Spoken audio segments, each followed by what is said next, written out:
In a parallel universe, there exists a planet known as Fengyuan Haixing, situated on the timeline of the 23rd century. This realm is strikingly different from the Blue Planet, an entirely independent world characterized by its advanced technological society. However, the development of technology seems to have reached a certain limit, with no significant breakthroughs for decades. The attention of humanity has gradually shifted towards entertainment, particularly the globally popular excavation and exploration programs. Dear viewers, welcome to the special episode of Global Excavation Secrets of the Ancient Tombs. I am your reporter and exploration host for today, Qinzi Xuan. In the Lingnan region, there lies a vast expanse known as the Wandering Graveyard, concealing a colossal necropolis that spans 100 miles. Qin Zixuan, a woman of stunning beauty clad in simple attire, stands before two high-end cameras, microphone in hand, introducing this eerie and foreboding tomb complex. The chilling winds howl around her, and countless graves dot the landscape, instilling a sense of dread. Though she feels a chill in her heart, Qin Zixuan must maintain a professional smile as she describes the surrounding environment to the camera. Suddenly, a piercing scream shatters the silence. Yang Sheng jolts awake, only to find himself lying in a massive coffin, surrounded by impenetrable darkness that saturates the air with an oppressive aura. Once an ordinary college graduate leading a mundane 9-to-5 existence, his fate was irrevocably altered by an unforeseen incident during a social gathering. His girlfriend's betrayal, a brawl spurred by impulse, the pursuit of bodyguards and thugs. Ultimately, he and his friend fled in a car, only to plunge into the sea. Am I still alive? Yang Sheng muses, bewildered as he scans his surroundings and reaches out to touch the wooden barrier. In a moment of terror, he realizes he is indeed inside a coffin. In his panic, he attempts to rise but collides heavily with the coffin lid, collapsing back down. It's over, it's over. Am I buried alive? He thinks in despair, when suddenly a voice resonates in his mind. Ding! The Zombie King dominant system has been activated. What? Yang Sheng shudders. What is that voice? Zombie King? Bai Jiang? Have I turned into a zombie? He glances down at his attire, discovering it is reminiscent of the Qing dynasty, strikingly similar to the zombie costume seen in television dramas. In a frenzy, Yang Sheng inspects his body, realizing that although he is transformed into a zombie, his flesh has not decayed. However, upon touching a certain part of himself, his face turns ashen, and he weakly collapses back into the coffin. At that moment, outside the tomb, Qin Zixuan prepares to continue her commentary when she abruptly hears a faint male voice. Startled, her complexion pales, and she nearly drops her microphone. The viewers in the live broadcast begin to murmur, most expressing disdain and derogatory remarks towards the program. Suddenly, the barrage of comments on the big screen erupts, with viewers demanding an immediate exploration of the most thrilling and towering tomb. Qin Zixuan's expression falters, yet the director issues a cold command. Reluctantly, she agrees and turns towards the ominous ancient tomb. Anxiety wells within Qin Zixuan as she understands the perilous nature of this expedition. Yet as a professional journalist, she must remain composed.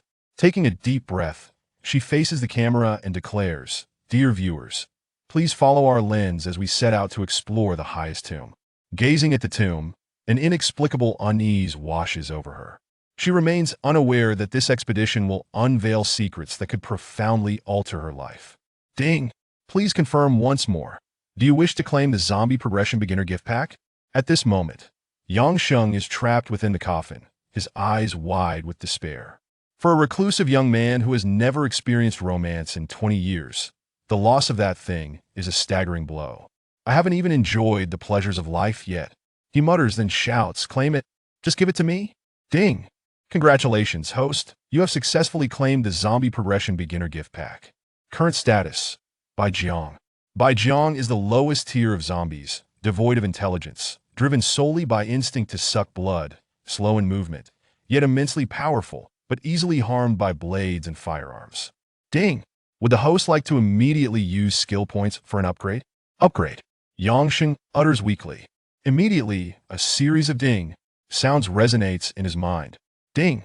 Successfully upgraded to He Jiang, a level above Bai Jiang, fearless of humans or livestock, with tough skin, difficult for ordinary people to approach. Ding!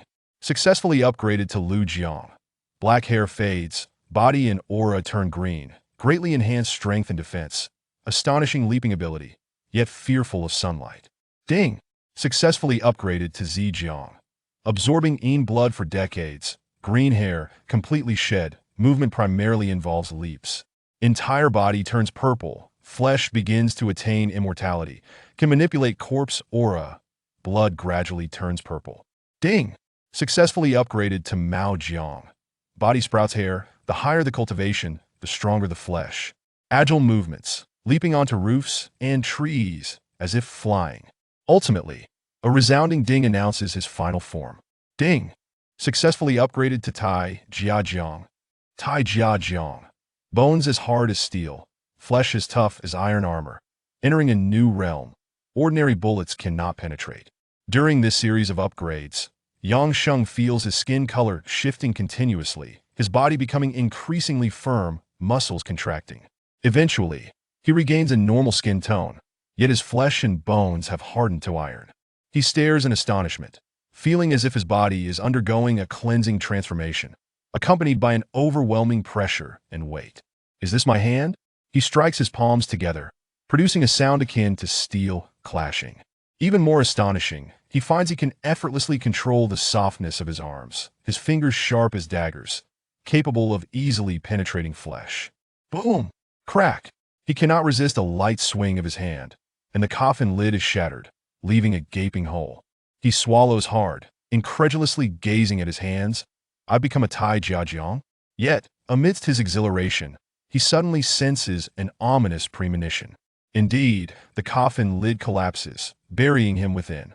Damn it! He curses inwardly. Ding! The beginner gift pack has been fully claimed, rewarding the host with the title, 10,000-Year Corpse King. Meanwhile, the further Qin Zishuan ventures into the tomb, the colder her body feels, and the environment grows increasingly sinister.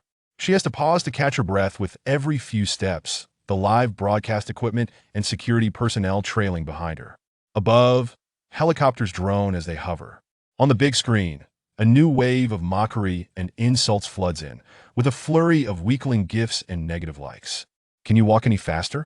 Look at you, trembling in fear. Is this deliberate? Delaying for effect? What a pathetic fool. It's just a tomb, what's there to fear? Despite the barrage of taunts, Qin Zishuan grits her teeth and quickens her pace. After much effort, she finally reaches the highest tomb. However, a harsh crack sound suddenly echoes. Outside the warning line, private bodyguards and massive robots stand at the ready. Even the fabled mechas are present. In the center, an exquisite bar is set up, where a middle-aged man and a stunning woman are seated.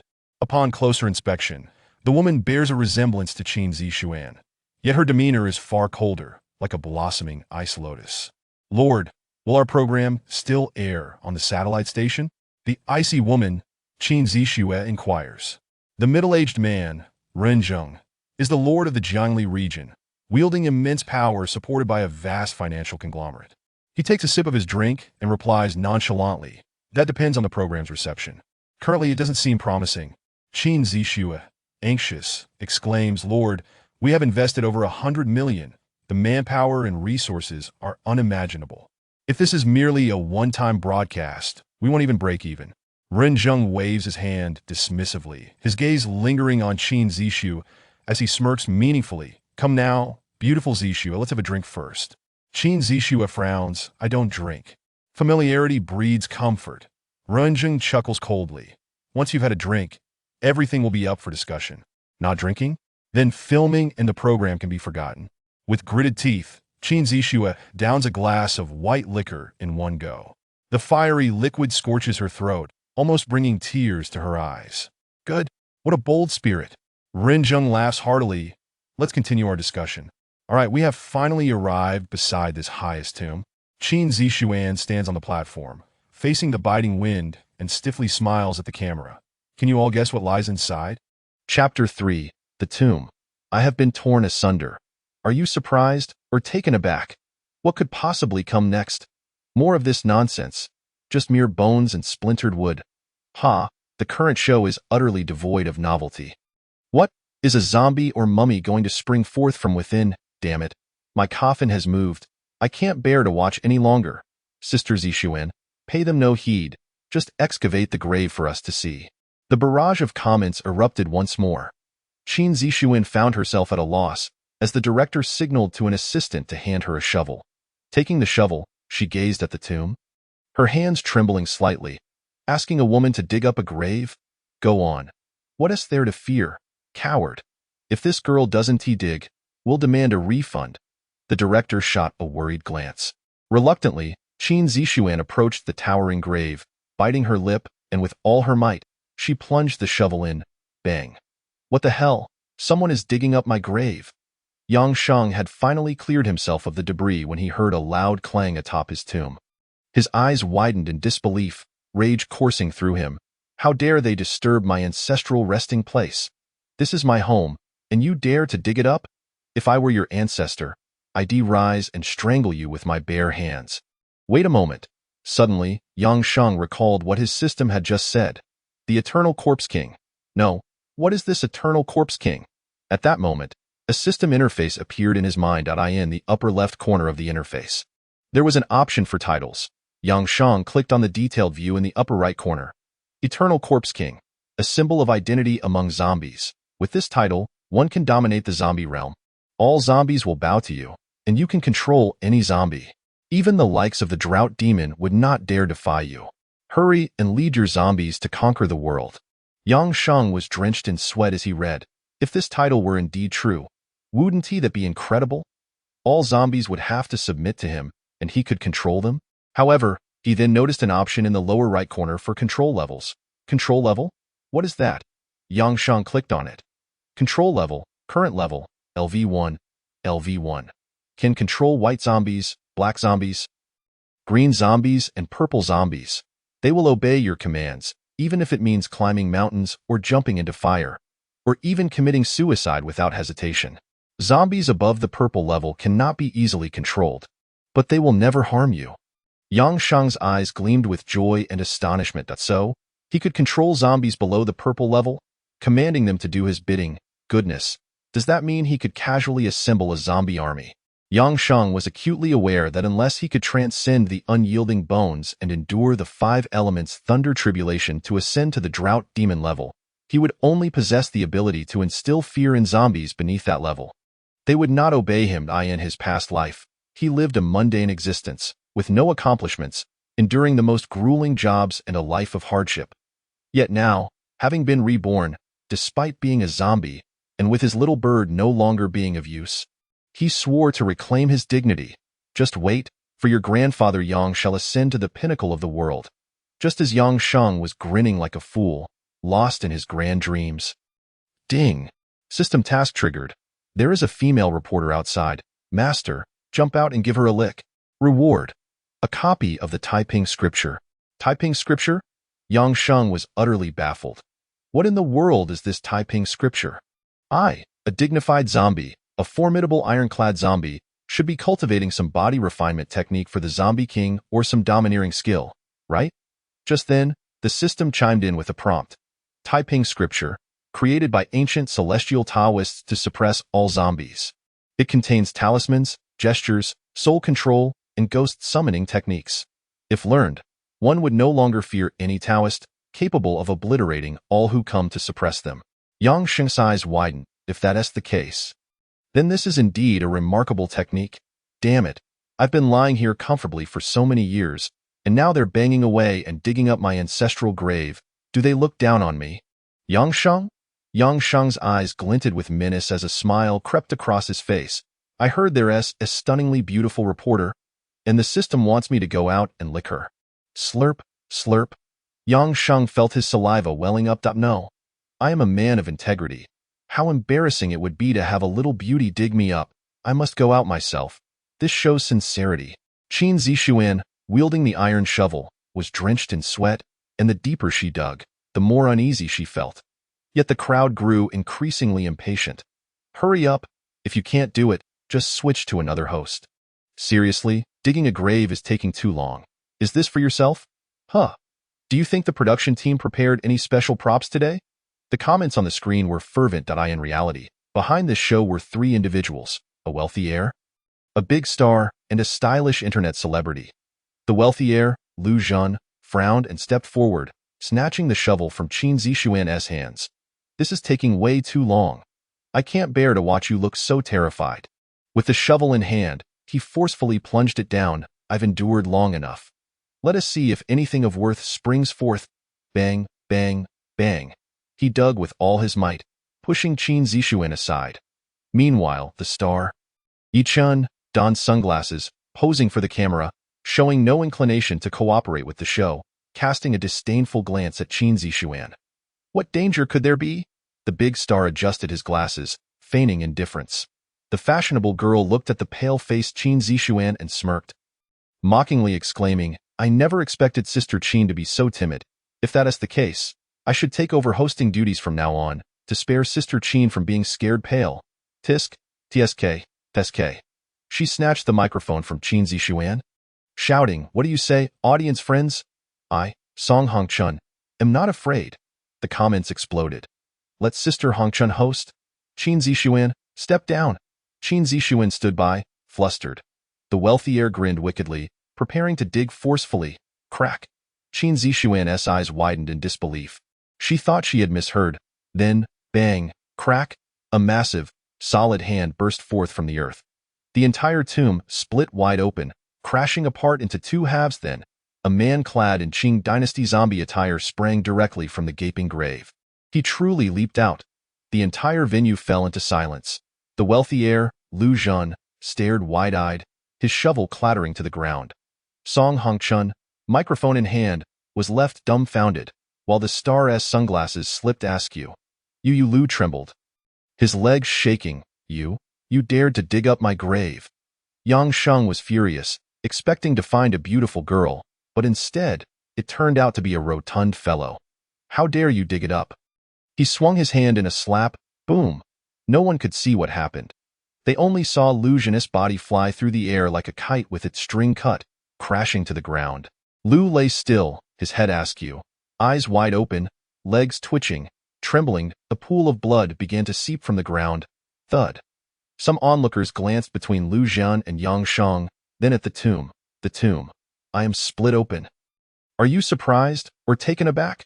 The director trembled, casting a glance at the sprawled wealthy heir, muttering, Props? The surrounding assistants were equally bewildered, staring at Lu Zhan writhing on the ground, wondering if his performance was too synchronized. Hollywood-level acting. Are you a reporter? Yang Sheng eyed Song Hongchun, furrowing his brow. No, I'm not. Song Hongchun's teeth chattered. You are far too ugly. This one do. A kiss from you would reduce my lifespan by 20 years. Yang Sheng shook his head.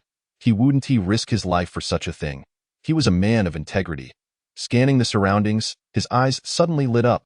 He spotted Qin Zixuan. Yang Sheng leaped forward, landing right in front of Qin Zixuan, grasping her beautiful face. Slurp, he pressed his lips firmly against hers. After a while, Yang Sheng lifted his face, feeling utterly exhilarated. How delightful! This beauty is truly exquisite. Had he kissed that Song Hongchun earlier, the one whose makeup was akin to a ghost, he estimates he could regurgitate the meals consumed in his previous life. Yang Sheng, a solitary man, had never even held a girl's hand in his past existence. No one could fathom the sheer ecstasy of a man who had been single for over 20 years suddenly kissing an exquisite beauty. In his heart, Yang Sheng exclaimed, Damn it, my first kiss was worth it. Qin Zixuan stood there, utterly stunned, her face as pale as a ghost. The entire venue fell into a hushed silence, echoing with Qin Zixuan's heart-wrenching scream. The director behind the scenes was left dumbfounded, and all filming equipment came to a standstill. The massive screen before them was blank, devoid of any comments. Even the helicopter hovering above seemed to have come to an abrupt halt, faced with the world's gaze. Yang Sheng bashfully remarked, Please don't stare at me like that. I'm feeling quite shy, he added. Well, I didn't quite get enough. May I request another go? Chapter 4. A leap to slice the helicopter. Zombie absorption palm. The barrage of comments erupted into a frenzy. What the hell? Is that really a zombie? He dared to kiss my goddess. Is he doomed? My goddess, new. Let the dog have her. The props team has really outdone themselves. Haven't they? But Lu Zhan performed quite adeptly. Why is he still lying on the ground? What nonsense, have you ever seen a zombie that can speak? Wait, why does that man's face not resemble a zombie at all? This is absurd, fake, refund, refund. The enormous screen was now filled with the words refund. The props team and the director exchanged bewildered glances, as if questioning how such a bizarre occurrence had transpired. Qin Zixuan, terrified, curled up in a corner, feeling on the brink of collapse. Yang Sheng, gazing at the large screen, was equally perplexed. Are they really broadcasting a live stream of my grave being dug up? Is there no justice in this? They dug it up, and yet they claim I'm fake. Yang Sheng felt his status as a zombie king had been insulted. I am the king of zombies for millennia. The dignity of the zombie king shall not be tarnished. He took a step forward, and everyone present felt a flash in their eyes. The camera could only capture the fleeting shadow of Yang Sheng. In an instant, he appeared right before the camera. His self-assured, handsome face pressed against the lens. You claim I am fake? He spoke, his voice cold and laced with bloodlust. Let me show you whether I am real or not.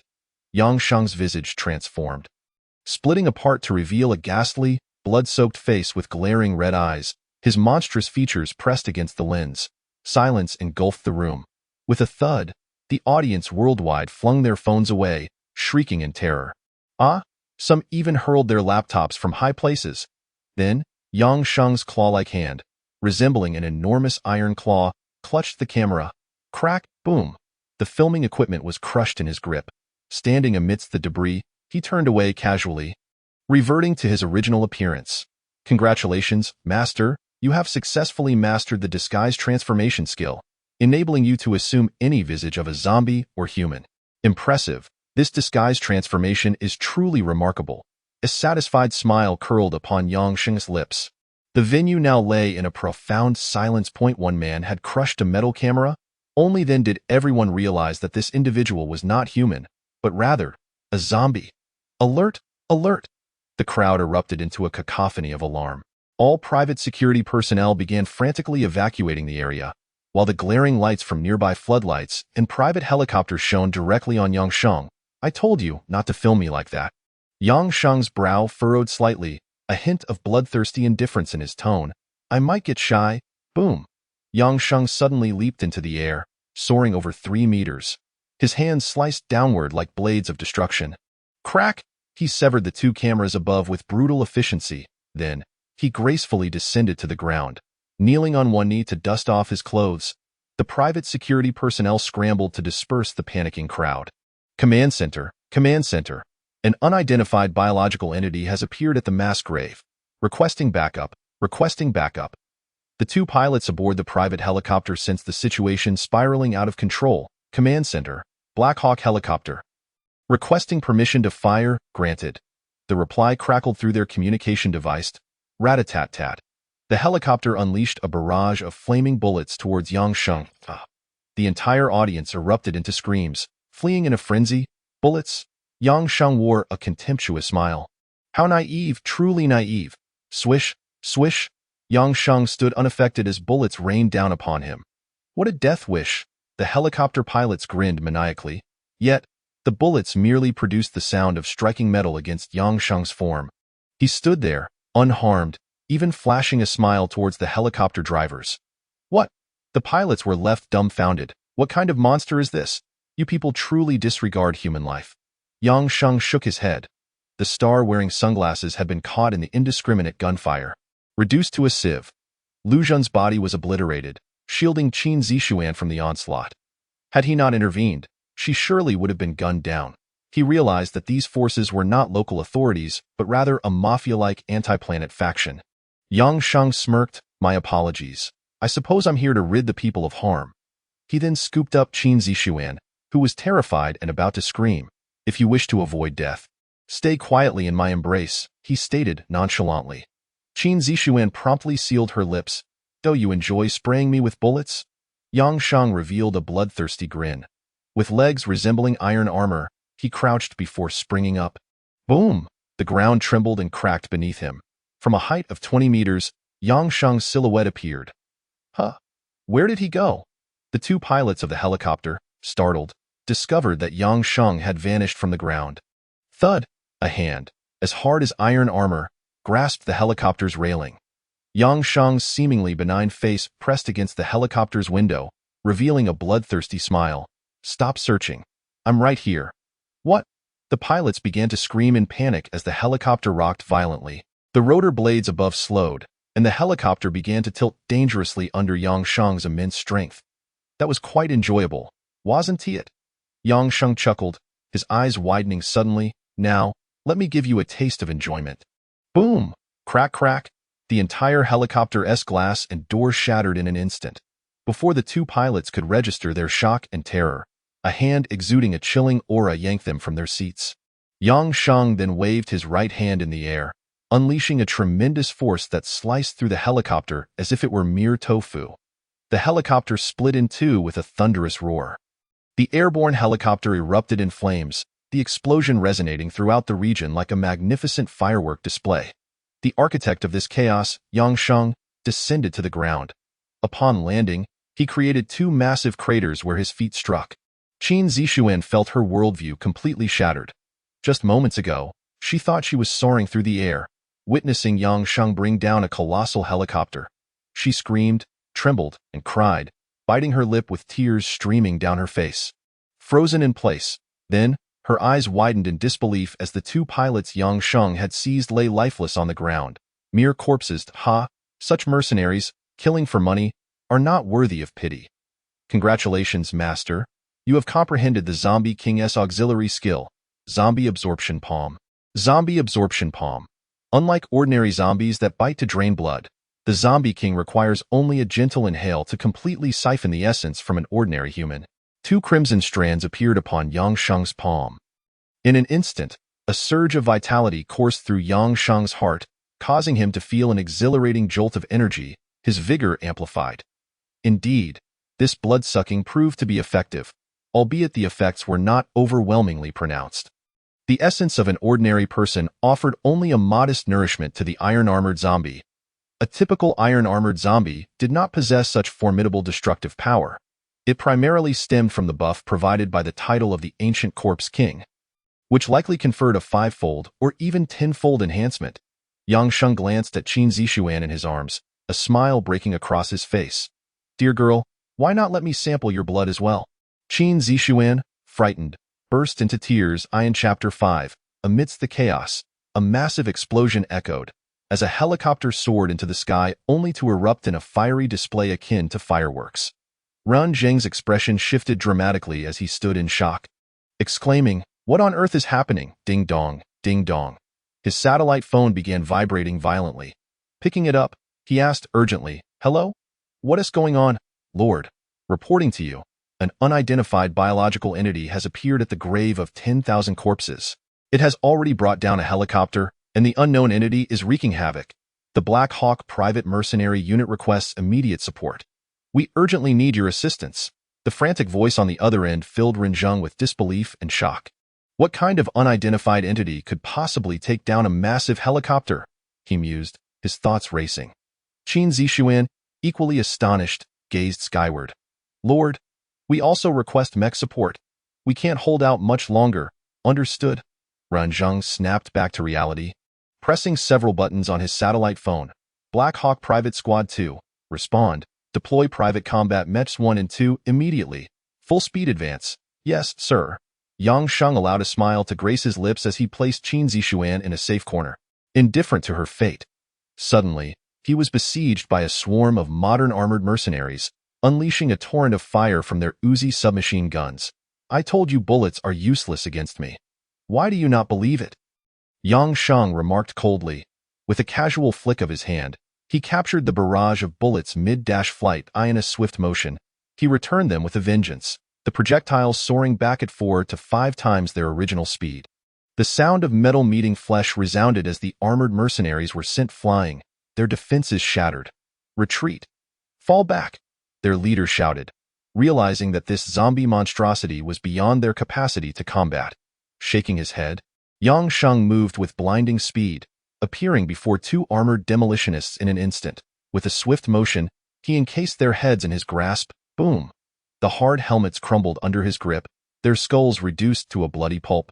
Two more streams of sanguine energy flowed into Yang Sheng, Enveloping the area in an intensely cold and bloodthirsty aura, he stood with an air of dominion, as if he were the sovereign of this realm. Bullets cannot harm you. Let us see if rockets can do the trick. In the distance, a mercenary hefted a massive rocket launcher, unleashing 2 rockets towards Yang Sheng. Rockets? A mocking smile played on Yang Sheng's lips as he regarded the incoming projectiles. He slowly raised his hand, and in an instant, the world seemed to freeze. Boom! The rockets detonated around him, creating a thunderous roar, clouds of dust swirling and flames reaching high into the sky. Is he dead? Ha ha ha, he's done for. How foolish to think he was invincible. The armored mercenaries laughed in triumph, but their mirth was short-lived. From the smoke of the explosion, a figure emerged unscathed, his body merely adorned with a layer of charred residue. Slightly warm to the touch, it seems the rockets can inflict a modicum of pain, he mused, shaking off the remnants of the blast. The mercenaries stood in stunned silence. What is wrong? Have you forgotten who I am in such a brief moment? Yang Sheng chuckled, their faces reflecting sheer terror as they beheld him like a monstrous deity. Whoosh! Another rocket flew through the air. You wish to repeat the same trick? Yang Sheng leapt into the air, intercepting the rocket mid-flight. Holding it aloft like a modern-day Zeus, he declared, since you all seem so eager to see me, allow me to present you with this dragon fruit. With a mighty throw, he hurled the rocket into the midst of the armored mercenaries. Boom! Once more, a spectacular display of fireworks erupted. Yang Sheng stood, hands behind his back, admiring his handiwork. The sound of helicopters reverberated ominously as 8 private Apache helicopters appeared in the sky, each carrying a massive private mech. The mech's left arm was equipped with over 700 direct-fire gun ports, while its right wielded a plasma laser cannon. The front armor bore 6 tactical missiles, casting an imposing shadow over the battlefield. Yang Sheng's eyes widened in astonishment. What kind of world have I traversed into? Such colossal mechs exist here? The ground trembled as 2 giant battle mechs descended with a deafening crash. Ding! The Book of Peace has been perfectly integrated. Would the master like to learn talismans and soul control techniques? Learn, Yang Sheng replied without hesitation. Congratulations, master. You have learned talisman techniques. Current level, LV1. You may learn 3 types of talismans. Invisibility talisman. Completely conceal your form, detectable only by high-level practitioners with keen senses. Binding talisman. The target will enter a state of paralysis for a designated time, unable to activate any skills. Rendered immobile. Swift movement talisman. Increases your existing movement speed by 200, while stabilizing stamina at a slow, steady rate. Yang Sheng's eyes sparkled with excitement. These talismans sounded promising. The blood energy he had accumulated from his recent slaughters would allow him to forge numerous talismans. Ding! Soul control technique. Soul control technique allows the master to command countless spirits and awaken the consciousness of zombies, rousing legions of the undead. What an astonishing boon! Yang Sheng felt a profound affection for this system. It truly lived up to its name of zombies saving the world. In Chapter 6, I am the king of the dead, and the zombies shall rise. With the colossal private mechs now on the ground, they emitted resounding thunderous booms. 2 intense beams of light illuminated Yang Sheng, as the mechanical voice echoed ominously throughout the grave of 10,000 corpses. Warning. Unidentified biological entities detected. The mech has initiated its annihilation protocol. You have 3 seconds to comply and surrender. The 2 towering mechs raised their plasma cannons and armor-piercing machine guns, energy coursing visibly through their arms as they prepared to unleash devastation. Yang Sheng smiled, the display of power impressive yet ultimately futile against him. His gaze hardened as he traced a green symbol in the air, which seemed to come alive, infusing him with speed. Swift movement talisman activated. Yang Sheng felt a lightness in his limbs, his eyes glinting with a cold intensity. With a single step, he vanished in a flash, leaving only an afterimage behind, untraceable even to the most advanced surveillance systems. He reappeared beside the 2 massive mechs, chuckling softly. Well then, let's see how you 2 big dummies fare against my binding talisman. Yang Sheng's hands surged with layers of crimson. His hands danced like butterflies flitting among flowers, weaving intricate patterns in the air.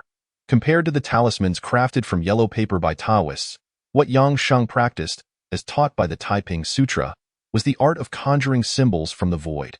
Such a technique could only be wielded by the most powerful Taoists of ancient times.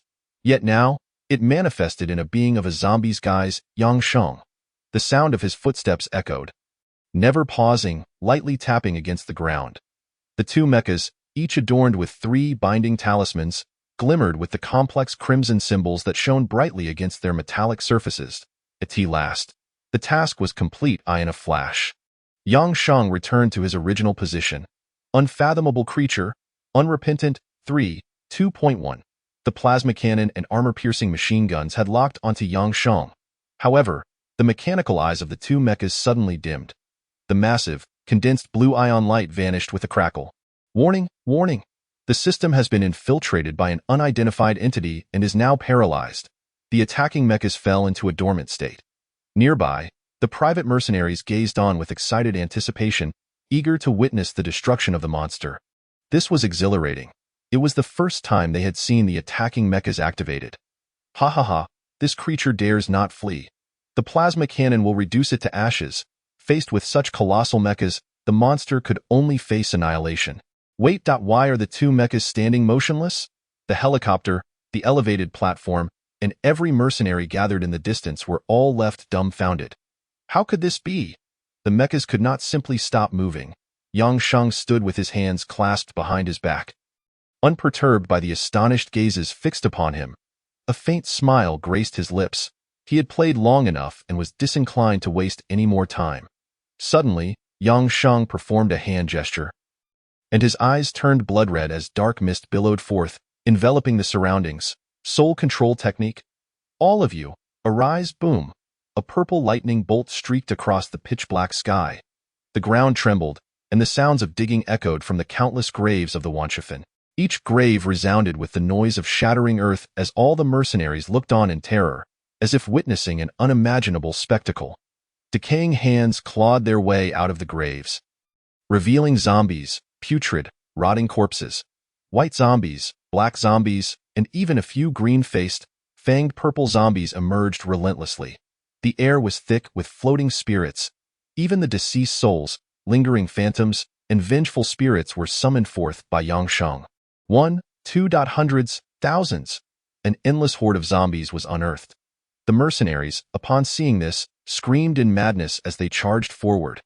The vengeful spirits began to assault the Apache helicopters above.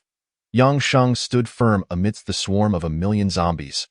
With countless malevolent spirits swirling overhead, with his hands clasped behind him, his gaze held a faint cold light in the center of the chaos. He was the king, the zombie king. Every zombie that passed by him would kneel before him, only to rise again, displaying their absolute reverence for the millennia-old king of corpses. Zombies would save the world. Yang Sheng's hair was tousled by the fierce wind, and a smile danced upon his lips. Just wait. All of you humans will be trampled beneath my feet. Every guard by the Wanshifan stood in shock, gazing at this scene. Was this the apocalypse? Or were they merely watching a film? Alert! Alert! Level 1 alert! Command Center. Request for additional support? Command Center. Numerous unidentified creatures have appeared, requesting, A private mercenary calling for reinforcement had his neck bitten off by a lunging purple zombie, blood gushing forth. It was time for him to find a new playground. Amidst the endless horde of zombies, Yang Sheng pondered deeply, knowing that summoning so many zombies was merely to create confusion to facilitate his escape. He was acutely aware of the necessity to leave this place immediately. Even if he were to face those two massive private mechas head-on, he had great confidence in his victory. The longer he delayed, the more difficult it would be for him to extricate himself. With events unfolding thus, it was hard to say whether the leader of this world would consider deploying a nuclear envoy. Yang Sheng was certain that the world he inhabited now was not the one he had once known. Although he harbored no malice towards humanity, leading the zombies posed no threat to human existence, nor did he possess any antisocial intentions. One could predict how deranged and monstrous the leader of this world might be. This is intriguing. A smile crept upon Yang Sheng's face as he affixed an invisibility talisman to himself. In an instant, he vanished without a trace, leaving only a ripple in the air. Yang Sheng completely disappeared amidst the tide of corpses. Useless! A bunch of useless fools! Ranjing seethed with rage. How could those two private giant attack mechas have been incapacitated? What? More unidentified creatures have appeared, and the situation is spiraling out of control. What? Repeat that. You let that monster escape. What are you all doing? A bunch of good-for-nothings. I spent so much to hire you. What use are you? Runjung slammed his satellite phone onto the table. Suddenly, a gentle voice broke the tension. I too believe they are a bunch of good-for-nothings. Renjung felt a hand pat his shoulder twice. He angrily nodded in agreement and turned around to find a man he did not recognize standing beside him. Qin Zishua's eyes widened in terror as she trembled, staring at Yang Sheng. Yang Sheng took a cigarette from the table, lit it indifferently, and asked, "Care for a smoke?" Renjung was taken aback, his hands trembling. "Why you? Who are you?" Yang Sheng smiled nonchalantly. "Brother, don't you watch television?" As he spoke, Yang Sheng's visage suddenly split in two, revealing the grotesque, fang-bearing head of an armored zombie. Chapter 7. The Identity of the Zombie King Exposed. The terrifying Waverer.in the Dragon Heart domain. There exists a highly mysterious organization whose status far exceeds that of the Dragon Heart Security Bureau, a legendary organization that seemingly does not exist. The Ability Bureau. Within the towering, concealed structure, the commander exclaimed, Lingnan's mass grave requests support from the Ability Bureau. Runjing's private mercenary unit has suffered a heavy blow. Unidentified creatures have appeared. Their hired Black Hawk helicopter squad has been obliterated. The two giant attacking mechas are incapacitated. The entire building, spanning over 10 stories, was packed with Ability Bureau personnel, all frantically exchanging information, messages, and video recordings. Alarms blared throughout the edifice, on the top floor, in the most secretive conference room. A red round wooden table was surrounded by a dozen or so high-ranking individuals, some youthful, others elderly, clad in various eccentric attires. In the center of the table, a hollowed-out area displayed a holographic projection, 3D virtual simulation of the moment Yang Sheng leaped high to sever the helicopter. As the helicopter exploded into two segments, a profound silence enveloped the room. Each person's expression was rich with shock, astonishment, bewilderment, and silence. The third-ranking commander spoke. Jean Lang, can you identify what kind of monster it is? The man at the end of the table, dressed in golden attire and sporting a mechanical claw for a right hand, stared intently at the virtual projection and shook his head helplessly. I cannot ascertain. There are no records of such a creature. The woman with red-dyed hair furrowed her brow. It crawled out of that grave. BY writes, it should be a zombie. But have you ever seen a zombie that can speak? A man clad in black, wearing a ghostly mask, stood up, his aura swelling. From its appearance, demeanor, and manner of speech, it is unequivocally not a zombie. Then what do you propose it is? The red-haired woman asked. Irritation lacing her tone. I don't care what kind of monster it is. I'll simply go over and crush it with a claw. You, who here could leap 30 meters high to sever a helicopter. You'd be devoured whole, leaving not even a bone behind. Nonsense, red-haired witch, you, enough. Let us cease this bickering. The third-ranking commander intervened. Closest to him, a man dressed in a black wizard's hat suddenly spoke. I believe I know what it is. What? All eyes turned to the wizard, the zombie king.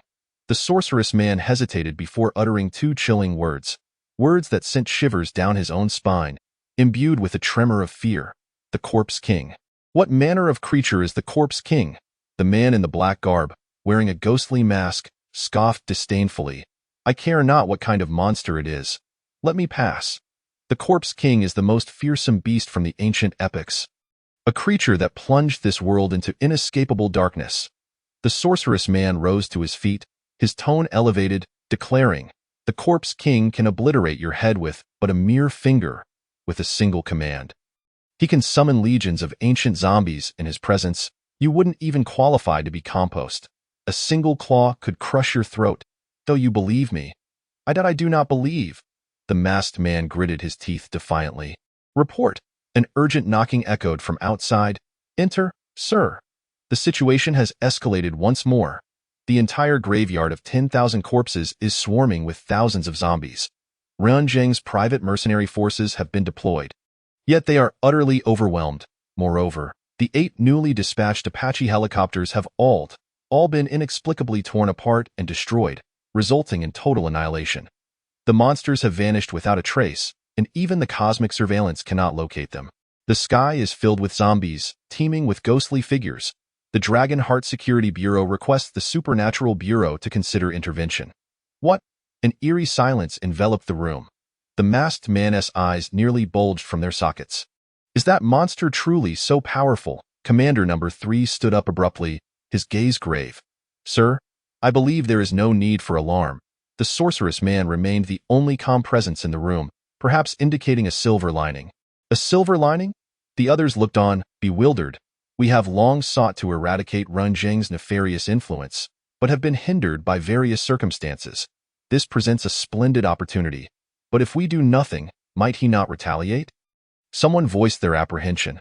The sorceress man clasped his hands behind his back, confidently asserting, No, if it truly is the Corpse King, his ambitions would not be directed at us. His vision far surpasses this. He may even be our ally. However, we can dispatch a few individuals to ascertain his true capabilities. The sorceress man narrowed his eyes, contemplating whether he indeed possessed such power. Help me. Great deity, no, divine spirit. Immortal, spare me, Ranzhong, the lord of the entire Jiangli region, hung stripped of his garments, his pale body barely clad in a pair of underpants, suspended upside down from a gnarled tree. His head dangled 3 yards above the ground, swaying like a pendulum, echoing through the grove with a weak and intermittent plea for mercy. Yang Sheng sat in the seat previously occupied by Ranzhong, nonchalantly smoking a cigarette. He flicked the ash with his fingers, contemplating that should Ranzhong cease his swaying, he would give him a kick to send him flying again. This inevitably caused Ranzhong to sway once more. Surely, a figure like you, a mafia overlord, seldom indulged in playground swings as a child? As you matured, preoccupied with collecting bribes and exploiting others, it's likely you've had little opportunity for such frivolities.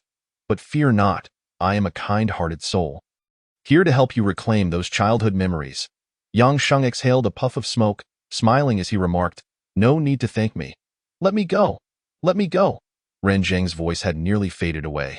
He had been utterly and completely undone by Yang Sheng. Yang Sheng chuckled, shifting his gaze to Qin Zixue.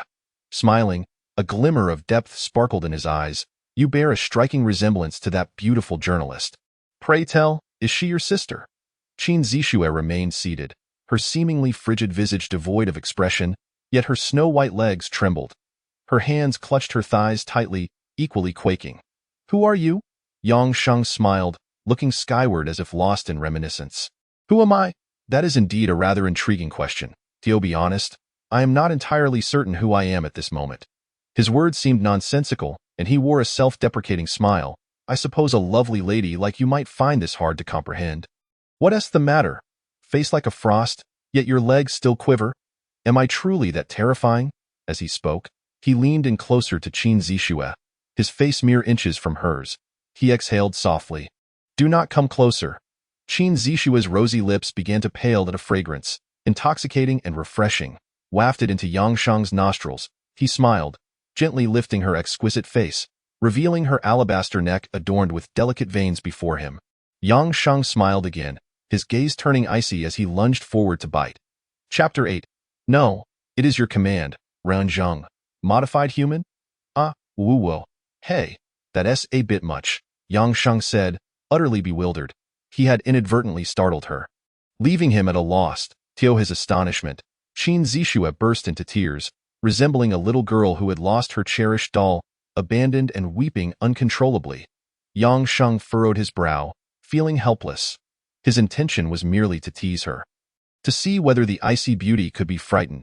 He never anticipated that it would backfire so spectacularly, leaving her in tears. I said stop crying.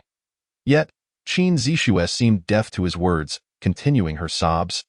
With her lips quivering, I said cease your weeping. Yang Sheng suddenly leaned closer to her, his expression frigid as he bore a bloodthirsty gaze, like 2 crimson moons. Qin Zixue halted her tears, her beautiful eyes reddened like a little rabbit, her breath still hitching uncontrollably. That gaze, so pitiable and forlorn, tugged at one's heartstrings. Yet Yang Sheng appeared oblivious, retrieving a cigarette and placing it between his lips, the ember gradually shrinking. Beautiful lady, enlighten me about this world. Yang Sheng exhaled a long plume of smoke, gazing into the distance at the helicopters plummeting from the sky, engulfed in flames. Amidst alarms, shouts, and cries. What should I introduce? Qin Zixue wiped her tears, her beautiful eyes filled with a mix of fear and confusion. What is this world like? What century is it? What factions exist? Who are you, and who am I? Explain to me the entire structure of this world. Yang Sheng turned to face her, a bloodthirsty smile gracing his lips. Do not even think about deceiving me. You are well aware of the consequences. Do not assume that your beauty will afford you any leniency here. Such illusions will only lead to a more gruesome fate. Qin Zixue sniffled, beginning to recount everything to Yang Sheng in detail. So it turns out Fengyuan Haixing is in the 23rd century? Yang Sheng flicked the ash from his cigarette. I thought this world would not feature such advanced matches. However, if you are indeed in the 23rd century, why is it still so primitive? You still eat, drink, and wear clothes. Yang Sheng mused aloud, expressing a sense of bewilderment. Qin Zixue blinked, pondering whether Yang Sheng had a few screws loose. For instance, you still use this phone? Yang Sheng toyed with the sleek black device in his hand. Why is it that as technology advances, phones become increasingly unattractive? The Lord S device is a satellite phone, utilizing quantum fragmentation for communication. Even on Mars, it maintains uninterrupted connectivity. Moreover, this satellite phone can facilitate simultaneous communication with 10,000 voices, virtually rendered in 3D. It can even shrink to the size of a ring to be worn on one's finger. Qin Zixue bit her lip, explaining some fundamental aspects. Is it truly that advanced? Yang Sheng pressed a button, and the phone astonishingly shrank into a small black ring. Oh, that is indeed quite remarkable. Yang Sheng examined the ring thoughtfully, a knowing smile creeping onto his face. So, I can use this to make calls. Qin Zixue's eyes widened in surprise. It requires a fingerprint to activate. Suddenly, Qin Zixue's complexion drained of color. Renzheng, dangling from the tree, emitted a heart-wrenching scream. Yang Sheng held up a bloodied thumb, smiling. Isn't this just the key to turning it on? Congratulations, Master. Successfully powered on. What services may I assist you with, Master? Yang Sheng chuckled, mimicking Renzheng's voice. Commanding, contact all private mercenaries in the mass grave. Yes, the satellite system has successfully established contact, and Qin Zixue's beautiful eyes widened in realization of Yang Sheng's intentions. The Black Hawk mercenary unit is reporting to the Lord. The machine gun mercenary unit is reporting to the Lord. The Cobra squad is reporting to the Lord. The Black Hawk helicopter combat unit is reporting to the Lord. All personnel, stand by for the Lord's instructions. Withdraw from the mass grave immediately. On the other end of the line, there was a brief silence. My lord, we cannot withdraw. The situation is spiraling out of control, and we must increase support, or we risk total annihilation. My lord, the machine gun mercenary unit requests assistance. Please dispatch more personnel here. The Black Hawk Private Special Forces helicopter, Type 2 attack vessel, has arrived. My lord, do not return lightly. Yang Sheng's voice was cold. Commanding, if I order you to retreat, you must retreat immediately. I issue a death order. If you disobey me, I will eliminate you mercenaries. Is my authority not sufficient? On the other end of the satellite phone, there was a prolonged silence. Yes. Qin Zixue's eyes widened in shock as she trembled. You intend to release them all.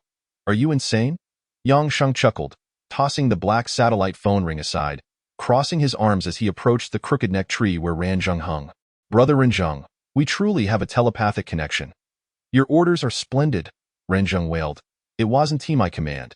It wasn't my command. Yang Sheng shook the ashes from his cigarette into Renzheng's mouth, transforming it into an ashtray in his eyes. You see, denying what you've said is simply wrong. Yang Sheng's gaze turned icy as he dislocated Renzheng's jaw, unwilling to hear his cries any longer. You madman. Qin Zixue's face turned pale. Do you realize the consequences of releasing those zombies? Oh, what consequences? Yang Sheng turned to her. Just as Qin Zixue was about to respond, a bloodthirsty smile curled on Yang Sheng's lips. What does it mean to be a busty yet brainless girl? Today, I have truly witnessed it. Who says zombies have no right to exist among the living? Who says they must harm humanity? In your eyes, those zombies are monsters, villains, But in my eyes, they are living beings, my brothers, my kin. As the mighty king of corpses, would I stand by and watch them be slaughtered? Those mercenaries are the true menace to humanity, the source of instability. They deserve to die. Big white girl, how is it that you, a beautiful seal, cannot comprehend this simple logic? You. Qin Zixue retorted angrily, how can you so callously disregard life? Mercenaries are people too. Are you not human? They speak, think, and look just like us. Why must you force them into such a corner? Silence. Yang Shang's fingers tightened around Qin Zixue's throat, a busty yet brainless girl with a sense of justice. Too bad you're directing it at the wrong target. Let go. A cold glint sliced through the air, 5 golden claws lunging toward Yang Shang's arm. Clang. The claws struck Yang Shang's arm, producing a chilling metallic sound. What? A man clad in golden armor, his right hand resembling Wolverine's claws, stared in shock at his own appendages. Yang Shang's indifferent gaze met the Wolverine-like man. Oh? Didn't your mother tell you not to interrupt others while they speak? Chen Xian's eyes widened. Boom. A frigid hammer struck Chen Xian's chest with tremendous force, bending him over like a shrimp, and he was propelled back several meters. Yang Shang observed Chen Xian, surprised he had not been killed outright by the punch. Still alive yet kneeling and spitting blood, a cyborg? How intriguing. You. Chen Xian felt as if his innards had shifted, speechless, filled with shock. Even a strong cultivator could not deliver such a blow. Chapter 9. The arrival of the superhuman. Vanishing into thin air, Yang Shang regarded Chen Xian with keen interest, knowing that this parallel, fantastical realm must have powerful practitioners. The cyborg before him bore similarities, resembling a blend of martial prowess and technological augmentation. Yang Shang flicked the ash from his cigarette, then set Qin Zixue back on the bench. Qin Zixue began to gasp for breath, as if she had narrowly escaped a calamity. Her fair neck bore the marks of 5 fingers. Who are you? Yang Shang surveyed Chen Xian with interest. Cough. Blood trickled from the corners of Chen Xian's mouth as he shakily rose. Superhuman Bureau, Chen Xian, here to apprehend you, monster. With his hands clasped behind his back. Yang Shang smirked derisively. You overestimate yourself. Yang Shang prepared to teleport, intending to snap the neck of the superhuman before him. However, his expression turned serious as a massive satellite warship loomed overhead.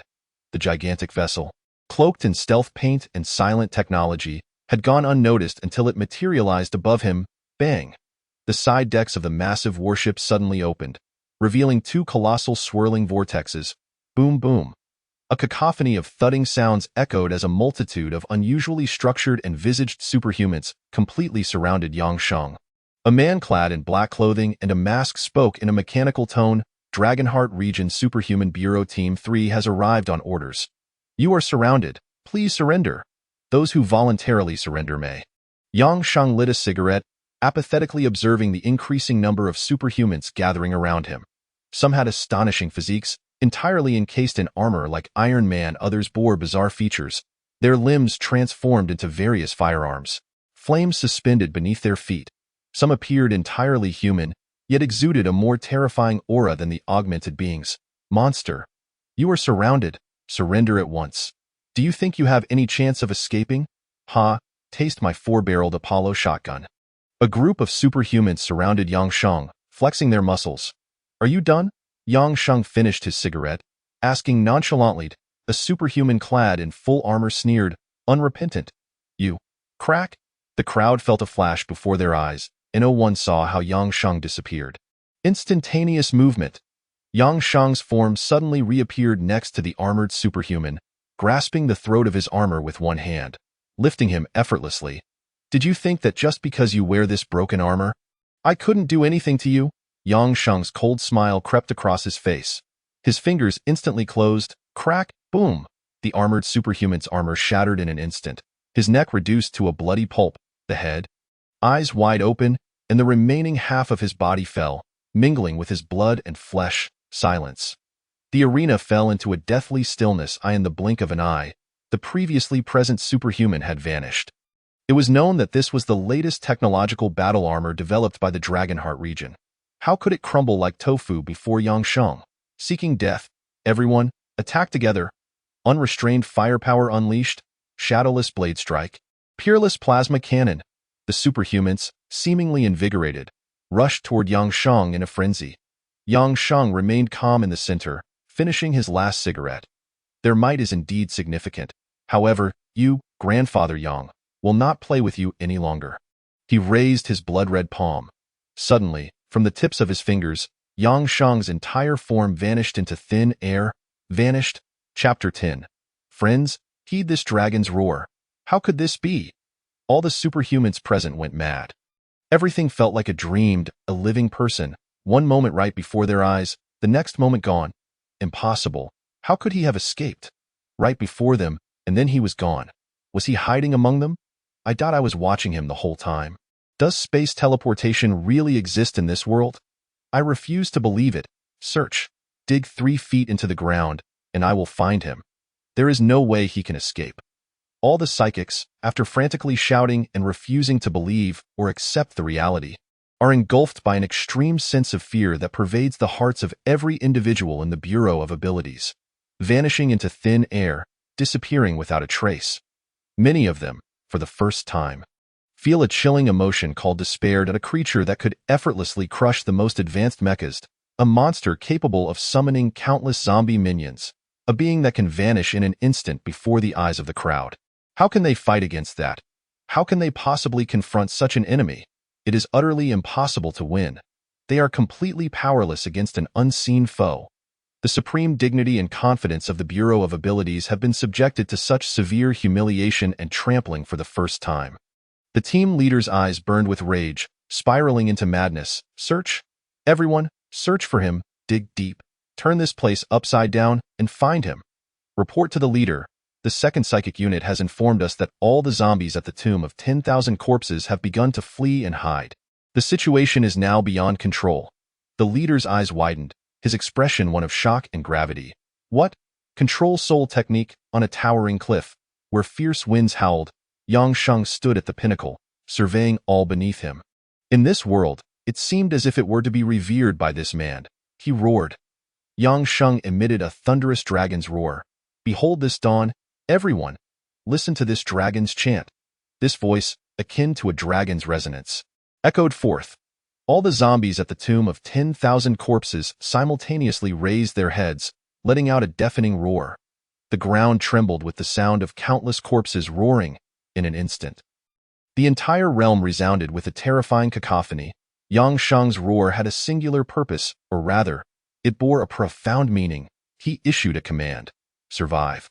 The grand control soul technique encapsulated this directive within his roar. Thousands of awakened zombies began to flush with madness, desperately trying to break free. Yet, the number of zombies was still far too few. With his hands clasped behind his back, Yang Sheng stood high above as if teetering on the edge of a precipice. Currently, there were only 10,000 zombies, still far too few. A mere speck compared to the world's population of humans. In the 23rd century, no region was devoid of strength. 10,000 zombies, the most advanced of which were merely purple zombies, while the majority were white and black zombies. These numbers were insufficient to establish a territory where they could survive. Hence, the priority was to escape first. They needed to regroup, but no, they had already regained their composure. Yang Sheng's gaze deepened as he contemplated their need to break free and conceal themselves. Wait for your king of the dead to summon you once more. Yang Sheng looked up at the sky and spoke slowly. That will be another scene altogether. I will provide you with a place to survive. Boom! The sound of massive helicopters roared once more. The helicopter pilot's eyes gleamed with excitement and shock. Calling command center. Calling command center. We suspect we have located the creature codenamed King of Corpses at an altitude of 3,000 meters above the cliff. Calling command center. Yang Sheng chuckled softly. I've played with you long enough.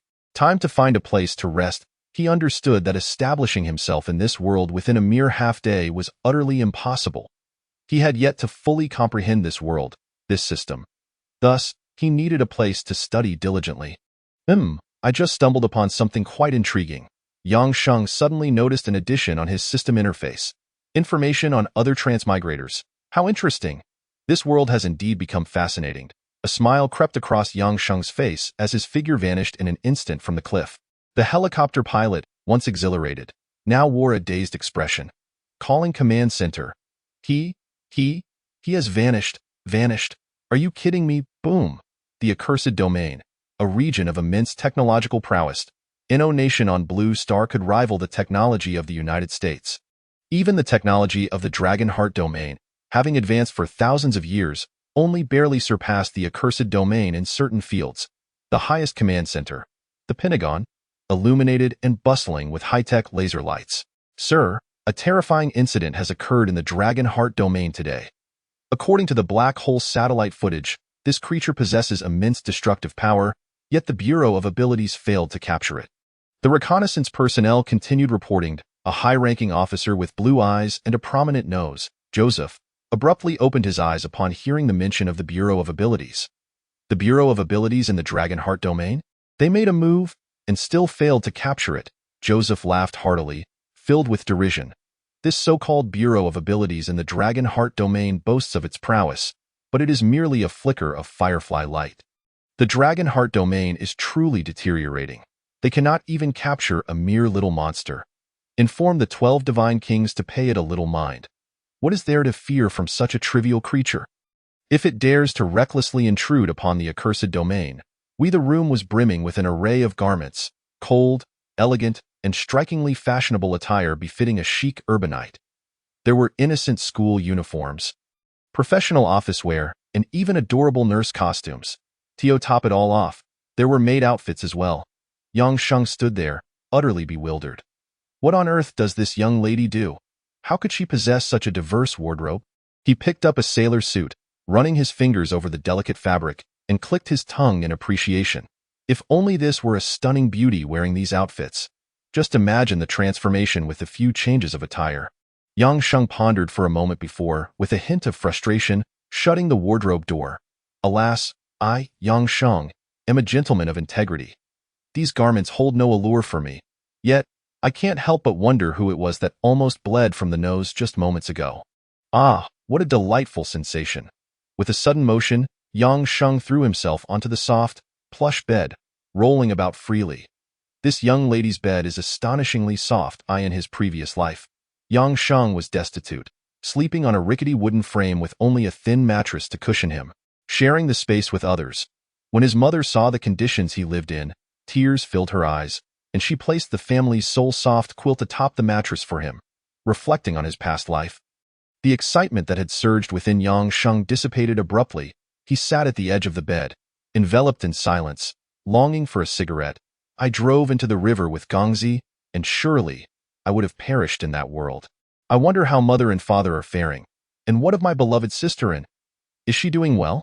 In his previous life, despite his lack of ambition, after graduating from university, he had chosen not to pursue further studies or a public service examination. Settling instead for a mundane job, he felt he had brought shame to his parents in front of relatives. Yet, they never uttered a word of reproach, even when his father once blamed him for lacking the ability to secure a better future. His mother, too, felt sorrow for him, and during holidays when he couldn't return home, she would carry a thermos filled with his favorite dishes. Once, when she stumbled while carrying a pot of chicken soup, she clutched it tightly, resulting in soup splattering all over her. He couldn't help but wonder if he would ever have the chance to see them again. Since his transmigration, Yang Sheng had never felt such profound silence. If given another opportunity, he would ensure they lived lives of dignity, where no one would dare speak ill of them. But if that chance never comes, then he could only hope for their safety. And in the next life, he would care for and compensate them properly. The glint of determination flickered in Yang Sheng's eyes. Ha! Zhou Shirlu and Lu Haochen. This treacherous pair. Very well, you'd better not be as I suspect. Or I, Yang Sheng, shall bring you ruin this time. Yang Sheng opened the system panel, where the title of Eternal Corpse King hung prominently. Below it was the Taiping scripture, an ancient Taoist cultivation method. Experience progress, 549-300. Status, upgrade available. Upgrade available? Yang Sheng's brows furrowed in confusion. He realized his experience points were continuously increasing. Killing enemies granted him some experience, which he could comprehend. Could it be that the souls he controlled through the soul control technique also contributed to his experience? This was his assumption, though the amount was not substantial. It must follow a certain percentage. Nevertheless, even the smallest morsel is still sustenance. Ding! Experience points are full. The master may proceed with the cultivation upgrade. Soul control technique, current level, LV1. Status, upgrade available. Would the master like to upgrade? Upgrade. Yang Sheng saw no use in hoarding experience points. Upgrading his cultivation was the rightful path. Ding! Soul control technique. Current level, LV2. Status, Insufficient experience points, cannot upgrade. New skills unlocked. Talisman, Protective Charm. Talisman possesses various uses, can be employed in formations, detonations, and serves as a defensive, explosive, or offensive talisman array. Protective Charm forms a protective barrier around the user, capable of withstanding a certain amount of damage. If damage does not exceed the limit, it will disintegrate after 2 incense sticks duration. Yang Shang's eyes sparkled with delight, though his curiosity deepened. This new skill appears rather impressive. Formations? He must find an opportunity to test it. Certainly a rather enjoyable endeavor. But when will he be able to ascend to the level of a copper-armored zombie? Copper-armored zombie progress, 1. Main quest 1-3, 2. Experience points, 255,000, 3. Materials, essence of copper 04. Yang Shang blinked in surprise. The main quest and experience points were understandable, but what is this essence of copper? He could not yet grasp where to procure this essence. However, what caught his attention were the 2 blinking red dots on the system panel, indicating the latest alerts. Human raising technique, information on other transmigrators. Just as Yang Shang was about to click through, a sudden noise at the door interrupted him. A door opening. If one were to assess the most dreadful and fearsome day in the world, Qin Zixuan would undoubtedly nominate today as her top contender. Despite bearing immense pressure and overcoming her inner fears, she had ventured into the grave of 10,000 corpses for a live broadcast of grave digging. All of this was for the sake of the program and her sister's company's survival. Yet, she not only had been kissed by a monster but had also witnessed scenes reminiscent of a zombie apocalypse film, especially that man. Or rather, that monster, who had terrified her to an unimaginable degree. Qin Zixuan escaped from the fiery chaos of countless zombies. After enduring numerous interrogations and recording her statement, she finally returned home, utterly exhausted. Finally, it was over. She needed to rest well. Qin Zixuan felt that if she did not take a break, she might just collapse entirely. She opened her door, weary to the bone, and kicked off her high heels. Huh! Did I forget to turn off the lights when I left? Qin Zixuan furrowed her brow, picked up her heels, and turned off the bedroom light with a remote control. As the light extinguished, Yang Shang sat on the bed in utter bewilderment. What on earth? Why did you turn off the lights on me? Chapter 12. Human Raising Technique. Sigh. After a long day, everything has passed. I must forget these events. Dismiss them as mere figments of my imagination. I must forget. Qin Zixuan reminded herself not to dwell on the day's occurrences. She had a habit of dressing quite lightly at home, considering it a significant way to relieve stress. During summer, she had no qualms about wearing little at home, as she lived alone. The sound of rustling fabric filled the air. A pair of slender, pale legs emerged.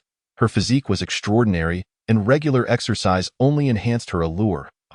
This feels much more comfortable. Qin Zixuan sensed her mood lifting, a smile finally gracing her beautiful face as she even hummed a little tune.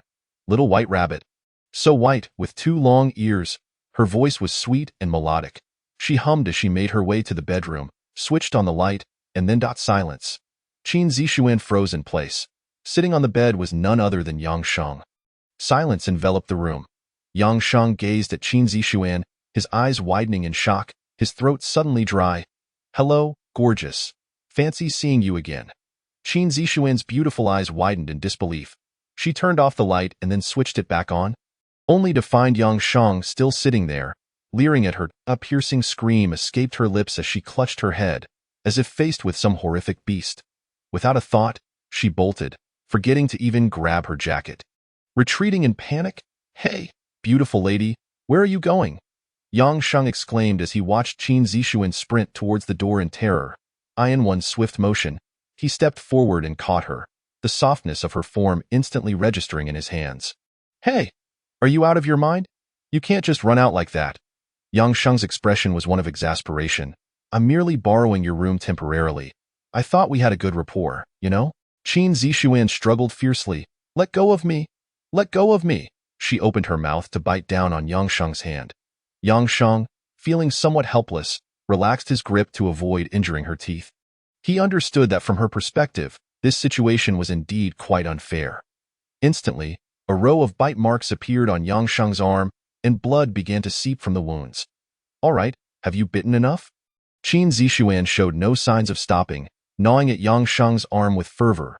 A surge of fury ignited within him. He swiftly scooped Qin Zixuan up in a princess carry and tossed her onto the bed. Leaning in closer, he took a deep breath and, with a hint of resignation, asked, "Have you had your fill of biting?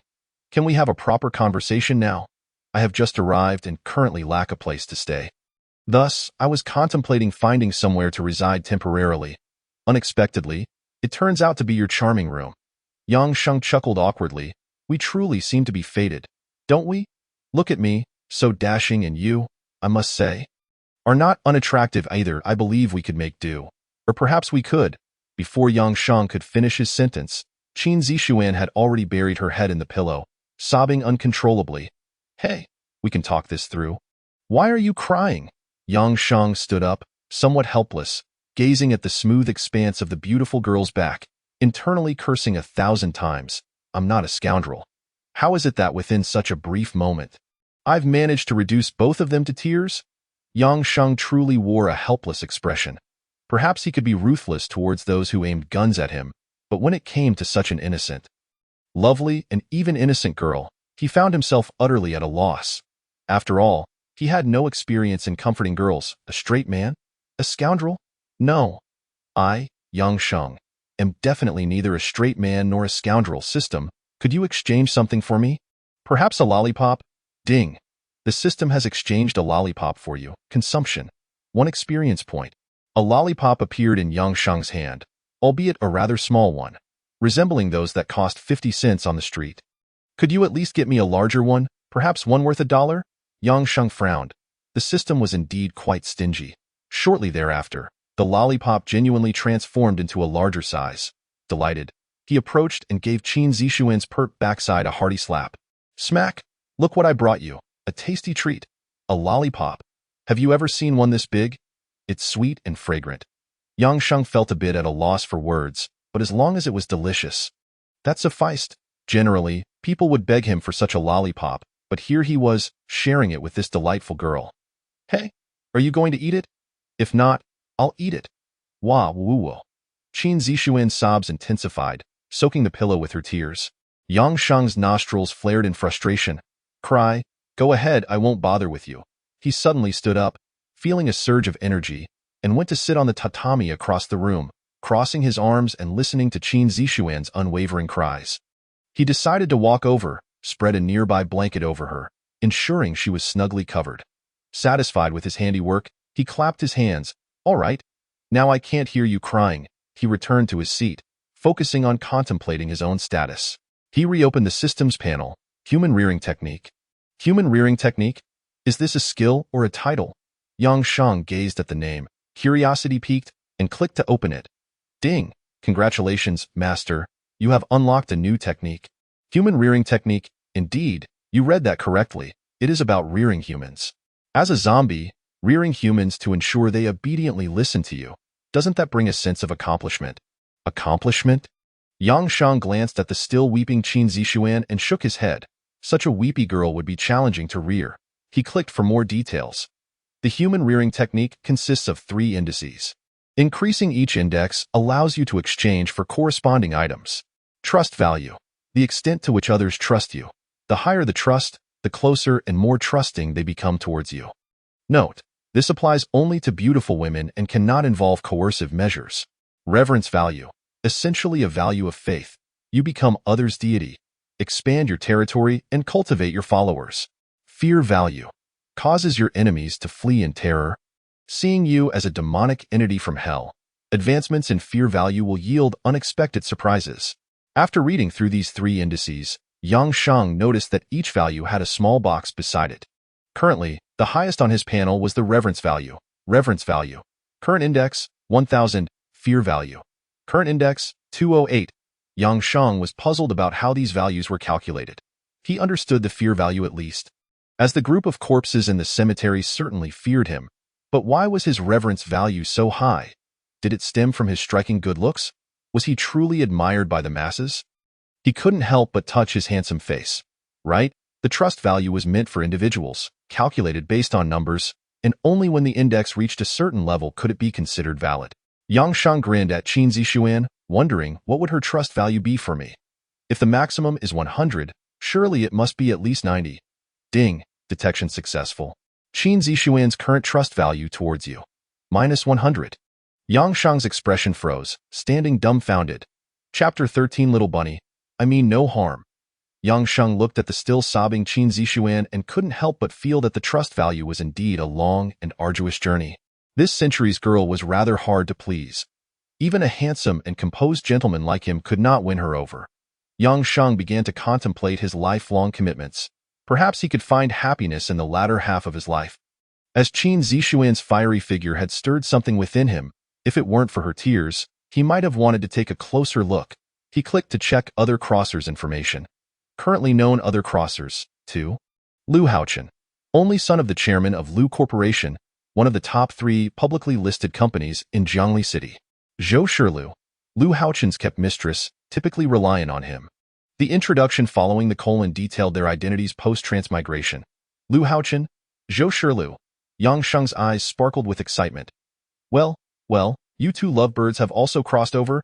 How amusing. Lu Haochen was the wealthy young man who had chased Yang Sheng, forcing him into the SEA.in his previous life. Lu Haochen had significant grievances with Yang Sheng's father.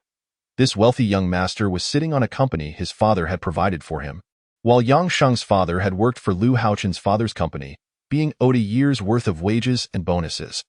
When his father sought payment, Lu Haochen's henchman broke one of his legs, exacerbating an existing issue and leaving him paralyzed. The family's pillar crumbled. Upon learning this in his past life, Yang Sheng was furious but ultimately could only resort to the police. After much trouble, he finally retrieved a small portion of the owed wages. Thus, the animosity between Yang Sheng and Lu Haochen was sealed. How laughable that he had once believed Zhou Shilu, who claimed she had a way to make Lu Haochen repay the debt. Yang Sheng smirked, recalling that she had asked him for the last remaining 2,000 yuan, promising to find a way to collect the money. What a joke. She ended up in his bed instead. Yang Sheng smiled. In the upper right corner of the other crosser's information, there was a one-click tracking location. Tracking location? Yang Sheng grinned and clicked to track. Ding! The location information of other crossers has been integrated into the master's consciousness. Please check, master. Suddenly, a location appeared in Yang Sheng's mind. He opened his eyes wide, grinning. Oh, so, you are over there. I'll be visiting you soon. A bloodthirsty smile crept onto his face as he prepared to deliver some little gifts to them. He opened the window, ready to leap down and surprise the couple.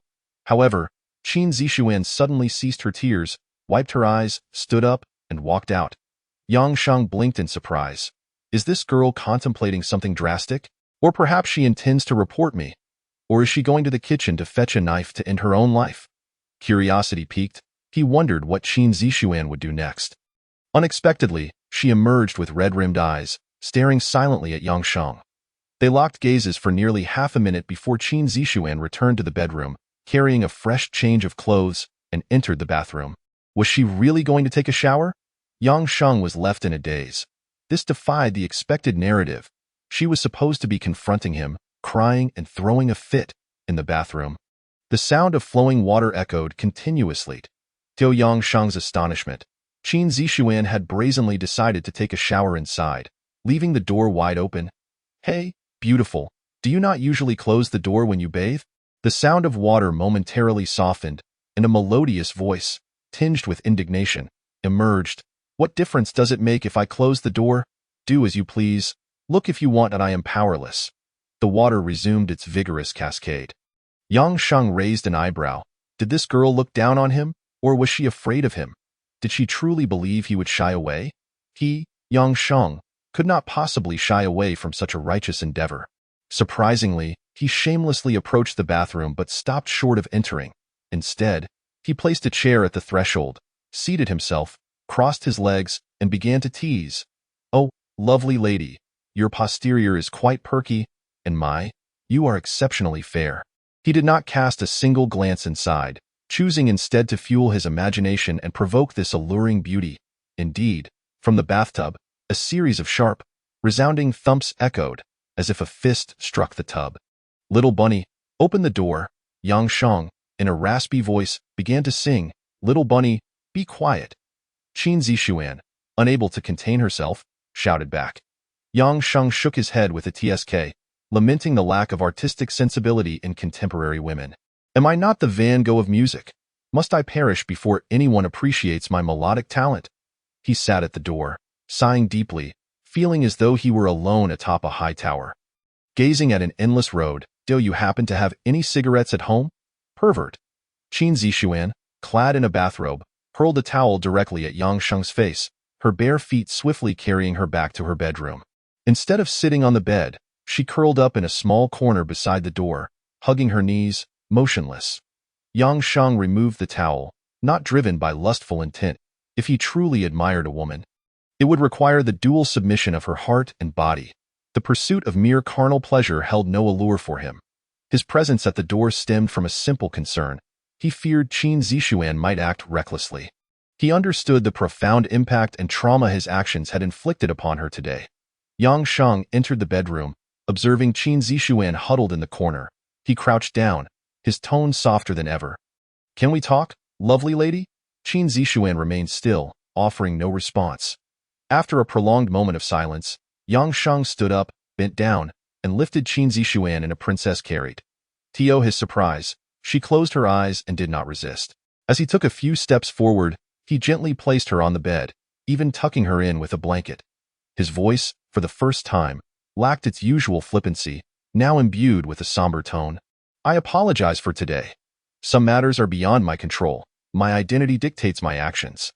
Everything I have done, whether you believe it or not, was never meant to harm you. I will certainly make amends in the future.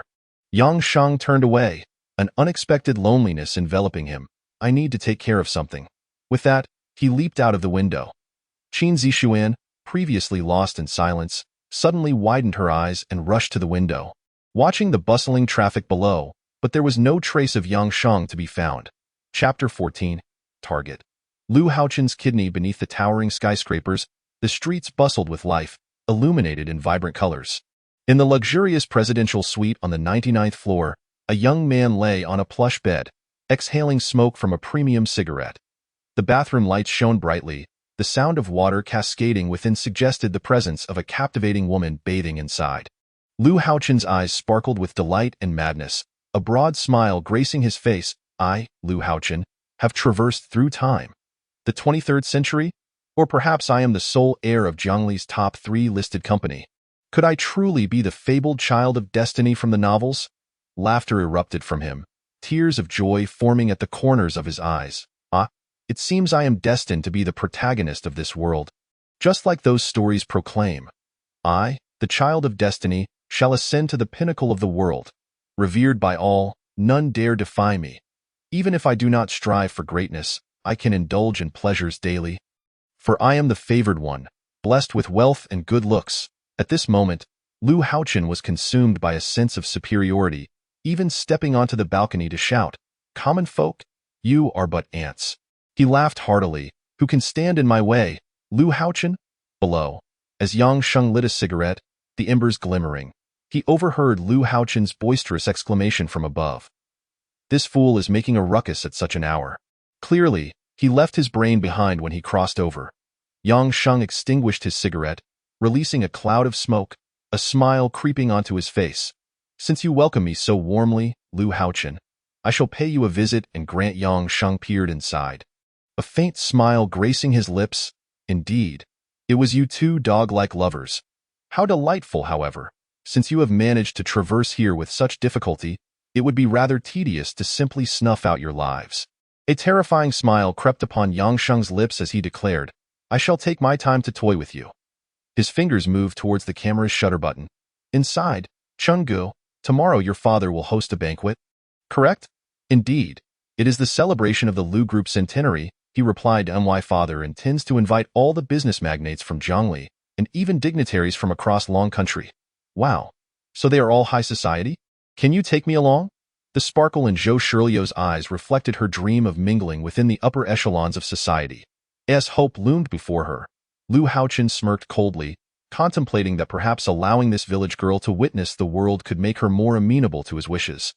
Well, that depends on your performance. I might consider it, Lu Haoqin replied with a grin. Zhou Shirlio's eyes widened in delight. Yes, Shirlu is the best at her craft.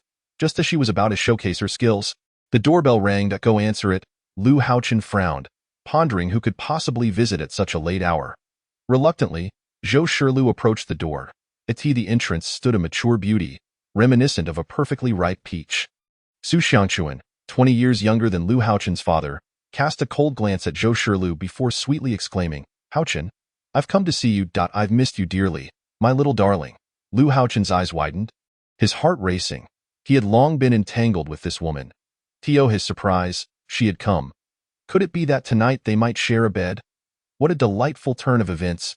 Yang Sheng, camera in hand, wore an increasingly jubilant smile. Such melodrama was typically reserved for films, yet here it was unfolding vividly before him. "Well then, I, Yang Sheng, shall lend you a helping hand." With a flick of his finger, a dark, ominous energy surged forth, infiltrating Lu Haochen's kidney area. Chapter 15. The Abnormal Bureau, Codename. Enchantress. The dark energy silently seeped into Lu Haochen's kidney, burrowing deep within. Instantly, a cataclysmic transformation ensued. Yet Lu Haochen felt nothing. A surge of vitality ignited within him, leaving him unaware of why today felt so intense. Had he grown stronger? He smiled with excitement, recklessly pushing aside his stepmother Su Xiangchuan and Zhou Shilu. The atmosphere brimming with fervor. Yang Sheng, munching on sunflower seeds, reveled in the spectacle. Truly splendid, truly splendid. Alas, cherish this moment. It marks your final opportunity to shine. The dark energy had thoroughly invaded Lu Haochen's kidneys, obliterating nearly all kidney tissue. His current vigor was merely a fleeting echo, a last gasp before his inevitable downfall. Suddenly, Yang Sheng sensed a chilling gaze scrutinizing him. Narrowing his eyes, he revealed a bloodthirsty grin. In a distant high-rise, a striking woman clad in tight black attire, with an icy demeanor, surveyed the opposite building through a Cobra telescope, infrared beams tracing Yang Sheng's outline. The form-fitting fabric accentuated Qin Nanshuang's alluring figure. She was a Level 4 operative of the Abnormal Bureau, known by the codename Enchantress. With a smirk curving her red lips, she mused, "No matter how fast you run, I shall find you." Radiating a cold beauty, she retrieved a satellite phone from her pocket and dialed, "Hello. Calling command center. Calling command center. This is Enchantress. I have discovered." However, Qin Nanshuang's eyes widened in shock, rendering her speechless. The reason was simple. Yang Sheng's figure had vanished from the telescope. "Don't bother searching. I am already behind you," Yang Sheng stated casually as he lit a cigarette. In an instant, Qin Nanshuang's satellite phone was in his grasp, crushed into a ball of scrap metal and tossed aside. Qin Nanshuang stared in disbelief. She could hardly fathom how Yang Sheng had crossed the distance so swiftly. "Another lovely lady has arrived. It seems her status is not ordinary," Yang Sheng remarked nonchalantly, gazing at the horizon. "Which faction do you represent? Or is it the Abnormal Bureau? Seeking death?" Qin Nanshuang's expression hardened, her beautiful eyes narrowing. She swiftly retreated, drawing her revolver, loaded with armor-piercing explosive rounds. Without hesitation, she pulled the trigger. The specially treated rounds soared toward Yang Sheng. Yet, Yang Sheng merely chuckled softly, holding his cigarette in his right hand, while his left hand waved dismissively. Clang! In a blink, several bullets were in his grasp, crushed to dust that trickled through his fingers. With a calm exhale of smoke, he regarded the black-clad beauty with a smile, urging her to continue. Qin Nanshuang's face was etched with shock. What manner of creature was this? She drew her laser infrared gun, but Yang Sheng had already teleported before her, seizing her wrist with a grip akin to a vice. "Did you really think a few shots would suffice? Let go!" Qin Nanshuang struggled but found herself unable to escape. In a swift motion, she performed a backflip, revealing two sharp blades hidden within her heels, aimed directly at Yang Sheng's chest. The sound of tearing fabric echoed as her blades grazed him.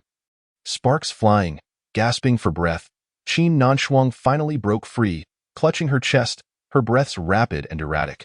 She was indeed a thorny rose. Yang Sheng surveyed the damage to his newly acquired attire, his expression growing colder. Suddenly, a bloodthirsty glint sparked in his eyes. "Did your mother never warn you not to play with fire before powerful men? It can be deadly." Qin Nanshuang, panting, sought an opportunity to flee. This monster was too terrifying. Yet, before she could retreat, Yang Sheng's form abruptly teleported in front of her. She felt an inexplicable paralysis engulf her body as his figure loomed larger in her vision. Having played with fire, she was now to pay the ultimate price. Yang Sheng leaned closer to her alabaster neck, tilting her head aside to reveal her swan-like grace. With a grin, he opened his jaws wide and bit down. His elongated fangs pierced her veins in an instant. Qin Nanshuang's face drained of color, her eyes widening in horror. After a prolonged moment, Yang Sheng withdrew, observing her now vacant gaze as if she were a different person entirely. His fangs had ruptured her blood vessels, yet rather than draining her blood, he had employed a soul-controlling technique. With a current level of LV2, he intended to directly manipulate her consciousness, bending her will to his own. Now, Qin Nanshuang had become entirely subservient to Yang Sheng. Whatever he commanded, she would obey. Which department do you represent? What is your true identity? I am Qin Nanshuang, she replied blankly, her demeanor respectful. I am a level 4 operative of the Abnormal Bureau. Possessing expertise in firearms and agility, codename Enchantress. I am a member of the Black Rose Special Forces. Yang Sheng mused, nodding as he pieced together her identity. His gaze sharpened as he caught sight of a helicopter approaching from the horizon. They arrive with remarkable speed, he chuckled. Crafting a concealment talisman, he temporarily cloaked himself. Understanding the urgency of his departure, he realized that the Abnormal Bureau would require careful handling. As for Qin Nanshuang, she would serve as the perfect undercover agent. All right, consider this incident as though it never occurred. Whatever needs to be done, let it be done. Indeed. Qin Nanshuang nodded slightly.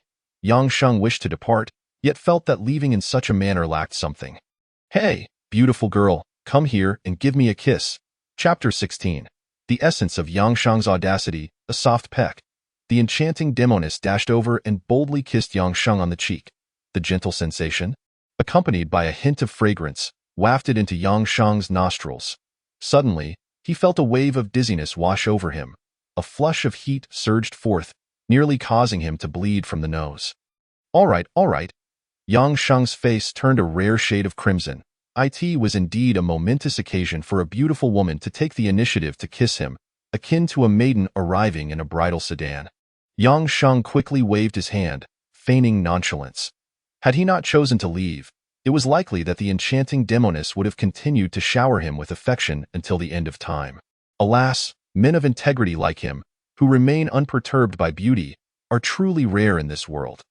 Yang Sheng shook his head, hands clasped behind his back, embodying the visage of a good man, already extinct in this world. As his figure gradually faded into the air, disappearing at the horizon, the enchanting demoness stood on the rooftop, watching Yang Sheng depart. In her heart, Yang Sheng was now her master, her inner deity. This was a manifestation of soul control, deeply ingrained in her very being. Rumbling, a Nightingale helicopter thundered onto the rooftop, circling above. Report. Enchanting demoness sighted. Request to bring her back. The demoness' eyes had returned to their normal hue, yet deep within her consciousness lingered an absolute obedience to Yang Sheng.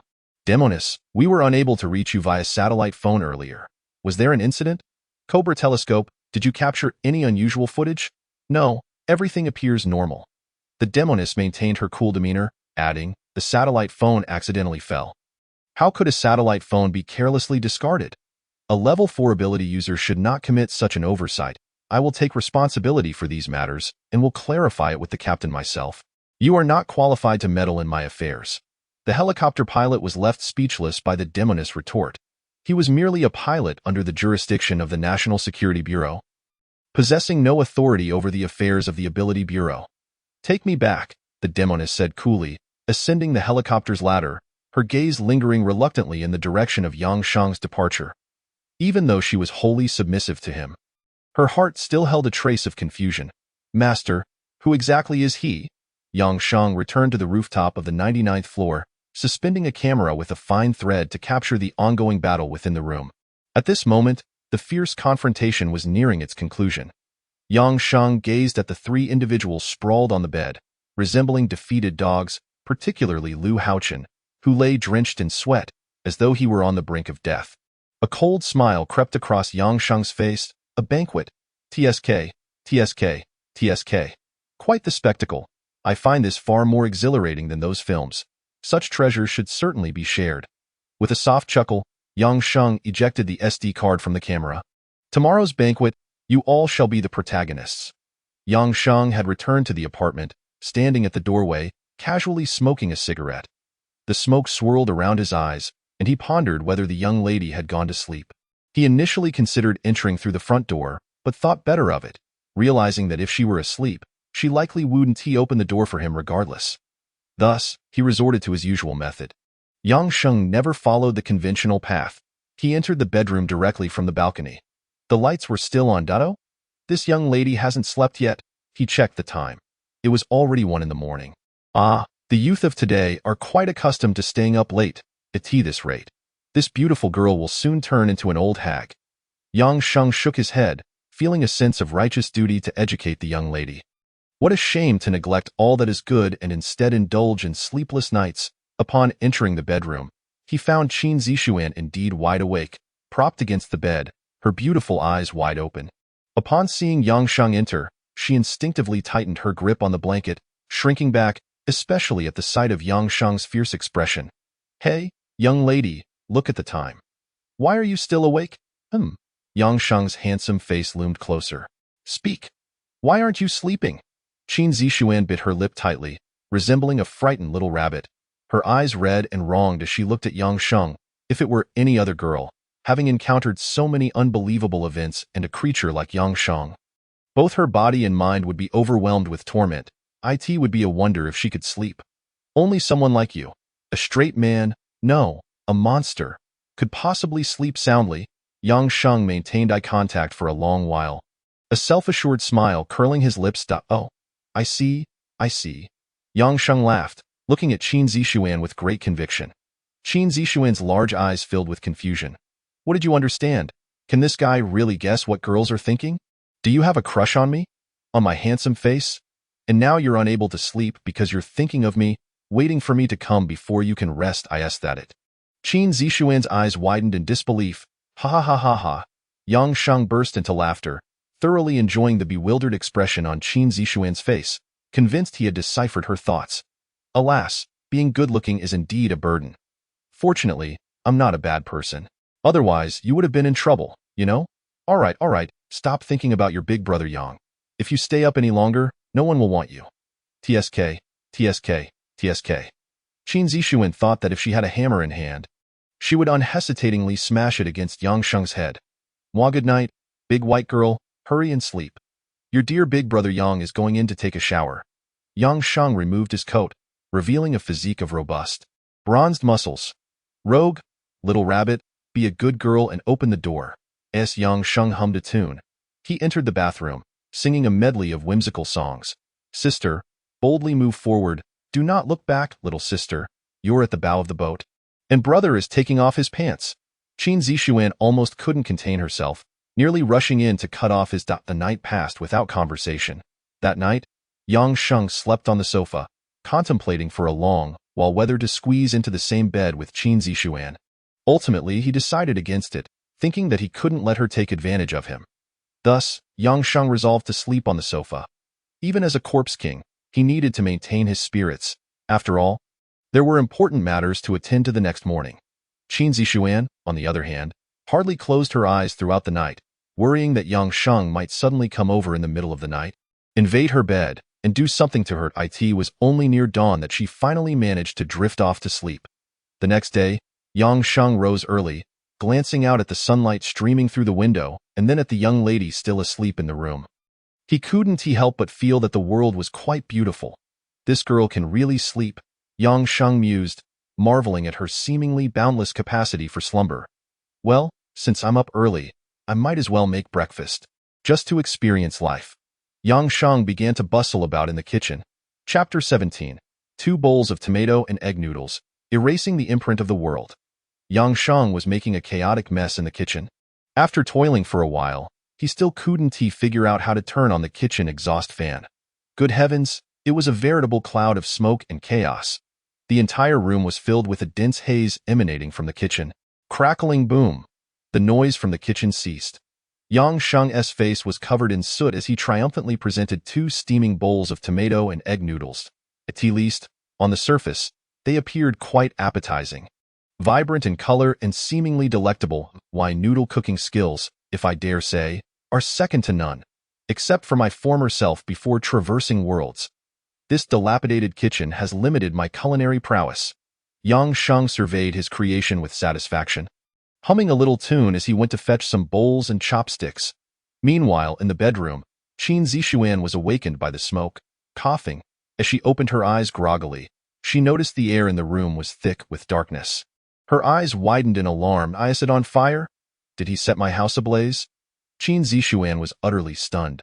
Quickly throwing on a coat and rushing out, she had to hurry to extinguish the flames. Yang Sheng was too reckless. Did he want to burn himself alive? Then she saw Yang Sheng emerging from the kitchen, bowls and chopsticks in hand. Her face was shrouded in darkness, as if she had just emerged from a mining site. On the table, 2 bowls of steaming egg noodles awaited. Qin Zixuan's beautiful eyes widened in surprise, momentarily at a loss for words. Huh? The stunning beauty is awake. You truly can sleep. Come and savor your brother Yang's culinary skills. Yang Sheng, beaming with delight, set down the bowls and chopsticks, even pulling out a chair for her. You got up so early, and this is what you cooked? Qin Zixuan questioned in disbelief. Yang Sheng sat obediently, hands resting on his knees, head held high, wearing a proud expression as if to convey to Qin Zixuan. Come on, praise me. Are you really cooking, or do you intend to set fire to my kitchen? Qin Zixuan furrowed her brows and inquired. Yang Sheng's mouth dropped open in astonishment. Hey, you big white girl, do you have any conscience? I woke up so early, toiling away in your shabby kitchen for ages, preparing this perfect egg noodle dish. If you won't praise me, at least don't throw accusations. The more he spoke, the angrier he became. Tell me, does your kitchen even have a range hood? There's no stove with a visible switch. If it weren't for my cleverness, spotting a gas canister nearby, which was covered in dust, and connecting it, would you even be able to enjoy such a delicious meal? Qin Zixuan's eyes clouded with confusion. Gas canister? That's a waste gas container. It's filled with burned exhaust. With a loud bang, Yang Sheng slammed his palms on the table, startling Qin Zixuan, who jumped in her seat. Yang Sheng, slightly annoyed, firmly pushed her back into her chair, thrusting chopsticks into her hands. Eat? No more nonsense. With a wolf-like expression, he added, if you don't eat these noodles, don't blame me for devouring you instead. Qin Zixuan sat trembling in her seat, feeling both frightened and wronged. I haven't washed up yet. Yang Sheng exhaled sharply, yanking her up, and with a resounding smack, he playfully swatted her rear, which was delightfully bouncy. The sensation nearly made him lose control and give it a few more taps.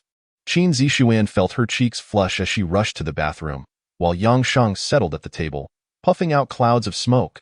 He glanced at the system interface and noticed a red, atop the mail symbol in the upper right corner. Clicking on it, he found, ding, system notification. The master can now activate the one-click deletion of world imprint function. Upon deletion of the world imprint, all previous imagery associated with the master in this world will be obscured. The system will also erase the master S-form and traces. Note: current world harbors unpredictable dangers. The master S current level is insufficient. Failure to erase may pose a significant life threat. Erase world imprint. Free usage remaining 1-1. A cold glint flickered in Yang Sheng's eyes. Unpredictable dangers? Erasing it would certainly be beneficial. At least that swarm of pesky Dragon Heart Domain and Ability Bureau 1T trouble him for the time being. As for the future, the instances of deleting the world imprint probably wouldn't remain free. Yang Sheng contemplated that he might need to alter his appearance or wear a mask to avoid being pestered incessantly. His primary concern was to elevate his level. Erase. Master's world imprint deletion in progress. Ding. Deletion successful. As the system's voice echoed, within the archives of the Dragon Heart Domain, to avoid censorship, all names have been altered. The staff gaped in shock. Report. Urgent report. The imagery data of the entity known as the Corpse King has been entirely obliterated. The few remaining virtual 3D projections were left with nothing but chaotic sounds. Their faces obscured. What? All data repositories have been destroyed. Can we still conduct a global search and localization? The anxious deputy director of the Ability Bureau rushed in, his expression grim. The image data staff, filled with urgency and helplessness, replied, the Eye of Heaven system has been forcibly shut down. The imagery is incomplete, rendering tracking impossible. We cannot conduct a worldwide search. They ruled out a hacker invasion, instead feeling an indescribable sense of dread and shock. As if the data had been annihilated from existence, not by any hacker, but by an incomprehensible force, like the hand of a god, fabricating destruction at will. The entire Ability Bureau fell silent in the wretched domain. The highest FBI command center also saw all imagery data related to Yang Sheng completely destroyed. Report, sir, all imagery of the monster from the Dragon Heart domain. Before the speaker could finish, he was interrupted by Joseph. His face twisted in anger. What monster from the Dragon Heart domain? Didn't I tell you not to concern yourselves with that? Just check the cause briefly. As long as other data is intact. That's what matters. I don't care. In the Sunrise Empire, no one paid heed to the matter. The data was relegated to the very bottom, with no one managing it. The Wuxian domain was the most stirred. Where on the highest sacrificial platform, Yang Sheng's virtual image had its face grotesquely warped, rendering him unrecognizable. The citizens below, participating in the ritual, were left dumbfounded. Our witch god? He has no face? How dare you insult the witch god? I'll choke you. Cough, cough. No, look up for yourself. He truly has no face. Suddenly, all the worshippers knelt, crying out, "The witch god has manifested. The witch god has manifested." It must be that the witch god does not wish to reveal his handsome and steadfast visage. Even the red-robed chief was stirred, dropping the serpent staff in his hand, kneeling on the ground. "Witch god, we obey you.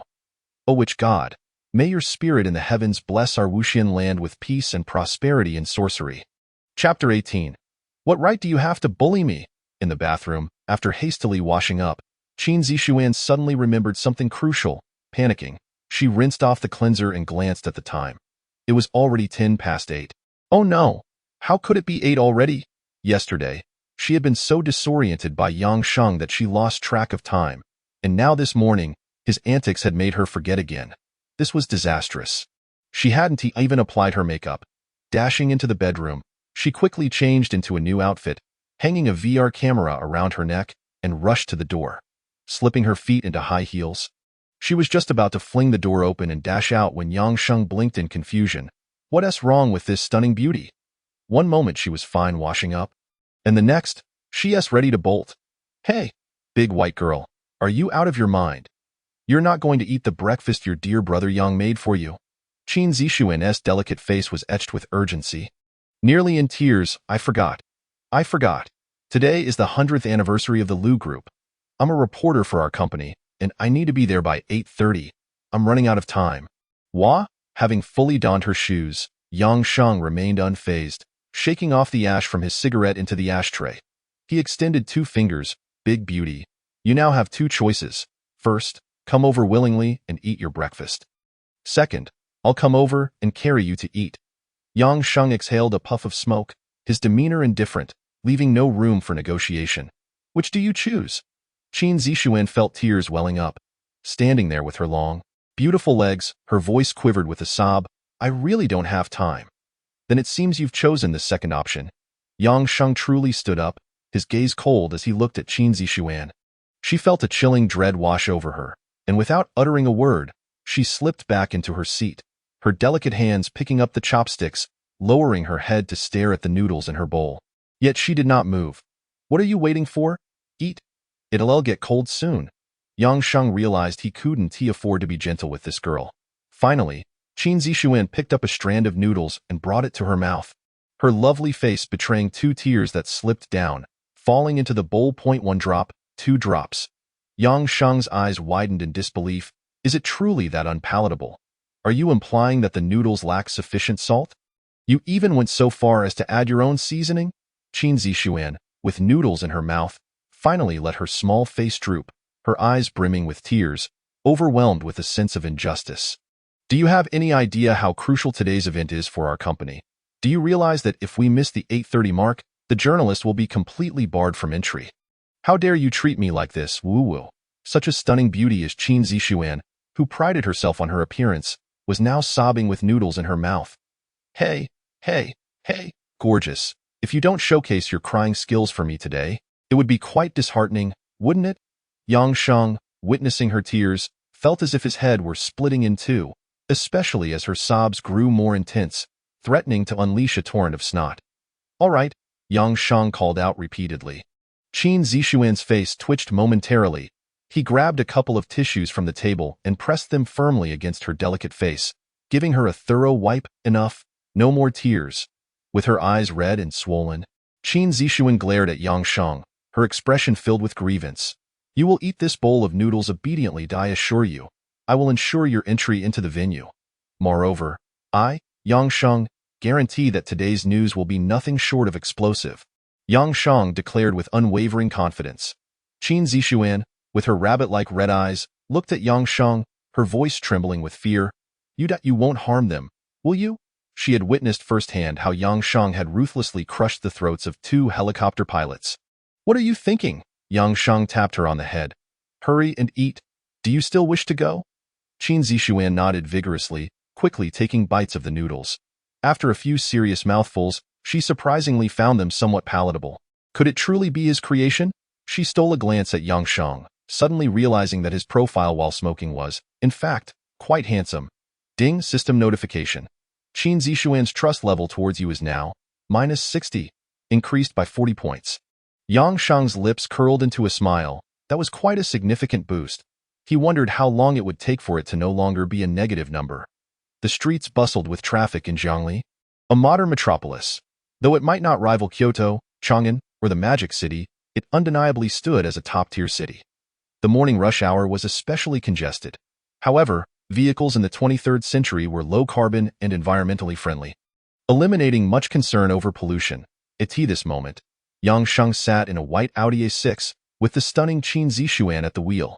Her face was filled with anxiety, while he remained nonchalant, leisurely observing the scenery.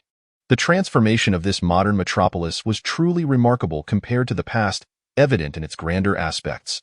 After a tense drive filled with honks, Qin Zixuan finally parked in front of a magnificent restaurant. As they stepped out of the car, they were met with a scene of overwhelming crowds, a veritable sea of people. The journalists formed a barrier that was at least 5 meters thick. Not including the onlookers surrounding them, it was already 850.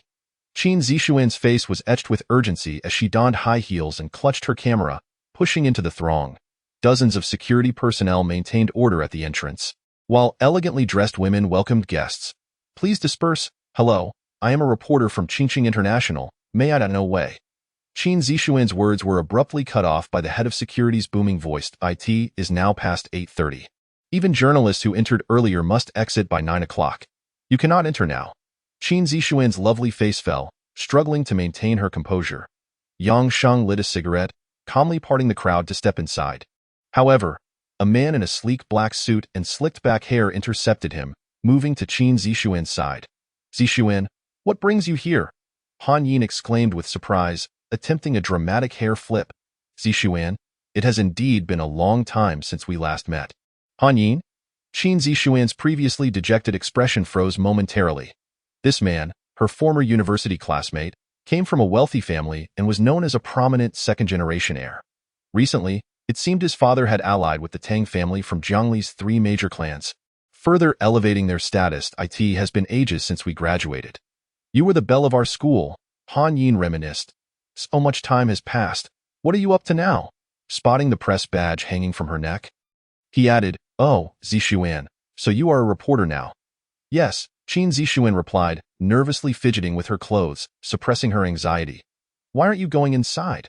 Han Yin asked, feigning ignorance. "Brother, on my behalf, could you let Zixuan in?" He smiled at the head of security, signaling subtly. The head of security hesitated, his expression growing conflicted.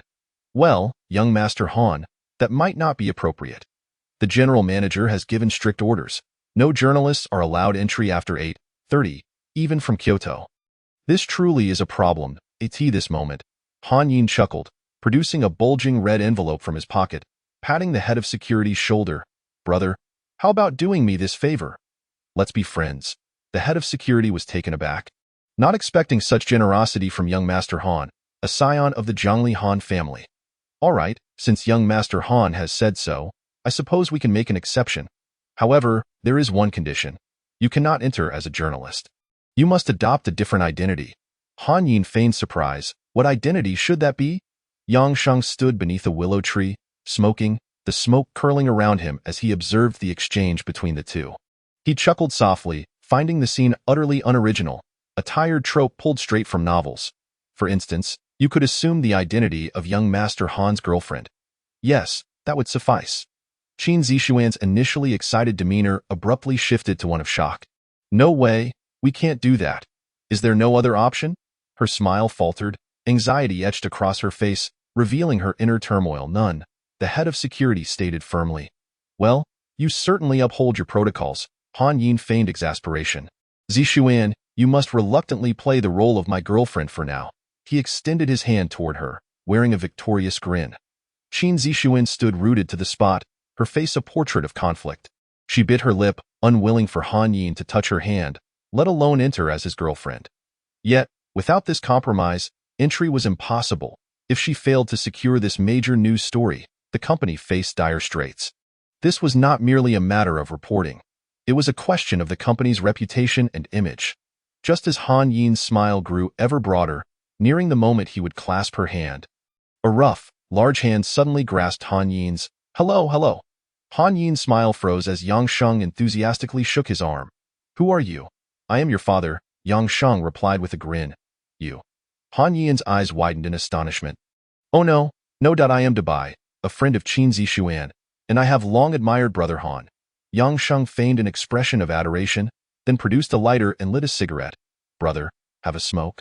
Upon seeing this, Han Yin thought that Qin Zixuan's friend was rather agreeable. He leaned in to take a puff, hoping to do Qin Zixuan a favor. Just as he did, Han Yin let out a heart-wrenching scream. As two large blisters formed on his lips, the fiery tip of the cigarette had inadvertently lodged itself in his mouth, drawing the attention of everyone outside the hotel. What the hell is wrong with you? Han Shaoan exclaimed, hopping around in pain. Yang Sheng wore an innocent look. Han Xiao, I truly apologize. You see, I was just so excited to see you alive. He then patted Han Yin's back. Duong duong. Han Yin felt as though an iron hammer was relentlessly pounding on his spine, causing him to double over. Yu. Stop it. Yang Sheng chuckled and complied, noticing Han Yin's bent posture, and with a feigned concern said, Han Xiao, is your back not in good shape? Is there something wrong with your kidneys? That won't do.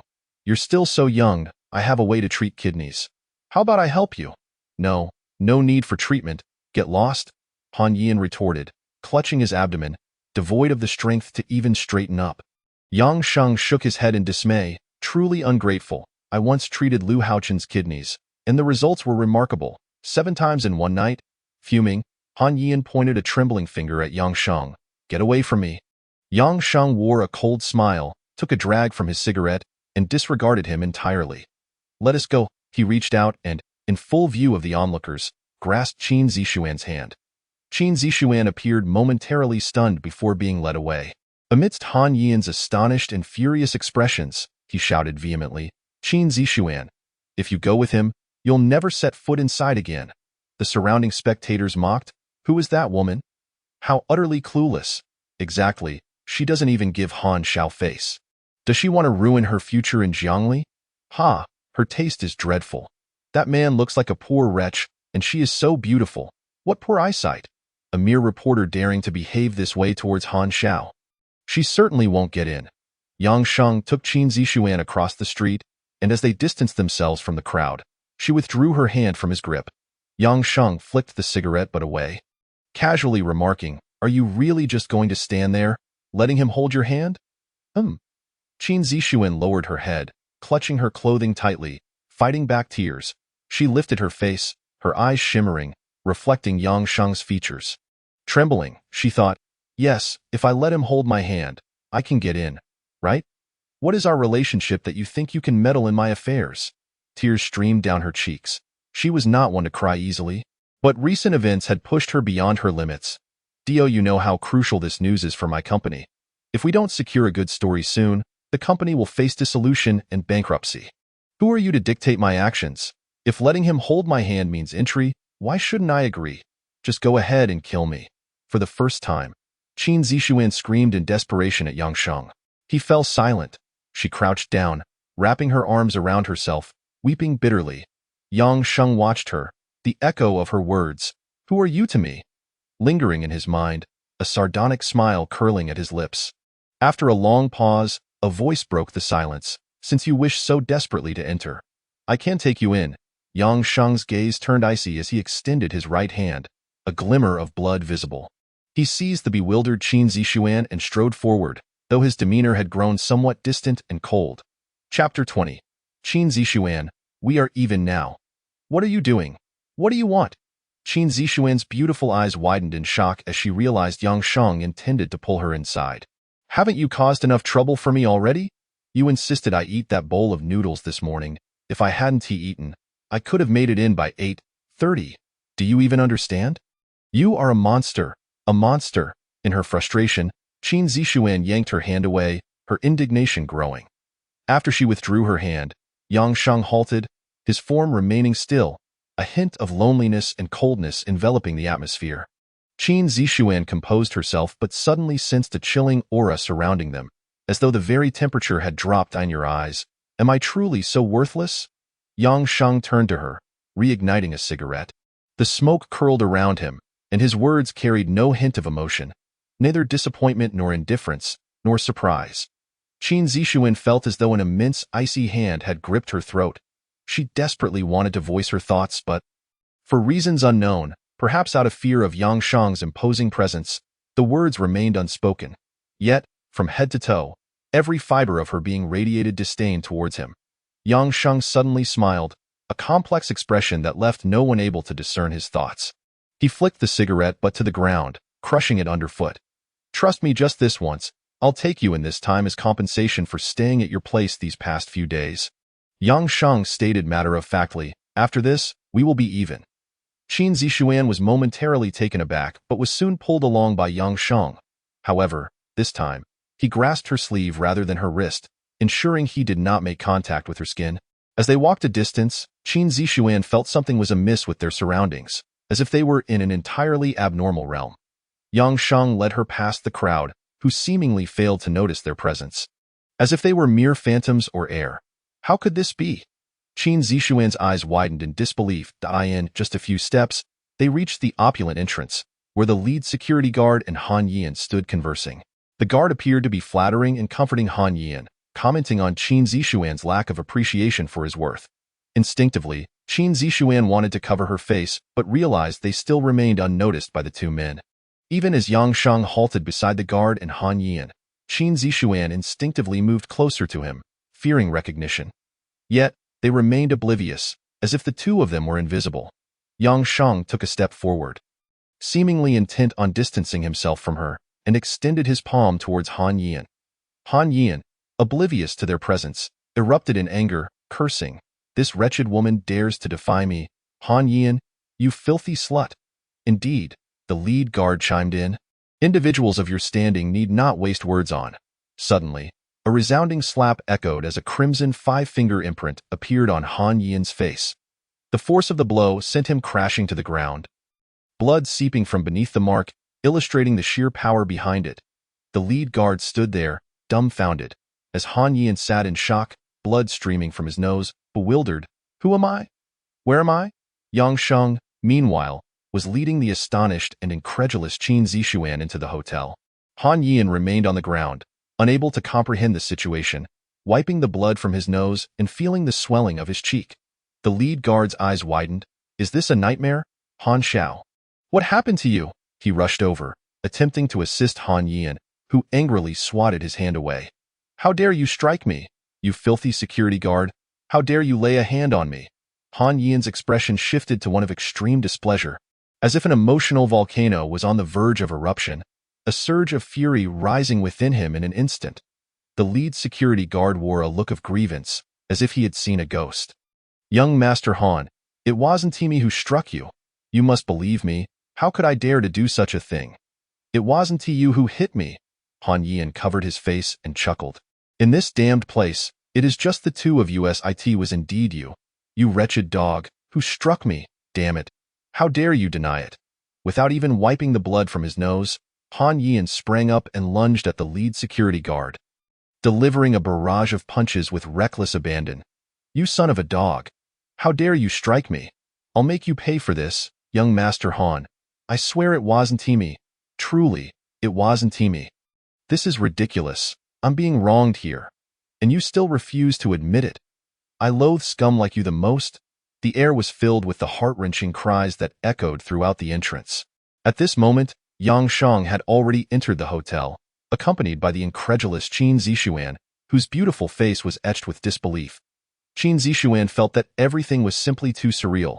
Why couldn't the people around them, including guests and security guards, see them? Does invisibility truly exist in this world? However, the moment Yang Sheng stepped into the hotel, he said not a word. The first thing he did was release his grip on the hem of Qin Zixuan's garment. All right, you're inside now. Yang Sheng adjusted his collar and chose an unoccupied spot to dispel the invisibility charm. How did you do that? Qin Zixuan's face was one of utter disbelief. Is invisibility really possible in this world? Yang Sheng extended his wrist, fastening the buttons of his shirt with a cold and indifferent expression. There are some things you neither need to know nor should concern yourself with. Just because it surpasses your understanding does not mean it does not exist in this world. Yang Sheng smiled faintly. Beautiful lady, this will be the last time I call you that. Our transaction is settled. With that, he strode forward without a hint of longing, not even glancing back at Qin Zixuan. As she watched his retreating figure, Qin Zixuan felt as if she had severed a vital connection, losing something of immense importance in her life. She should have felt joy and excitement at being in the hotel. Yet at that moment, she could not summon any happiness. Chapter 21. The Invasion of Lu's Group, Main Quest activated. A sense of loss enveloped Qin Zixuan as she watched Yang Sheng depart, her beautiful eyes reflecting a complex array of emotions. She couldn't shake the feeling that perhaps she had done something wrong. Yet, she too had her own burdens to bear. How strange it is, she thought. Why should I concern myself with the thoughts of a monster? Quickly, she resolved to focus on the interview and filming. Otherwise, it would indeed be too late. Qin Zixuan's gaze hardened, her delicate feet striding in high heels towards the banquet center. The event had yet to commence, and guests were still arriving, but the tiered seating in the reception hall was already filled to capacity. With each notable figure that arrived, throngs of people, resembling a swarm of flies, flocked towards them. Journalists, too, kept pace, snapping pictures eagerly. Welcome Chairman Shan Minghui of the Great Wall Group and his wife. Welcome M.R. Li Zhang, owner of House and Electric Company. A crowd eager to gain favor with these influential individuals surged forward, encircling the elegantly dressed elite. Qin Zixuan, clutching her camera, squeezed into the throng. After capturing a few shots, she was interrupted by a voice filled with urgency and excitement. Zixuan, you made it. I thought you'd be late and wouldn't get in. You had me worried sick. The news for Qingqing International must be exposed. The general manager of Qingqing International let out a long sigh. I was just thinking about how to facilitate your entry here. And lo and behold, you walked right in. He regarded Qin Zixuan with appreciation. She smiled faintly, though her expression was somewhat awkward and strained. Despite filming the news, her eyes scanned the venue, searching for him. Where did he go? Adjacent to the reception hall was a grand dining area, boasting an extravagant buffet laden with an array of exquisite delicacies. The financial and material power of Lu's Group was truly awe-inspiring. Qin Zixuan surveyed the area but found no trace of Yang Sheng. It wasn't due to him being invisible. Rather, he had made a beeline for the buffet. My goodness, look at all this food. Yang Sheng was mesmerized by the sheer variety of delicacies before him. It wasn't that he lacked experience. Rather, the sheer volume of food was overwhelming. He could hardly count it in half an hour. All right. Since you are so generous in your hospitality, I shall not be polite. Yang Sheng, with a stack of plates in hand, began to fill them at lightning speed, piling everything he deemed appetizing onto his plates. The tower of plates soon reached heights surpassing his own. Nearby diners gazed at Yang Sheng's overflowing plates with wide eyes, as if they had seen a ghost. Had he never eaten before? Was he perhaps a famished spirit from a past life? Yet, even if one hadn't eaten for 3 days, surely it wouldn't be to this extent. Yang Sheng paid no mind to the stares around him. The soaring eagle in the sky would not concern itself with the thoughts of ants. He focused solely on shoveling food into his mouth, as if his stomach could never be full. This durian pastry is delightful. I should grab another later.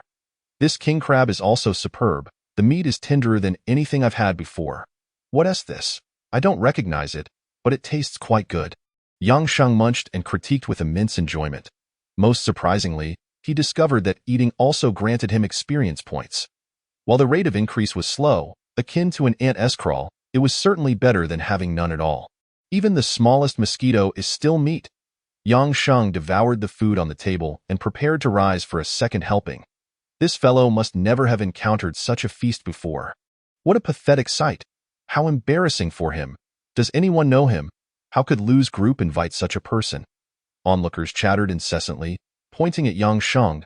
A pair of blonde-haired, blue-eyed foreigners looked on in awe at Yang Sheng's voraciousness, their eyes reflecting admiration and respect. This man from Longxin Domain is truly remarkable. To eat so heartily in such a setting surely speaks to a person of great willpower. A throng of people, eager to curry favor, surrounded the two foreign guests. Mrs. Hans, do you have a moment? May we show you our business proposal? Mr. Tom, welcome to Longxin Domain. If you're considering investing here, you must come find us. Waves of people continued to swarm around. Yet, this blonde-haired, blue-eyed couple paid them no mind. I believe that man is extraordinary. Perhaps we should speak with him. There may be surprises in store. Mr. Tom nodded, his eyes glimmering with recognition. Sometimes, the thought processes of these foreigners can be quite perplexing.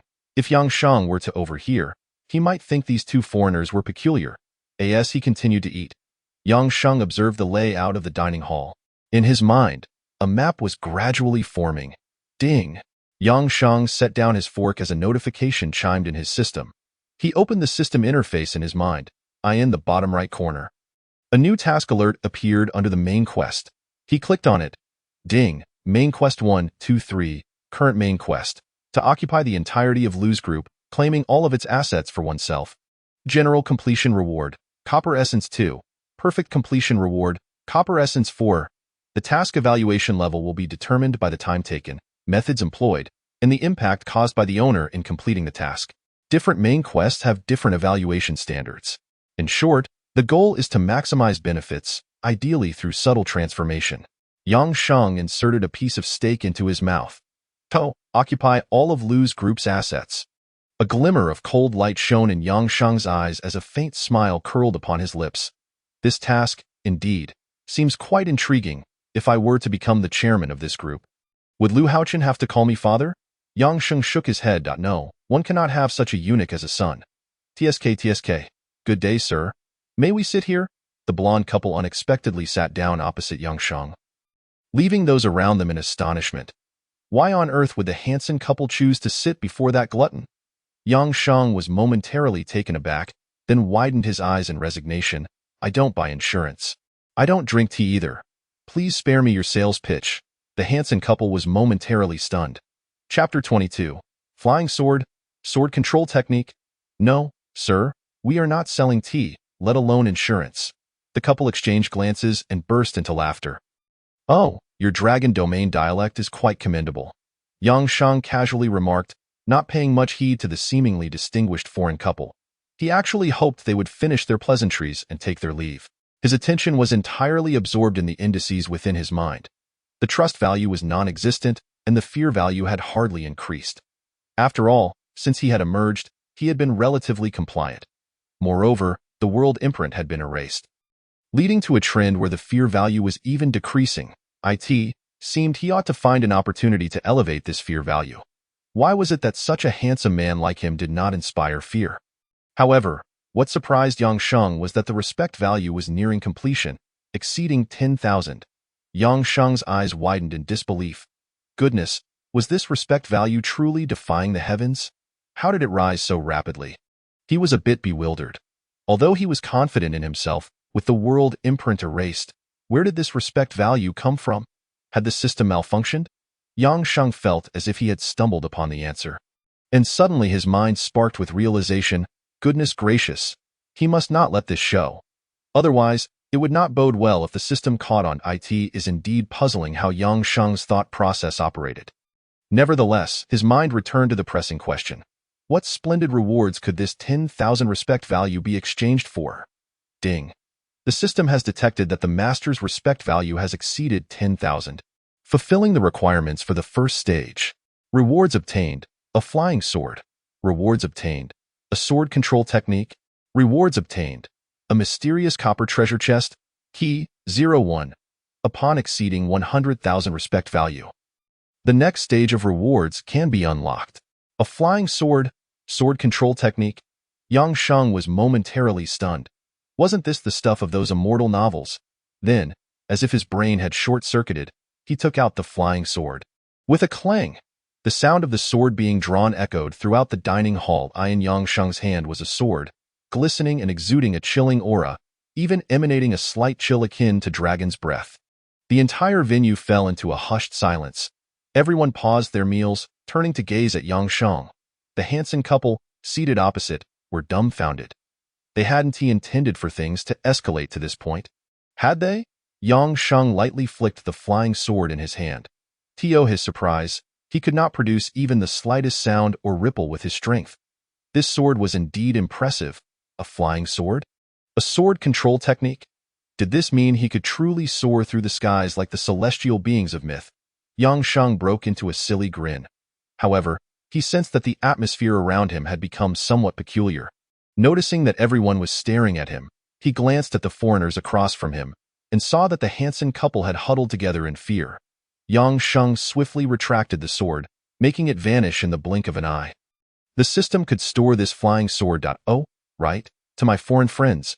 You may not know, but this is our Dragon Heart domain's unique way of extending hospitality to foreign guests. It's merely a magic trick. You see? Yang Sheng gestured animatedly to explain to the foreign couple. The Hansens appeared somewhat bewildered, nodding dazedly. Did you just see that? I summoned a sword with a swoosh, and then it vanished with a whoosh.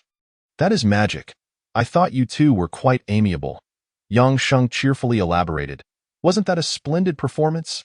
The Hansen couple swallowed hard, pondering the improbability of actually bringing a sword inside, as security would surely not permit it. Your Dragon Heart domain's manner of treating guests is indeed quite distinctive. Yang Sheng waved his hand, taking a hearty bite of steak. Indeed, we in the Dragon Heart domain are known for our warmth. Look how courteous we are. If you find it lacking, I could perform another trick, perhaps even make it fly about. No, no, the Hansen couple fervently shook their heads.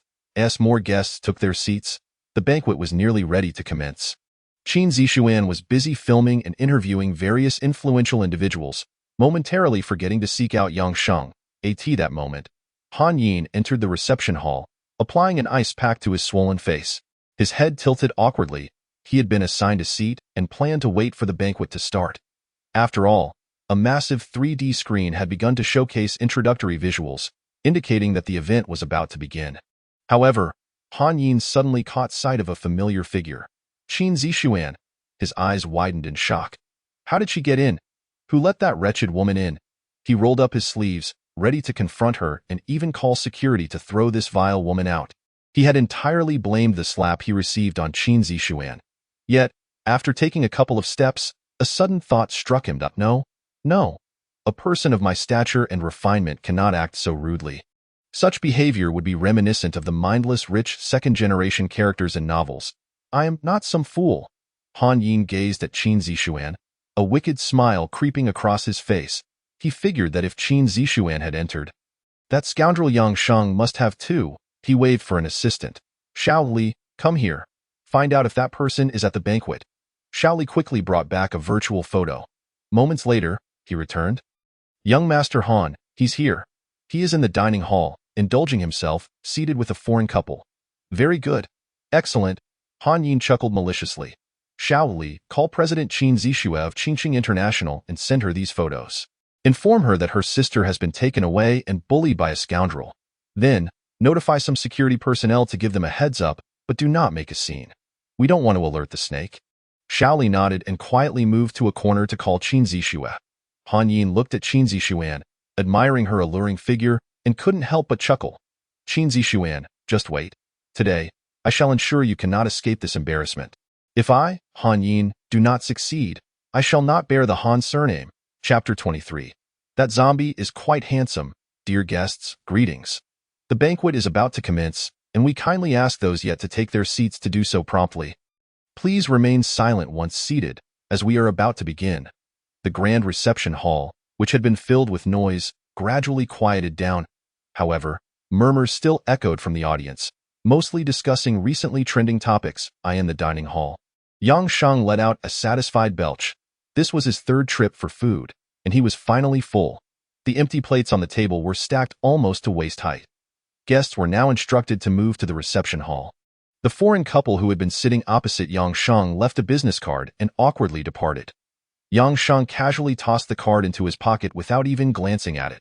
He had no interest in such trivialities. After patting his full belly, he did not head towards the reception hall. The banquet was about to begin. A smile crept onto Yang Sheng's face. It was time to present them with a gift. He lightly clapped his hands. Yang Sheng's entire figure vanished in an instant, leaving behind the screen management room. That moment, the room was filled with various complex mechanical operations, with a dozen large LCD screens overhead displaying the virtual VR images for the banquet. "Are you all ready?" The banquet manager bellowed at the group of programmers. "We are prepared. We've already tried 4 times. And this is the 5th. The team leader of the programmers proudly declared, "There will absolutely be no mistakes. Every process has been timed down to the millisecond. Excellent. After this banquet, each of you will receive a raise." The banquet manager left, thoroughly satisfied. The programmers erupted in cheers, eagerly commencing the final round of checks. Suddenly, a series of knocks echoed at the door. "Who is it?" a programmer queried, puzzled. Could it be the banquet manager again? "Didn't we clarify everything just now? Takeout. Your ordered takeout." The programmer at the door was bewildered. Did anyone order takeout? All the programmers shook their heads. "Open the door. Your manager ordered it for you. He said he wanted to reward you." The programmer at the door was overjoyed and promptly opened it, however. Standing there was a man leaning against the doorframe, smoking indifferently.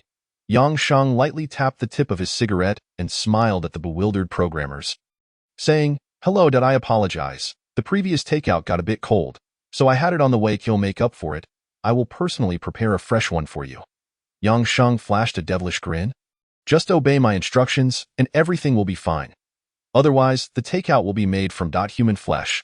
"Ren Lingzhu," exclaimed one of the programmers, "My goodness, Lu Corporation truly is one of the 3 major conglomerates in Jiangli. They even managed to invite our giant overlord, Ran Zhang. Although he isn't part of the formal power structure, he is undoubtedly the kingpin of Jiangli's underground forces."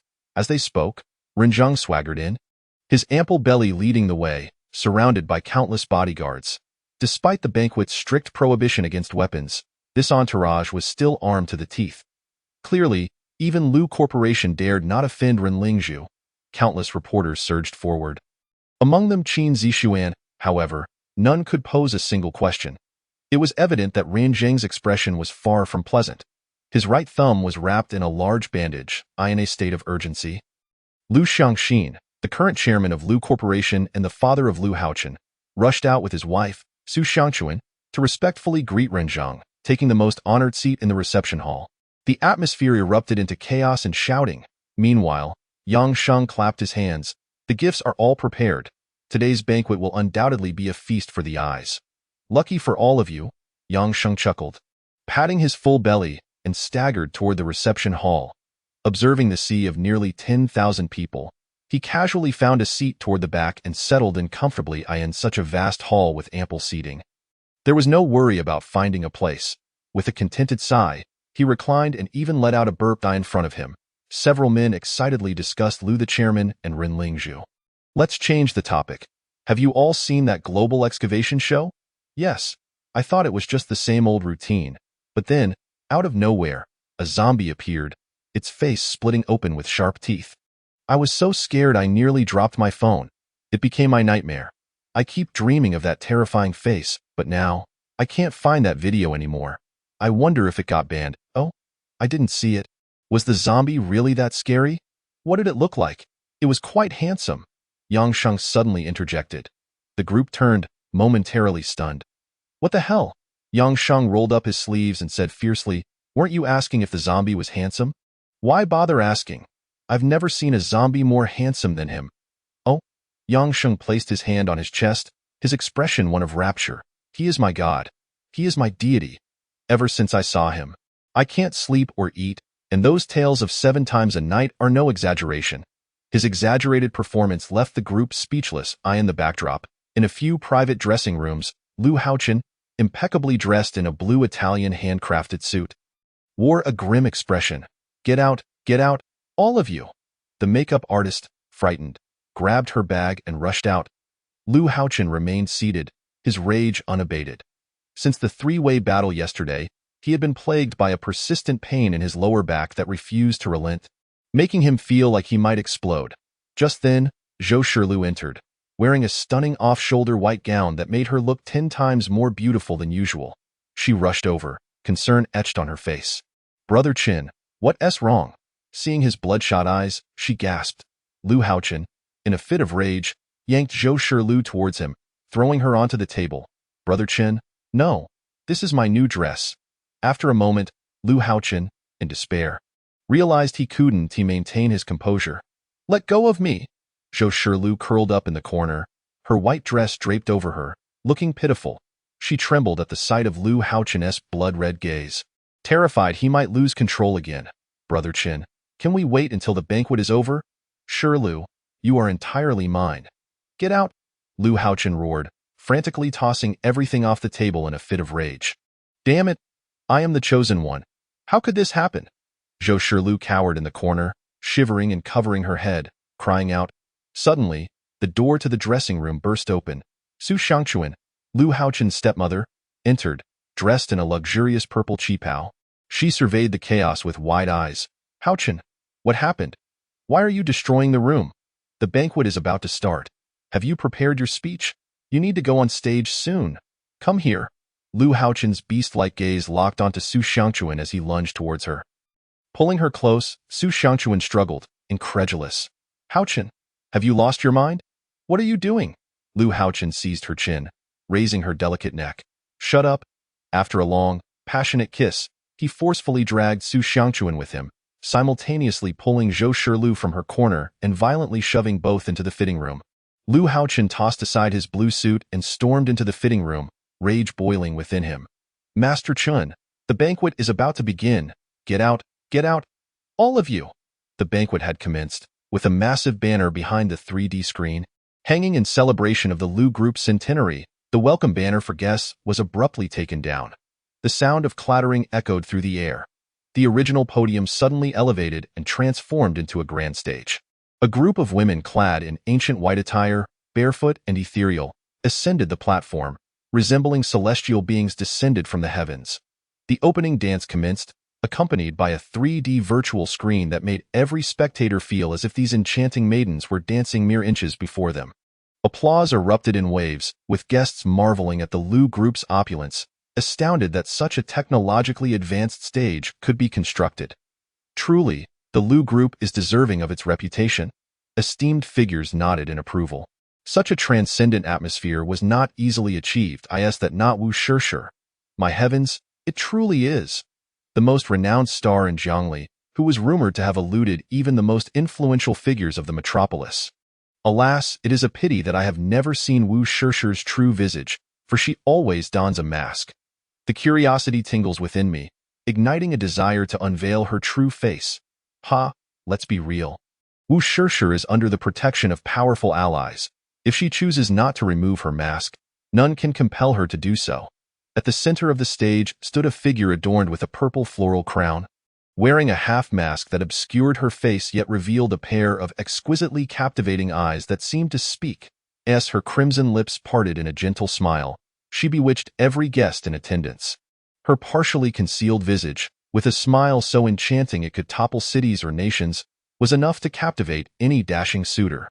Not to mention her exquisitely soft and perfectly proportioned figure, with delicate ankles adorned with tiny bells, which caused the guests to gaze in awe, their breaths quickening. Yang Sheng lounged casually, nonchalantly peeling a banana he had produced from who knows where, savoring it with a series of smacking sounds. This girl is quite attractive, he remarked. With advancements in technology, these young ladies have truly become stunning. Yang Sheng couldn't help but express his admiration. In this parallel world of the 23rd century, women had grown increasingly beautiful. As for Wu Shishi, if beauty and grace were graded on a scale of 100, she would undoubtedly score a 98 in Yang Sheng's eyes. Qin Zixuan was already quite lovely, and though her features remained hidden beneath the mask, Yang Sheng sensed that even she might pale in comparison to Wu Shishi. Perhaps only Qin Zixue, with her frosty demeanor and figure, could rival Wu Shishir. No, wait. My dear sister and is the most beautiful. The image of an exquisite woman, tender to the core, filled Yang Sheng's mind. I in his heart, no one could surpass her. Suddenly, Yang Sheng's expression turned somber, and he fell into silence. He placed a cigarette to his lips. Recalling in Iran's gentle admonition, Yang Sheng, you mustn't smoke. Her melodious voice echoed in his mind. Yang Sheng put the cigarette away. If there ever came a day when he lost his sanity, the only person in this world who could awaken him and command his obedience would be in Iran. His dear sister. Yang Sheng's gaze shifted, momentarily dismissing Wu Shishir. A newfound determination ignited within him.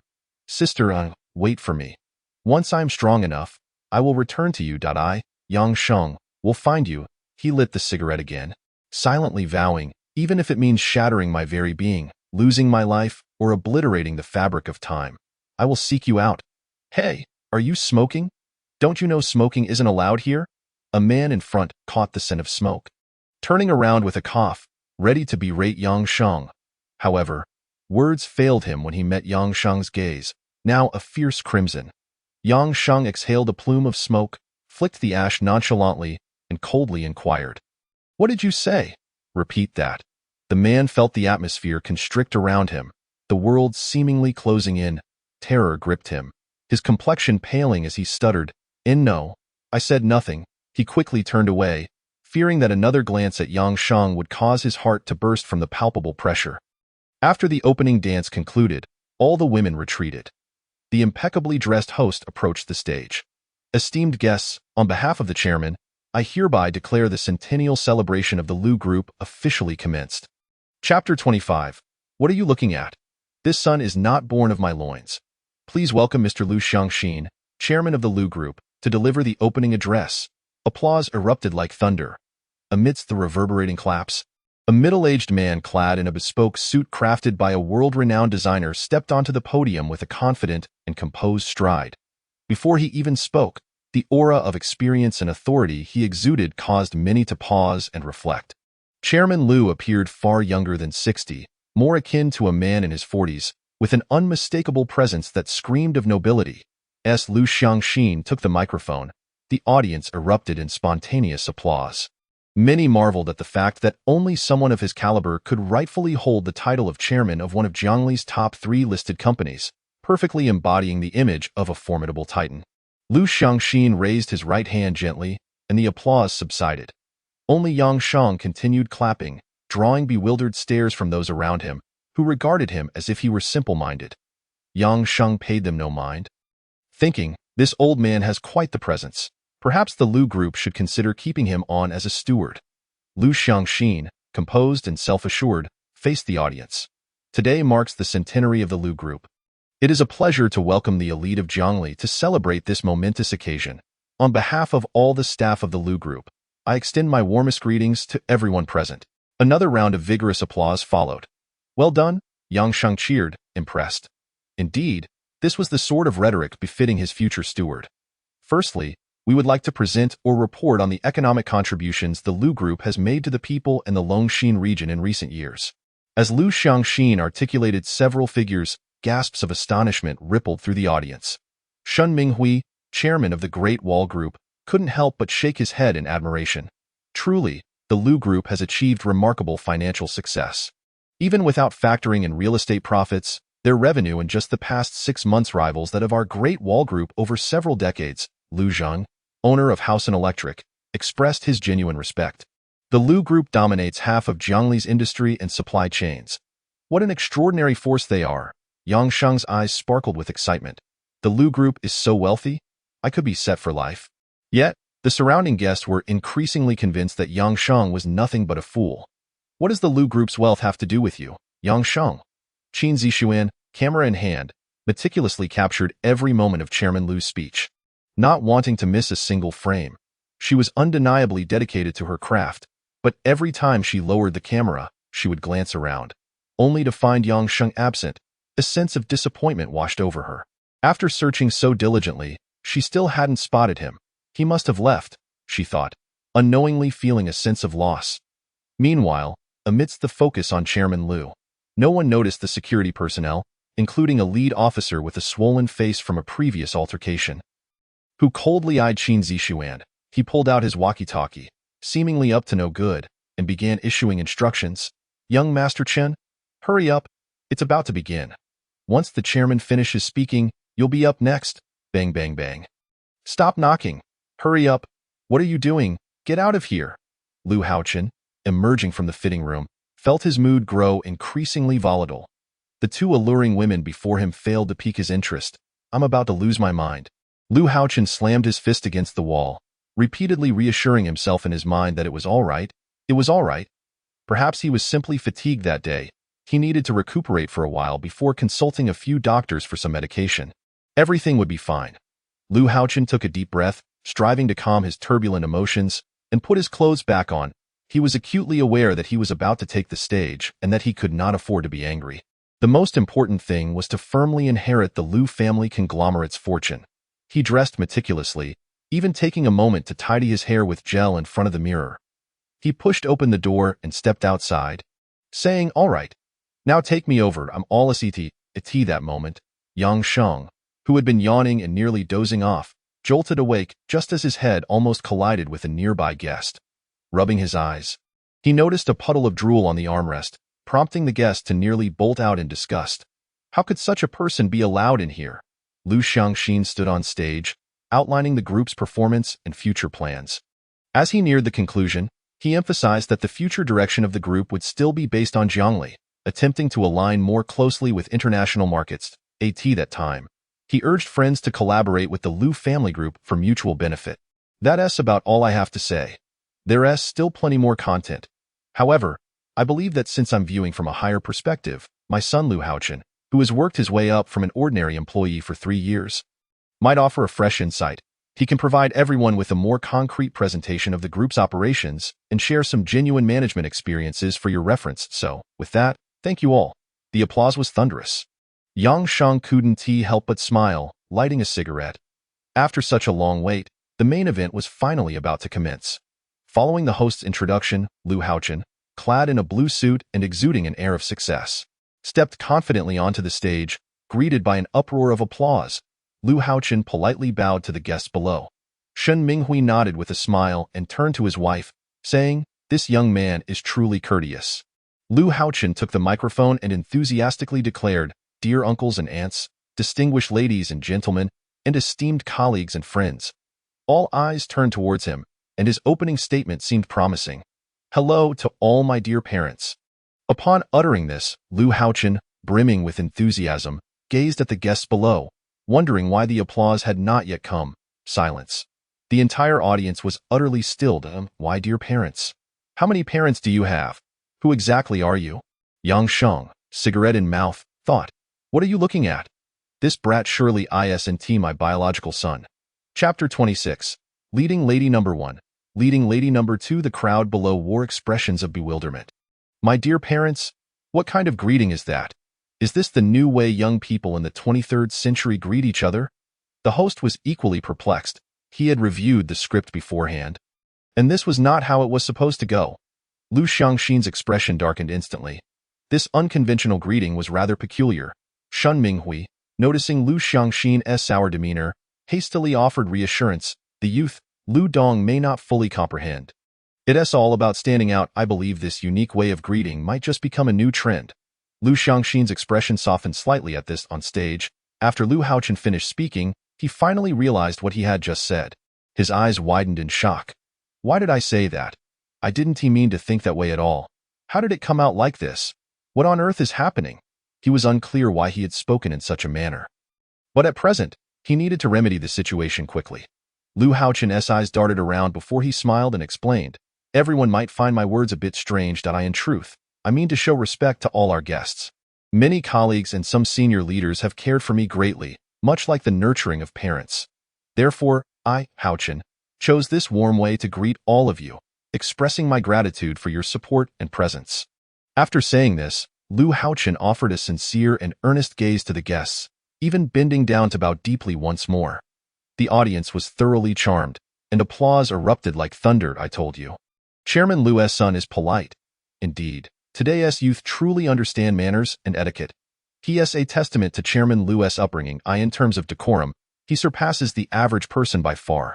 Seated at the front, Shen Minghui turned to Yang Sheng with a look that said, I told you I understand young people. Old Liu, see? I wasn't wrong. Haochen is remarkable, exhibiting so much courtesy. He has inherited the noble traditions of the ancients. It seems that the Liu family group has a promising future ahead, potentially flourishing for another century. Renjing chuckled, casting a meaningful glance at Liu Xiangxin. Liu Dong, your son is quite intriguing. Not bad at all. Hearing their praises, Liu Xiangxin felt a swell of pride. Waving his hand dismissively, Ren Lingzhu, Shen Dong, you flatter me too much, ha ha ha. Liu Xiangxin felt a deep sense of joy at Ren Lingzhu's commendation, which was truly hard-won. Yang Sheng pulled out a handful of sunflower seeds, embarking on a snacking journey. The people beside him were dumbfounded. Is his pocket like Doraemon's? How does he have everything? Oh, I didn't expect his audacity to surpass even mine. It must be quite a challenge for him. Yang Sheng shook his head, lamenting. What a pity if you hadn't crossed paths with me. I might have considered you for a sales manager position in the future. But now, a cold, emotionless smile crept across Yang Sheng's face. Soon enough, you'll be begging for a coffin to put yourself in. Yang Sheng's fingers lightly flicked, his smile taking on an ominous quality. Some people's fates are beyond their own control. Seeing that he had successfully navigated this ordeal and even garnered some goodwill, Liu Haochen couldn't help but secretly wipe his brow and continued enthusiastically. I believe my identity need not be introduced further to all our guests. I, Liu Haochen, have been with the Liu family group for 3 years. Starting as a humble employee, did not rely on my father's prestige. In fact, I initially kept my father's identity as the chairman of the Liu family group a secret. Liu Haochen adopted a tragic demeanor while sharing his journey of self-reliance. Rising from an ordinary entry-level position, I succeeded through my own efforts, hard work, and perseverance, ultimately attaining the role of general manager of the Liu family group's subsidiary. Applause erupted again. This young man is truly impressive, succeeding through his own efforts. Indeed, despite having such an accomplished father, he strives to prove himself. He is truly a role model for contemporary youth. Liu Xiangxin suddenly felt radiant with pride. This was his son. How wonderful. Throughout this journey, he had many people to thank, but the person he was most grateful to was. Liu Xiangxin cleared his throat, his face slightly flushed, even wanting to stand up. My mother, Su Xiangchuan, Liu Haochen exclaimed passionately. The smile on Liu Xiangxin's face froze instantly. Su Xiangchuan, who had been mentioned, had torn her previous qipao and changed into a brand new purple one. She blinked, opened her lips, and even covered her mouth. What did Haochen just say? He is most grateful to me. The surrounding guests were left dumbfounded. Shouldn't the most gratitude be directed towards your father? Although you claim to be self-reliant, without your father, you wouldn't even be able to enter the company. Some guests privy to the situation find it utterly astonishing that Su Xiangchuan could be Liu Haochen's umpteenth stepmother. Why is it that he expresses the most gratitude towards her? Perhaps Haochen, feeling a lack of maternal affection, seeks to seize this opportunity for some form of emotional restitution. Shen Minghui's eyes darted around before he chuckled and explained. Wearing a knowing smile as if he had deciphered Liu Haochen's intentions, Liu Xiangxin's expression softened somewhat. Yes, she is indeed my mother, Su Xiangchuan. Liu Haochen even nodded affirmatively. Exactly, that's her. Naturally, I must also extend my gratitude to another individual. Despite his displeasure, Chairman Liu reluctantly rose to his feet, acknowledging that the second person deserving of thanks was none other than my girlfriend, Zhou Shiliu. At this revelation, even Shen Minghui was taken aback. Momentarily at a loss for words, Zhou Shiliu, called out by name, widened her beautiful eyes in disbelief, pointing at herself in sheer joy, almost leaping from her seat. Qian Gij truly has a sharp tongue but a tender heart. He really likes me. The surrounding guests sensed a shift in the atmosphere. Indeed, my utmost gratitude extends to both of them. Furthermore, I have recently engaged in a significant endeavor with them. Would you care to know what it is? Liu Haochen's tone took on an air of mystery, enticing the audience. The guests present appeared somewhat bewildered. You, your stepmother, and your girlfriend are all involved in a major undertaking. The host seemed disoriented, realizing that the unfolding narrative diverged drastically from the scripted content. I know you're all eager to find out. So, please, allow me to present a 3D virtual recording. With a flourish, Lu Haochen gestured, and a high-tech crystal orb ascended. Shortly thereafter, a sequence of images began to play. Haochen, you are simply magnificent, far superior to that old man. Sob sob sob pressure band, pressure band. Chun-Gij silence enveloped the room. A palpable stillness fell over the crowd, even the reporters momentarily forgetting to press their shutter buttons. Standing there in a daze, Lu Haochen's mind felt as if it might explode. Yet his body remained beyond his control. He chuckled, maintaining an air of calm, wielding a small pointer to introduce the visuals. This is the male lead. Yes, that's right, it's me. Below is my stepmother, Su Xiangchuan, the primary female lead. And up here is my girlfriend, Zhou Shilu, the secondary female lead. Lu Haochen smiled, his voice clear, announcing, what we aim to accomplish is a procreation initiative. Chapter 27, Madness. One man's tongue battles multitudes. The room erupted into chaos. Guests began to murmur excitedly, filled with shock and exchanging incredulous glances. A three-way undertaking. This is absolutely explosive. Hurry, capture this. Today's news is bound to go viral. A shrill, aged voice thundered, beast, abomination. Chairman Lu erupted into a fit of violent coughing, one foot propped on the table, ready to charge at this creature. Such sins, you wretched beast. Look at what you've done today. I will not let you live. Lu Xiangxin's hands trembled with rage, his entire body shaking. Shen Minghui grasped Chairman Lu firmly, urging, Chairman, please, remain composed. Haochen is still young and inexperienced.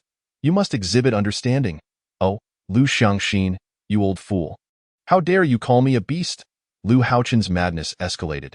He turned towards the audience with a sly smile, exuding an air of mystery and provocation. You all have no idea, do you? This old fool has had 5 young and beautiful lovers.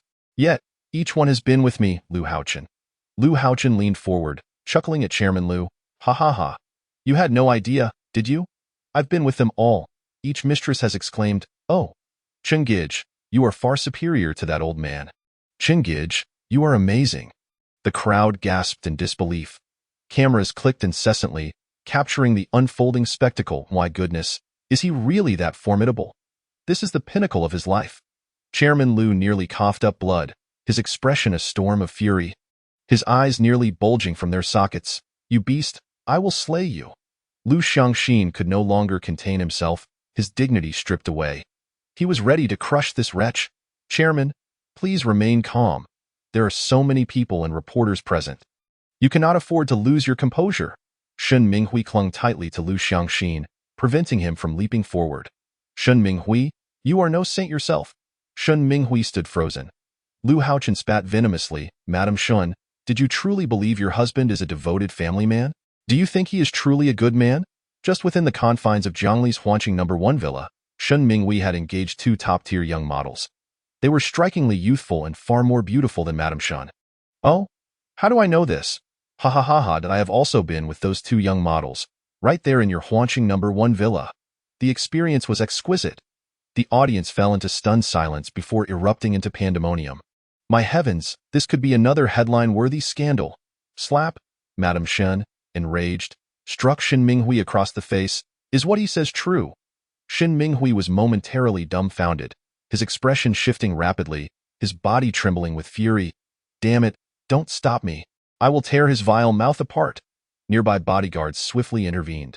Calm down, both of you. Ranzheng waved his hand, furrowing his brow. Is this really worth such a great display of anger? After all, you are both heads of major corporations. The host hurriedly approached the stage, attempting to seize the microphone from Lu Haochen. Hey, what are you doing? You dare take my microphone? Let go. In the struggle for the microphone, Lu Haochen bit down fiercely on the host's hand, who cried out in pain, only to be kicked away by Lu Haochen. Gasping for breath, Lu Haochen pointed towards Ranzheng. A sense of foreboding washed over the crowd. Ranzheng narrowed his eyes. Observing Lu Haochen with keen interest, he was well aware that Ranzheng's liaisons with women were common knowledge in Jiangli's upper echelons. He had no fear of this madman's words, even taking a sip of tea.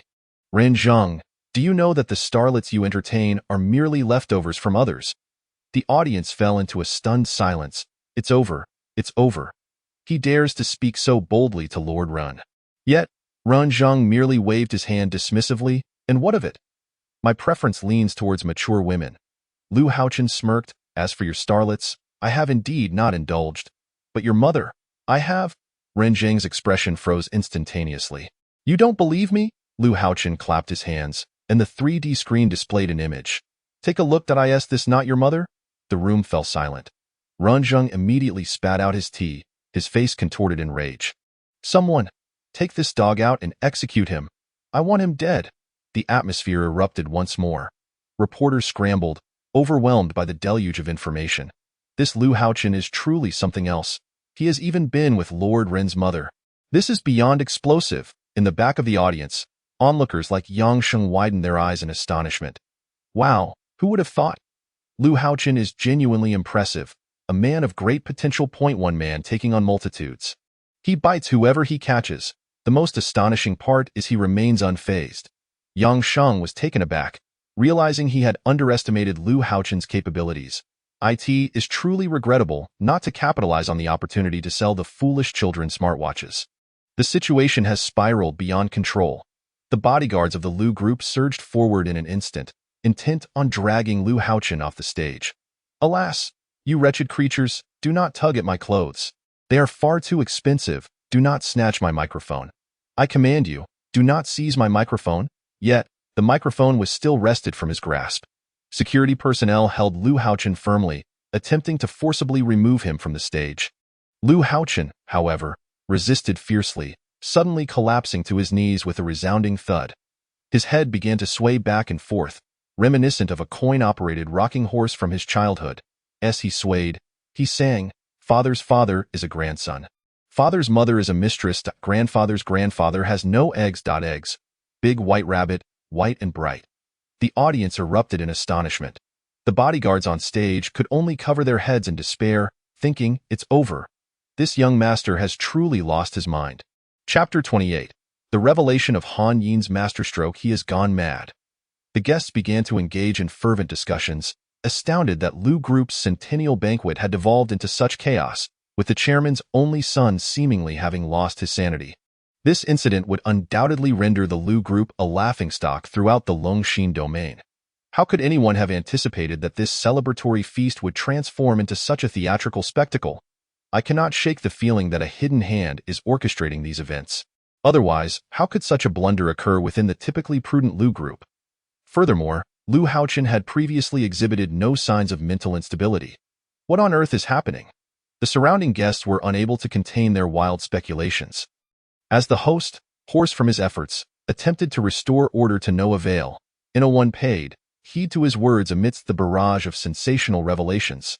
Some audacious reporters had already squeezed their way to Lu Xiangxin's table, demanding, "Chairman Lu, what are your thoughts on today's events? Is everything your son claims true? Can you provide a definitive answer?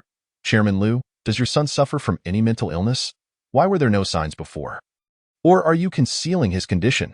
Su Xiangchuan and Zhou Shirlu had already found a hiding spot beneath a table, utterly mortified.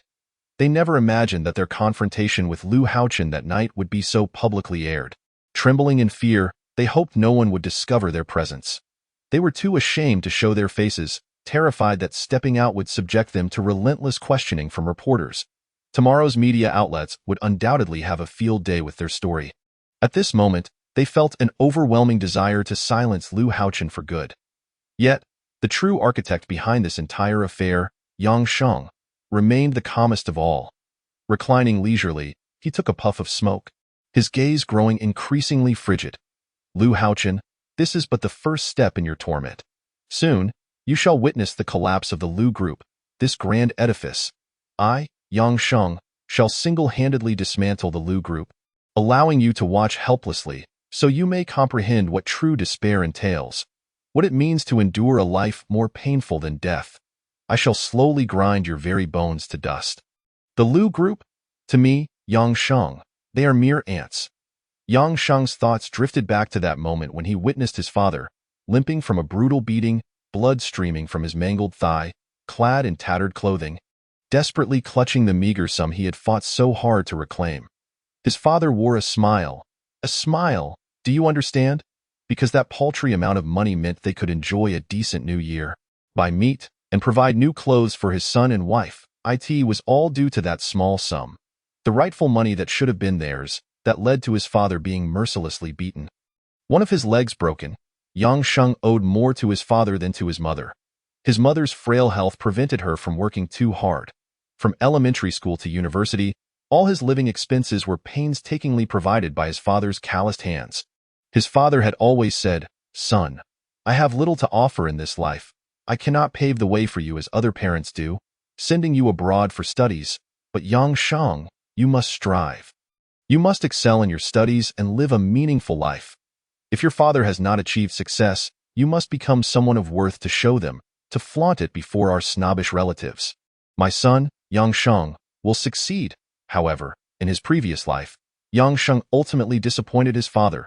He failed to attend a prestigious university, find a good job, or lead a fulfilling life. His father never uttered a word of disappointment, nor did he display any signs of it. Yet Yang Sheng could sense the unspoken letdown within him. Yang Sheng took a quiet drag of his cigarette, his eyes filled with melancholy. "Give me another chance. I will not let you down." He then lifted his head, his expression cold and devoid of warmth, pondering whether this zombie-like existence could eventually transcend the boundaries of time and return to his former world. A flicker of yearning ignited in Yang Sheng's eyes. He desired strength. The armored zombie would evolve into a copper-armored one, which would then transform into a silver-armored being, progressing to the legendary golden-armored entity of the five elements, and ultimately to a being of bone and flesh, a drought demon, or even the mythical hound. Perhaps at that pinnacle, he could reclaim his parents and his sister, and the situation was on the verge of spiraling out of control. With some individuals already preparing to discreetly exit, intent on recounting the day's events in their entirety, that moment, Han Yin abruptly rose, adjusting his attire, a smile gracing his lips. "Now, it is my time to take the stage." He strode confidently through the crowd, nodding to the leading bodyguard, saying, "Host, hand me the microphone. I have a solution to this chaos." The host, filled with skepticism, passed the microphone to Han Yin. Han Yin then turned to a stunning figure, a wicked grin forming on his lips. "Esteemed guests, I am Han Yin, the eldest son of the second branch of the Zhongli Han family. I would like to ask you all, do you wish to know why Lu Haochen has ended up in this state today?" The crowd fell silent for a moment, gazes fixed on Han Yin on stage. They murmured among themselves, "We certainly do not know. Could it be that you do?" "Indeed, I, Han Yin, know precisely why Lu Haochen has become like this." Instantly, the attention of the entire audience was captivated by Han Yin. He smiled, raising his arm and pointing a finger. "The reason is her." Everyone turned to follow Han Yin's gesture, and there stood Qin Zixuan, holding a microphone in one hand and a camera in the other, all eyes now fixed upon her. Chapter 29. Who told you that you could bully her? Qin Zixuan's beautiful eyes widened in disbelief. Indeed, it was this woman, the root cause of today's incident. She frantically waved her hands. "It wasn't me.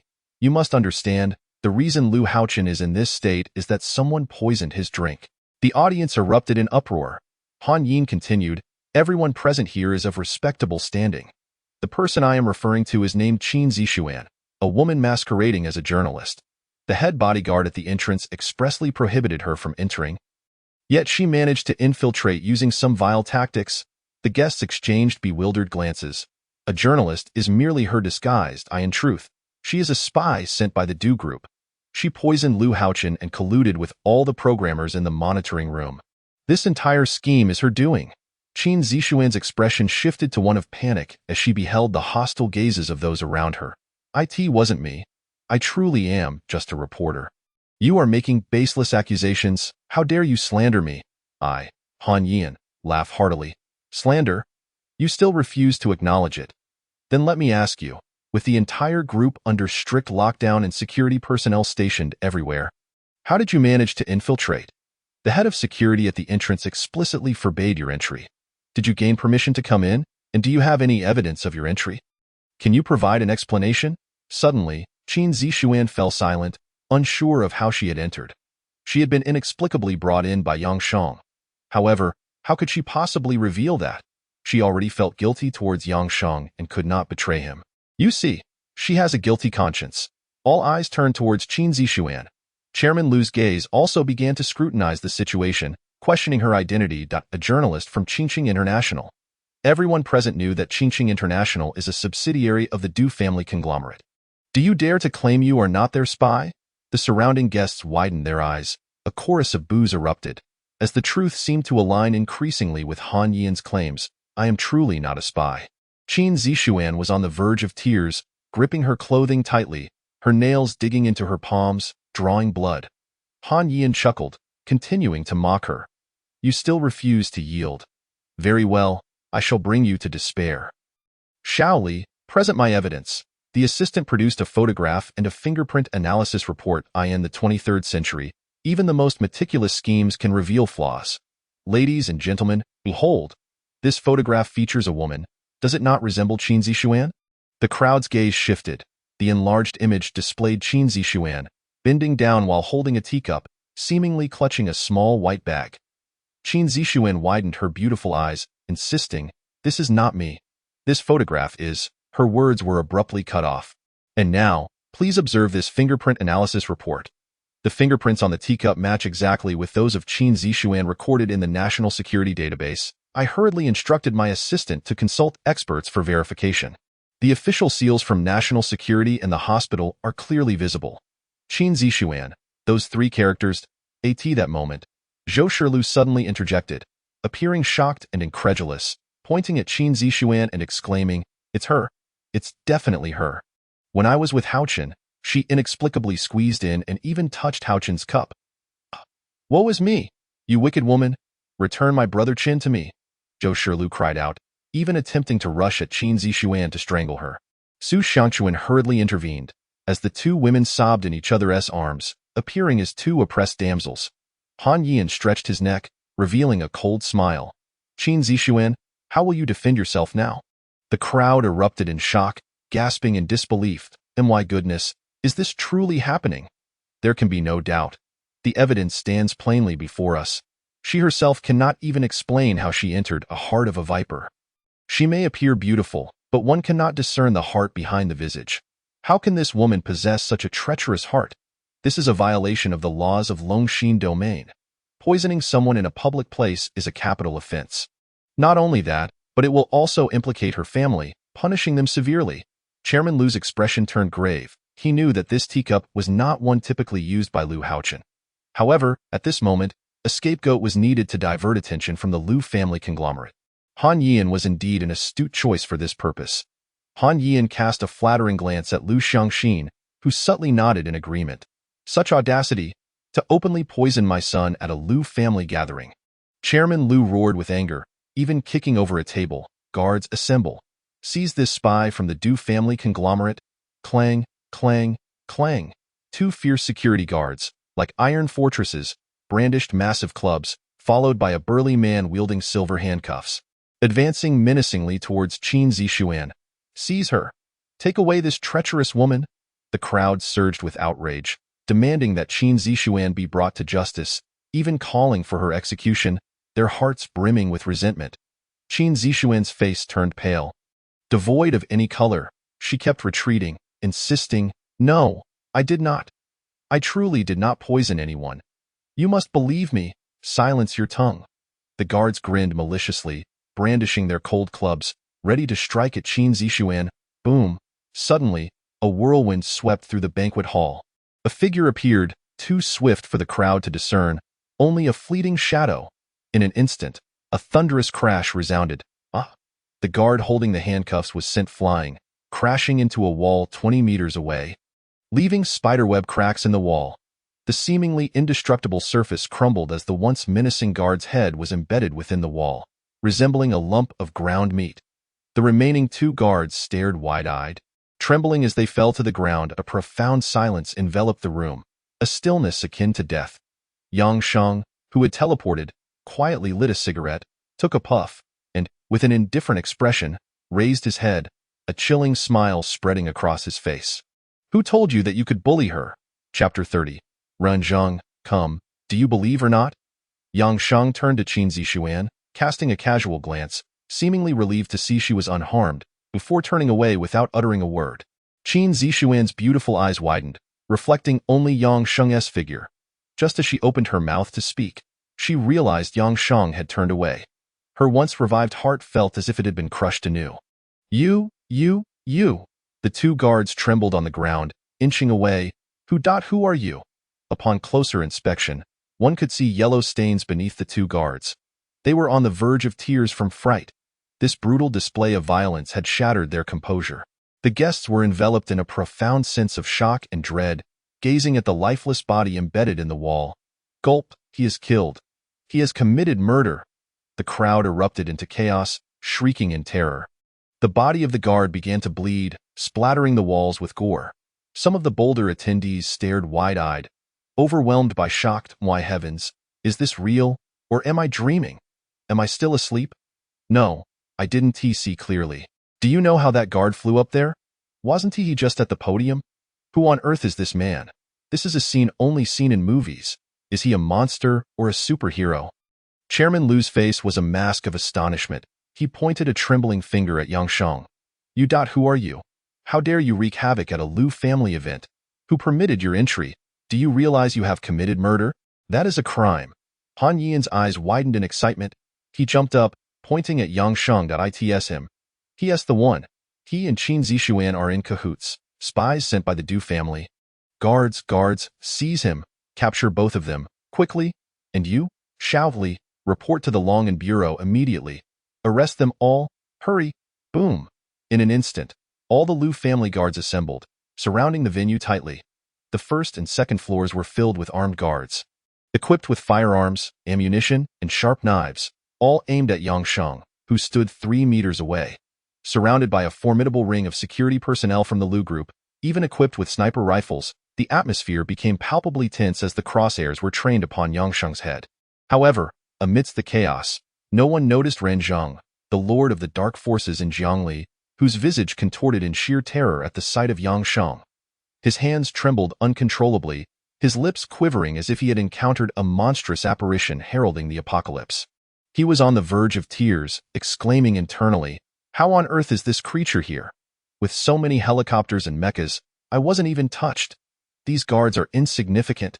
He began to glance towards the exit, his rotund figure desperately attempting to slip away unnoticed.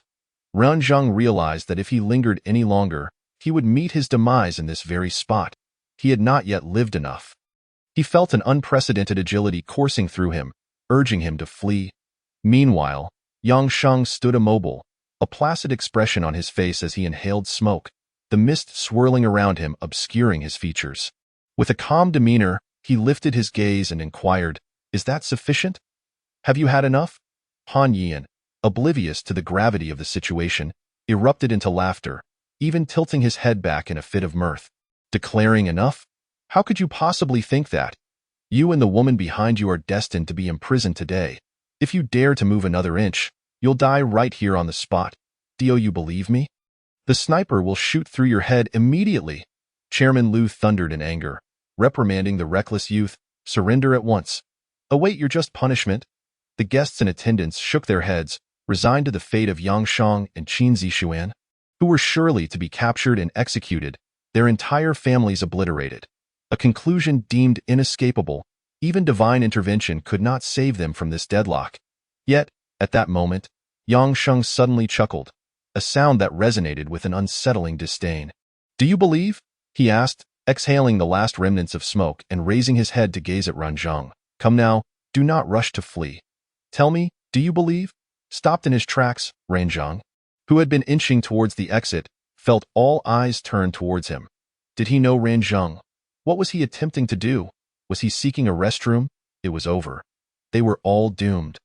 In that instant, Ren Zheng's impulse was to leap forward and strangle Han Yian, cursing him for provoking this terrifying monster. Turning with a voice choked with emotion, he stammered, "Why, Yang Yi? What is it that you desire from me?" A profound silence enveloped the room, the guests' expressions reflecting a shock greater than that when witnessing the bodyguards being hurled against the walls. Yang Yi. He appeared no older than 20. Why was Ren Zheng addressing him as grandfather? The guests were bewildered, their minds struggling to comprehend the scene. Chairman Lu and Han Yian were equally dumbfounded. Why did Ren Zheng bear such a countenance? What had he intended to do? Were you planning to escape? Yang Sheng inquired with a disarming smile. his demeanor almost innocent. "I sit that you haven't yet had your fill of swinging on the swings last time?" Ren Zheng, overwhelmed with emotion, felt tears welling up. His face streaked with snot and tears. That moment, he felt a desperate urge to end his own life. How could Han Yian provoke this horror? If Yang Sheng did not crush him, he would gladly do it himself. "Oh, well then," Yang Sheng remarked with a smile, producing another cigarette and lighting it. "Now, let us discuss justice." That a man, consumed by jealousy over a woman he cannot have, resorts to vile and despicable methods, defaming an innocent lady. "Tell me, should such a person live?" "Absolutely," Ren Zheng exclaimed, nodding vigorously as if his head might detach. "Such a person deserves to be crushed by Yang Yi." "Very well," Yang Sheng intoned, his eyes suddenly gleaming with a bloodthirsty coldness.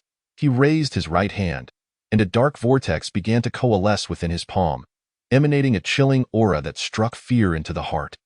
In an instant, Han Yian, standing on the platform, widened his eyes in horror as if he had transcended space itself, only to find Yang Sheng's grip tightening around his throat. Han Yian's gaze became vacant, his eyes bulging as he sensed the overwhelming crimson power suppressing his very soul, engulfed by fear, terror, and regret. Yang Sheng's eyes, now a vivid crimson, mirrored the wings of a malevolent spirit, and a sinister smile crept across his face. "How would you prefer to die?" Chapter 31. The Lu Group? Ha! It will be reduced to ashes within a fortnight. Let me go." Han Yian gasped, feeling the crushing grip around his throat, his desperate will to survive prompting him to plead for mercy. "Please, I beg you."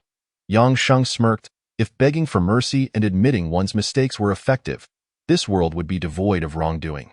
With a thunderous crack, Yang Sheng's icy grip crushed Han Yian's throat, slamming him down with the force of an ancient dragon. The ground buckled beneath them, and Han Yian collapsed, his knees fracturing under the pressure. "Ah!" he screamed, a heart-wrenching wail that sent shockwaves through the assembly. The guests recoiled instinctively, horrified by the display. Chairman Lu's eyes widened in disbelief, a mixture of shock and incredulity contorting his features. Trembling, he pointed at Yang Sheng. "Are you out of your mind? Security, where are the guards of the Lu Group? Shoot him! Shoot him! If you wish to leave here alive, stand down and kneel in acknowledgement of your wrongs. Do you not realize this is the Lu Group? If you do not relent, I will pursue you to the ends of the earth." Yang Sheng inhaled deeply, his dull eyes glinting in the smoke. The Lu Group? Ha! What a frightful notion. His gaze turned icy as it fixed upon Chairman Lu, his expression devoid of warmth, pale, hollow, bloodthirsty, and merciless, as if he looked down upon mere ants. Lu Xiangxin's movements froze, as if plunged into a thousand-year ice cavern. A tremendous, invisible pressure made each breath a laborious task, cold sweat streaming down his back, his body trembling uncontrollably, his face twisting into a mask of desperation. "Fine. You have forced my hand. Open fire. Shoot him." Bang, bang, bang. Armed guards brandished their Colts, the blinding flames illuminating the room. Snipers on the second floor, wielding Barrett K-05 rifles, similarly aimed at Yang Sheng's head. Boom. The 12.7mm bullets, with their 99mm length, rendered bulletproof vests as mere paper against their might. A shot to the head would reduce a man to pulp. "Ah! They've opened fire! They've opened fire!" The guests screamed in chaos, panic erupting among them. A relieved smile spread across Lu Xiangxin's face, believing that Yang Sheng would soon be reduced to a mere smear. Yet, as the guests anticipated Yang Sheng's obliteration, he merely smirked disdainfully. Slowly, he raised his cold hand. Snap! With a mere gesture, a crimson talisman materialized beside him, enveloping both him and Qin Zishuan in a protective barrier. A blood-red dome that shielded them perfectly. Bang, bang. Countless bullets rained upon this shield. Yet even the massive explosions from the Barrett's bullets merely caused the barrier to tremble slightly. Amidst the chaos, Han Yian took advantage of the moment to crawl beneath the table, believing he had discovered a safe haven. Unbeknownst to him, a bullet from a Colt struck his left buttock, causing him to yelp in agony as he felt the excruciating pain of his flesh tearing apart. Han Yian let out a cry of despair, as if life were worse than death, while his head remained trapped beneath the table, unable to extricate itself. Qin Zishuan, filled with dread, covered her eyes, convinced that her life was about to come to an end. However, When she finally dared to open her eyes, she was astonished to find herself and Yang Sheng standing unharmed, completely intact, as if untouched by the chaos surrounding them. After a barrage of bullets had been unleashed, Yang Sheng's tall and clear silhouette remained resolute. He even casually lit a cigarette and inquired, "Are you done playing?" Chairman Liu was left dumbfounded, and the guests were equally stunned, overwhelmed by the incredibility of the scene before them. They felt as though the extraordinary events of a science fiction film had materialized before their very eyes. "Shoot! Keep shooting!" Liu Xiangxin began to scream hysterically. "I believe you must have had your fun by now. There's an ancient saying in Longhua, one should reciprocate when visited. You, a group of private forces, treat human life as mere weeds, shooting indiscriminately. Now, allow me to correct your misbehavior." Yang Sheng smiled calmly, extending 5 fingers, while 3 blood-red talismans coalesced in his palm. Liu Xiangxin's eyes widened in realization. "Then I shall return the favor." With a gentle release of his hand, the 3 blood-red talismans instantly floated in the air. Spinning in the center of the hall, the atmosphere underwent a monumental shift. All bodyguards, whether armed with Colts downstairs, concentrated Uzis upstairs, or lurking snipers in the shadows, felt a terrifying tremor resonate from the ground. Subsequently, a myriad of blood lights dispersed, enveloping each bodyguard. Their faces twisted in disbelief as they sensed their bodies becoming unresponsive, levitating as if suspended in midair. What is happening? Why am I floating? I can't move."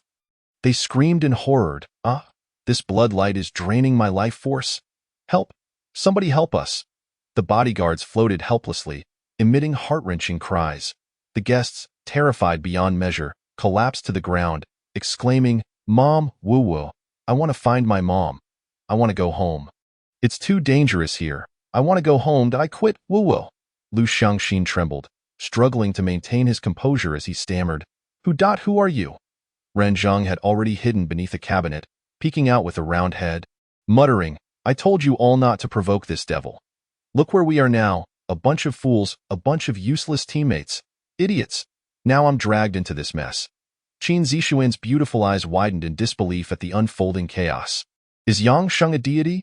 Yang Sheng chuckled lightly, brushing off the ash from his cigarette. "The Liu Corporation? In at most half a month, I shall see it reduced to ashes."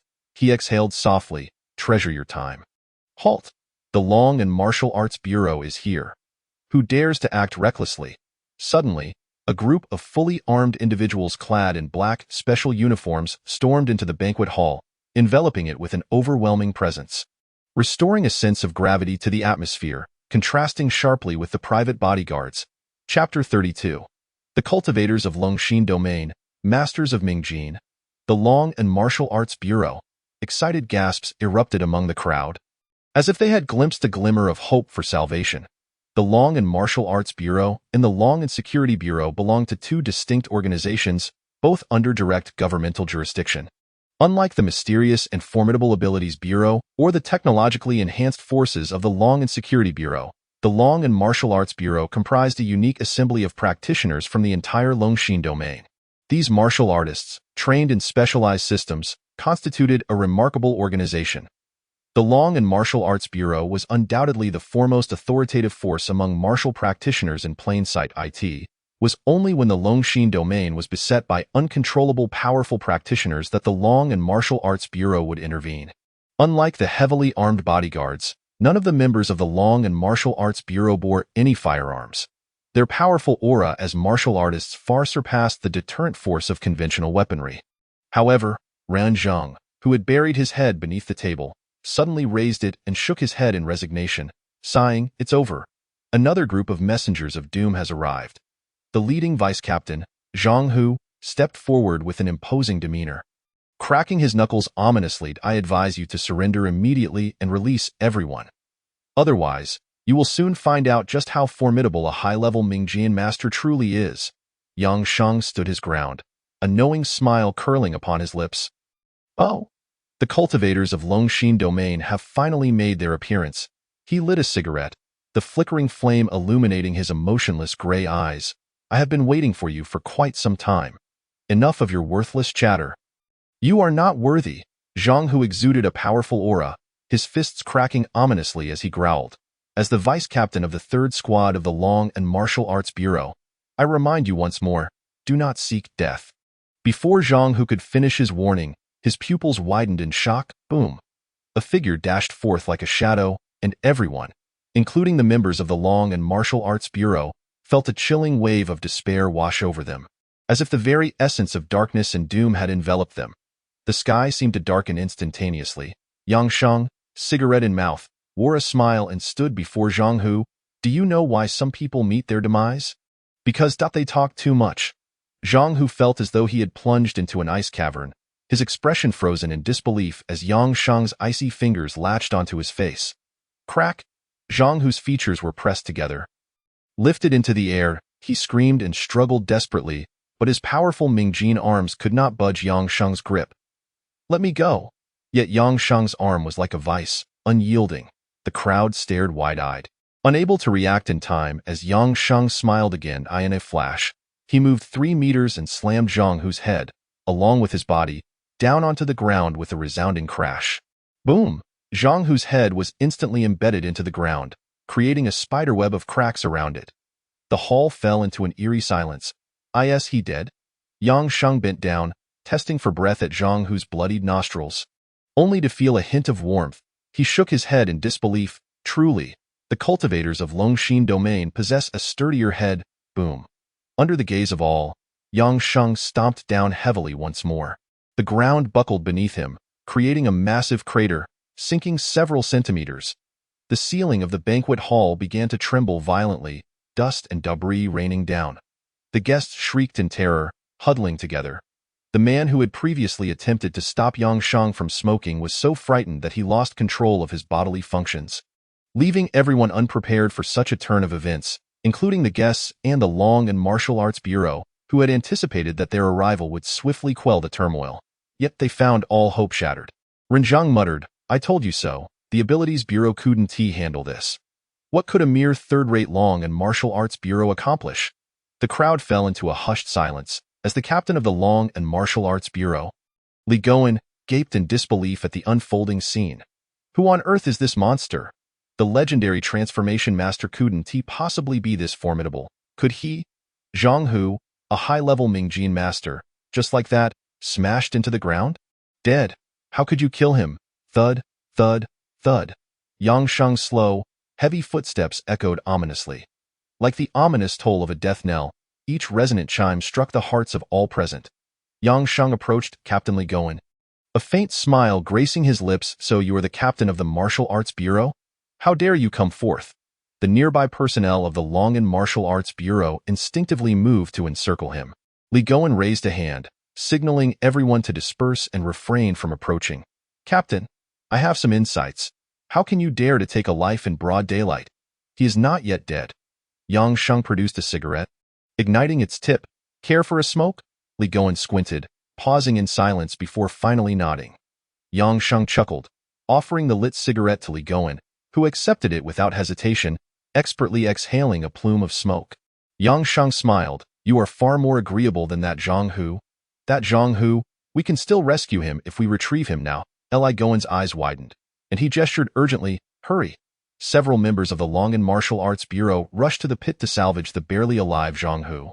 I have no interest in the legitimate forces of Longhua, nor will I threaten your dominion. Those few who provoked me merely sought their own demise. Yang Sheng lit another cigarette. Within the haze, his once dull eyes gleamed with a sudden brightness. I am aware that certain matters lie beyond your control. You may consult your superior and relay my words to him. Li Goen regarded Yang Sheng. Grappling with inner conflict, before producing a satellite phone, he understood that, given the current circumstances, they were beyond resolution. Chapter 33. Yang Sheng's 3 conditions. Should this impasse persist, it was likely that all present would fall victim to Yang Sheng's hand. Yang Sheng remained composed, disinterested in undermining the dominion of Longxin Domain. He felt no sense of belonging to this realm, yet he harbored a deep respect and reverence for Longhua, the land that nurtured him, where those he loved resided. Although Longxin Domain was not Longhua, its people, language, technological advances, and myriad other aspects bore an uncanny resemblance to his homeland, evoking an inexplicable reluctance within him to cause destruction. He himself found it absurd, for with his current prowess, he could obliterate them all with a mere gesture. Ranzheng, he called, do not hide your head beneath the table. It has been days since we last met. Come and chat with me. Leaning against the table, he tapped its surface. From beneath, a round, chubby face emerged, brimming with an endearing smile. Ranzheng nearly wept. Yang Yi, did we not just meet yesterday? Indeed. I shall inquire immediately. At this moment, Li Gouan held the satellite phone aloft, directing his query at Yang Sheng. The chief wishes to know, who exactly are you? Yang Sheng's smile widened. I am the one who crawled forth from the mound of corpses. Li Gouan's expression faltered as he repeated, the chief inquires if you are serious about your earlier statements. You must provide us assurances. Furthermore, he wishes to have a conversation with you. Yang Sheng laughed heartily. The words I utter beneath my bed are as binding as a grave. There is nothing to discuss. If you do not provoke me, I am disinclined to involve myself with you. Yang Sheng's ambitions transcended petty grievances. He aspired to establish a new empire of the undead, spanning all realms. This insignificant Longxin domain held little significance to him. Yes, chief. We shall ensure the mission is completed. Li Gouan ended the call. Inhaling deeply before calmly stating, the chief has agreed. We, the Longan Martial Arts Bureau, will assist you in resolving everything here. However, once these matters are settled, the chief insists on a proper discussion with you. Do you have any further requests? The atmosphere shifted dramatically as Chairman Lu's expression froze. He had assumed that the arrival of the Longan Martial Arts Bureau would ensure the swift punishment of this monster. Yet, how had the situation taken such a turn? Yang Sheng inhaled deeply, his tone tinged with resignation. Very well, let us proceed. It's merely a half-day's endeavor. However, my request, a brief silence from Yang Sheng, sent a ripple of anxiety through those present, including Li Gouan, who felt a growing unease at the prospect of an unreasonable demand. Yang Sheng extended 3 fingers. First, I want you to investigate the slanderous tactics employed by Han Yan. I can assure you that he possesses many sordid methods. Therefore, for your Longan Martial Arts Bureau, probing into the conduct of such a morally bankrupt individual should not be overly challenging. He has committed offenses such as slander, misconduct, and attempted deceit. It is your duty to ensure he faces the appropriate consequences. Otherwise, I, Yang Sheng, will not hesitate to take lethal action. Upon hearing Yang Sheng's demands, Li Gouan sighed in relief. No problem. That request is entirely feasible. He gestured to his trained personnel, who swiftly brought forth the battered Han Yan. Yang Sheng's expression remained impassive as he raised a second finger. Second, I require that you clean up all loose ends. The events of today must remain confidential. The potential panic that could ensue is something you and the National Security Martial Arts Bureau should comprehend better than anyone. Yang Sheng drew another cigarette, his somber gaze flashing as he continued. All recordings that should not exist in the media must be erased. Additionally, the rights to all news coverage regarding this incident shall be exclusively granted to Qingqing International. Standing behind him, Qin Zixuan's eyes widened in astonishment as she stared at Yang Sheng, realizing the gravity of his arrangement with the formidable forces of Longxin Domain. This incredibly valuable request, aimed at securing exclusive media rights for Qingqing International, enveloped her heart in a wave of guilt and regret. She grasped her clothing tightly, contemplating the implications of Yang Sheng's actions. If she had not insisted on entering Lu's group, he would not have felt compelled to smuggle her inside. Nor would he have braved countless adversaries to protect her amidst a hail of bullets. All of this turmoil was because of her. No problem, Li Gouan affirmed with a nod. For the Longan Bureau, while such matters posed some inconvenience, they were by no means insurmountable, and the final condition? Yang Sheng inhaled until the cigarette nearly reached his fingertips before discarding it. He was not one to waste, cherishing even the most inferior of smokes, for they belonged to him. Unlike her, Yang Sheng extended his third finger. The final condition is simple. Ensure her safe return home without any mishaps. All right, I am ready to accompany you now. A sense of relief washed over Li Gouan as he replied, we can meet all your requests. Now, please cooperate and accompany us to the Longan Bureau. At this moment, Li Gouan produced a gleaming silver handcuff. I must place this on you. Yang Sheng smiled unexpectedly, offering no resistance, instead extending his hands for Li Gouan to secure him. With a click, silver cuffs encircled his wrists, and he tested their restraint. He placed his hands before his eyes and chuckled, remarking that it was indeed his first time being handcuffed. I have always been a law-abiding citizen. Shall we proceed? Yang Sheng took a step forward without a backward glance at Qin Zixuan. I won't go.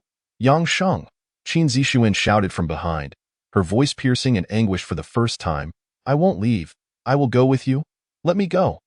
Qin Zixuan was in a frenzy, utterly beside herself.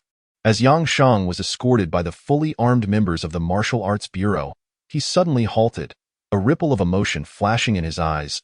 Though it was swiftly masked, he turned around, his expression morphing into one of playful disdain, even mockery, as he looked at Qin Zixuan. What are you to me?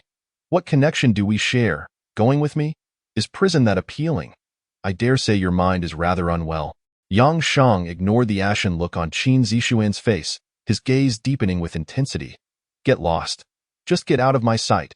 He then turned away, not lingering for even a second, not casting another glance at Qin Zixuan, and willingly stepped forward, handcuffed, towards the exit. Qin Zixuan stood there, dazed and disheartened, like a marionette stripped of its strings. Her heart felt as though it had shattered into mere fragments. Did he truly find me so repugnant? So intolerable? As Yang Sheng, still in handcuffs, passed by Chairman Liu, he smirked. Hey, brother. Cherish your time. You have half a month left. Liu Xiangxin's face paled, his discomfort palpable. Chapter 34. In the Longan Martial Arts Bureau, an elder bearing 3 stars on his shoulder remarked, Well, this vehicle is rather impressive. Quite comfortable. Yang Sheng, handcuffed, settled into a modified, armored vehicle, its metallic sheen and dazzling adornments catching his eye. He tapped on the iron plating, noting its thickness, which seemed even sturdier than that of an ordinary tank. He surmised that a single punch would not suffice to breach it. At least 2 would be necessary. The treatment of prisoners here was not too shabby. Seated beside him were 2 burly men, also members of the Longan Martial Arts Bureau. Are you going to put a hood over my head like in the dramas? Yang Sheng, for the first time in such a high-tech vehicle, appeared quite exhilarated, akin to a country bumpkin stepping into a grand garden. Li Goen, seated in the passenger seat, nodded apologetically. I'm afraid we must keep our location confidential, hence the blindfold. This. A tight black blindfold was secured over Yang Sheng's eyes, entirely obscuring his vision. Fine, if I can't see, then so be it. It's a small space anyway, and there are no beautiful women around, just these smelly brutes on either side. With the blindfold on, I find the atmosphere rather tranquil. The 2 members of the Martial Arts Bureau could barely suppress their laughter. Had they not been unable to best Yang Sheng, they would have certainly dragged him from the vehicle for a sound beating. The vehicle roared to life. Hey, do you have any drinks on board? Yang Sheng inquired. If I can't see or move about, surely you can offer me something to drink. Li Goen, exasperated, tossed him a carton of milk. But this milk tastes like that cheap stuff from Wahaha. Is it counterfeit? Even the Martial Arts Bureau buys this kind of junk? You mustn't be so cheap. Li Goen and the nearby members grimaced, their expressions twitching uncontrollably as they felt their patience fraying under Yang Sheng's incessant chatter. The journey, originally slated to take 40 minutes, stretched into an hour and a half, primarily due to Yang Sheng's relentless interruptions, asking for water, needing to relieve himself, wanting to listen to music, and complaining about the discomfort of the blindfold. Li Goen had never encountered someone as troublesome as Yang Sheng throughout his life. He and his colleagues struggled to contain their mounting frustration. Upon arriving at the Longan Martial Arts Bureau's branch, the first to breathe a sigh of relief were Li Goen, the driver, and the 2 hulking men. For Yang Sheng, he remained unresponsive, having fallen asleep against the shoulder of one of the Martial Arts Bureau's men. Drool cascading onto the man's shoulder. The members of the Bureau, suppressing their disgust, nudged Yang Sheng awake. Have we arrived? Yang Sheng exclaimed, immediately sitting up, removing the blindfold, and turning to face the man whose shoulder he had been leaning on. Brother, your shoulder is rather uncomfortable. When someone rests on it, your muscles ought to relax. It's clear you've never had a girl lean on you. Yang Sheng shook his head, strolling off the vehicle with a somewhat disdainful air. Today's youth seem to lack any romantic skills. Do you plan to remain a perpetual bachelor? No wonder the population is dwindling. It's these ironclad men who are to blame. The Bureau members sat in the vehicle, utterly bewildered. Are you a girl? I let you lean on me the entire way without complaint, and you still find fault? Yang Sheng, oblivious to the absurdity of his comments, now stood before an imposing structure. A building of sleek metal and advanced technology. Though it was somewhat isolated, this edifice seemed impervious to the effects of a missile strike. "So, this is the Longan Martial Arts Bureau?" Yang Sheng mused, stroking his chin. "Such a grand building. I must construct something similar in the future, perhaps with a zombie farm below and a few beautiful women on the upper floors." His mind was awash with visions of a blissful life. A grin spreading across his face, Li Goen approached. "Yang Sheng, we can proceed now." Yang Sheng nodded, eager to avoid wasting time in this desolate area, concerned about being taken out for unsavory purposes. As a dashing young man, he felt a constant sense of danger. He was led by Li Goen into an interrogation room reminiscent of a prison. Upon entering, the bright lights illuminated a table and two sofas facing each other. An elderly man, white-haired and over 50, sat there, holding a cup of tea. Yang Sheng cast a casual glance, but the 3 stars on the elder's shoulder caused his pupils to constrict slightly. "You've arrived?" The elder, named Lu Shoujing, smiled. "Come, young man, have a seat. Let us enjoy some tea together." As the tea was slowly sipped, Lu Shoujing's eyes gleamed with intensity, and he began to discuss various matters. With those 4 words spoken, an overwhelming aura radiated from the elder, causing Li Goen to tremble, his legs quaking under the pressure. Yang Sheng chuckled, displaying no signs of fear in the face of the elder's formidable presence. Rather, he leisurely assessed the old man, recognizing him as a martial artist, one far more powerful than Zhang Hu.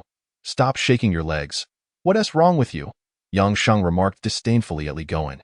"Got any cigarettes?" Li Goen, momentarily taken aback, shook his head. Yang Sheng frowned, turning to Lu Shoujing. "Old man, do you have any cigarettes?" The question shattered Lu Shoujing's previously imposing demeanor. Yang Sheng had not expected much. Yet Lu Shoujing looked at him with newfound appreciation. "Haha, I do happen to have a box here." He produced a special box of cigarettes, reserved for high-ranking officials. Lu Shoujing regarded Yang Sheng with intrigue. "All right, stop pretending. Remove your handcuffs." Yang Sheng smiled, finding the old man amusing and to his liking. "Very well." With a gentle tug, he snapped the silver handcuffs apart.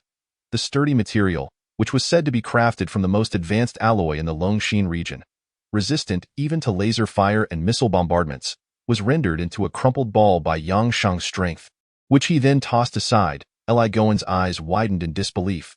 This was no ordinary handcuff. Chapter 35. I am reluctant to speak. You are not even worthy of ants. A few beads of cold sweat, resembling small pearls, suddenly appeared on Li Goen's forehead. A feeling of regret surged within him. He had anticipated that the newly developed Dawn alloy handcuffs would significantly restrain Yang Sheng. Once, even formidable masters had exerted their full strength in testing them, yet they remained unscathed. However, Yang Sheng effortlessly crumpled the handcuffs into a ball resembling a soccer. Thankfully, Yang Sheng harbored no ulterior motives, and fortunately, they had done their utmost to fulfill his requests. Had he taken offense, they would have witnessed their entire armored vehicle being smashed to pieces by him. With a crisp sound, Yang Sheng lit a cigarette, savoring a deep inhalation of the exclusive tobacco, relishing the sensation that it provided. Far superior to the 5-yuan de Qinmin brand he usually consumed. As he spoke, he discreetly stashed the pack of special cigarettes into his pocket, maintaining an air of innocence as if nothing had transpired. Lu Shoujing chuckled, having noticed Yang Sheng's subtle maneuver, yet given his position, he paid it no heed. Instead, he found the young man before him increasingly intriguing. Most individuals with such immense power and destructive capabilities would likely obliterate the world without hesitation. This man undoubtedly possessed that strength. However, to be frank, aside from the initial terror instigated by Yang Sheng, which bore an air of catastrophic might, he had not directly engaged with the legitimate authorities, but had merely eliminated a few inconsequential private guards. Yet, it had undeniably instilled a profound sense of crisis in them. Today, the Longan Martial Arts Bureau was compelled to intervene. After all, the very purpose of establishing the Bureau was to oversee and control the martial artists within the entirety of the Longshan domain, including the peculiar figure before them. His willingness to cooperate had genuinely taken Lu Shoujing by surprise. Taking a sip of tea, Lu Shoujing smiled, gesturing for Yang Sheng to join him in savoring the beverage. "Isn't it just the Martial Arts Bureau? I've never seen a pig being slaughtered, so I thought I'd come take a look." Yang Sheng, unperturbed, downed the tea in one gulp, utterly indifferent to whether it had been poisoned. Let us speak plainly. I don't have much time to waste with you. I've got a horde of stunning beauties urging me to take a shower. He laughed heartily, finding the situation amusing. Lu Shoujing chuckled in return, reveling in the light-hearted exchange. Eli Goen, for the first time, witnessed a high-ranking official exhibit such warmth and affability towards a young man. The mere mention of Lu Shoujing's name commanded universal respect. His decisive actions and unyielding demeanor epitomized the essence of a founding general. Initially, I presumed you to be a haughty and aloof individual, yet, upon meeting you, I find that my impression was quite misguided. Suddenly, Lu Shoujing's expression grew serious. The reason I summoned you today is to pose a singular question. Who exactly are you? The atmosphere instantly became tense. Yang Sheng, donning a faint smile, exhaled a cloud of smoke before responding. His dark eyes glimmering, who do you think I am? I hope you will answer me directly. Lu Shoujing narrowed his eyes, rising from his seat. With such destructive power, the Intelligence Bureau has assigned you the codename, Zombie King. As he uttered those words, Lu Shoujing's gaze bore into Yang Sheng's, seeking some revelation within his eyes. However, Yang Sheng's demeanor remained unfazed, devoid of any indication of fear. He lit another cigarette, then replied, and then, I absolutely do not believe that a zombie king would possess such clarity of consciousness and thought. Therefore, you must clarify your identity today. His voice escalated, echoing like thunder throughout the room. Yang Sheng casually flicked the ash from his cigarette. Please, do not raise your voice. Yelling is not good for an old man's throat. As for who I am, to be honest, I do not even know myself. Do you believe me? Yang Sheng was indeed speaking the truth. Ever since his transformation by the system, he had been uncertain whether he was human, a zombie, both, or neither. Lu Shoujing's eyes narrowed further. I will remind you for the last time. You had better provide me with a straightforward answer. With a sudden clang, a scythe-like automatic iron gate swung open, and 3 fully armed warriors emanating an intimidating, frigid aura stepped inside. Leading them was a young man clad in a black trench coat, flanked on his left by a towering figure, nearly 2 meters tall, and on his right by a strikingly cold and beautiful woman dressed in all black, her eyes radiating an icy demeanor. I advise you to comply with the Commander's directives. The young man in the black trench coat, Cheng Ming, shook his head with a disdainful smile. Since you have entered the Martial Arts Bureau, you must obediently answer our inquiries. You have no room for insubordination before the Bureau and General Lu. Yang Sheng chuckled, lighting another cigarette and producing a lighter. What is this? A warning to intimidate me? Old man, is it not a tad unfair to behave this way? He lamented, recalling that the personnel of the Martial Arts Bureau had all exhibited such arrogance. The previous individual, Zhang Hu, had behaved similarly. Lu Shoujing fell into silence, while Li Goen's expression shifted dramatically as he hastily intervened. Cheng Ming, the commander summoned you to stand guard, not to ha. Li Goen, Captain Li, Cheng Ming sneered. When did it become your place to command the captain of my first squad? Your team has yet to even surpass the first stage of the Dark Strength. With your inept crew, you cannot even handle such a simple apprehension task. Perhaps it would be better for the 3rd squad to disband altogether. Li Goen's face flushed crimson with rage, yet he found himself unable to refute Cheng Ming's words. The 3rd squad was indeed far inferior in strength compared to the 1st. Smoking? Cheng Ming's eyes flared as he spotted Yang Sheng's lighter. You dare to smoke in front of the commander? With a swift motion, Cheng Ming lunged forward, kicking the lighter from Yang Sheng's hand. It clattered to the ground with a loud thud. Cheng Ming smirked, relishing his triumph. You had better answer my questions honestly. Now, immediately. Cheng Ming's heart was filled with contempt as he regarded Yang Sheng, who he deemed a cowardly offender unworthy of respect. Silence enveloped the room as Yang Sheng remained unresponsive, maintaining his previous posture with the lighter. Suddenly, he smiled. Who among you is the strongest here? I am, Cheng Ming declared proudly. Indeed, aside from the commander, I am the only one at the 2nd stage of Dark Strength. So what? Are you intimidated by my prowess? Cheng Ming's derisive laughter filled the air. Are you certain? Absolutely, Yang Sheng replied with a grin, reclining in his seat. Is there truly no possibility for a civil discussion? I genuinely don't know who I am. I am rather timid. Could you grant me a chance? Besides, haven't you reviewed the previous footage? Don't you find me terrifying? You might struggle to defeat me. Stop pretending. Cheng Ming's icy eyes widened. I could suppress you with one hand. Speak now, at once. Very well. Yang Sheng exhaled a single word.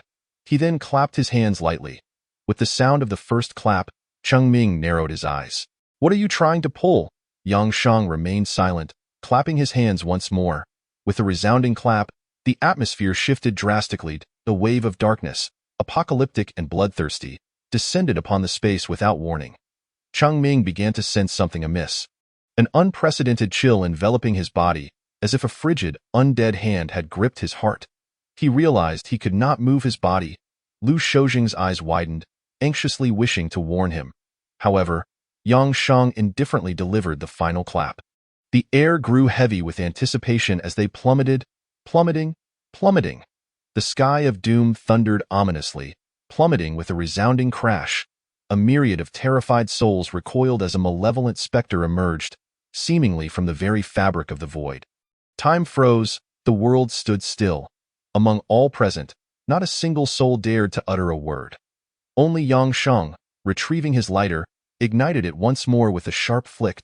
At that moment, the sound of cracking bones resonated from Cheng Ming, who stood there, his expression vacant. Blood began to cascade from his nose, mouth, ears, and eyes, as if every orifice was torn asunder.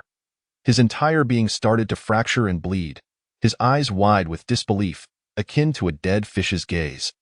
Until with a thunderous crash, he collapsed to his knees. All present, whether Lu Shoujing, the burly man, or the woman, were engulfed in a tide of shock, disbelief, and sheer terror. Yang Sheng elegantly inhaled a cigarette, exhaling a perfect ring of smoke. From the very beginning, I declared my willingness to converse. It is not out of fear of you, but rather a matter of preference. I simply wish to avoid trouble. I harbor a unique sentiment, not rooted in fear of you. Do you truly believe you can intimidate me? A smile crept across Yang Sheng's face. I am willing to engage in dialogue with you, but should I choose not to? You are nothing at all, mere ants. With a nonchalant demeanor, Yang Sheng settled back into his seat, his expression returning to one of carefree indifference. He gently tapped the table. Old man, is it possible for us to have a proper discussion now? Chapter 36. Lost and never to be reclaimed. None could discern what transpired within the Dragon and Martial Arts Bureau. Yet, there was a man, nonchalantly clad in flip-flops, idly picking his teeth with a toothpick while clutching a small red notebook. This visit has not been in vain, Yang Sheng mused, flipping through the notebook with a smirk. Some individuals simply cannot be treated with kindness. He tucked the notebook into his pocket, swaggering towards the armored vehicle. Upon opening the door, the Martial Arts Bureau members were left dumbfounded. Wasn't this vehicle locked? How on earth did he gain entry? Oh, it's you again. Were you waiting for me? How courteous of you.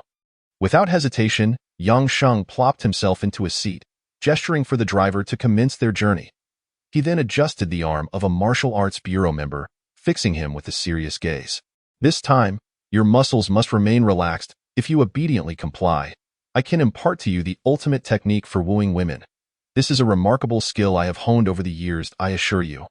After learning it, you will find a girlfriend, perhaps even two at once. Yang Sheng locked eyes with the Bureau member, his expression earnest. I formally ask you, do you wish to learn? The Martial Arts Bureau member, thoroughly intimidated, nodded instinctively. He was indeed a solitary soul. That's all I need, Yang Sheng exclaimed, pulling him close and promptly drifting off to sleep, drool spilling down his arm. The Bureau member, suppressing his revulsion, reluctantly allowed him to rest for the sake of finding a girlfriend. Within the Dragon and Martial Arts Bureau, a heavy silence enveloped the air. Lu Shoujing, a prominent general, trembled as he lit a cigarette. Nearby, Li Gowen's voice was strained. Chief, are we truly allowing him to leave like this? If we do, will all our efforts be in vain? What else can we do? Lu Shoujing inhaled deeply, his expression inscrutable. Who within the Dragon and Martial Arts Bureau could rival him? Who could prevent him from effortlessly incapacitating a second-tier martial artist with a mere clap? Silence reigned. No one dared to speak. The strikingly poised woman, Shin Shudai, was consumed by the recent scene of Yang Sheng obliterating Cheng Ming. It was overwhelmingly shocking. Li Gowen stammered. Chief, what exactly is his power? Can you discern it? Could he possibly be a transformation-level martial artist? Lu Shoujing took a deep breath, extinguishing his cigarette.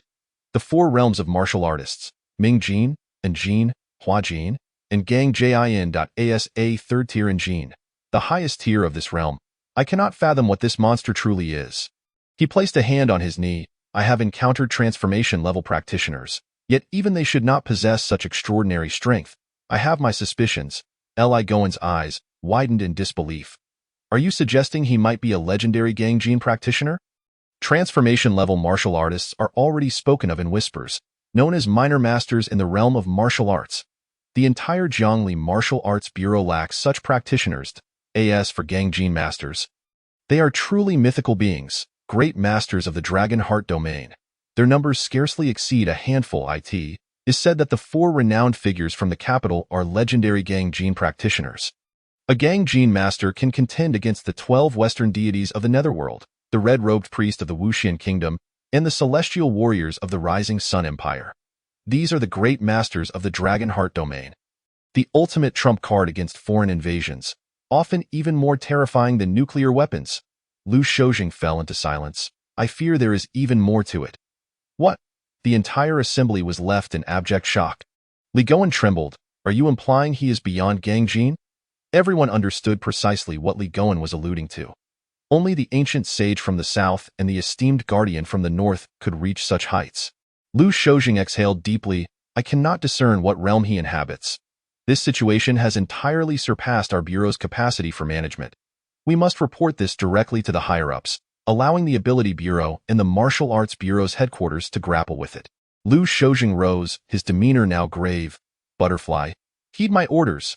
Shin Shudai, clad in a fitted black outfit, stood tall with a striking poise, embodying the spirit of a woman who would not yield to men. Butterfly acknowledges, she responded, ready to receive orders. Lu Shoujing continued, you previously served in the Dragon Shadow. I now command you to monitor Yang Sheng's every move from this moment forth. Do so discreetly, avoiding detection or interference in his affairs. Should you meddle with his overwhelming abilities, your life would likely be forfeit. Contact me with any issues.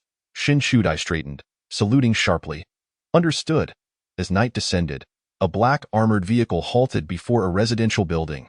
A few fully armed guards stepped out. Miss Qin, you have arrived home. You may disembark now. Qin Zixuan appeared somewhat dazed, her thoughts seemingly elsewhere. Upon hearing the announcement, she jolted back to reality. Oh? We've arrived. Qin Zixuan bit her lip, inhaling deeply as she prepared to exit. The general manager of the Tingqing International, fortunate to be under Qin Zixuan's protection, also sat within the vehicle. Ecstatic, he praised. Zixuan, you performed exceptionally today. The entire Lu Group's news rights have been sold to Tingqing International. Zixuan, I shall certainly inform the chairperson to promote you. Qin Zixuan forced a smile, though it was tinged with bitterness, akin to a desperate escape.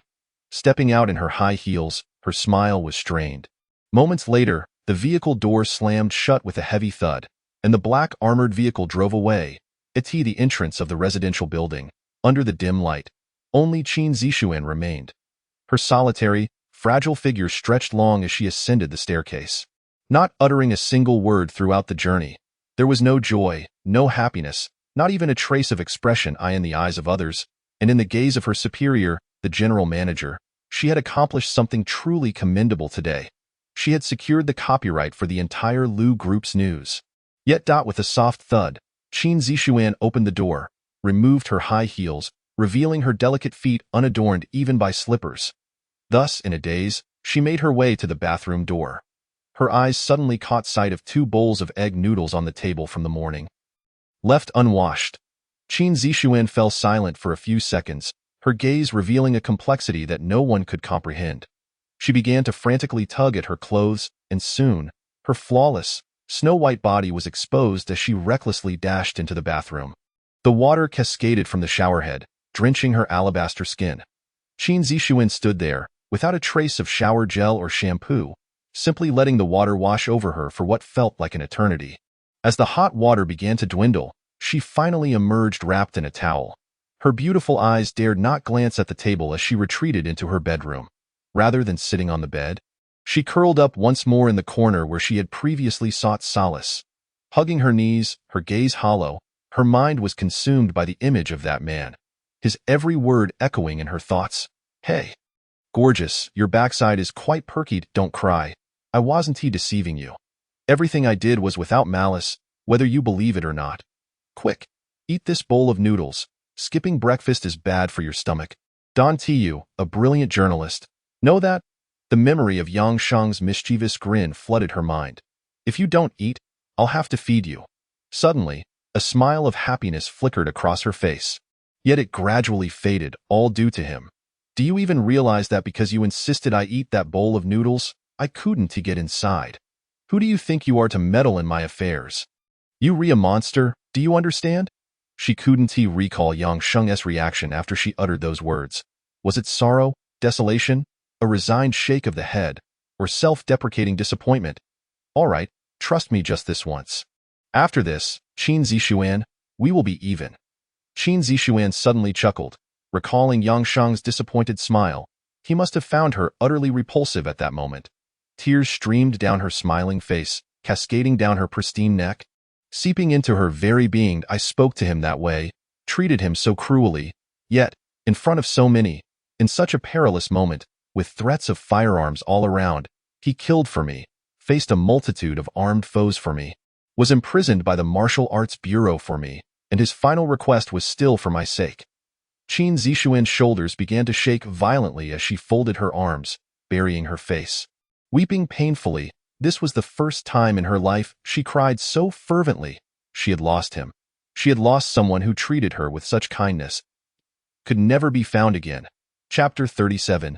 Night at the Hongzhuang Bar in the city cloaked in darkness. Amidst the dazzling lights and the thrumming pulse of traffic, pedestrians and vehicles flowed like a river. This was the cacophony of a metropolis. In contrast to the bustling urban core, there lay a somewhat secluded establishment. Exuding an air of lavishness, a bar named Hongzhuang. Inside, the multicolored lights danced, and the pulsating music blared. Women clad in revealing attire reveled in wild abandon, promoting drinks to numerous inebriated men. The Hongzhuang Bar was undoubtedly the prime destination, concealing unspoken, or rather universally understood, transactions. Thirsty men and women embraced one another, some collapsing onto the sofas, as the raucous music disguised their sordid escapades. However, in a dimly lit corner, somewhat out of place, sat a man. The table before him was littered with whiskey bottles, and several glasses brimmed with deep-sea bombs prepared by the bartender. His gaze was dull, devoid of emotion, as a sinister smile crept across his face. The explosive drinks flowed down his throat as effortlessly as water. After downing the last deep-sea bomb, Yang Sheng waved his hand, calling out, "Waiter, bring me 5 more deep-sea bombs. Make sure they're the strongest. These drinks are lacking in potency. Are your bartenders watering them down?" The waiter's face turned pale with concern, quickly nodding and removing the bottles from the table. In the bar's backroom, a woman sat quietly, resembling a blooming rose. Her graceful curves were mesmerizing, evoking an irresistible allure. She lightly tapped her slender fingers on the bar, her rose-petal lips slightly parted, exuding a mysterious and seductive charm. Clad in black stockings and red stiletto heels, her waist was tantalizingly slender. Nearby, a bartender with red-dyed hair, having overheard the waiter's report from Yang Sheng, wore a grim expression. He turned to the enchanting woman, Sister Hong. A man in the corner ordered 10 bottles of whiskey and 5 deep-sea bombs. And he downed them all. Now he's asking for 5 more, Dado? Is he such a heavy drinker? Her melodious voice, laced with seduction, resonated. Lin Hongzhuang was that captivating woman, the owner of the bar, which bore her name.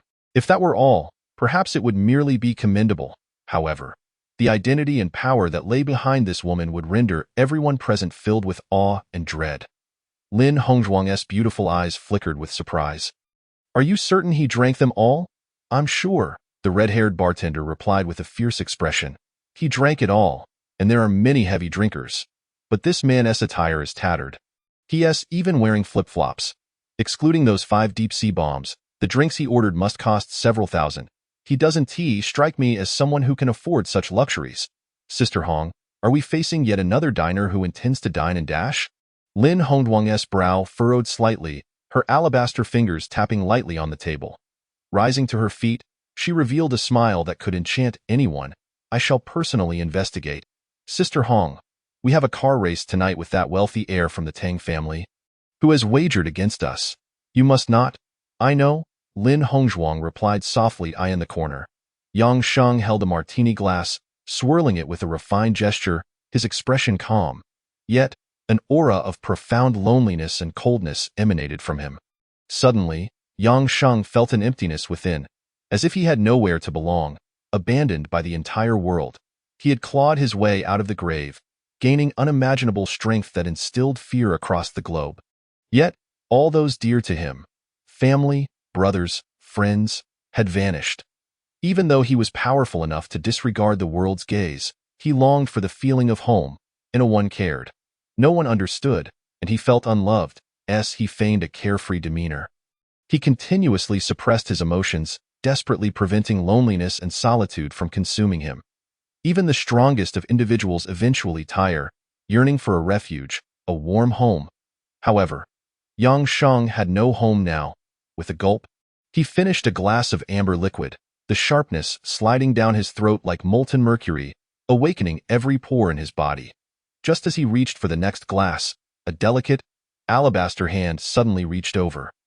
Snatching the drink away, Yang Sheng lifted his head, and in his dreamy eyes, there suddenly appeared a pair of long, slender, beautiful legs. As his gaze slowly ascended along those legs, he beheld a flat abdomen devoid of any excess flesh, a swan-like graceful neck, and irresistibly alluring red lips, and unexpected raspiness accompanied his breath. May I take a seat here? The ethereal voice resonated. Lin Hongzhuang, not waiting for Yang Sheng to respond, stepped forward with her long legs clad in black stockings and seated herself directly opposite him. She began to scrutinize Yang Sheng, whose chiseled features, while not strikingly handsome, possessed a captivating allure. His youthful visage bore the weight of experiences that belied his years, exuding an air of depth and mystery. This man was indeed exceptional, possessing an intoxicating charm. Yang Sheng flashed a wicked smile. What brings you here? Lin Hongzhuang parted her red lips, returning his smile. To keep you company over a drink. She clapped her hands. And the waiter promptly brought over 2 glasses of wine. This drink is as crimson as a devil's temptation. It's a concoction of my own creation. Care to sample? Lin Hongzhuang raised her elegant glass. A flicker of amusement danced in Yang Sheng's eyes as he glanced at the red-haired bartender lurking in the distance, chuckling lightly. Aren't you afraid I can't afford such indulgences? And with your beauty and alluring attire sitting before me, aren't you concerned I might devour you? Lin Hongzhuang delicately sipped her drink, her enticing legs crossed daintily. She extended 2 fingers, stating, Firstly, today's drinks are on the house. Secondly, her voice flowed like a gentle breeze. If you agree to my conditions, I might just grant you a little favor. Chapter 38. This requires at least the cultivation of 100 years of a steadfast bachelor. Lin Hongzhuang, lips pursed, had anticipated that upon hearing the word favor, Yang Sheng would be dazzled, revealing the same greedy smile many men displayed, eager to please her. However, reality often defied expectations. Yang Sheng's enchanting gaze gradually turned cold and indifferent. He took a sip of his drink, stating flatly, Speak your mind, I have no time to waste. He tossed a black card onto the table carelessly. I can pay for my own drinks, no need for your assistance. Consider this drink my treat. Finish it and be on your way. His words were devoid of emotion, his indifferent gaze suggesting that lingering any longer would result in dire consequences for her delicate throat. This card was a bargaining chip he secured from Lu Shoujing, the old man. He had no knowledge of its worth, but surmised it could likely procure a few villas. Lin Hongzhuang's face momentarily froze. It was the first time someone spoke to her in such a manner. Men who were aware of her status always treated her with utmost respect, and those who had gazed upon her beauty were invariably captivated. Yet this man demanded she leave at his command. Taking a deep breath, Lin Hongzhuang gripped her wine glass tightly, her knuckles turning pale from the pressure. Yang Sheng expected her to comply and leave with the card. However, unbeknownst to him, Lin Hongzhuang was equally unpredictable. She rose gracefully, her high heels clicking as she approached Yang Sheng, her long legs draping over his thigh. To his astonishment, she settled into his lap, the softness of her form and an intoxicating fragrance enveloping him. Lin Hongzhuang tilted her exquisite face, her snowy neck arching as she whispered into his ear, causing a rush of warmth to envelop him. The men at nearby tables gaped, mesmerized by her allure. their minds racing with envy and disbelief. What fortune had this man amassed in his past life to attract such a stunning woman? The red-haired bartender, Shi Lang, clenched his fists, the glass in his hand shattering in a fit of rage upon witnessing Lin Hongzhuang and Yang Sheng's embrace. Yang Sheng, however, remained unfazed. He took a puff from his cigarette, and with a nonchalant motion, he rose, Lin Hongzhuang in his arms. She expected him to take her somewhere, ready to call out and embarrass him. But instead, he merely exhaled a cloud of smoke in her direction, causing her to cough. "Should you continue to pester me, I will not hesitate to crush your throat," he uttered coldly, devoid of any warmth. Lin Hongzhuang's complexion paled as Yang Sheng stood up, retrieving the black card from the table, preparing to settle the bill. Just as he took a few steps, she shouted, "Stop right there, you scoundrel!" Yang Sheng halted in his tracks, and Lin Hongzhuang, her face flushed with indignation, approached him in her high heels, her eyes blazing with fury. No one had ever dared to treat her this way. Observing from the sidelines, her hidden bodyguards contemplated intervening. But she waved them off. "Stay back." Yang Sheng, indifferent, took a drag from his cigarette. "What, do you wish to fight? If you desire to have your throats crushed one by one, I am more than willing."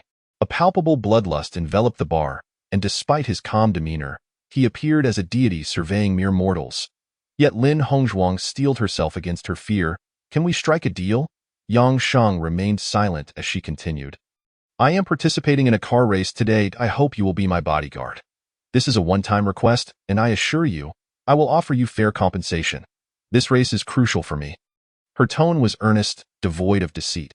Yang Sheng raised an eyebrow, a smirk playing on his lips. "Why choose me as your bodyguard? We've known each other for less than 10 minutes.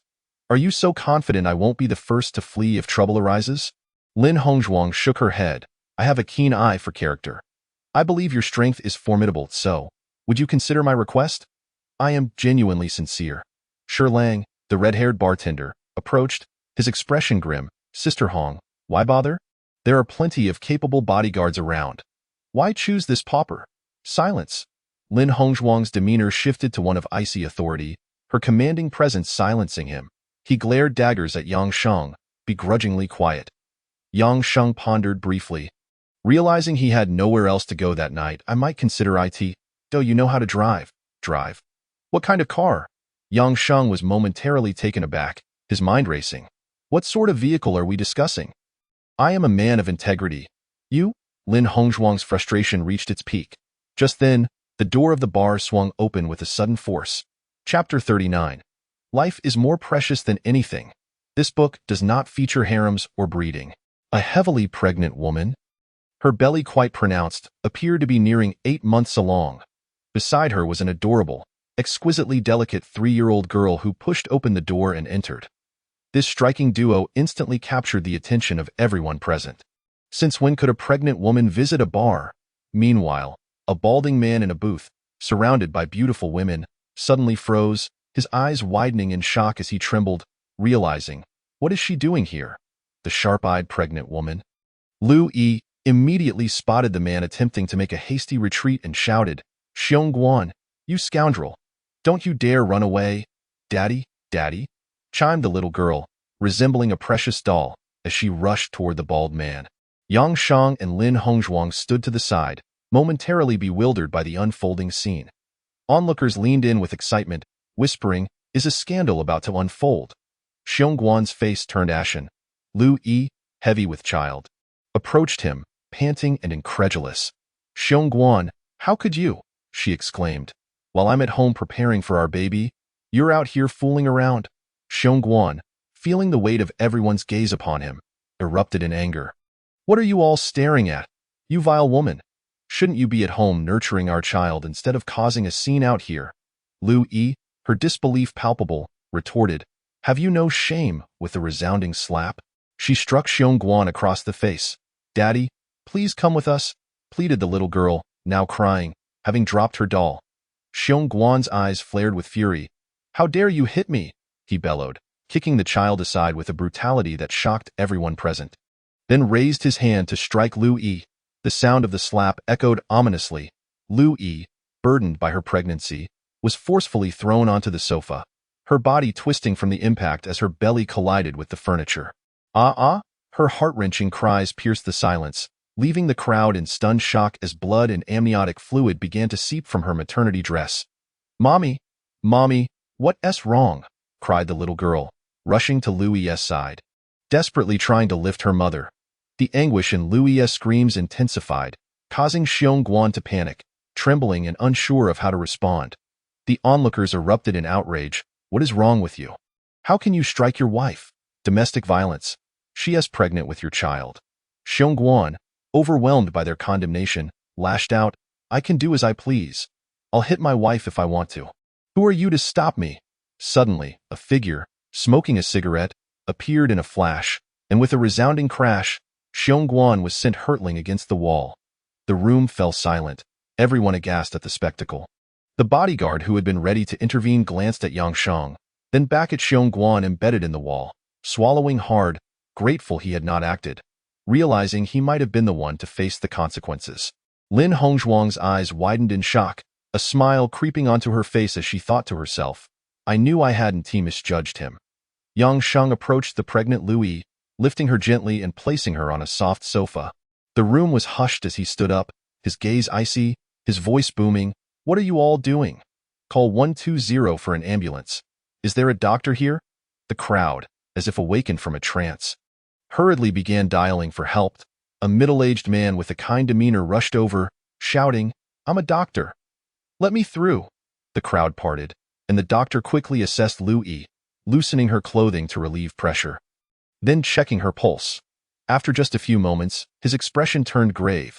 "The amniotic fluid has leaked, and there are signs of severe bleeding. This appears to be a case of preterm labor.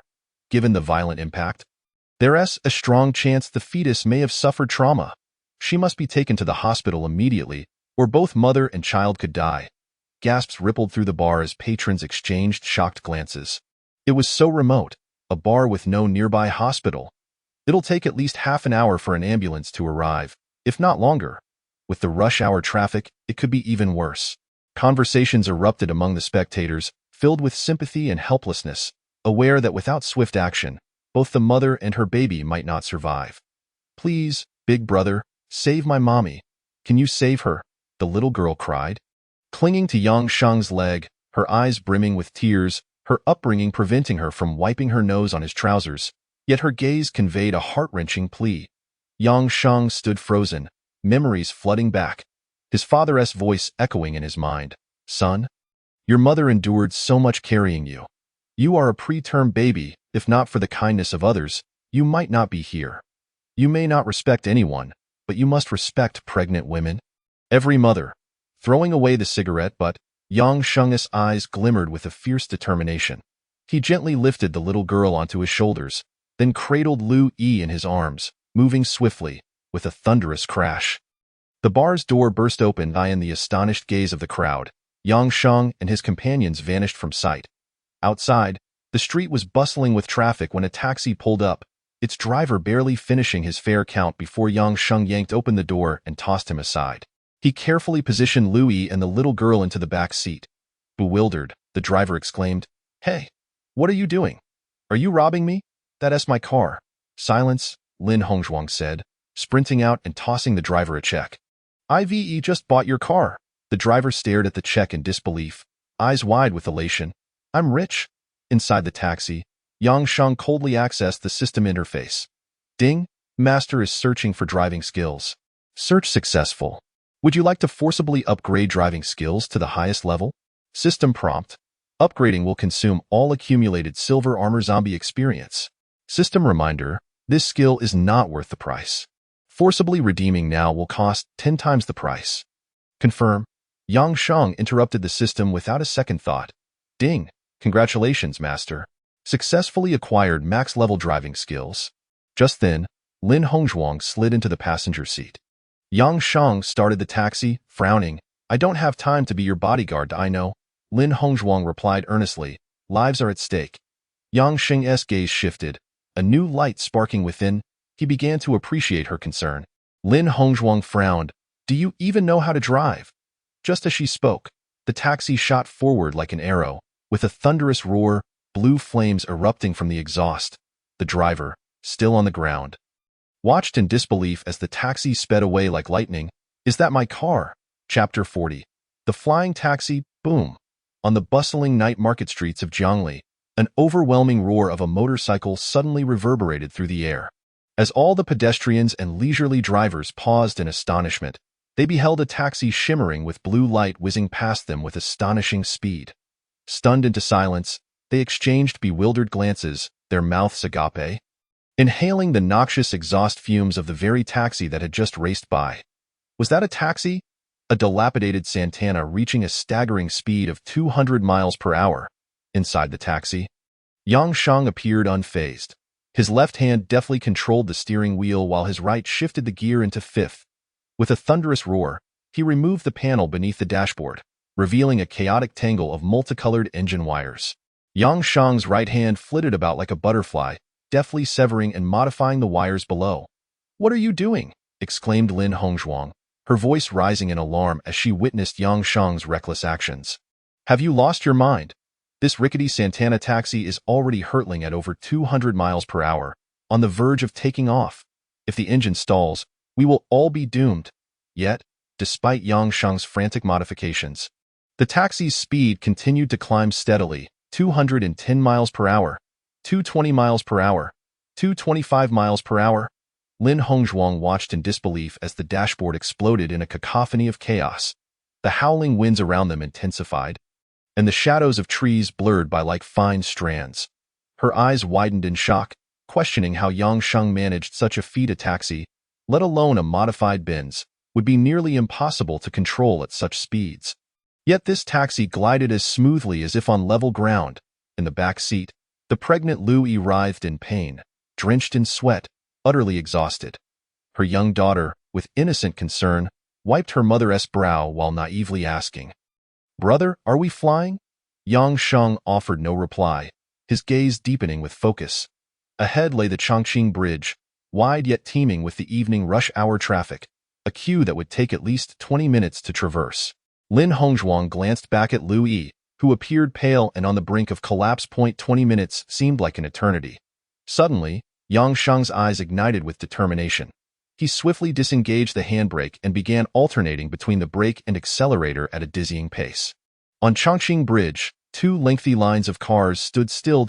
The bored Passat driver, rolling down his window, took a leisurely drag of his cigarette, gazing at the distant red light and the seemingly endless queue.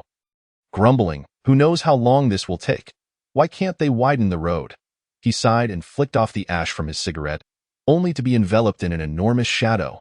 The sunlight vanished as two elevated wheels whizzed past him. A Santana taxi, angled at a 45-degree tilt, zoomed by him at an astonishing 60 miles per hour, without a hint of wobble. The drivers on the bridge were left in stunned silence, their engines sputtering to a halt. Watching in disbelief as the taxi performed its audacious stunt. Was this a dream? Had they slipped into a parallel universe? This was no science fiction. How could a taxi achieve such feats? Could it be that this taxi was designed to defy the laws of physics, operating on two wheels instead of four? As all the vehicles stood frozen, even when the traffic light turned green, no one dared to move. The audacity of this taxi was unmatched. Many drivers exited their cars, snapping photos of the spectacle, creating an impromptu gallery of astonishment. "I must learn this skill. Overtaking would be a breeze." Yet, in the next moment, the taxi audibly crashed down to the ground, the engine's roar echoing like thunder. Ahead lay a transport truck with a steeply inclined ramp. Was the taxi aiming for the sky? Eyes widened in anticipation as the onlookers watched. Just as they expected, the taxi squeezed through the narrow gap beneath the ramp. And with a thunderous roar, it surged upward, launching into the air like a dragon released from its tether. The exhilaration was palpable as the little girl squealed in delight. "Wow! We're flying. We're really flying." Lin Hongzhuang was left speechless, her mind racing to comprehend the impossible. Yang Shang remained calm, shifting the gear back into fifth. The drivers below were utterly dumbfounded. They had seen fast cars before, but a flying taxi? A mere Santana at that. Amidst the awestruck gazes, the taxi glided gracefully through the air, landing flawlessly on the exit ramp with resounding applause from the crowd. With a burst of blue flames, the taxi shot off like an arrow, leaving a trail of dust in its wake. The cameras captured every moment, while the alert officers at their posts were left in shock, urgently contacting command. "We have a taxi reaching speeds of 230 miles per hour, requesting interception." From the radio came a voice, incredulous. 230 miles per hour? A taxi. "Send me the driver's details and a photo." A blurred image was transmitted. Moments later, the radio crackled with urgency. "Do not intercept that taxi." "Sir, why not? It's already severely over the speed limit." The voice rose sharply. "Do you not comprehend who he is? If you value your lives, warn all posts immediately." Back in the taxi, Yang Sheng maintained an unyielding grip on the steering wheel, the vehicle gliding as if on air, devoid of any jolt or sensation of acceleration.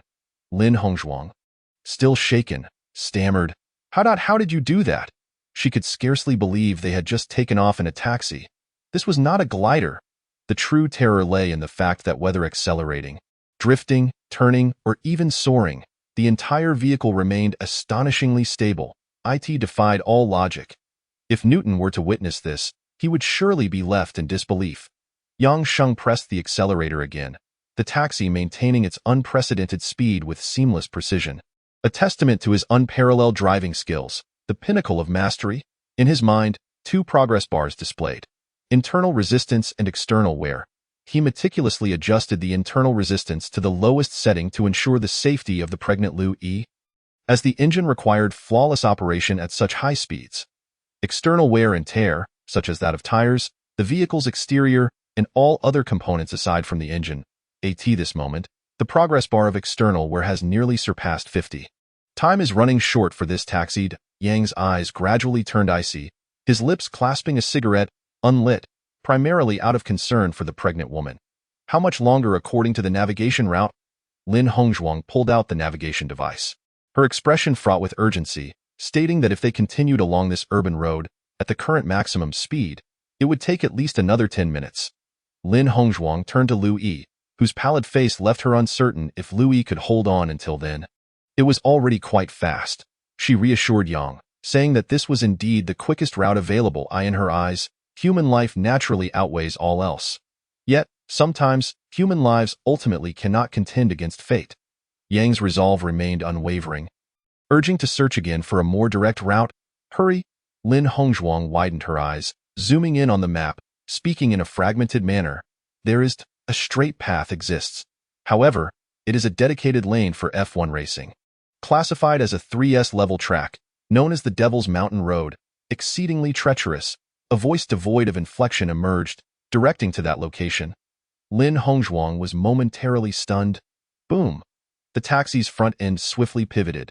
With a thunderous roar, it surged straight toward the straightaway. The Devil's Mountain Road Point one saying encapsulates this F1 racing track. When the devil appears, one faces a life-or-death situation. When the devil smiles, even deities bow in deference. Two towering, rugged mountain roads, devoid of any protective measures or signposts. Have you ever seen a narrow mountain path that can barely accommodate a single vehicle?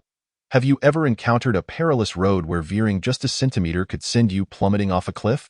This is the Devil's Mountain Road. There is no exaggeration, no embellishment.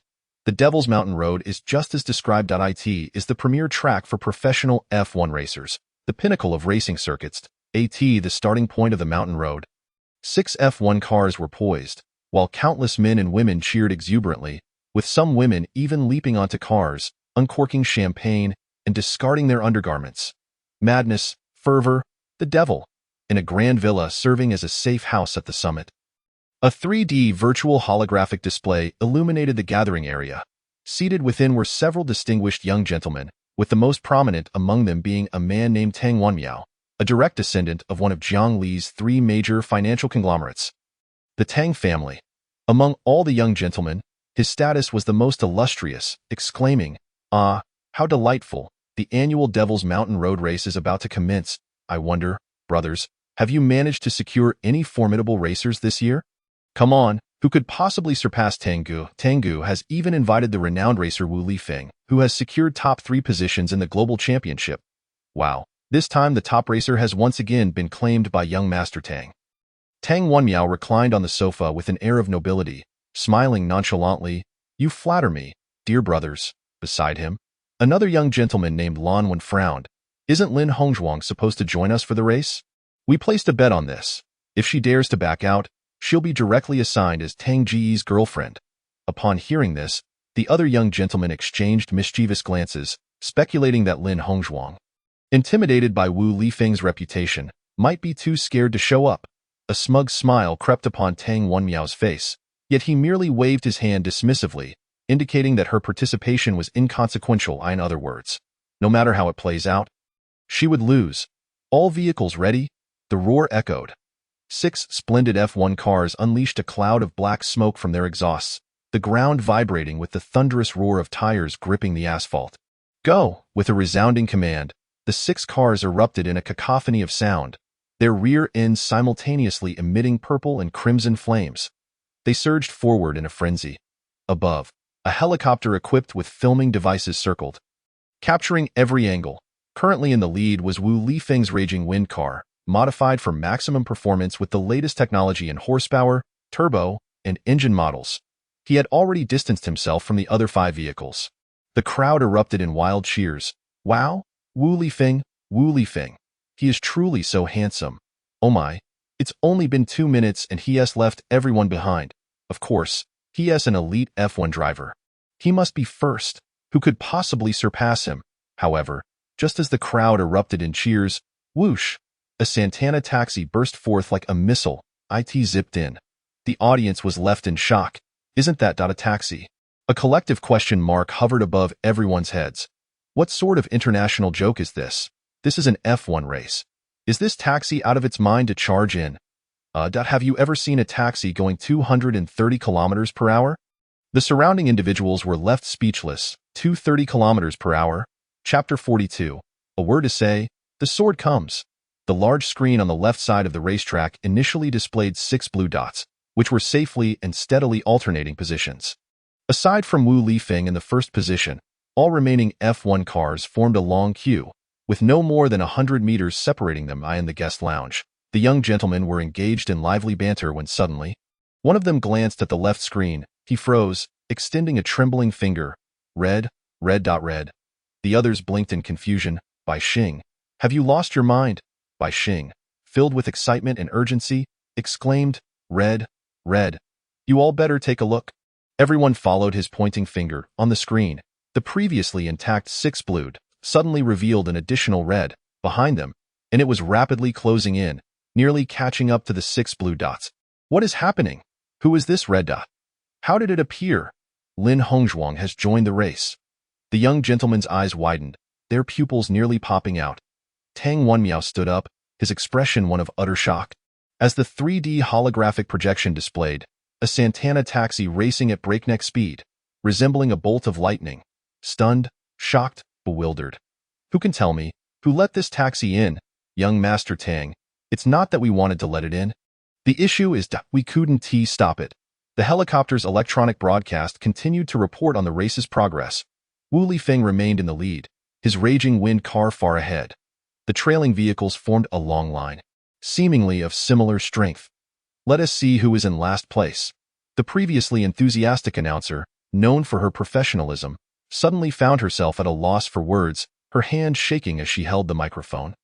The last place is a Santana taxi. No. I request the director to send me back. This is absurd. Did this taxi spring from a rock crevice? Now, the last place is a taxi. No. The taxi is overtaking. The entire venue fell silent. Then, it erupted into fervent excitement. On the racetrack, the last and second-to-last cars were engaged in a fierce duel, with the driver in the last position, Su Zheng, gritting his teeth internally. I refuse to be in last place. I must at least surpass Sun Jie ahead of me. Yet, as the last 2 cars battled fiercely, a Santana taxi appeared beside them like a thunderous sword, roaring forward. Inside the vehicle, Su Zheng was just about to slam down the accelerator to overtake Sun Jie when a dilapidated Santana taxi emerged alongside him. Su Zheng's eyes widened to an astonishing size, resembling cannonballs, as he witnessed a taxi ruthlessly zoom past them, leaving a cloud of black smoke in its wake, enveloping both their vehicles. The race car driver Sun Jie was so taken aback by the taxi's audacity that he nearly lost control of the steering wheel, teetering on the brink of plummeting off a cliff. No. Is that a taxi? Taxi, do you have no sense of road etiquette? Su Jing's face flushed crimson. How could he allow a mere taxi to overtake him? This was an affront to his dignity, a humiliation, do you understand? Su Zhang began to furiously press the accelerator. Yet, he found that no matter how much he sped up, the distance between him and the taxi only grew wider. The commentator in the helicopter grew increasingly animated as the intruding taxi had now surpassed both Su Zhang and Sun Jie. It had ascended to 4th place. No, now it was 3rd. It was still overtaking. The audience in the stands erupted in a frenzy. Was this truly a taxi? Surely it was not a plane disguised as a taxi. Amidst the fervor of the crowd and the astonishment of the F1 drivers, as if the world had transformed into a dream, Yang Sheng was already driving the Santana taxi. Having ascended to 2nd place, it navigated the turns, spiraling through 18 bins. My heavens, what is that? The legendary drift? Touchdown spray, WSW spray. The crowd gasped. Every maneuver of the taxi was executed flawlessly, precise to the millimeter. It was akin to playing QQ speed, yet with the most rudimentary vehicle outperforming a plethora of S-Class cars. Who could endure such a spectacle? Regardless, all the drivers behind were experiencing a mental breakdown. I can't take this anymore. Wu Lifeng, maintaining a calm demeanor, skillfully controlled the steering wheel, even managing a hint of disdainful amusement. Thinking, all of you are beneath me. Who could surpass me? The drivers here are simply too dulled apathetic. At that moment, he suddenly heard a deafening roar in the rearview mirror. A taxi's silhouette abruptly appeared, and Wu Lifeng's eyes widened in disbelief. What is this? Just as he was momentarily stunned, Yang Sheng nonchalantly pressed down on the accelerator, simultaneously making a slight adjustment to the steering wheel, executing a stunning, obstacle-free drift that directly overtook Wu Lifeng's fierce racing car. Throughout the entire encounter, Wu Lifeng maintained a state of shock, his expression frozen in disbelief. No. Is this really a taxi? He glanced at his modified super-luxurious racing car, nearly wrenching the steering wheel in frustration, slapping it in anger. You're just a piece of junk. Do you know that?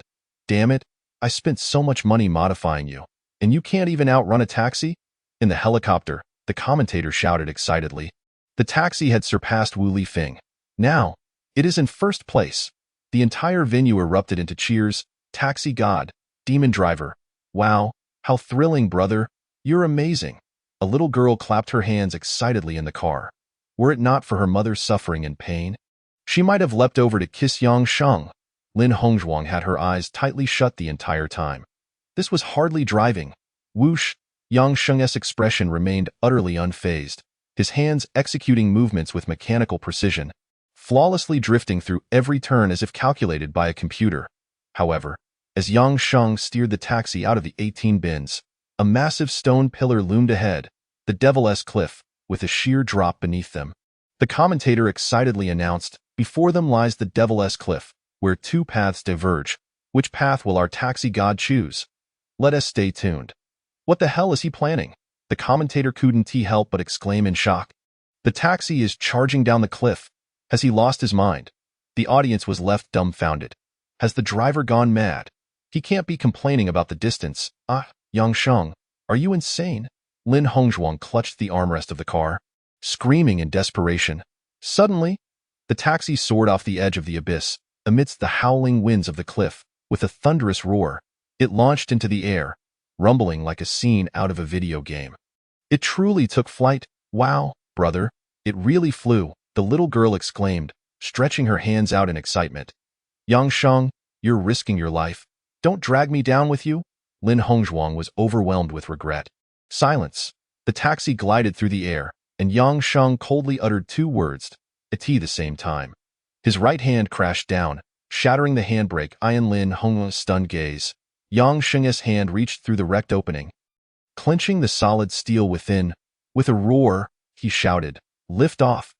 The helicopter commentator's eyes widened in disbelief. Did he think this was too slow and wanted to take off directly? But how could that be possible? There was a staggering distance of 5,000 meters, and the heights of both points were not significantly different.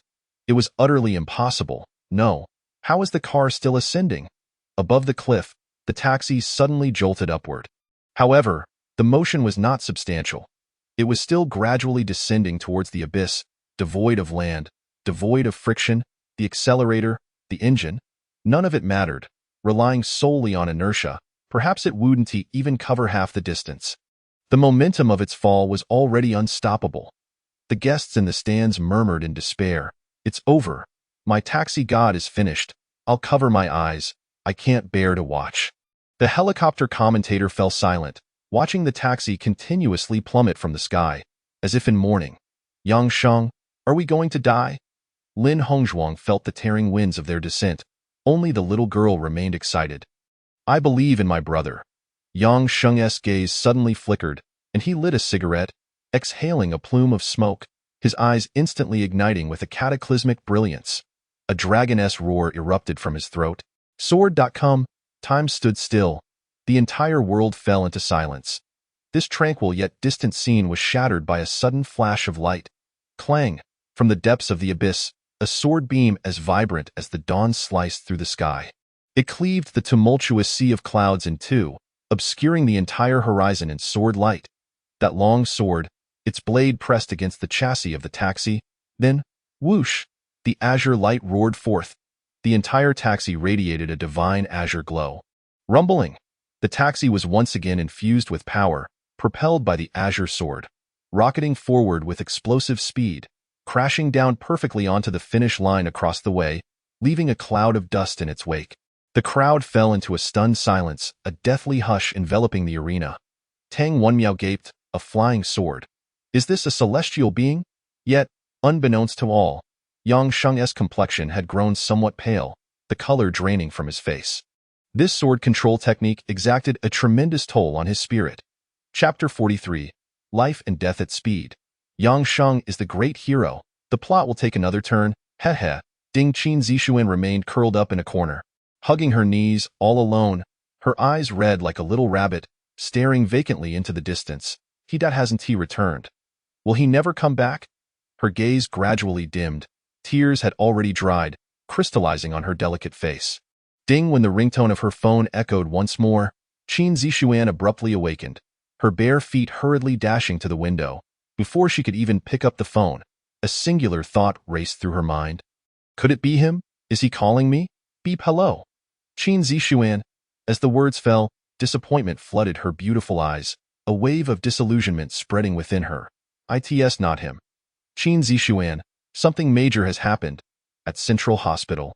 A man driving a speeding taxi at 200 km/h has rushed a pregnant woman to the hospital. This is big news. Qin Zixuan, are you listening? Ah, yes. Qin Zixuan shook off her daze, her strong professional instincts allowing her to regain composure in mere seconds. I am listening, manager. Do you need me to go over now? Yes. Qin Zixuan, your location is in close proximity to the Central Hospital. If you hurry, you can make it in 7 or 8 minutes. Depart immediately and do not allow any other news outlets the opportunity to scoop us. We must be the first to obtain this news. Beep. The call ended with a busy tone. Qin Zixuan hastily donned her professional attire, slipped on her high heels, gathered her photographic equipment, and seized the keys to her Audi A6. She rushed out the door and descended the stairs. Attention all traffic control units. Attention all traffic control units. On the roads, within the command posts, numerous officers directing traffic, with grave expressions, seized their walkie-talkies and stood at attention, ready for orders. Shortly, a taxi with the license plate long F55658 will pass by, carrying a pregnant woman in urgent need of assistance. All units stationed near Zhongshan Hospital, direct traffic immediately. Clear all vehicles to the sides of the road without delay. The officers momentarily paused, then saluted. Acknowledging the command at that moment, all vehicles on the roads leading to Zhongshan Hospital were swiftly cleared to the sides. Just as the officers were puzzled, a taxi, like lightning, roared past the main road, leaving behind 2 long trails of blue exhaust flames. Officers, pedestrians, and drivers along the roadside were left in stunned silence, marveling at the ferocity of the taxi. Is this a race against life and death? Is this some kind of film? With a thunderous sound, a taxi, belching black smoke and with tires nearly worn down to mere rims, screeched to a halt at the entrance of the Central Hospital. The screech of brakes seemed to shatter the sky, as the taxi, utterly wrecked, drew the astonished gazes of everyone at the entrance. A man, clad in flip-flops, emerged, cradling a nearly unconscious pregnant woman in his arms. With a dainty little girl, as delicate as a doll, perched on his shoulder, with speed surpassing that of a 100-meter sprinter, he instantly arrived at the entrance, where people were queued to enter. However, with a thunderous crash, the ground trembled as the man, still holding the pregnant woman, lifted his leg and soared 3 to 4 meters into the air, effortlessly crossing the hospital entrance. Hooray!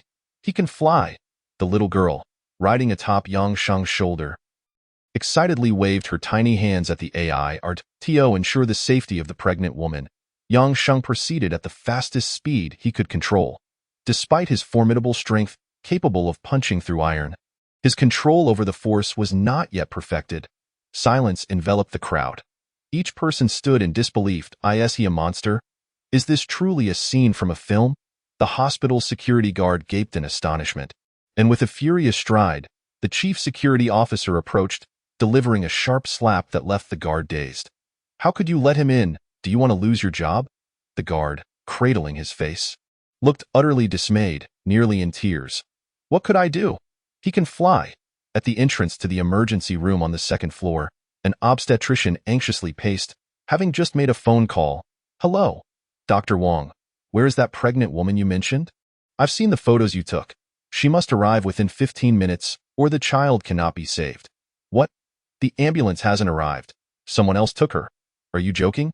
How could you not intervene in such a dangerous situation? Just then, as the obstetrician finished his exasperated outburst, a young man, holding the pregnant woman, leaped directly through the second-floor window. The doctor, phone in hand, stood wide-eyed. Hello? Are you listening to me? Yang Sheng, cradling Lu Yi, came to a halt and gently set down the little girl. Lu Sancheng, the doctor, suddenly realizing, shouted, Where is the emergency stretcher? Quickly, several nurses rushed forward to assist, taking Lu Yi from Yang Sheng's arms. The chief surgeon quickly assessed Lu Yi's condition, noting her pale complexion and ruptured amniotic sac. Yet astonishingly, there were no external injuries. Glancing at his watch, he exclaimed, 9 minutes. The chief surgeon's eyes filled with astonishment. In that suburban area, even without traffic, arriving at the hospital within 30 minutes was commendable. Yet, Yang Sheng had managed to deliver the pregnant woman, unscathed, during peak commuting hours in just 9 minutes. Did he fly here? The doctor was stunned, the nurses expressed their admiration, and some of the nursing staff gazed at Yang Sheng with starry eyes.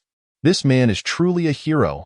Yang Sheng, indifferent to the surrounding gazes, flicked open his lighter, intending to smoke, but upon noticing the families eagerly awaiting the birth of their children, quietly returned the lighter to his pocket. However, the next moment, before Lu Yi was taken into the emergency room, the doctor unexpectedly bowed deeply to Yang Sheng. Raising his gloved hand to give him a thumbs up, Yang Sheng stood there, momentarily taken aback. Thud! The emergency room door swung shut. Applause erupted from the patients and their families, their eyes filled with warmth and reverence for Yang Sheng, as the sound of clapping resonated like thunder. The on-duty nurses also paused their work to offer a deep bow of respect to Yang Sheng. Nearby, the traffic officers saluted him with a crisp military salute. They all understood the magnitude of what Yang Sheng had accomplished. A hero, a great hero, truly, heroes emerge in youth. Tutu, this taxi driver is a commendable figure. You must learn from him as you grow up, understand? Tutu understood. Her brother was amazing, and she wanted to become as formidable as him when she grew up. The little girl clutched Yang Sheng's sleeve, tears shimmering in her eyes. Though young, she comprehended the gravity and difficulty of what Yang Sheng had done in bringing her mother here. Thank you, big brother. The little girl hugged Yang Sheng's leg, and for the first time, a ripple of emotion flickered in his usually indifferent gaze. He was no saint. He had taken countless lives, committed acts of violence, drained blood, and crushed skulls. Yet, within his cold, ruthless heart, a new sensation began to emerge. He could not articulate what it was, but this feeling told him that he, Yang Sheng, had done nothing wrong. Chapter 44 Qin Zixuan. I said I wouldn't interview. I don't understand. 2 chapters released together. Yang Sheng, for reasons unbeknownst to him, struggled to endure such attention. He deliberately adopted a demeanor of coldness and detachment. How ridiculous. A long-dead corpse king like him could possess emotions. Preposterous. Yang Sheng forced himself to remain aloof. He was, after all, a millennia-old corpse king. Emotions were nothing but fleeting clouds to him. A man, accompanied by his young son, cautiously approached Yang Sheng. "Young brother, could you sign something for my child?" Just on his favorite notebook. He said he wants to be like you when he grows up. Yang Sheng fell silent, his expression growing icy, eager to decline outright. However, the man lowered his son's hand and leaned closer to Yang Sheng, whispering fervently, "My son has leukemia, and it is already in the advanced stages. The doctor says he may only have a few months to live." Yang Sheng's gaze shifted, touched by a flicker of compassion. "Could you help me? I would even kneel before you." The child's mother was still in the emergency room, also facing complications. "The child is very understanding. He has never asked me for anything, not even during chemotherapy or procedures. But today, he told me he wants to be a great hero like you. Could you please just sign?" Tears welled in the man's eyes as he pleaded. Yang Sheng lowered his head, seeing a pale little boy devoid of color, with fresh traces of blood from today's transfusion and chemotherapy. The child gazed at Yang Sheng with admiration and excitement. Yang Sheng took a deep breath. "I'm sorry. My handwriting is quite poor. Perhaps another time." After Yang Sheng uttered those two sentences, he turned and walked toward the window, pulling out a cigarette, and with a snap, he lit it. His solitary and desolate silhouette was left to the crowd, who chose neither to look nor to care, ignoring the surrounding applause and the admiring gazes that also disregarded the old man's plight and the young boy's disappointment. Suddenly, the urgent clatter of high heels echoed from the hospital staircase. Qin Zixuan, clad in professional attire, hurried up, followed closely by a photographer eye in her hand. She clutched a microphone for interviews, racing to the nurse's station. "Excuse me, did a taxi driver just save a pregnant woman?" she asked breathlessly. Hearing her melodious voice, Yang Sheng's expression momentarily froze in surprise. Could it be her? How did she arrive here? The nurse at the front desk blinked, confirming, "Yes, indeed." A glimmer of joy flickered in Qin Zixuan's beautiful eyes. "Where is he?" The nurse raised a finger, pointing toward the windowsill, indicating the solitary figure smoking. "Wonderful." Qin Zixuan turned to Xiao Lu. "Let us hurry and interview that hero." Filled with excitement, she strode toward the figure at the windowsill. But after a few steps, her pace abruptly halted. Her smile froze, and her eyes widened in shock and disbelief. Beside the windowsill, a tall figure nonchalantly smoked, the faint moonlight casting a mysterious, lonely, and chilling glow upon him. Qin Zixuan stared at the silhouette, her heart seemingly gripped tightly, her breath stalling, her complexion pale as if she were a butterfly deprived of breath. Could it be him? She felt an impulse to rush forward. Yet simultaneously, a desire to flee in embarrassment surged within her. How could it be him? He was the taxi driver. The elderly man beside her, unable to contain his impatience, exclaimed, "Young lady, as a reporter, why are you dawdling here? Go interview him already. Don't let him slip away." The old man's admonition was delivered with practiced authority. Qin Zixuan, as if suddenly awoken, offered the old man a polite smile, albeit tinged with bitterness. She began to raise her high heels, slowly approaching Yang Sheng. With each step closer, her heartbeat quickened. When she was half a meter away from him, she paused and said haltingly, "Sir, may we interview you?" Yang Sheng's hand, which held the cigarette, hesitated for a moment before he flicked away the ash, crushing the cigarette. He turned to reveal a lean, masculine face. Qin Zixuan's heart raced furiously. It was truly him. Just as she was about to express her excitement, Yang Sheng curled his lips into a cold, disdainful smile, his gaze deepening with contempt. "Interview me? Do you think you deserve it?" His words struck her like a 1,000-year-old glacier, causing her heart to halt. The joyful smile that had appeared upon seeing Yang Sheng instantly froze on her face. Silence enveloped them. Suddenly, the sound of high heels echoed from below, and a sultry voice rang out. "Yang Sheng, you scoundrel! You ran off so fast without waiting for me or even telling me where you were." Lin Hongzhuang, with her alluring figure clad in a blood-red robe, instantly captured everyone's attention. Upon spotting Yang Sheng by the windowsill, her face lit up with joy, and she rushed over. "Hey, why did you run so fast?" Qin Zixuan watched as Lin Hongzhuang approached, her beauty strikingly overwhelming. A sudden buzz filled her mind, and she bit her lip hard enough to draw blood. Lin Hongzhuang, slightly out of breath, noticed Yang Sheng's indifferent demeanor. as if she were inconsequential. Meanwhile, Qin Zixuan forced a smile that was more painful than tears. Suppressing her tremor, "Is this your girlfriend?" Yang Shang remained silent, his expression still detached. Only the hand that retrieved a cigarette trembled slightly, unnoticed by anyone else. Lin Hongzhuang furrowed her brow, glancing at the equally beautiful Qin Zixuan, who posed no threat to her. "Who are you?" Qin Zixuan smiled faintly, stepping back a bit, her white neck moving as she spoke. "It's nothing. I just know Yang Shang." "You two continue. I apologize for the interruption." Abruptly, she turned, her voice tinged with a complex emotional undercurrent. "Xiaolu, we can leave now."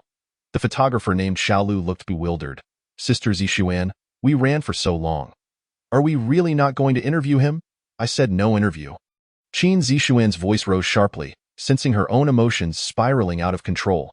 Seeing Xiaolu's startled expression, she softened. "I'm sorry. Let us go." Chapter 45. Amidst the gloom and darkness, Yang Shang's gaze drifted outside the window, offering no comment on Qin Zixuan's impending departure. However, just as she was about to descend the stairs, a group of men in black, imposing and cold-faced, entered. "Private enforcement." Qin Zixuan's eyes widened in alarm. This faction, distinct from formal authorities, leaned toward private interests, akin in stature to the Longan Security Bureau, usually intervening when official channels could not. Or perhaps, they were merely the lapdogs of wealthy families. Why were they here? A sense of foreboding washed over her. The leading man in black, exuding an intimidating presence, bellowed throughout the hospital. "Who is that taxi driver?" Private enforcement at work. All bystanders disperse immediately, with a resounding crash. The men behind him cocked their firearms. Panic spread through the crowd, who hurriedly retreated, leaving the hospital eerily empty. Yang Shang stood by the window, observing the fully armed black-clad enforcers with a smile. "That's me. What's the matter?" With a snap, he reignited his cigarette, completely disregarding the menacing figures. The leader narrowed his eyes at Yang Shang, his expression icy with fury. He drew his revolver, aiming it at Yang Shang. "Hands up, team, apprehend him." Two enforcers wielding handcuffs advanced swiftly. Lin Hongzhuang, recognizing the insignia of the private enforcement, subtly stepped back, attempting to distance herself from Yang Shang. Nearby nurses and some spirited patients protested angrily. "On what grounds do you arrest a hero, and to draw a gun on him? Even if you're taking him in for questioning, it shouldn't be with weapons drawn." "Exactly. You private enforcers are merely the lapdogs of powerful families. The official police aren't even here to arrest the hero, so what gives you the right? Don't you all have mothers?" "Silence." Bang, ah! The lead enforcer fired a shot into the air, the bullet crashing into the wall above. "Private enforcement requires no explanation to you." The atmosphere fell silent, and those with spirit were left seething in silence.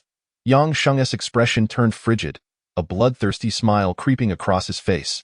"You think you can apprehend me?" Lin Hongzhuang, retreating to a corner, shook her head. "Yang Shang, don't confront these private enforcers. You can't win against them.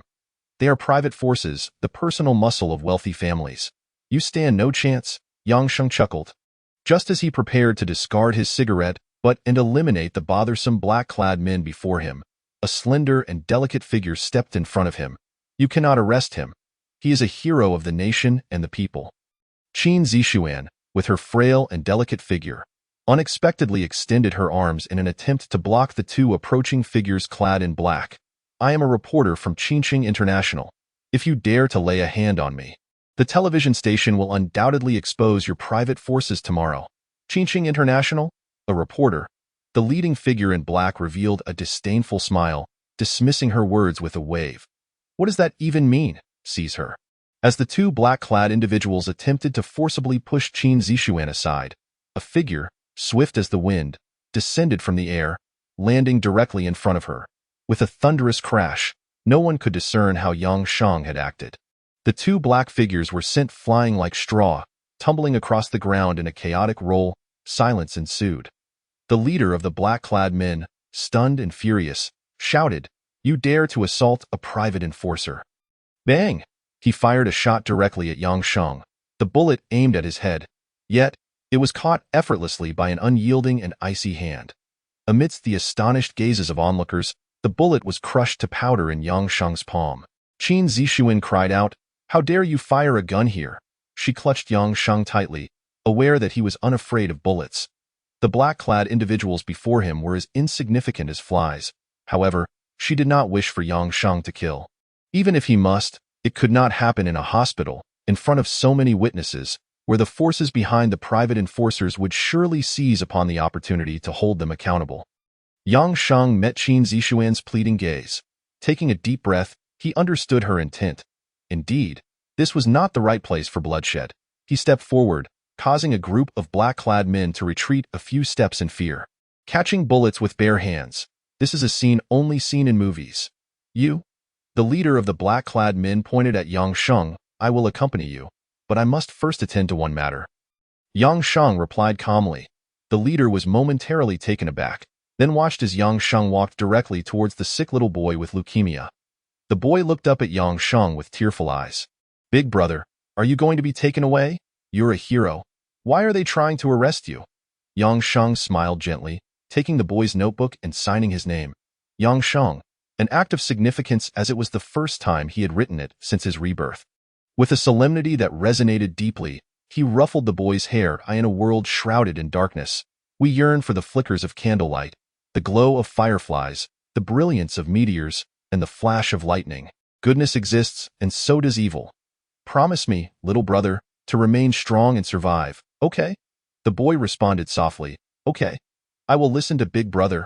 In the future, I will become a great hero like you. Yang Sheng extended his hands. Smiling, all right, I will await that day. The leader of the black-clad men yelled, seize him. Put the cuffs on him.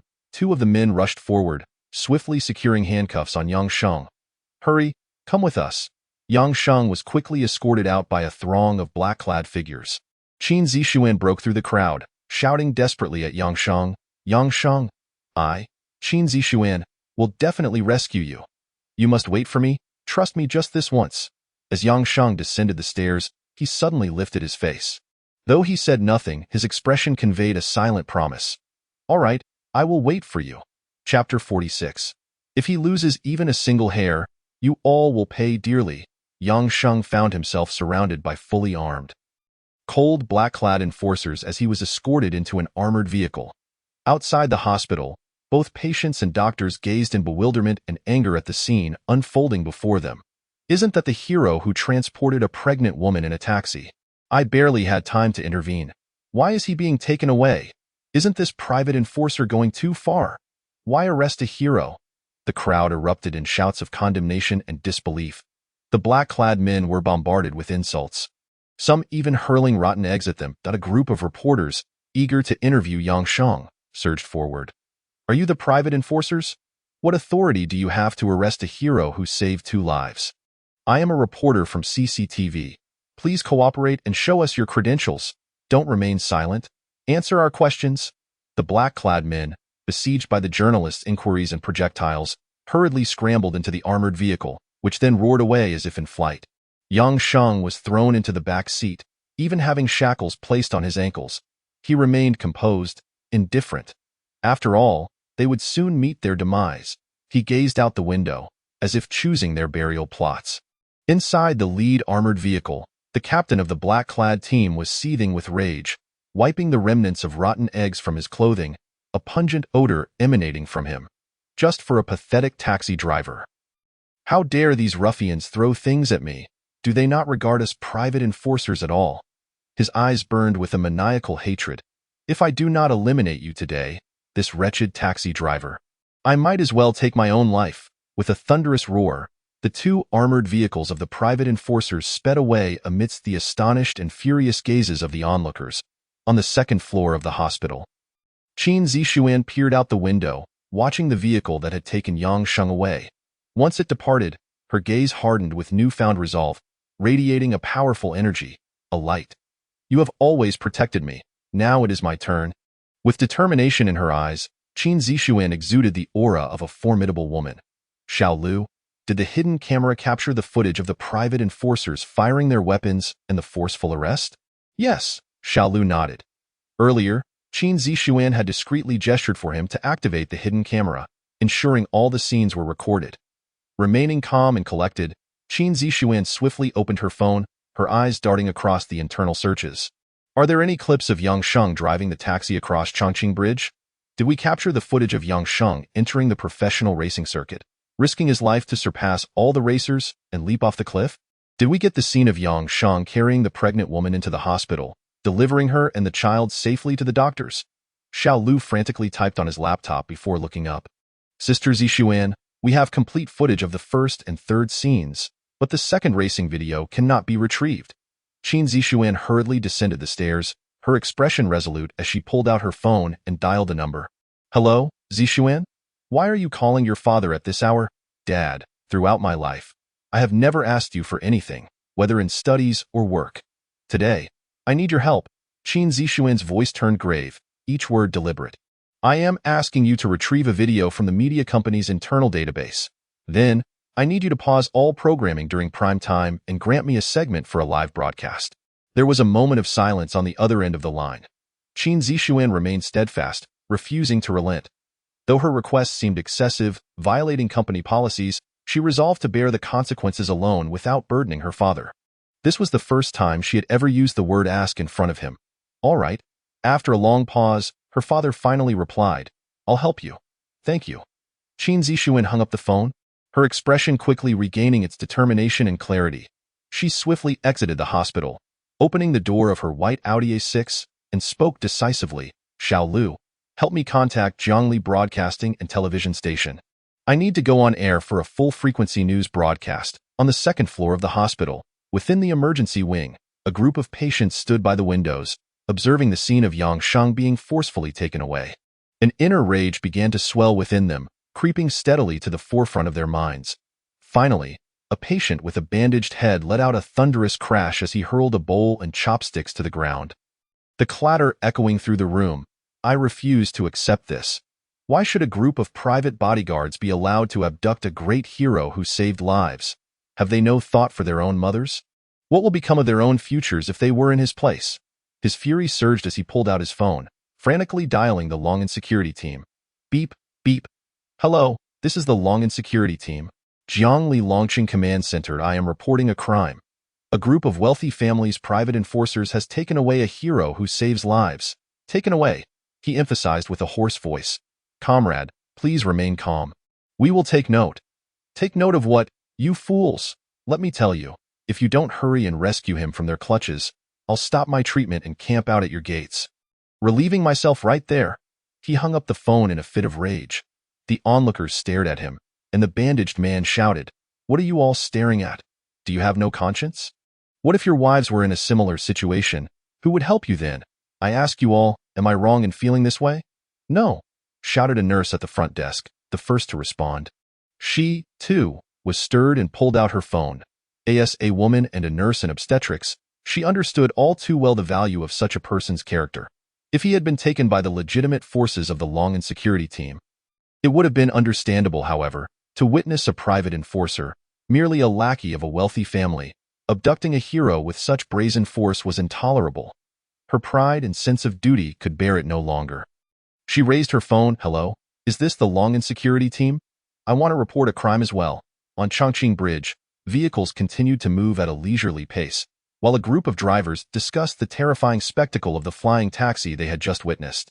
Even the driver of the Passat, who had seen it all, eagerly recounted how incredible that taxi had been, taking advantage of the traffic jam to share his story with those nearby. Suddenly, every vehicle's radio switched to a single channel, and a crisp, melodious voice of a professional journalist filled the air. I am Qin Zixuan from the Qingqing Group's broadcast team. All the drivers paused in surprise. Tonight at 8 o'clock, a man drove a taxi, risking his life, crossing Chongqing Bridge, navigating treacherous mountain roads, at a death-defying speed of over 200 kilometers per hour, safely delivering a critically endangered premature mother and her child to the central hospital faster than any helicopter could. He is a great hero.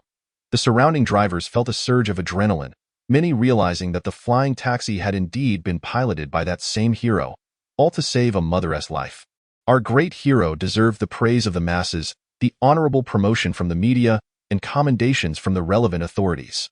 Yet, he was being forcibly taken by the private enforcers of the wealthy family. Subjected to violent coercion, even threatened at gunpoint, and dragged to their private bureau, enduring severe torture.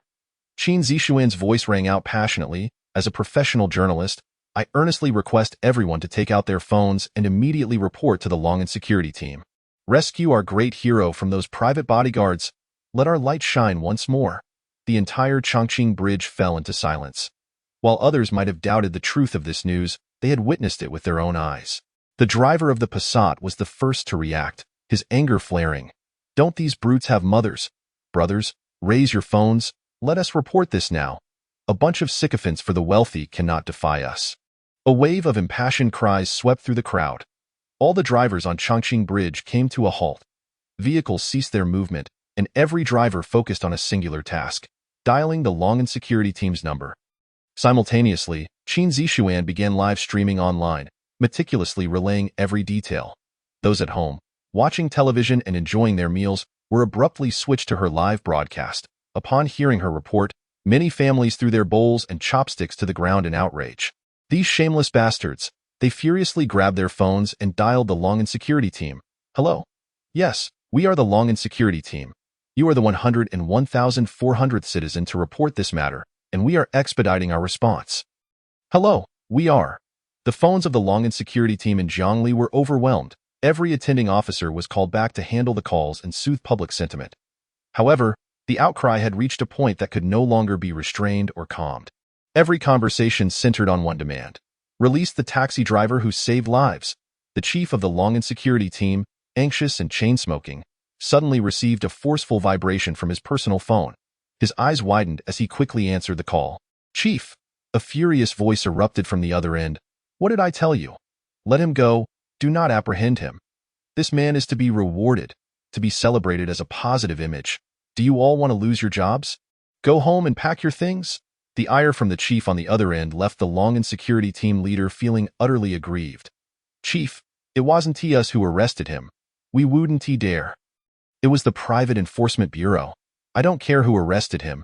Gather all your officers, fully armed, with weapons. Bring him back to me. Bring him back unharmed. If even a hair is missing, you all will be out of a job. The Long'an security team leader straightened up, saluting sharply. Yes. Chapter 47. The fragrance of conflict at Chang'an. The city adorned in golden armor. The first climax. The Private Enforcement Bureau. In Longxin domain, the powerful families have established violent coercive institutions in collaboration with the official authorities to maintain their dominion. In the 23rd century, many powerful families and hidden clans possess elite forces that are not inferior to the legitimate authorities. The Private Enforcement Bureau is a legal violent organization established by all the powerful families in Longxin domain. In conjunction with the official authorities, it essentially comprises the private bodyguards of each family, united into one organization. The benefits are evident, with nearly 20% of their revenues submitted as taxes each year. But the downsides scarcely need mentioning. As the situation deteriorated, the legitimization of the Private Enforcement Bureau only inflated the arrogance of certain powerful families and hidden clans. At this moment, within the imposing skyscraper of the Jiangli Private Enforcement Bureau, a dim, foreboding room, heavy with an atmosphere of terror, contained only a flickering lamp. The room was filled with various horrifying torture devices. Crosses, where 5 large iron nails would pierce the wrists, ankles, and even the neck of the victim, causing them to bleed out. Chains that tore flesh while the victim was whipped. An electric chair, where high-voltage currents induced searing agony, spreading from limbs to vital organs, ultimately leading to the brain exploding from unbearable torment. These were the methods employed by the private enforcers to torment those they deemed criminals, deriving pleasure from their suffering. At this moment, Yang Sheng found himself surrounded by coldly clad individuals, proudly and honorably strapped into the electric chair. Yang Sheng's gaze remained calm, even curling into a faintly amused smile as he surveyed his surroundings. Beside him, 2 figures were crucified, their forms reduced to bloody, unrecognizable shapes. Every inch of his body bore the marks of brutality, evidently subjected to merciless torture, whipped, torn, and even having his internal organs entirely extracted, leading to his demise. Got a cigarette? Hand me one. Yang Sheng was restrained upon the high-voltage electric chair, wearing a seemingly harmless smile. I feel as though I might be nearing death. How about a smoke before I go? The leader of the clad-in-black group, Wang Peng, lounged behind a sheet of transparent bulletproof glass, curling his lips into a sneer. Smoke? You still wish to smoke? Do you have any inkling of the agony that awaits you? Of the cries for your mother and grandfather? Wang Peng, with an air of malevolence, stood up. I might have considered granting you a swift end. But your ignorance of the situation is simply too profound. It is because of you that the stench of rotten eggs has plagued me the entire night. Tell me, do you not deserve death? Yang Sheng was momentarily taken aback. He had anticipated charges of speeding or some nonsensical threat to societal safety. He hastily complied with Wang Peng, feigning deep remorse. Spare me, spare me. Oh, I truly deserve to die 1,000 deaths. But what of those on the 2 crosses? What crimes have they committed? Wang Peng laughed heartily. Those 2 are equally deserving of death. Our esteemed young master from the Jiang family merely sought to take a leisurely stroll and experience the world, only to have his clothes sullied by these filthy scavengers. They made him nauseous for 3 whole days and nights. Do you not agree they deserve to die? Yang Sheng's eyes widened in disbelief. He felt his zombie-like worldview beginning to shatter. The notion of becoming a zombie for these black-clad men was summarily rejected. Perhaps it was better to seek a grave instead. Ding! Wang Peng produced a square switch, grinning malevolently. Enough chit-chat, I shall grant you one last chance. Call me grandfather now, and I might consider increasing the voltage, allowing you to die faster and more pleasantly. He anticipated a visage of pleading and fear from Yang Sheng. But to his surprise, Yang Sheng simply sat there, observing him with a smile that made Wang Peng profoundly uncomfortable. I am about to die. Can you tell me, who is so eager for my demise? Yang Sheng continued to smile at Wang Peng. You dare to smile at me? I'll tell you nothing. Bring down the main switch of the electric chair. Wang Peng shouted in a fit of hysteria. Crack! With a thunderous sound of surging electricity, a blinding blue light enveloped Yang Sheng, and Wang Peng revealed a maniacal grin. Snap! He pressed the button. Go die. Ha ha ha ha! In the highest echelons of the Private Supervision Bureau, a corpulent man reclined, indifferent as he smoked. He was the director of the bureau, the first sycophant of the Jiang family and hidden aristocracy. Li Bin, a mere taxi driver, has made it to the news? Li Bin scoffed, curling his lips into a disdainful smile. These ants dare to struggle as they face execution. How utterly laughable. As he watched the live broadcast, the enchanting figure of Qin Zixuan drew forth a drooling reaction from him. This girl is truly exquisite. Those legs could crush a man. That delicate face, those petite hands. Oh my!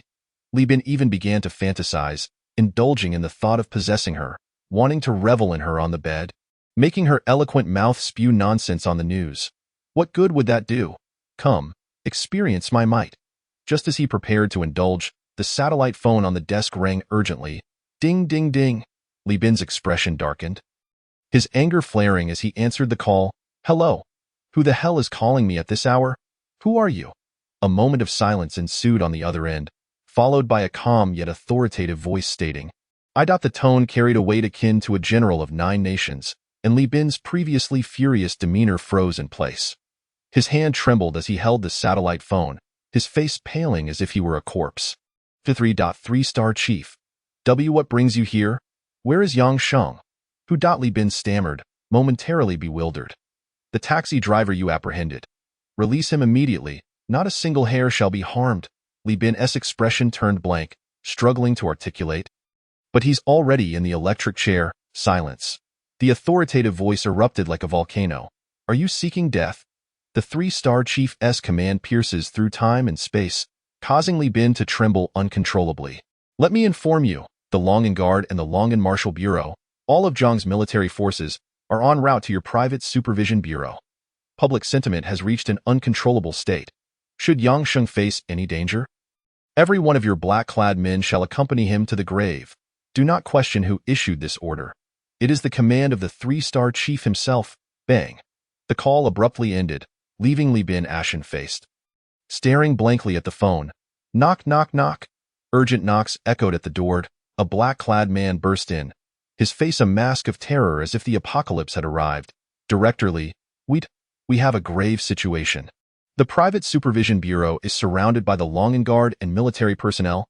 The entire bureau is encircled by heavily armed forces. 10 fire missile trucks are stationed outside the bureau's walls, their warheads aimed directly at our building. 5 Apache helicopters hover above, and 4 Thunder Assault Mets have landed in the courtyard. Plasma cannons are already targeted at our edifice. Li Bin's hands trembled uncontrollably as he rushed to the window. His eyes bulging in horror, people, soldiers everywhere, armed to the teeth, missiles, Black Hawk helicopters, fighter jets, bombers, and modern behemoth mechs, eye in the distance. A colossal Zeus-class space battleship hovered, its star cannons trained on the very building he occupied.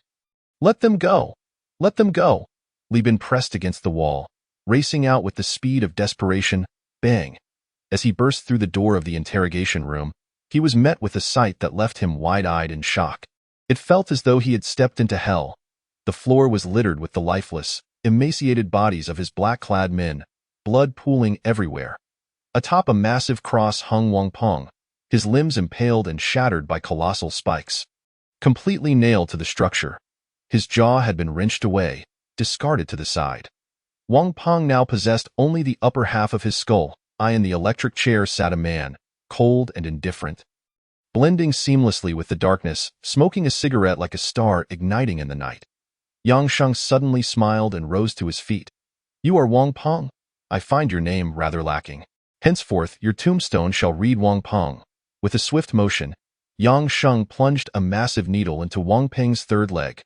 Wang Peng's eyes bulged with fury, bloodshot and wild. Li Bin trembled against the doorframe. "Why, Yang Sheng? You can leave." Yang Sheng turned, his indifferent gaze nearly causing Li Bin's heart to cease its beating. "I can truly leave." Li Bin leaned against the doorframe, nodding vigorously. Yang Sheng apathetically discarded his cigarette. "My clothes, they must be in this wardrobe, right?" Before Li Bin could respond, a resounding punch struck the top of the safe. The dull thud echoed as if a bomb weighing several dozen kilograms had detonated, with the fist penetrating the flimsy alloy and concrete barrier, creating a gaping 4-inch hole. The safe, which was impervious to even the mightiest explosions, crumbled under the force of that single blow, resembling nothing more than a frail piece of tofu. Iron shavings scattered in all directions, and in Li Bin's astonished gaze, as if he had seen a ghost, Yang Sheng indifferently retrieved his shirt. With a soft clink, a small red booklet fell to the ground. Its pages splayed open, Li Bin's eyes fixated on it, and suddenly, with a thunderous crash, he knelt down. Major General." Li Bin's eyes widened in disbelief. He never imagined that the taxi driver he had captured was, in fact, a Major General from the Longan Martial Arts Bureau. Yang Sheng calmly picked up the red booklet, approached Li Bin, and patted him on the shoulder. "Take a good look at the world, for you may not have another chance." With a faint smile, Yang Sheng walked out, leaving Li Bin in a daze, as motionless as a corpse encased in a millennium of ice at the entrance of the dimly lit first floor. A shadowy figure of a man slowly emerged from the pitch-black depths. Silence enveloped the scene, a stillness more profound than death itself. Countless searchlights from armored vehicles and helicopters suddenly focused on the figure.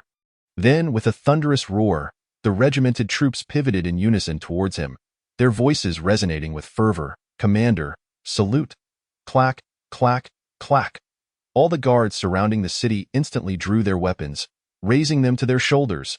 Bright bayonets pointed skyward.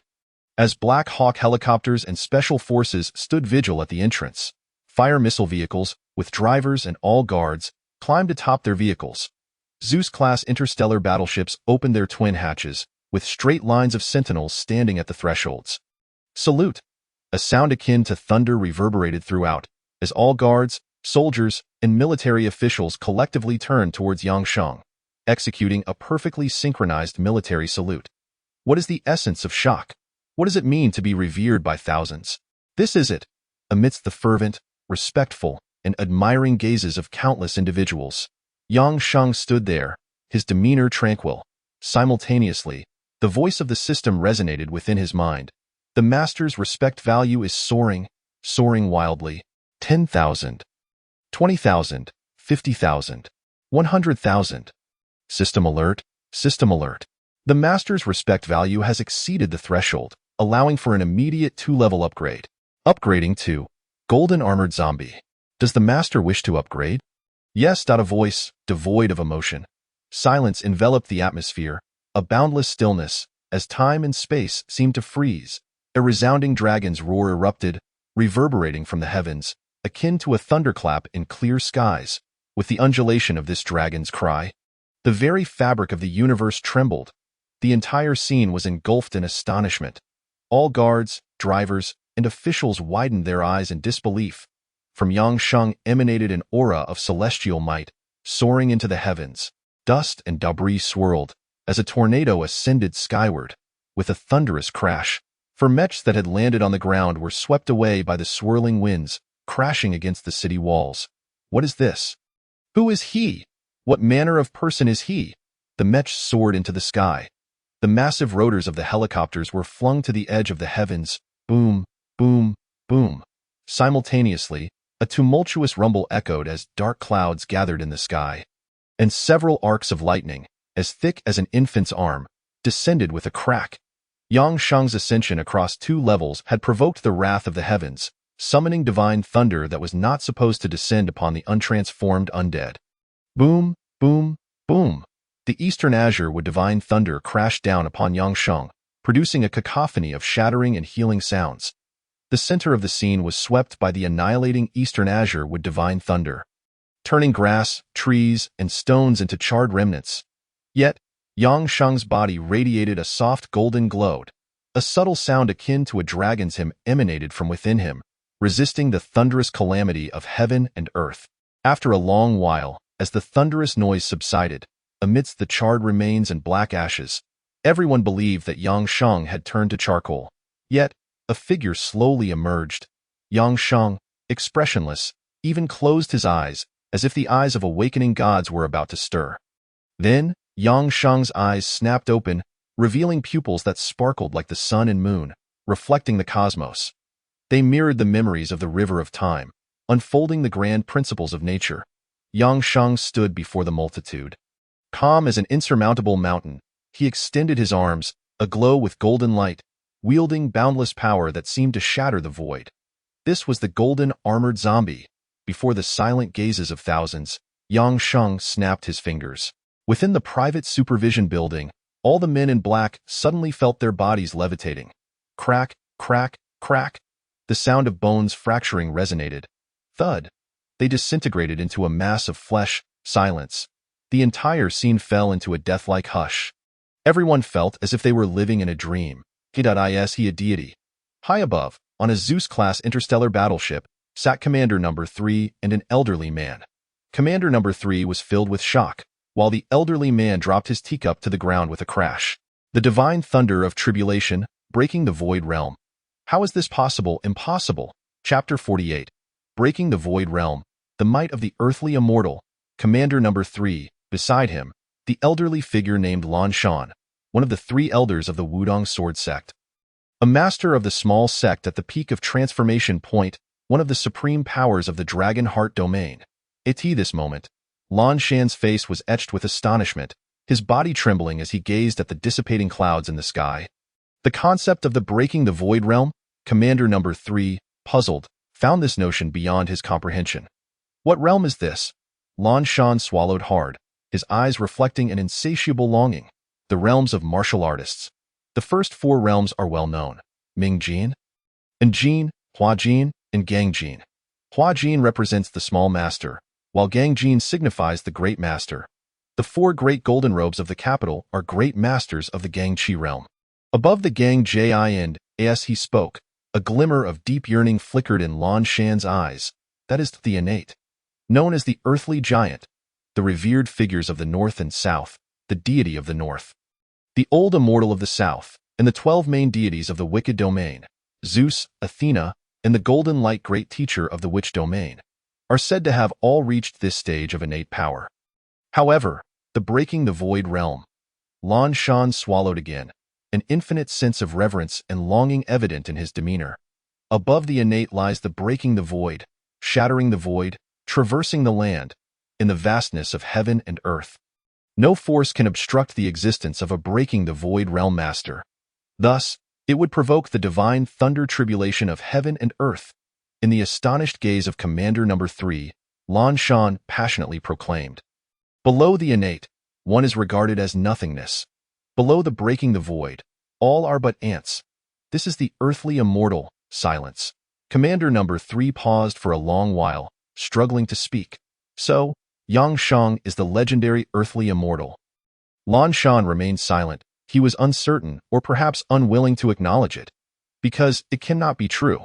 Not to mention that there has not been an innate master in the Dragon Heart domain for a century. The Breaking the Void realm earthly immortal, such a being only existed in the ancient times. When true immortals walk the earth, I don't know. Lan Shan did not wish to admit it. He repeated in his heart, impossible. Impossible. I must have seen it wrong. It could just be thunder, fully armed. Amidst the throngs of the bustling main city, there existed a figure that flickered in and out of sight, as if harmoniously entwined with the very essence of the universe. This enigmatic presence moved slowly, enveloped in an eerie silence. Upon the towering walls and within the mechanized confines, the sentinels stood rigid, their expressions a mixture of disbelief and incomprehension as they beheld this apparition. It was not that they lacked the desire to act, but rather that fear rendered them entirely motionless. With a sudden spark, a glimmering ember flared to life as Yang Sheng languidly drew a cigarette from his pack. Placing it delicately between his lips, he ambled toward the grand entrance of the city. Lu's group? Indeed, such audacity is commendable. Initially, I had contemplated employing gentler methods, yet it appears that annihilation is the only recourse left. However, as Yang Sheng traversed the ground, it crackled and popped beneath him. Countless blades of grass and myriad flowers erupted forth from the earth, sprouting, maturing, budding, and blooming into a riot of colors. The fragrance soared, enveloping Chang'an in a heavenly aroma, flowers blooming. Amidst the crowd's astonishment, reminiscent of celestial beings descending to earth, golden petals began to drift downwards, cascading like a fragrant shower. Suddenly, a fierce northern wind swept through, and countless golden blossoms coalesced into an immense golden beam of light. At that moment, Yang Sheng had reached the entrance. In the midst of the sea of humanity, he inhaled the last puff of his cigarette. I shall proceed to investigate, he declared, a faint smile gracing his lips as he stood still. Time seemed to freeze, space solidified. Yang Sheng lifted his gaze, and with a resonant roar akin to a dragon's cry, the golden flowers shattered, transforming into a blinding column of golden light that soared skyward. The brilliance was blinding. All present were rendered unable to open their eyes, as the golden pillar engulfed Yang Sheng entirely. Then, with a thunderous boom, the ground plummeted several meters, cracking open a massive fissure. In the incredulous gaze of the sentinels clinging to the city walls, Yang Sheng ascended like a supersonic golden rocket. Soaring into the heavens, onlookers in the distance gaped in horror, witnessing a golden beam descend from the horizon, accompanied by the sound of cataclysmic destruction. High above, aboard the Zeus-class warship, alarms blared as the defense systems lit up with ominous red warnings. Warning, warning, the Zeus shield system alerts. An unidentified entity is approaching at supersonic speed, 10,000 meters, 4,900 meters, 1,000 meters. The Hurricane 36 interceptors were activated. The Zeus-class warship emitted a resonant sound as the missile bay doors swung open, revealing 2 interceptors the size of nuclear warheads. 321. Launch. The 2 thunderous missiles shot forth, piercing the sky with incredible speed. Simultaneously, amidst the soaring golden light, Yang Sheng found himself atop the cosmic vessel, gazing down upon the colossal warship. Akin to viewing ants from great heights, he halted mid-air, beginning his descent. Confronted by the 2 oncoming nuclear warheads, Yang Sheng displayed no inclination to evade. He faced them head-on, a golden light responding from the celestial horizon. With a resounding explosion, the heavens ruptured, and boundless void seemed to shatter. Was he seeking death? The sentinels aboard the Zeus-class warship exchanged bewildered glances, their confusion gradually dissipating into silence. Then, they froze in awe as the golden light pierced through the tumultuous void, crashing into the warship with an earth-shattering force, creating a massive circular breach in the seemingly indestructible hull. Amidst the dust, Yang Sheng emerged, cigarette in mouth, as the sentinels stood in stunned silence, their hearts racing. They could hardly fathom the terror that gripped them. Where is your commander? Yang Sheng casually lit another cigarette, savoring its flavor. A trembling female sentinel hesitantly raised her arm, pointing towards a sealed electronic door. Thank you, Yang Sheng replied politely, approaching the electronic gateway. His fingers lightly brushed against its surface. With a mere touch, the impenetrable door began to fracture like spider webs. Exhaling a plume of smoke, he uttered a soft whoosh as the electronic door disintegrated into a cloud of dust. Inside sat the imposing Commander Number 3, accompanied by an elderly man in gray, a master of formidable prowess. "How dare you come here?" "Retreat at once," Blue Mountain exclaimed, eyes wide as he unsheathed his glowing red sword. Yet, Yang Sheng merely cast a nonchalant glance in his direction. Instantly, Blue Mountain felt as though he had plunged into an icy abyss, his very essence seemingly crushed by an overwhelming force. His energy and form were rendered completely impotent. Blue Mountain could only gaze at Yang Sheng, who casually sat opposite Commander Number 3, crossing his legs. "Do I now possess the privilege to discuss terms?" Chapter 49. What have I, Blue Mountain, done to deserve this? I wish to return to Wudong Mountain.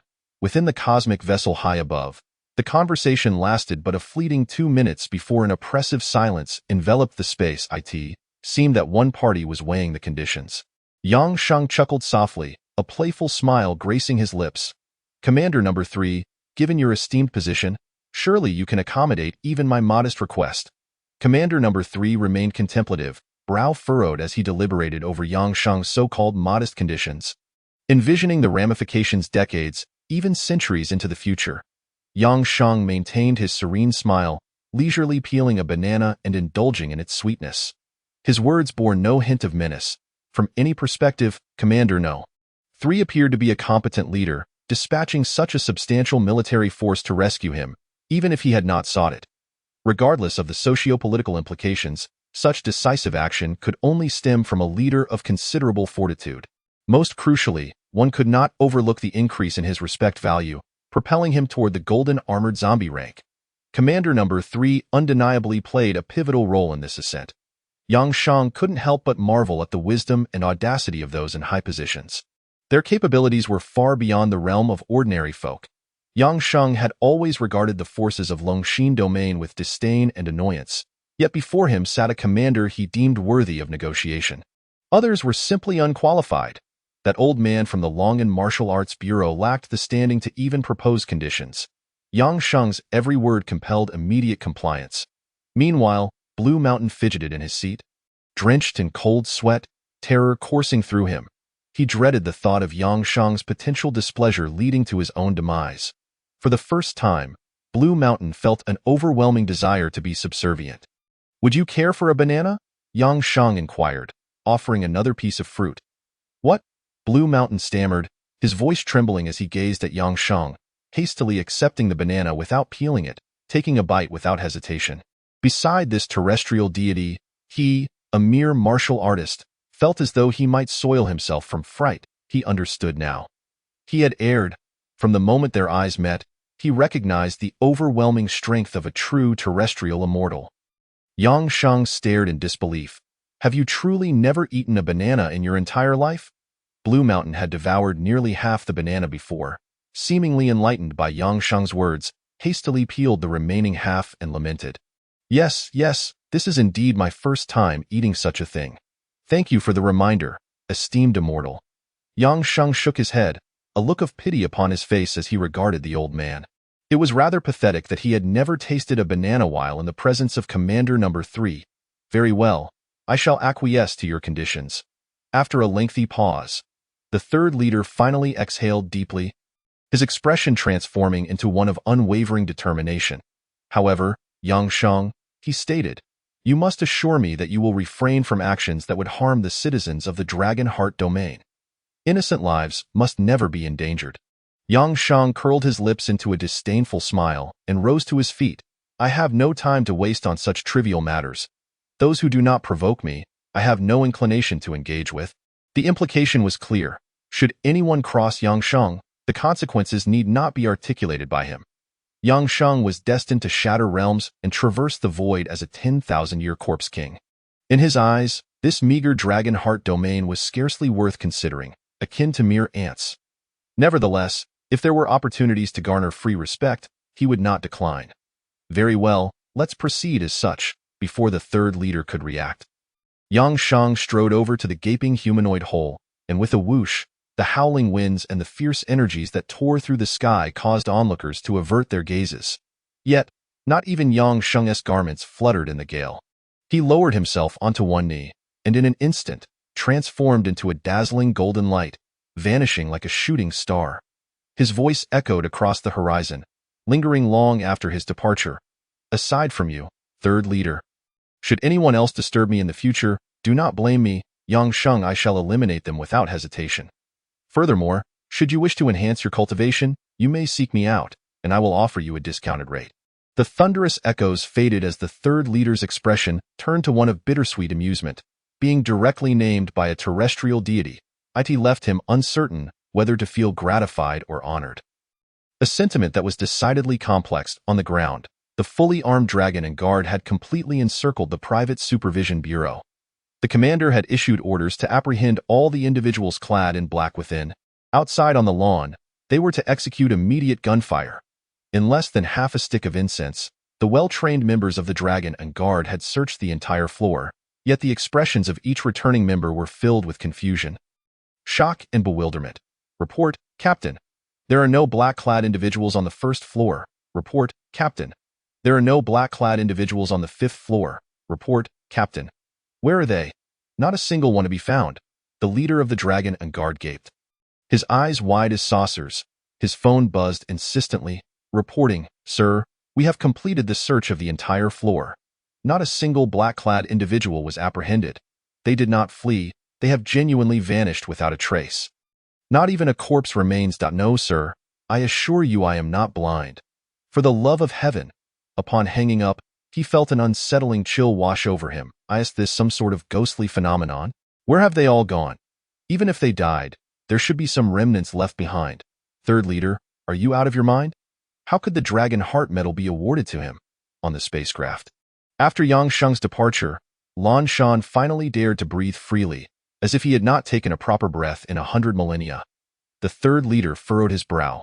What could possibly be wrong with that? Lan Shan, releasing his inhibitions, replied, while he is likely a formidable, if not the only, master of the void-breaking realm, the Dragon Heart Medal, apart from yourself, has only been bestowed upon two others. It cannot be so casually granted.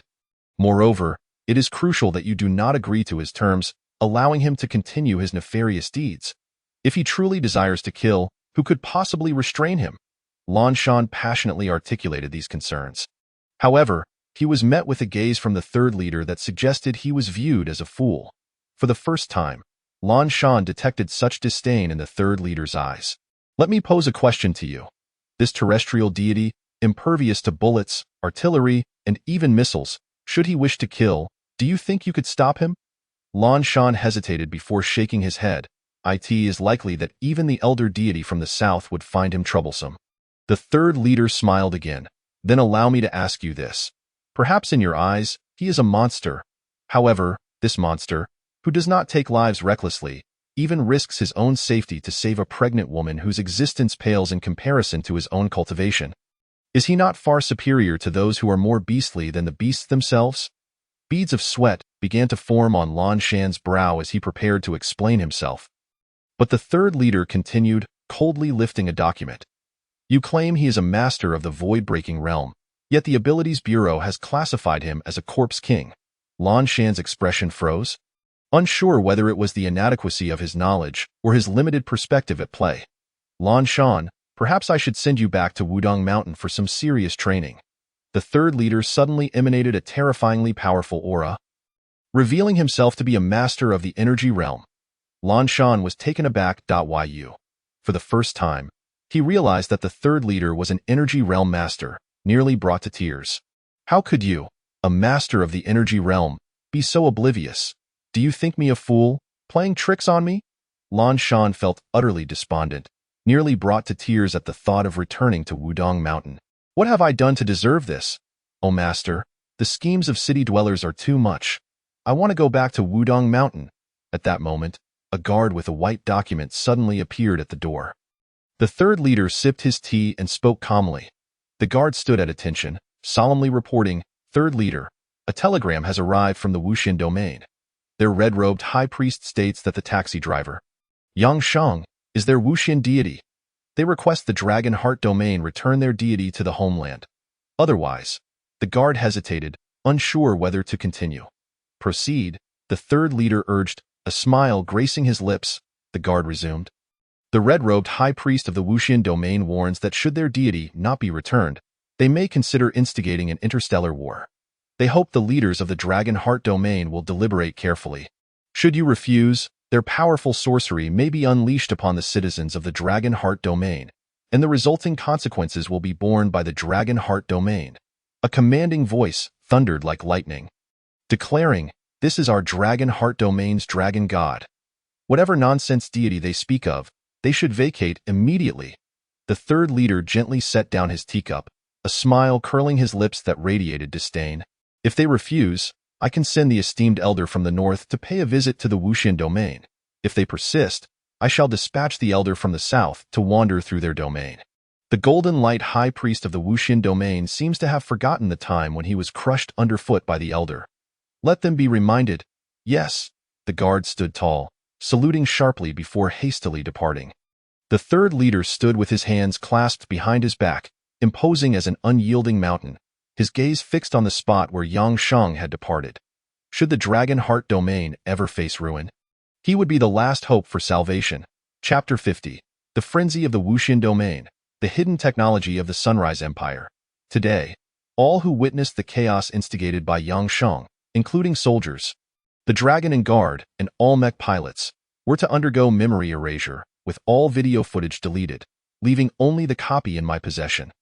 The third leader stood with his hands clasped behind his back, his eyes revealing a profound intensity. It was imperative that the identity of Yang Sheng as a terrestrial deity remained a secret.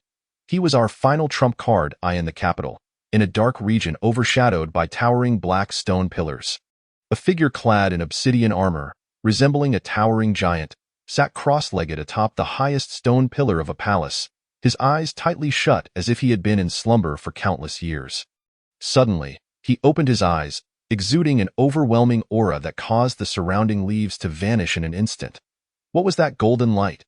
The supreme guardian of the realm sprang to his feet, his form eclipsing the sun and the moon, having remained seated for far too long, never before encountering anything that could compel him to open his eyes. Yet, at this moment, confusion and shock filled his gaze. What on earth had transpired in the Dragon Heart Domain?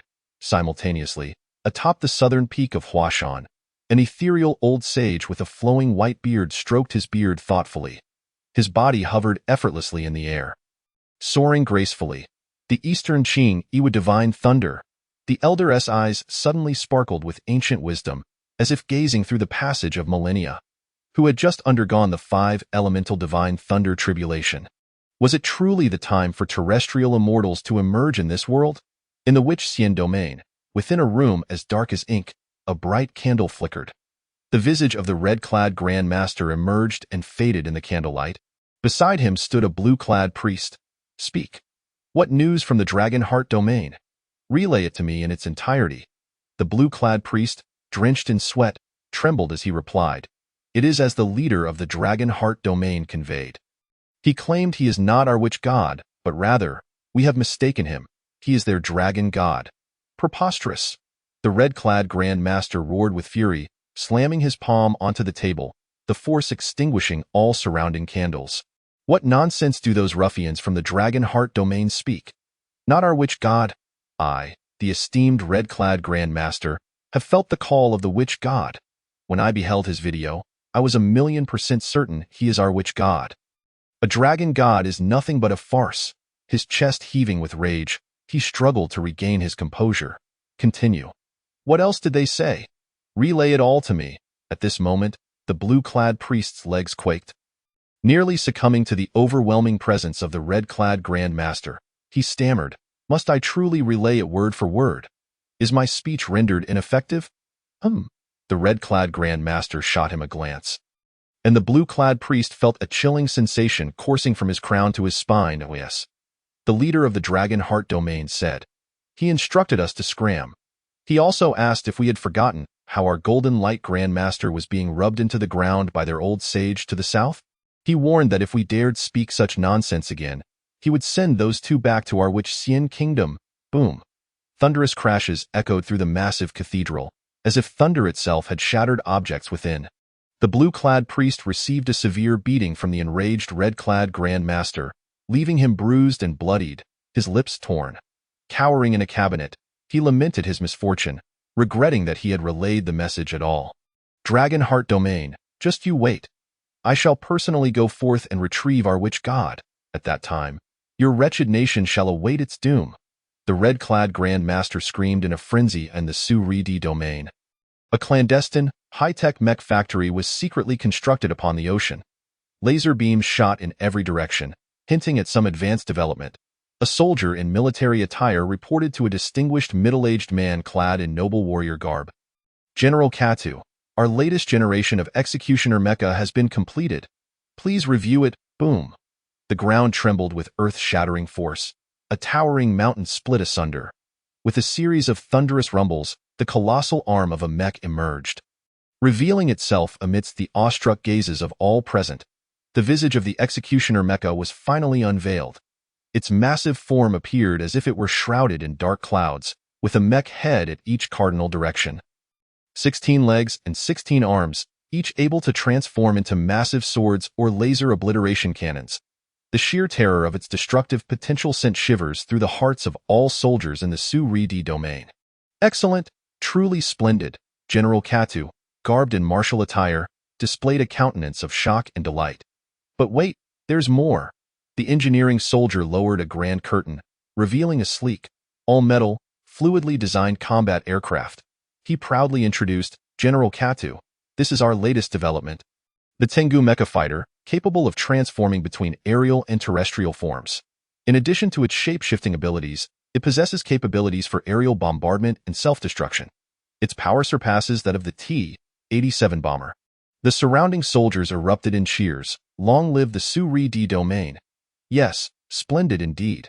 General Katu exuded an air of superiority. Now, with the Executioner Mecha and Tengu Fighter, the Dragonheart domain shall inevitably face annihilation. Little did anyone know, the technological prowess of the Su-Ri-Di domain had advanced to such heights that even the Wicked domain could not compete. As the pitch-black night approached the early hours, the bustling city gradually quieted down. The streets, lined with orderly illuminated street lamps, appeared desolate. Raindrops began to fall from the sky, pattering gently. The white Audi S6 slowly came to a halt, the rain relentlessly pelting against the windows. After a while, a stunning woman emerged from the vehicle, her countenance marked by exhaustion. Qin Zishuan did not bother to open an umbrella as she stepped out into the rain, standing motionless, as if petrified. Lost in thought, her face was a blend of tears and raindrops as she gazed into the distant horizon. Should have been released by now. How wonderful! All her efforts had not been in vain. Qin Zishuan laughed and cried simultaneously, drenched to the skin, her hair clinging to her face, her white shirt plastered to her body. Yet, in the distance, a figure watched her from the shadows, a cigarette in hand. Flickering like a mirage. Chapter 51. A rainy night, Qin Zishuan's frantic cries. The rain intensified, and the sky was illuminated by crimson lightning. Boom! A deafening thunderclap erupted, casting a pale light across the darkened sky. The relentless downpour of pea-sized raindrops pounded the ground mercilessly. Countless households hurried to close their windows, seeking refuge from the tempest. Beneath the dim streetlight, Qin Zishuan squatted in a corner, allowing the rain to drench her. She pressed her phone screen against her chest, desperate to keep it dry. Within the screen, a man's photo seemed to be hidden. He is safe now. Isn't that enough? I suppose I no longer owe him anything. Even if I do, there will be no opportunity to repay it. Qin Zishuan felt she should not be in this state.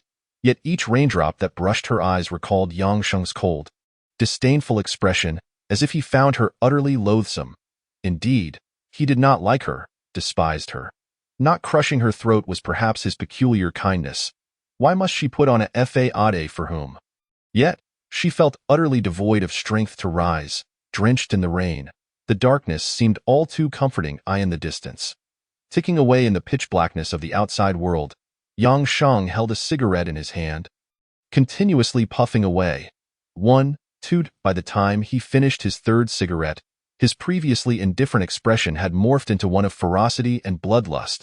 An explosive aura erupted from him, causing the very air around to twist and contort, as if space and time had been thrown into disarray.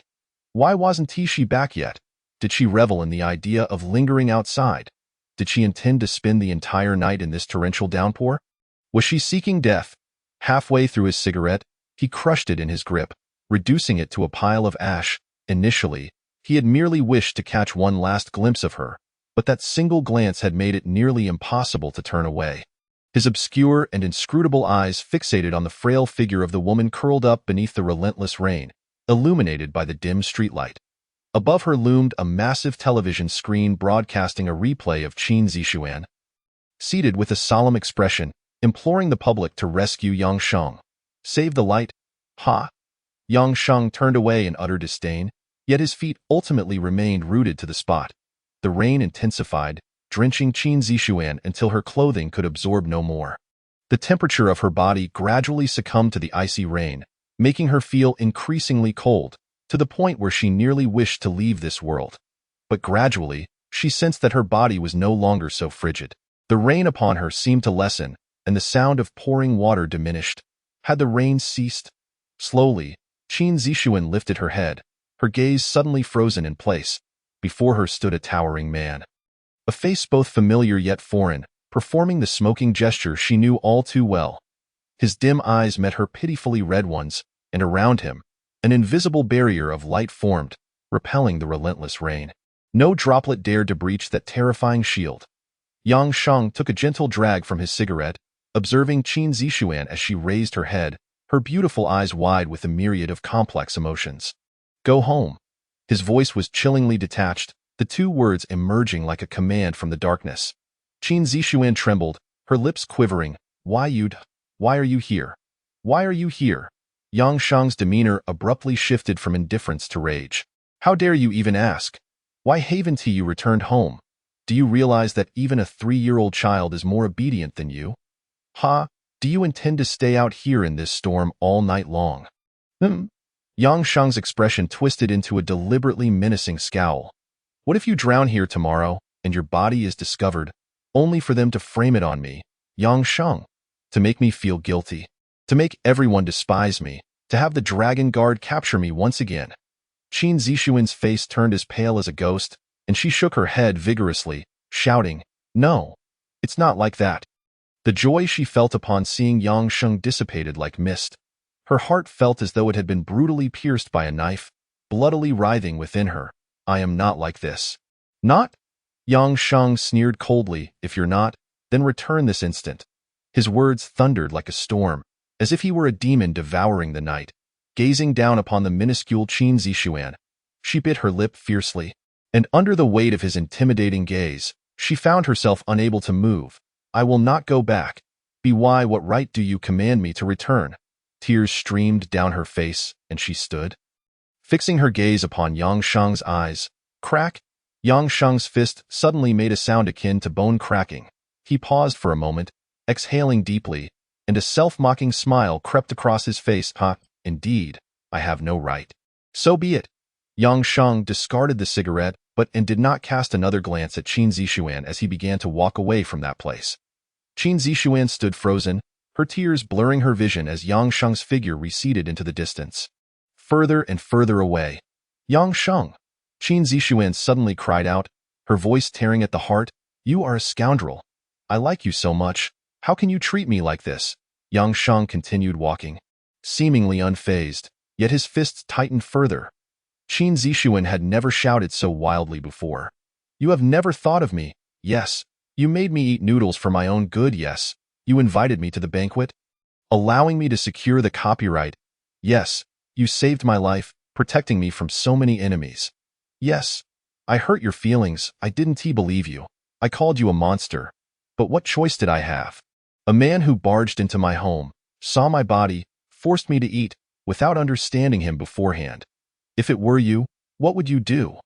I can be without a job, but if the company collapses, my father will also be unemployed. You tell me, if I had even a glimmer of hope, how could I not strive for it? You, Yang Sheng, are immensely powerful, capable of negotiating with anyone, but what about me? Who can I negotiate with? What can I do? You are nothing but a self-righteous miser. Why do you treat me like this? Leave, go away, and never return. Qin Zixuan's frantic cries caused Yang Sheng to halt, a smile forming on his lips that no one could decipher. Before he finally vanished into the darkness, she gazed at the now absent figure. Her eyes, having run dry of tears, whispered her last ounce of strength. My house is available for rent. All utilities included, 1,500 a month. Would you be interested? Whoosh, a figure darted suddenly into view, Yang Sheng's infuriating face materializing before Qin Zixuan's stunned gaze. Is there such a good deal? He tossed the cigarette butt aside and swept Qin Zixuan into his arms. Her cheeks flushed crimson. What are you doing? I don't have 1,500 right now, but I'll give you some fare to take you home. Also, can we negotiate something? Yang Sheng wore a mischievous grin, and Qin Zixuan's eyes widened. What is it? Can I play with your big white rabbit? Silence. Qin Zixuan's face turned a deep shade of red. But before she could respond, her complexion suddenly paled, her head tilted, and her eyes closed. Hey, beautiful girl, I was joking. What's wrong with you? Exhausted from the day, compounded by the relentless rain and the emotional tumult, she could no longer hold on. Yang Sheng's expression turned icy with guilt as he scooped the unconscious Qin Zixuan into his arms, and with a thunderous sound, transformed into a beam of light. Chapter 52. The Foolish Dragon Domain People, stripping Qin Zixuan of her essence. In a mysterious military base belonging to Jiangli, a high-tech iron tower stood tall in the sky, its apex emanating purplish-red waves that crackled with energy. This technological marvel was known as the Mindwave Tower, a cutting-edge tool developed by the Dragon Heart domain to eliminate and replace segments of memory. It could interfere with human brainwaves, detecting and annihilating all cells that had developed in the hippocampus within the last 48 hours, effectively erasing recent memories entirely. Prior to this, all police and guard members who had witnessed Yang Sheng's miraculous feats had been brought here, queuing like children awaiting their turn for a treat. As each emerged, they wore expressions of bewilderment and confusion, utterly dazed. Why am I here? Each police officer appeared utterly lost, and without guidance from those nearby. They might have pondered their situation for an entire night. Report, sir. I have an upset stomach. One officer suddenly bent over, his face contorted in distress as he desperately clutched his backside, letting out a series of embarrassing sounds. It seemed as though an eruption was imminent.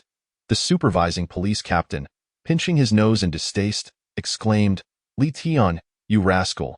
Have you been indulging in sweet potatoes again? Hurry, go quickly. With urgency, Li Tian clutched his abdomen, offering a grateful nod to the captain before dashing towards the restroom, clutching his rear end as he went. The staff inside, equally disdainful, pointed him in the right direction.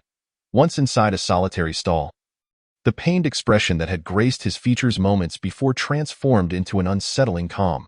With a sudden snap, Li Tian, the man in question, unscrewed his left eyeball, revealing a bloodshot metallic orb that was, in fact, a hidden camera. A bunch of imbeciles from Longxin Domain. Do they truly believe they can conceal their secrets this way? The terrifying visage of Li Tian, now with only one eye, twisted into a sinister and frenzied grin. Fools from Longxin Domain, he cackled. Upon pressing a red button on the ocular device, a secret crimson light flickered to life, initiating a video transmission. Meanwhile, in a room outfitted with holographic displays, over a dozen programmers sat, accompanied by an unperturbed elder sipping tea from a low table. Suddenly, one programmer's screen illuminated with a red warning light. Alert! The system has automatically intercepted a video transmission signal, altering the original receiving address. What should be our next course of action? The programmer's expressions turned serious. Sir, the system has intercepted a video related to Yang Sheng. The elder took a leisurely sip of his tea. Where was the initial receiving address? Sunrise Empire, came the reply. The elder smiled faintly. Only their spies would resort to such underhanded tactics. The video must still be sent, but we must alter its content to avoid alarming them. The programmer blinked. Perplexed, Sir, what should we replace it with? The elder sighed, shaking his head. Young man, you lack experience. The women in the Sunrise Empire have a particular fondness for a certain profession. The programmer's eyes widened. Are you suggesting we use a video of a popular teacher? He fell silent, realizing the implications. In a sealed command room within the Sunrise Empire, Kato, sporting a small mustache, delightedly perused a newspaper. having just finished reading about the general's executioner and the Tengu aircraft. He felt a surge of ambition. He would soon become the most illustrious commander to conquer the Longxin domain. An excited soldier rushed in. "Sir, our spies in Longxin domain have made a significant breakthrough. According to brief transmissions, this is their utmost secret. Our spies risked their lives to deliver a video to us. It appeared that Longxin domain had unveiled a powerful esper." Kato instantly discarded the newspaper, straightening his posture with palpable excitement. "Quickly, I must see it at once. No one else is to know of this secret." The soldier saluted, understanding the gravity of the situation. After setting up the 3D projection device, Kato gazed solemnly at the screen. With a flick, the display transitioned from black to vibrant colors. Kato's eyes widened in astonishment. This video is indeed extraordinary. However, the hues soon softened, and Kato sensed something amiss. "No!" He gasped in horror as sultry sounds emanated from the screen. His gaze fixated in disbelief as it depicted a primal battle. His hands clenched the sofa tightly, fists tightening with frustration. If it had merely been another trivial film, he could have accepted it, but the male protagonist was none other than himself. "Baka!" He roared in exasperation, a cacophony of destruction echoing from the command room, leaving the outer soldiers bewildered. Meanwhile, Qin Zixuan slowly opened her eyes. Her head still aching, a remnant of fever-induced weakness leaving her feeling unwell. Gradually regaining consciousness, she realized she was in her own bed. Suddenly, her eyes widened in shock. "How did I get back here?" She bolted upright, scanning the room for the familiar figure of the man, only to be met with an overwhelming sense of loss. Was she unconscious? Did he leave or not? Was she returned here by him? A flush of embarrassment colored her cheeks as she recalled her muddled state, speaking almost instinctively without thought. "How could I have been so shameless?" She chastised herself, remembering the things she had cried out. Did he hear everything? The sheer embarrassment was unbearable.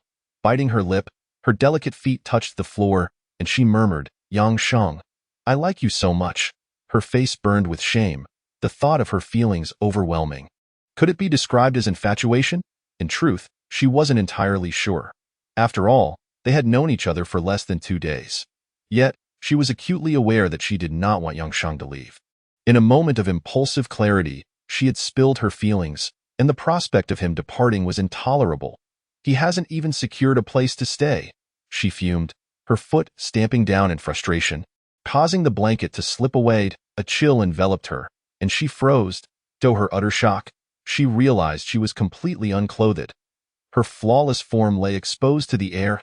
She squeaked, retreating under the covers like a frightened rabbit. "Where are my clothes?" Qin Zixuan's face burned with mortification. Where had Yang Sheng gone? Did he strip her bare? Where could he have vanished to? Chapter 53. The divine title, God of the North Wind in the dimly lit living room.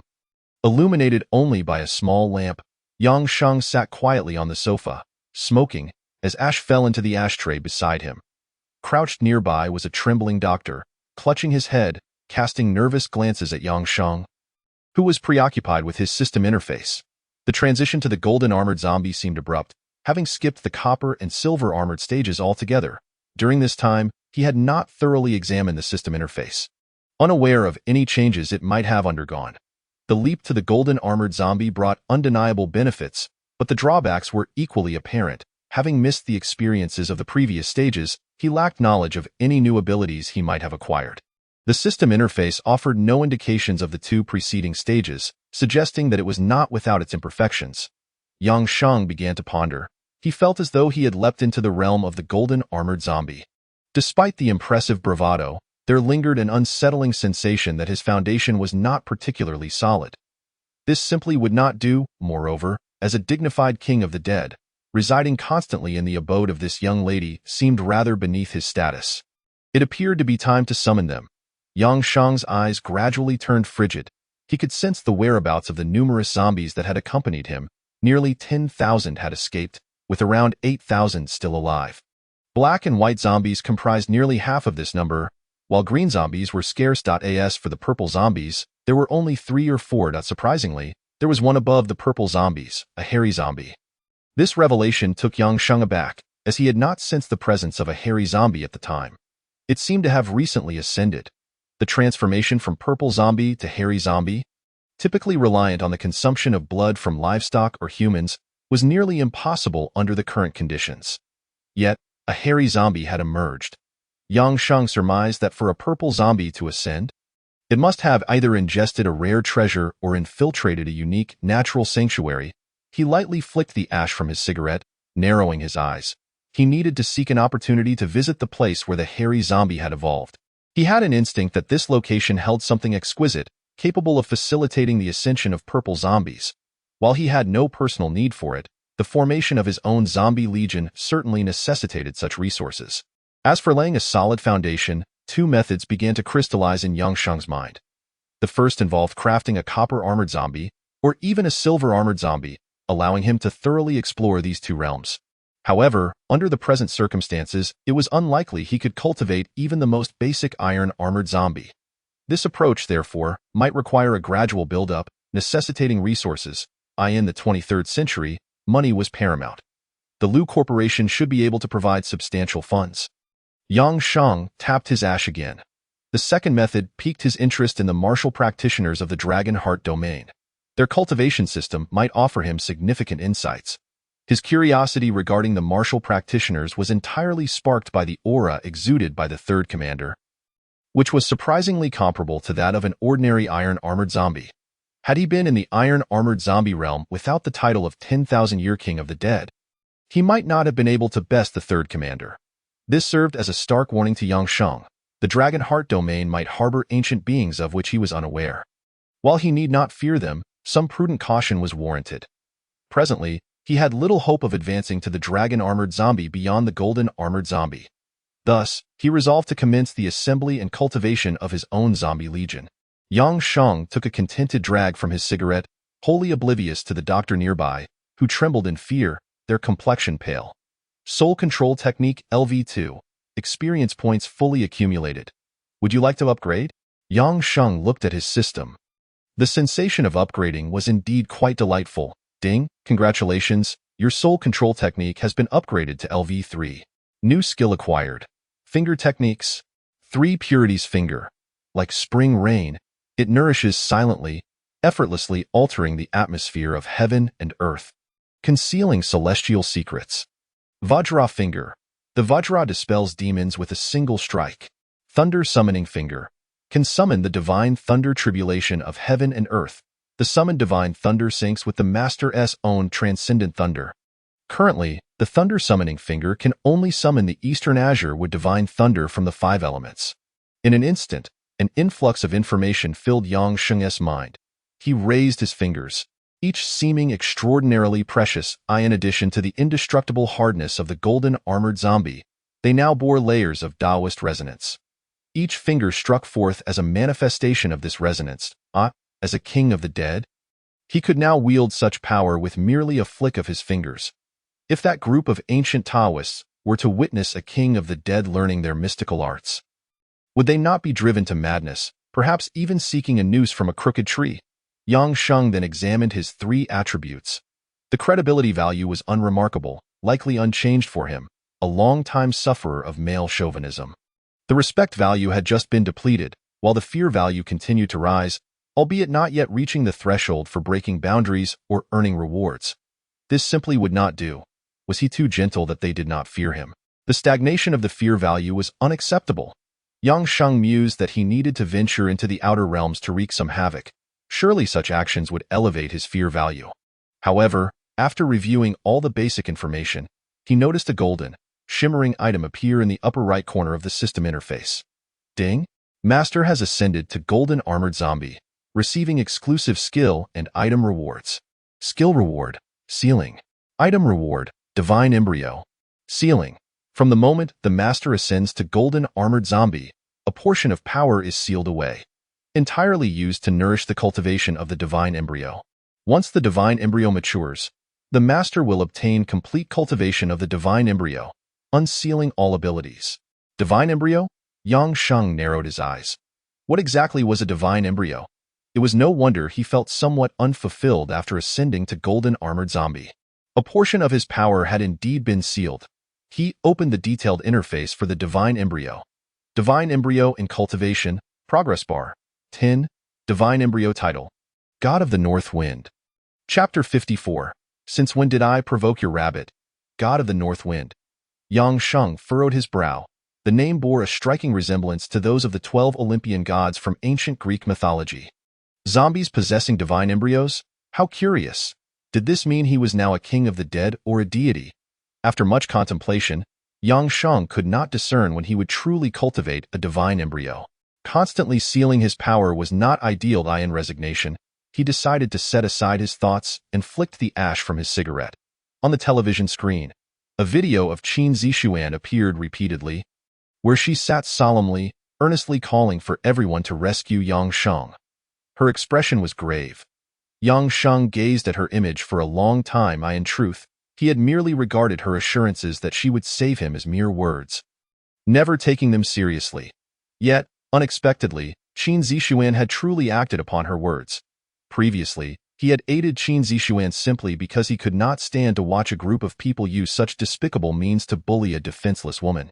It was akin to when he was in middle school, and if a girl from his class was bullied by outsiders, any boy with a sense of justice would rally to her defense, ready to confront the offending boy.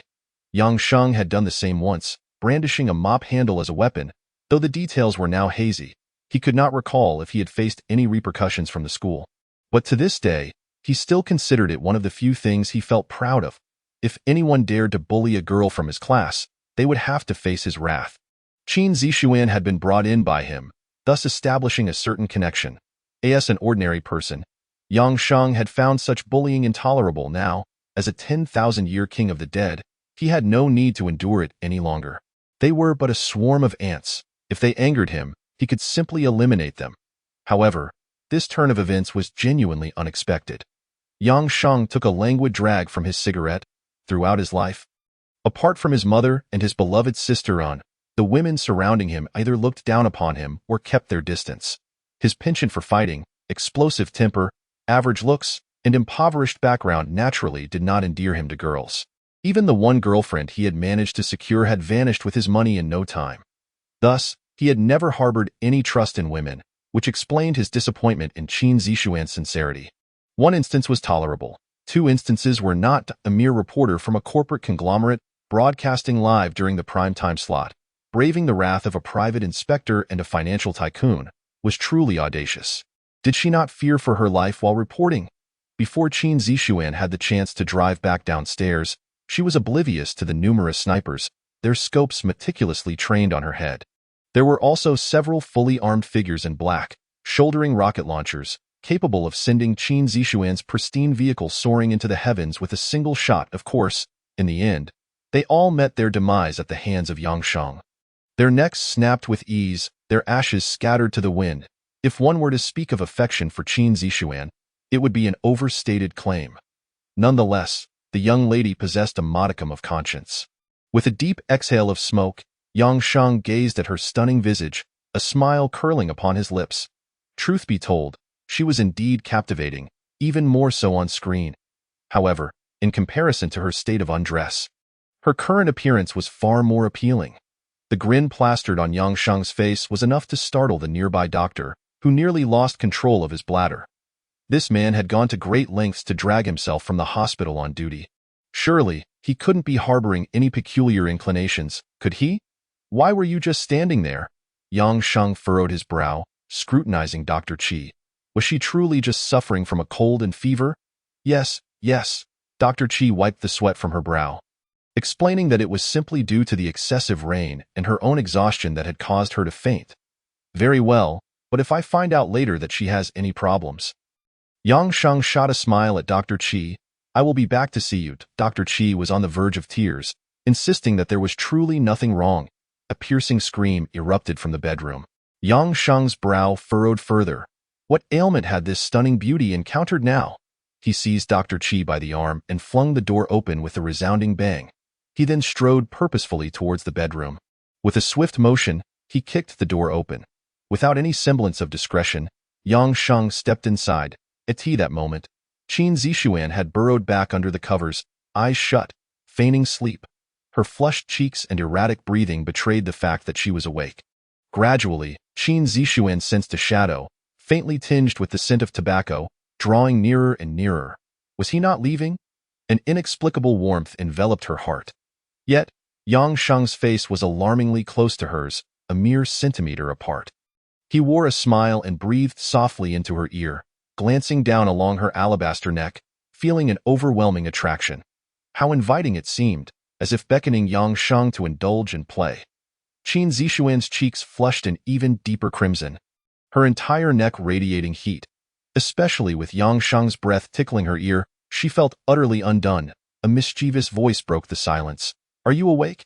If not, I might just have to play with those two big white rabbits. I've been longing for quite some time. Qin Zixuan, overwhelmed with embarrassment, slowly clutched her hands together. How could she dare to awaken in front of Yang Sheng? It was far too mortifying. She had yet to figure out how to confront him after all those scandalous words. After a brief moment, a hand gently pressed against her forehead, alleviating her fever. With a clatter, Yang Sheng set the prepared medicine on the counter.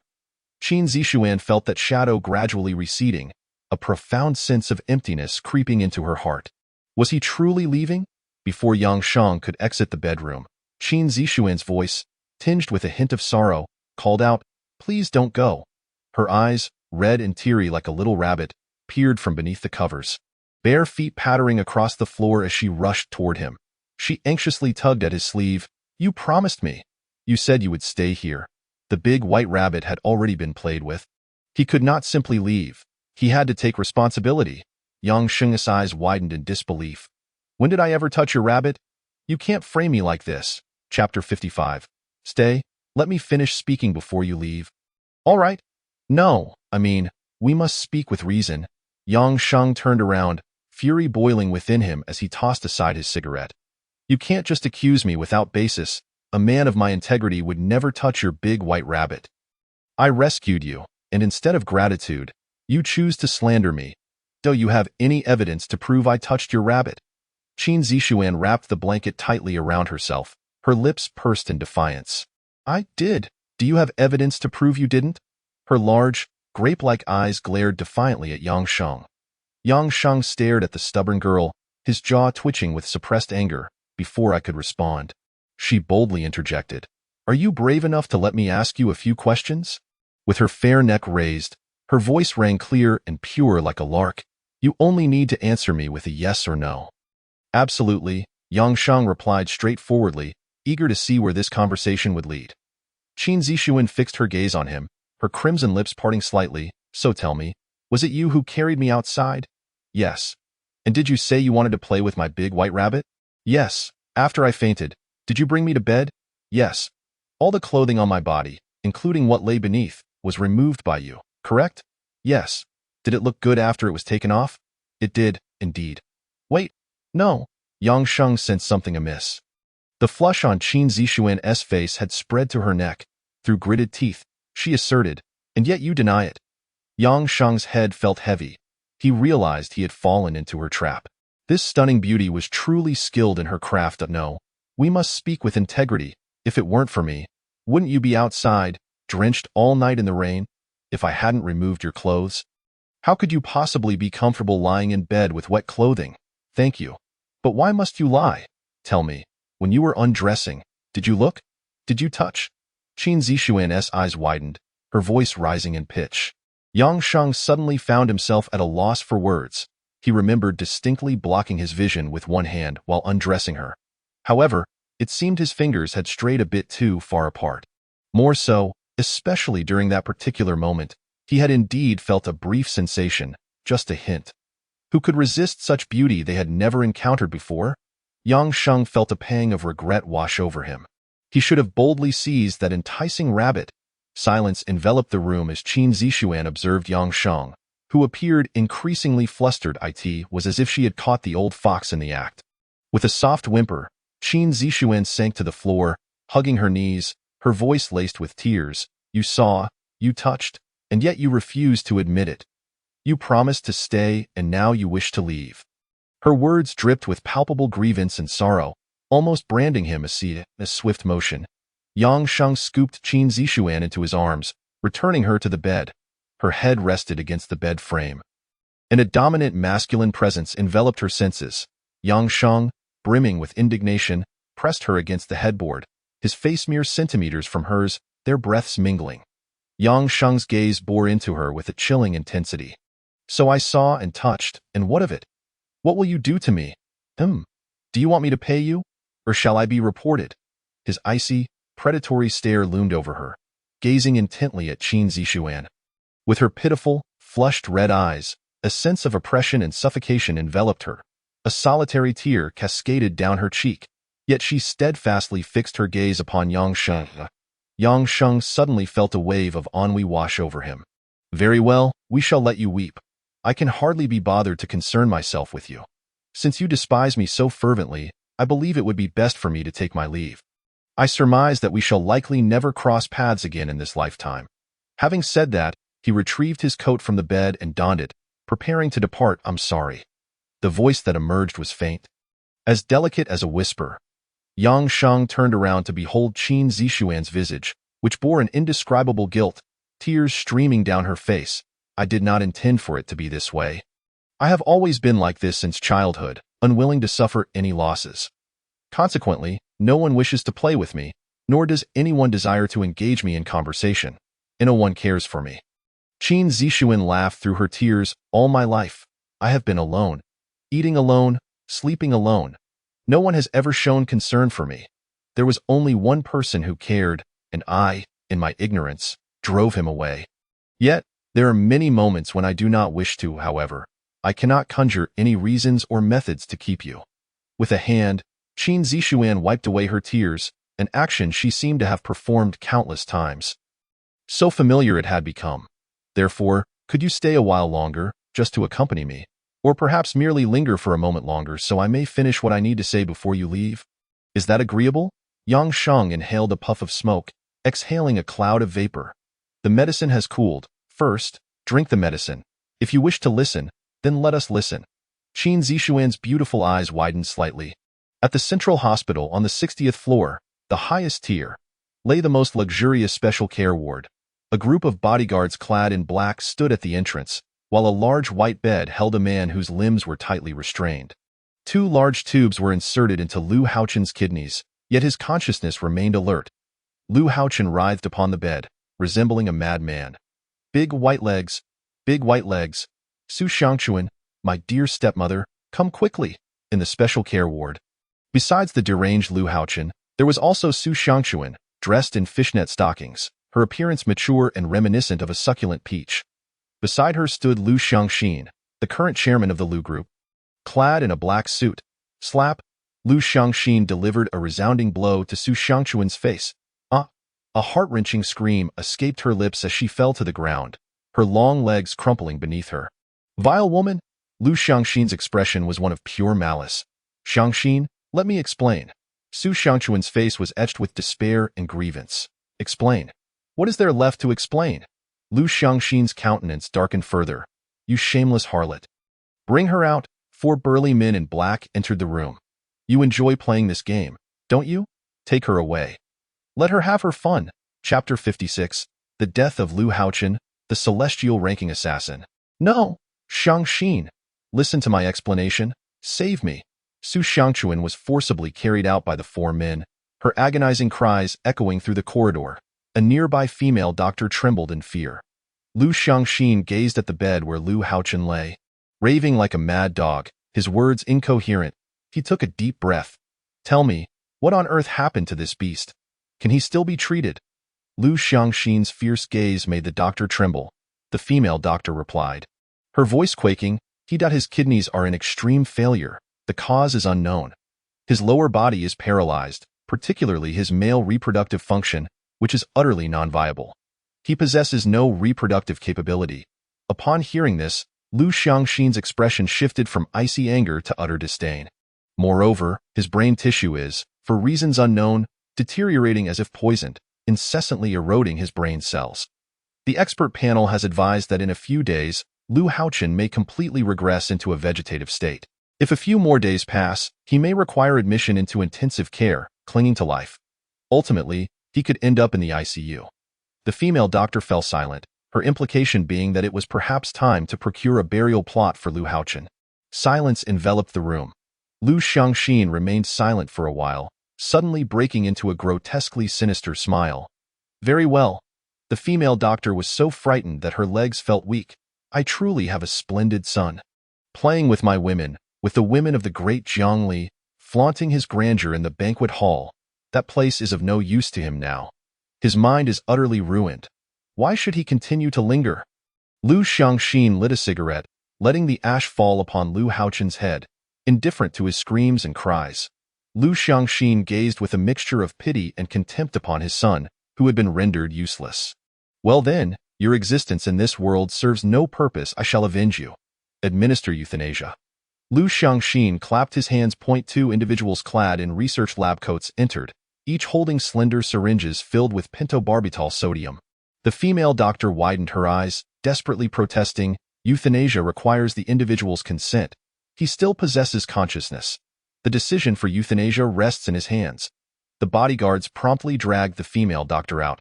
Lu Xiangxin smirked with disdain. I am his father. If I wish for him to die, then he must die. The curtains surrounding the room were swiftly drawn shut. Lu Haochen emitted a heart-wrenching scream, seemingly aware that his life was drawing to a close. Desperately thrashing upon the bed as time passed, Lu Haochen's voice gradually faded. His pupils grew increasingly murky and feeble, maintaining a gaze fixed upon the heavens. 2 minutes elapsed. Lu Haochen could no longer produce any sound. The creaking of the bed ceased. Ultimately, he perished. 2 researchers in white coats emerged from behind the curtains, and nurses began to enter to handle Lu Haochen's remains. One could still recall Lu Haochen's fervent declarations upon his arrival. I am the child of destiny. Having traversed into the world, he became the sole heir of one of Zhongli's top 3 conglomerates. He ought to have, much like characters in other novels, wielded the memories of his past life to dominate the world. Reveling in the embrace of beautiful women, at the very least, he should have lived a life far more joyful and content than 99% of the world's population, merely coasting through life. Lu Haochen had likely envisioned a myriad of endings for himself.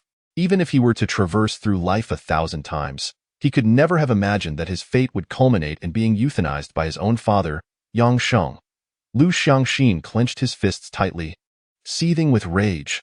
This is all you're doing. You have torn my family apart. I shall ensure you are reduced to ashes, cast into the depths of hell. Presumably, he should be suffering enough by now. Right? Lu Xiangxin glanced at his satellite phone, perplexed as to why the Private Supervision Bureau had yet to send him the video of Yang Sheng's torment. He longed to witness how Yang Sheng would be disemboweled, tortured to death. Ding ding ding. Suddenly, the phone of Secretary Li, standing beside Lu Xiangxin, rang. His eyes lit up. There was a call from the informant at the Private Supervision Bureau. Lu Xiangxin nodded, and Secretary Li hastily answered the call. Hello. What did you say? Secretary Li's face fell in shock as he hung up the phone, his expression akin to one who had seen a ghost. Director Lu, something serious has happened. What has transpired? Lu Xiangxin furrowed his brow. Did I not instruct you to remain calm during significant events? After so many years at my side, what storms have you not witnessed? Is this trivial matter worth such theatrics? The anxiety on Secretary Li's face did not diminish in the slightest, compelling him to bow slightly. Director Lu, the Private Supervision Bureau in Zhongli. All were eradicated by the Orthodox institution in one fell swoop. Every single bodyguard within was executed on the spot, with not a soul managing to escape. Stunned, aghast, and utterly shocked. What? Lu Xiangxin bellowed. The Private Supervision Bureau is no more. How can this be possible? Secretary Li, wearing a mournful expression, replied. The order came directly from the third chief. The spacecraft was deployed for this operation. With a sudden thud, Lu Xiangxin sank to the ground, overwhelmed by a burgeoning sense of fear. The third chief personally issued the command. Yang Sheng is still alive. What right does he have to command the third chief's attention? Lu Xiangxin screamed in a fit of hysteria, checking his phone for messages, confirming the same devastating news as Secretary Li had conveyed. The Private Supervision Bureau, a culmination of decades of development by Zhongli, had been utterly annihilated. Lu Xiangxin's gaze became vacant. It is over. All is lost. The hidden family of Zhongli, the Luo family, must have already been informed. If the Luo family discovers that I am the cause of the Private Supervision Bureau's demise, I am truly finished. The Luo family is the sole hidden family in Jiangli, and the forces backing them are terrifying enough to make Lu Xiangxin's fingers tremble at the mere thought. Despite being a seasoned executive of one of the top 3 conglomerates, the hidden families could extinguish him as easily as one would crush an ant. Secretary Li observed Lu Xiangxin, sitting on the ground, despondent, and his eyes flickered with a glint of inspiration. The role of the strategist revealed itself at this moment. Director Lu, who said this is your fault. This matter is under the control of the third chief, and internal news is tightly sealed. We have merely speculated based on our informants. With a sly smile, Secretary Li continued, we just need to send someone stronger to eliminate him, ensuring there are no witnesses. If the Dragon Heart region fails, we can enlist assassins from the Wicked Domain. As long as the payment is sufficient, even the killers from the heavenly rankings can be summoned. Taking down a mere Yang Shang is child's play. Lu Xiangxin's gaze brightened with clarity. The previously deadened heart seemed to come alive again. So, Qin Zixue is your half-sister? Yang Shang flicked the ash from his cigarette, his expression unperturbed, as these 2 young women indeed bore a striking resemblance. Qin Zixue nodded obediently, recalling how she had once frightened Qin Zixue to no end. Yang Shang furrowed his brow, but you are both his daughters. The disparity in treatment seems rather extreme, does it not? Chapter 57. Indeed, I am an exceedingly selfish woman. The next climax is approaching swiftly. She is my sister. However, in reality, she is not much younger than I. She is merely 2 months my junior. This means that before my mother passed away, my father's current wife, who is also Qin Zixue's mother, was already pregnant. At this point, Qin Zixuan's expression turned somewhat forlorn, yet she did not want Yang Shang to perceive her as being overly dramatic, so she forced a smile. Yang Shang took a languid drag from his cigarette, falling into silence.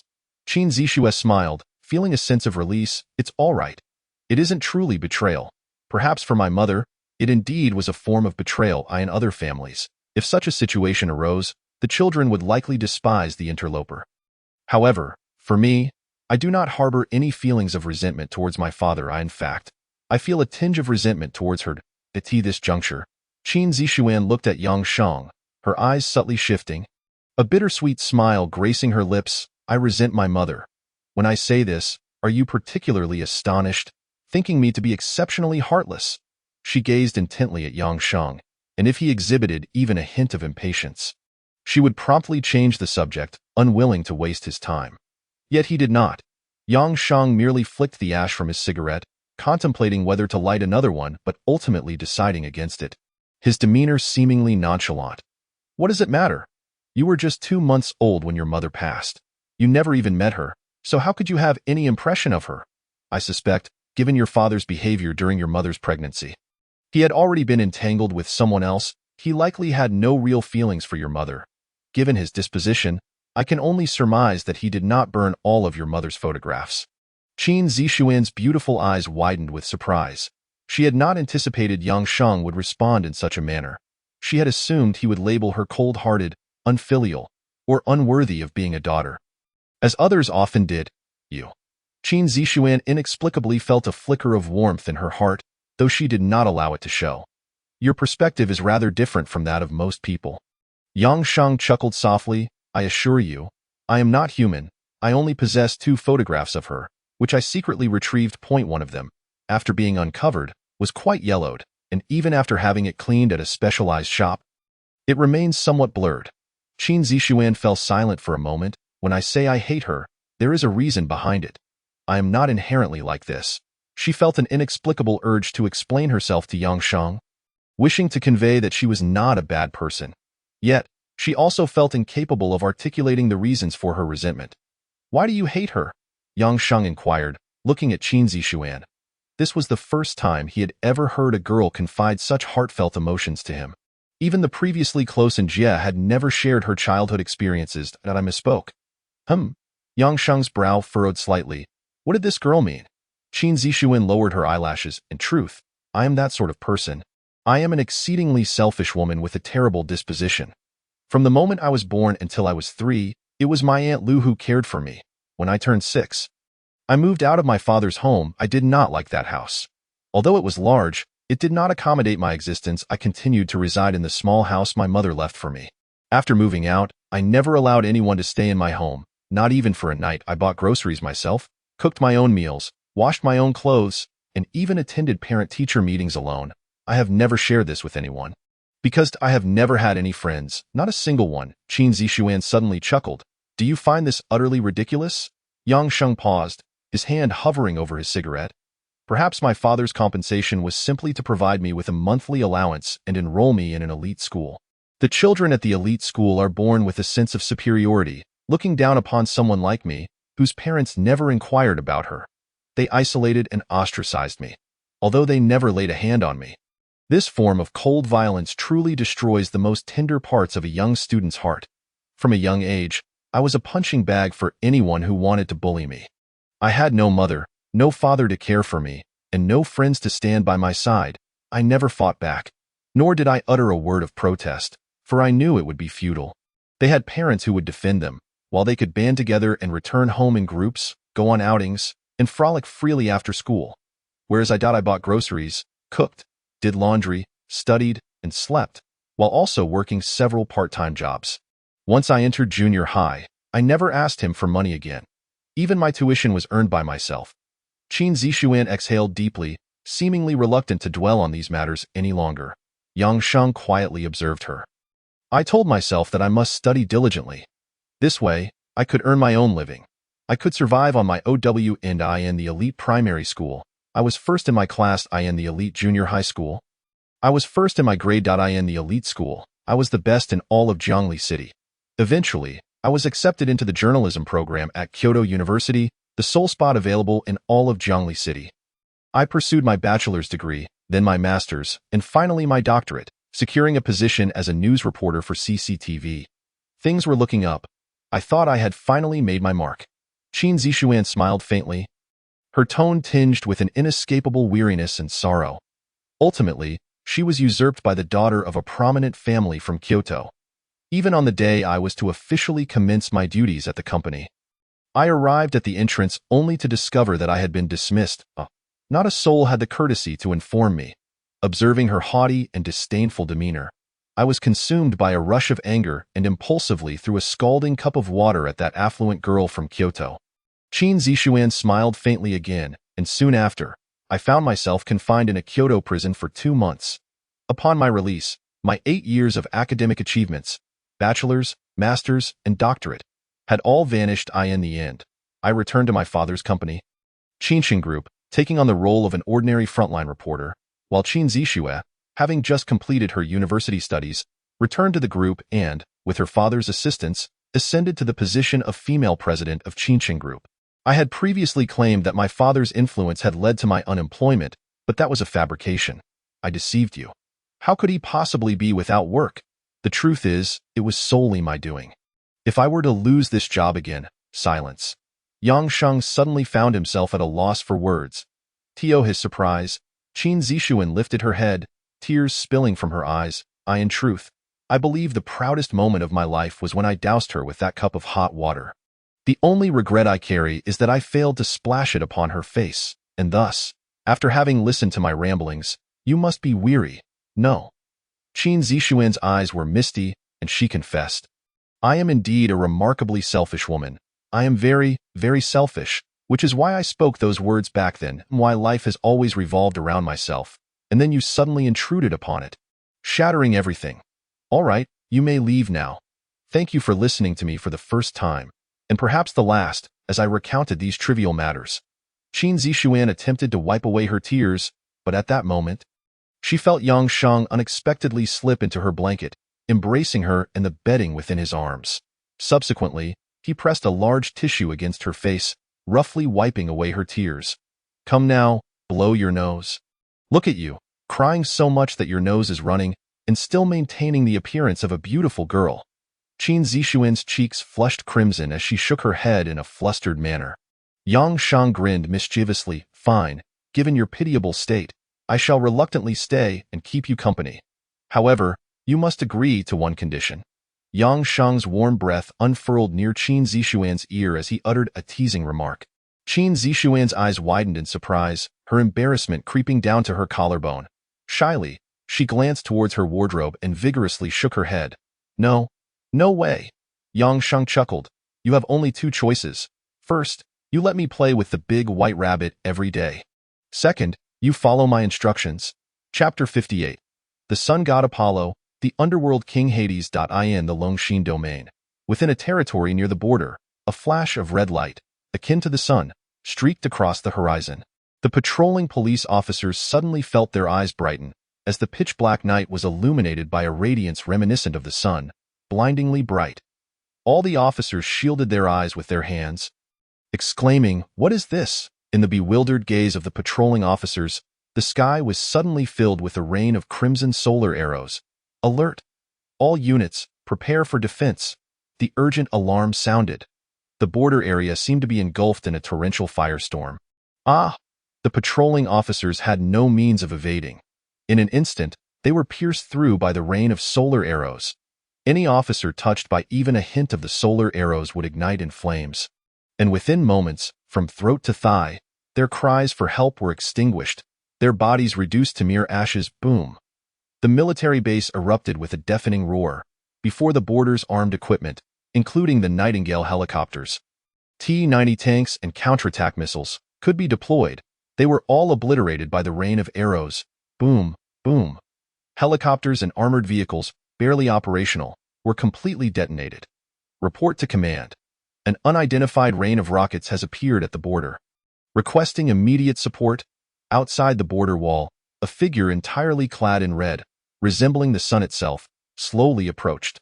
The man's eyes glowed a mesmerizing crimson, and his right arm bore a massive solar bow, flames swirling around his arm and bow. With a slight smile, he wore a profoundly mocking grin, and with a casual grasp of his hand, a blood-red arrow, radiating with solar brilliance, rested upon his bow. Whoosh! Once more, a celestial solar arrow was unleashed. Boom! Just as a colossal warship of the Dragon Kingdom, carrying thousands of officers, prepared for takeoff, it was effortlessly struck down by this solar arrow, akin to shooting a sparrow. The red light instantaneously pierced through the immense warship. Boom! Boom! The warship, along with thousands of officers, plummeted to the ground, engulfed in flames and explosions. The entire border reverberated with a thunderous cacophony. "This is rather dull," remarked the man with alluring eyes as he lightly pressed his ring. His voice, cold and dripping with mockery, spoke, "Hades, the fool at the Longshin domain border, has been entirely annihilated by my solar arrows. Hurry and bring your foolish minions from the underworld to me." He disdainfully deactivated the ring.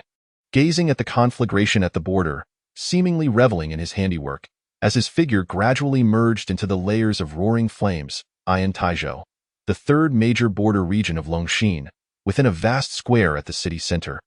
Silence reigned. Suddenly, a pillar of black light descended with a thunderous boom, warping the very fabric of time and space. The darkness, reaching its zenith, gradually dispersed. A man clad in black, exuding an aura of terror, descended at the center of the square, accompanied by a purplish scorpion-themed war chariot. He held the reins, sitting nonchalantly in the chariot while the surrounding crowd seemed utterly oblivious to his presence. A devilish helmet adorned his head. "Ha ha ha, that fool Apollo still believes I am in the realm of malevolence. How could he, the so-called sun god, ever compare to me, Hades, the king of the underworld?" Hades's eyes instantly deepened into darkness, as if two black whirlpools spun within them. "Come forth, my subjects." He gently clapped his hands, and once again, a grander wave of black light descended. Suddenly, thousands of black skeletal soldiers materialized beside Hades. Each skeleton was fearsome. Devoid of flesh, their bodies crafted from dark metallic materials, clad in armor of similar texture. The Skeletal Legion. Ah, when the king of the underworld descends upon this world, light shall cease to exist. Hades suddenly removed his helmet and commanded, "Listen well. Capture all those with RB-negative blood alive. The rest of the inhabitants of the Dragon Domain shall be your sustenance." Boom! The air erupted with the anguished cries of the damned, as Hades and the skeletal army's terrifying figures spread forth, sending ripples through space. What was that? A man perusing the streets atop a rooftop abruptly halted, his eyes widening in disbelief as he beheld the chaos below. "What is this?" No sooner had he spoken, a skeletal figure wielding a steel blade leaped forth, swiftly severing his head. snapping his neck in an instant.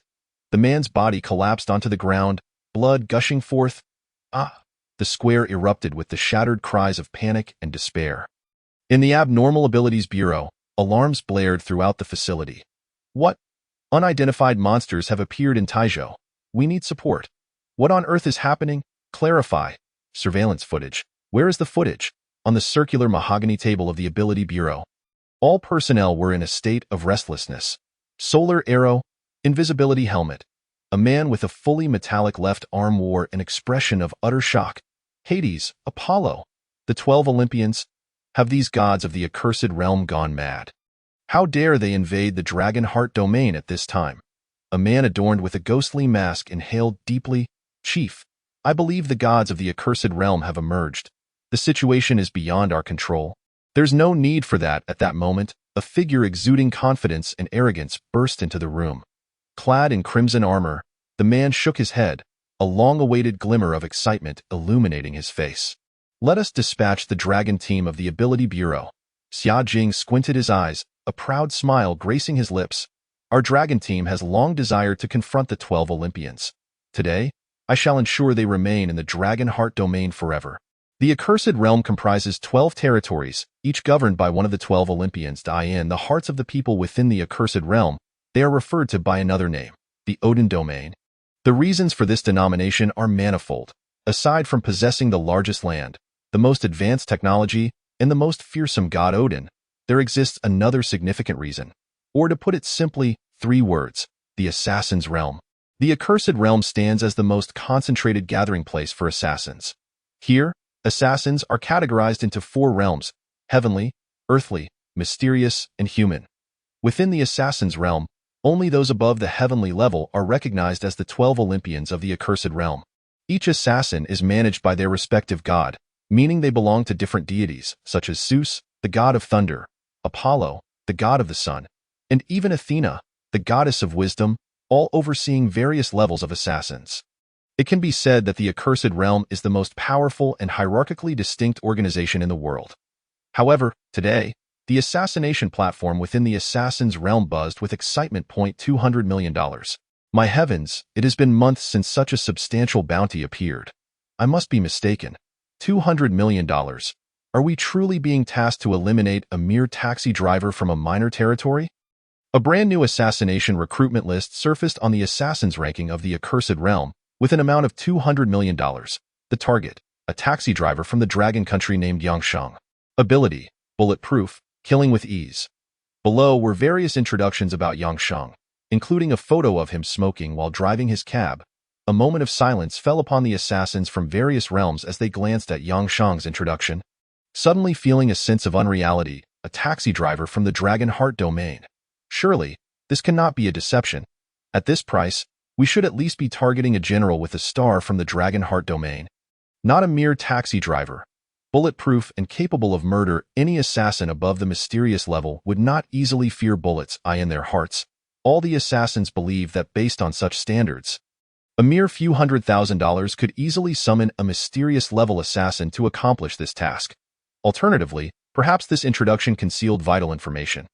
Yet, anyone familiar with the assassination rankings of the accursed realm would know that if information about the target's strength and details were hidden, a successful assassination would lead to peace, while failure would result in the issuer of the assassination list facing endless pursuit by the Assassin's Realm. It was said that a regional leader once concealed information and subsequently faced relentless pursuit and torment from the Assassin's Realm, lying in military camps day and night.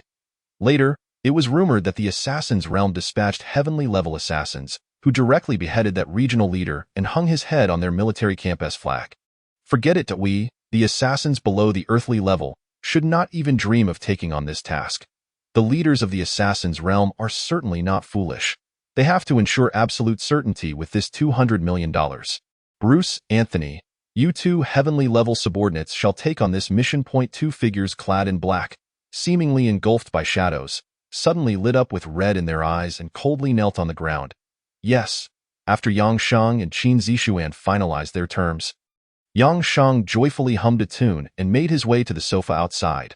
Lying down, he contemplated whether he should simply linger in Qin Zishuan's bed, but after some thought, he decided against it. After all, the girl had promised to give him those items from her wardrobe. Very well, he would spare her this time. But next time, she should not blame Yang Sheng for stripping her bare and having his way with her. In the dark of night, Yang Sheng lit another cigarette. The night was drawing to a close. By this time tomorrow, it would mark the downfall of the Lu Group. The Lu Group would soon be renamed the Yang Group. Chapter 60. The Heavenly Level Assassin Offering Incense to Himself. The Rabbit Girl in the seemingly tranquil night of Jiangli. Within just a few hours before dawn, 2 heavenly level assassins from the accursed realm had infiltrated the city center of Jiangli. Entering a pitch-black hotel, a foreign man clad in black, with golden hair and blue eyes, incessantly tapped on the keyboard with his slender fingers. The blue glow of the computer screen illuminated his pallid face. While beside the window stood a foreign man with a bushy beard, dressed in a trench coat, casually smoking a cigar. The wind howled outside, yet it could not disturb the corners of his coat. "Anthony, your typing speed is getting slower and slower. Does it really take you this long to check the information of a taxi driver?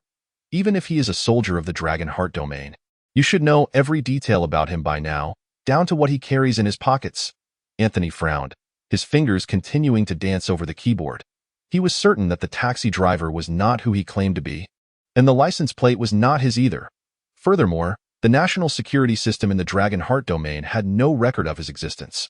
Moreover, whether it was a wild rumor or mere coincidence, a significant private security force in Jiangli had seemingly been wiped out just hours prior. Bruce furrowed his brow. What does this mean? Though the private security force in the Dragon Heart domain may be incompetent, they were still backed by those families in the Dragon Heart domain. Don't tell me he took them out single-handedly. Anthony remained silent and shook his head. Such a feat was beyond the capabilities of even the heavenly level assassins. Their overwhelming confidence often led them to underestimate the people of the Dragon Heart domain. Suddenly, Anthony's eyes brightened. "I found the location." Bruce took a few puffs from his cigar. "Where did you get the location from?" "I find that hard to believe.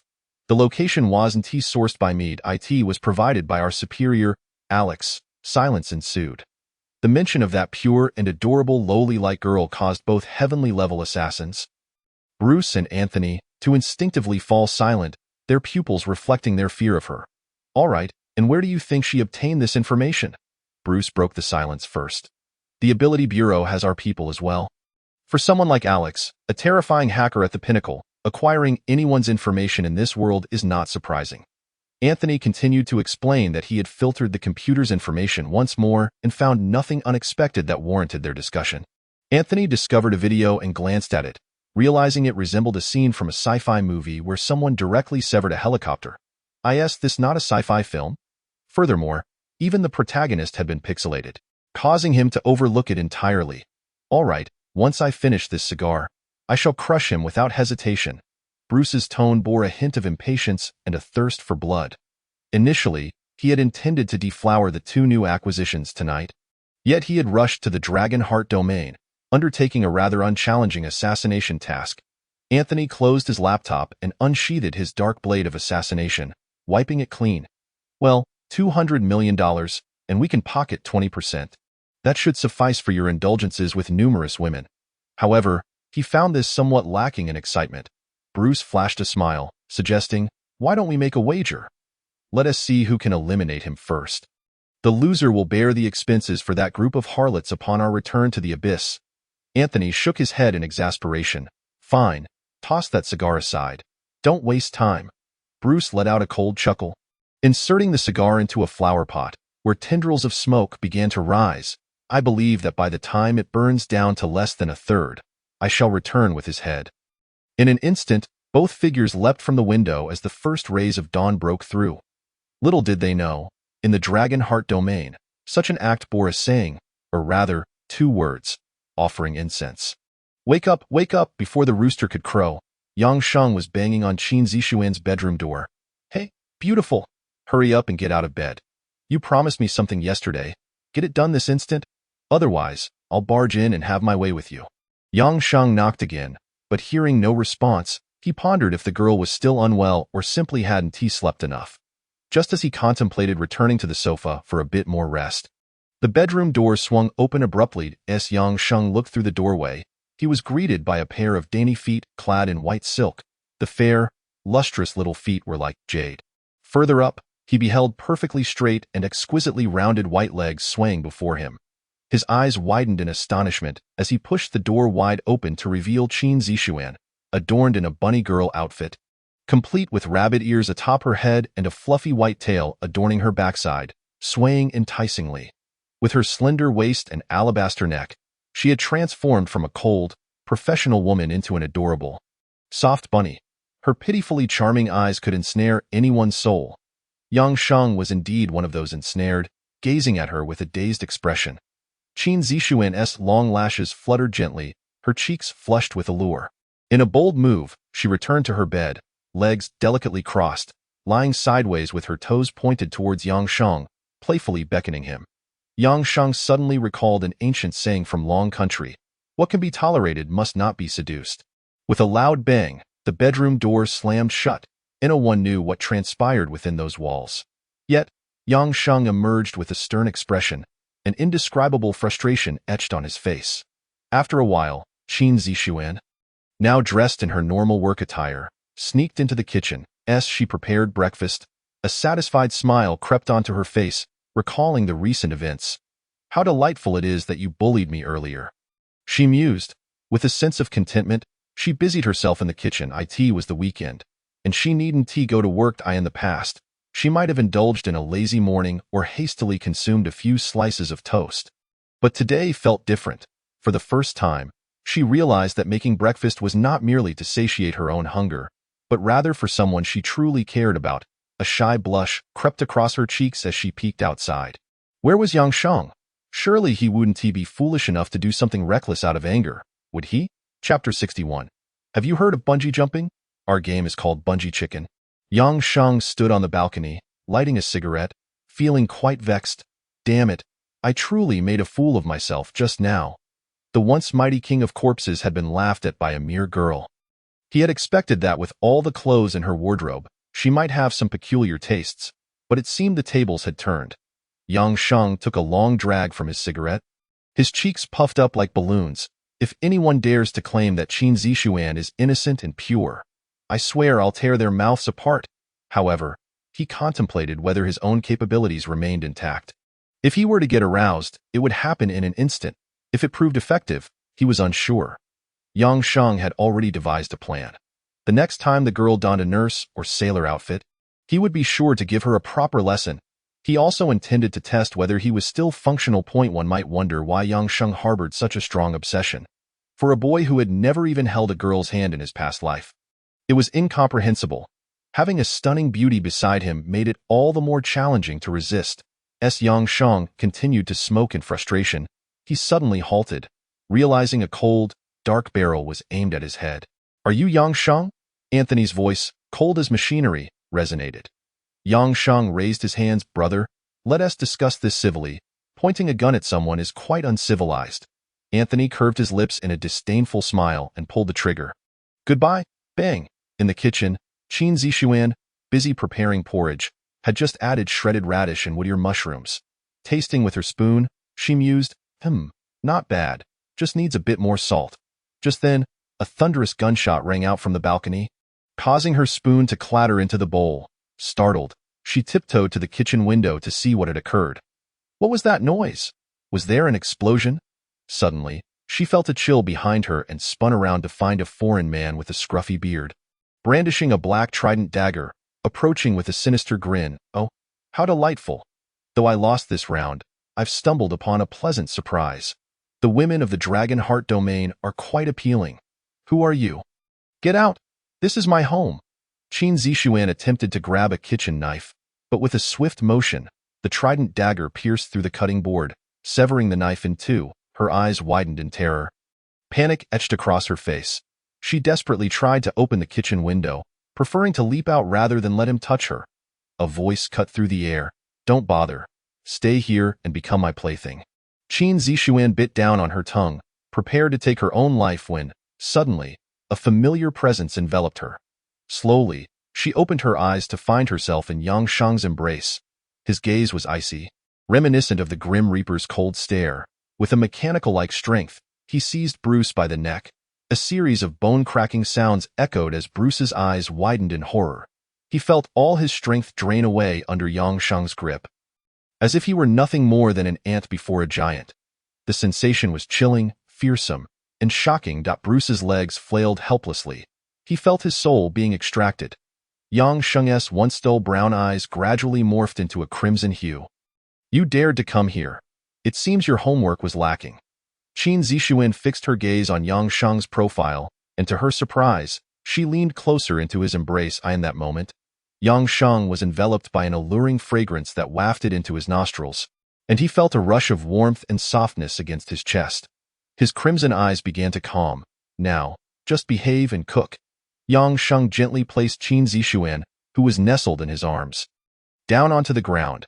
Qin Zixuan obediently nodded, yet a hint of worry lingered in her eyes as she gazed at Yang Sheng. It's all right. I can handle them. Oh, you trust me this time? Qin Zixuan nodded earnestly. I believe in you. Yang Sheng smiled, though within that smile lay an unacknowledged sense of guilt, accompanied by a burgeoning flame of anger within his heart. These assassins were clearly here to eliminate him, and Qin Zixuan was merely an innocent bystander caught in the crossfire due to his circumstances. For who could summon such formidable assassins? Those who knew Yang Sheng would not dare to provoke him, while those who did not would remain uninvolved. Only a brainless wealthy adversary could orchestrate such an act. These two assassins possessed a fair amount of skill. Lu Xiangxin, very well indeed. I had intended to leave you with a complete corpse, but it seems that is no longer necessary.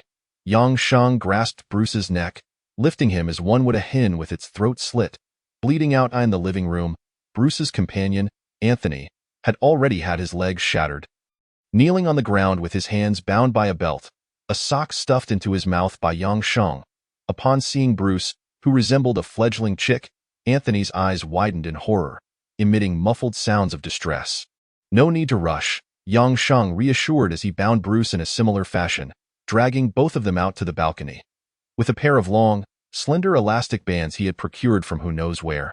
Yang Sheng chuckled. Aren't you both fond of entering others' homes to commit murder? I have a method that is far more exhilarating than killing. Under the terrified gazes of Anthony and Bruce, Yang Sheng ripped open the crotches of their pants. In an instant, their modesty was laid bare, and with one end of the elastic bands, he secured their private parts in a tight knot. The expressions of terror on Bruce and Anthony's faces turned crimson as they gasped for breath. Satisfied, Yang Sheng flicked his fingers and, feeling it was not aesthetically pleasing enough, added a bow on top, with the other ends of the elastic bands tied to the sturdy steel pillar of the balcony. He declared, Now, let's play a game. Have you ever heard of bungee jumping? Our game is somewhat similar, but it's called Bungee Chicken. Chapter 62. Do you think I won't kill women?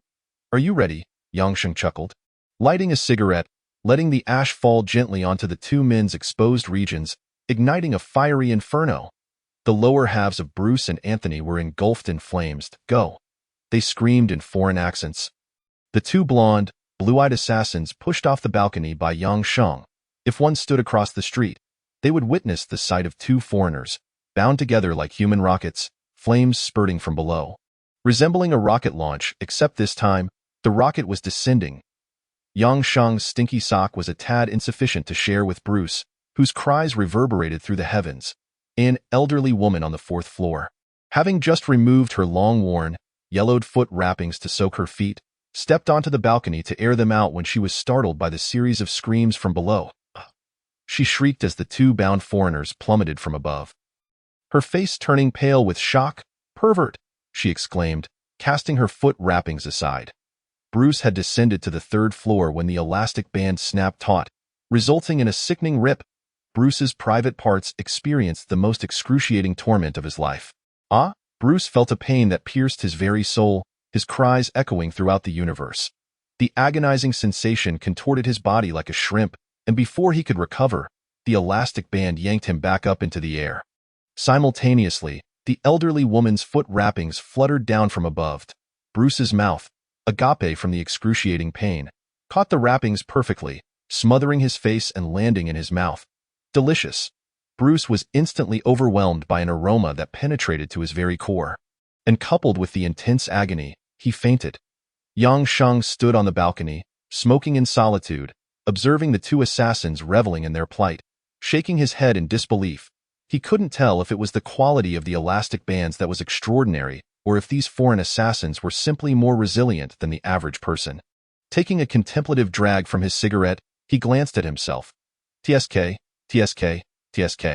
Mine is surely superior. They are merely Huadai batteries, while mine are definitely non-Fu batteries. Yang Shang's gaze suddenly radiated a chilling intensity. I truly wish to uncover how my location was leaked. Those useless fools have been surveilling me for so long, yet they allowed 2 incompetent assassins to infiltrate without detection. Yang Sheng felt no need to extend any more courtesy to the old man. With a gentle press of his right foot, he vanished in an instant. Within a high-rise building opposite his own, a striking woman clad in a tight black outfit, codenamed Butterfly, was intently monitoring the floor where Qin Zixuan and Yang Sheng resided through a high-precision infrared telescope. Her brow furrowed in concern. What is this? Foreigners. How did 2 foreigners end up on Yang Sheng's floor? What are they doing? Bungee jumping. Behind her, a group of agents from the Longan Martial Arts Bureau were hastily conducting an investigation. Quick, find out who they are and how they got in. However, one observer hesitated imperceptibly upon hearing Butterfly's command. Which observer was monitoring just now? How could someone enter without our knowledge? The bewildered observer replied. Did someone come in? I was watching the entire time. Boom. Before the observer could finish, the door to the sealed room was violently smashed to pieces. Amidst the swirling dust, a man with a cigarette sauntered in, causing all agents of the Longan Martial Arts Bureau to widen their eyes in shock. How did the door get broken open? Who is he? Is he a monster? Some observers gazed in disbelief. Yang Sheng. Wasn't he in the opposite neighborhood? An investigator leaning against the door instinctively pointed at Yang Sheng and scolded. How dare you intrude directly into the Martial Arts Bureau base? Before he could finish, Yang Sheng swiftly snapped his neck, rendering him a lifeless corpse. A flash of red light flickered in Yang Sheng's hand as he tossed the investigator's body aside. The stunned expressions of those present turned to shock as they immediately drew their weapons. Aiming at Yang Sheng, Butterfly shouted, "Put your hands up." "Oh? Who am I?" Yang Sheng suddenly wore a smile devoid of human warmth. "After surveilling me for so long, you still don't recognize who I am." A subtle smile curled at the corners of his mouth. "Let me now inform you of my identity." He softly uttered 3 words, "I am God." As his voice faded, a nearly imperceptible vortex formed around him, causing the floor to tremble and dust to swirl. His once dull brown eyes transformed into a vivid crimson, and Yang Sheng's smile widened into an expression that was both flamboyant and restrained. The eerie, frigid gaze swept over everyone present. Boom. An overwhelming aura permeated the room, sending shivers down the spines of all. It felt as though the man at the center had morphed into an endless, bottomless black vortex. With ease, it could devour the very souls of every individual, leaving nothing but emptiness in its wake. I find it tedious to engage in pointless conversations with you all. Do protect my name. You may monitor me, but what, pray tell, have you truly observed? The momentary crimson glow in Yang Sheng's eyes surged to an overwhelming intensity. To my astonishment, 2 assassins were permitted entry. Splendid, splendid indeed. Boom. Yang Sheng's figure instantly transformed into a tempestuous gale. Crack! The incessant cracking sounds coalesced into a hauntingly beautiful symphony. A cold corpse, 2 cold corpses, a ground littered with lifeless bodies, all severed at the head and tail. Layers of crimson light surged towards Yang Sheng's hands. Cease at once. The Butterfly attempted to fire her weapon in a futile effort to stop him. Yet, Yang Sheng merely teleported before her, effortlessly crushing the bullet between his fingers, shaking his head lightly. Did you truly believe I would spare a woman? The Butterfly's eyes widened in disbelief. Boom. Yang Sheng's fist struck her abdomen with devastating force.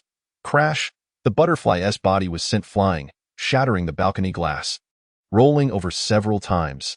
Chapter 63. A single misstep, and an entire city meets its demise. Thud, thud.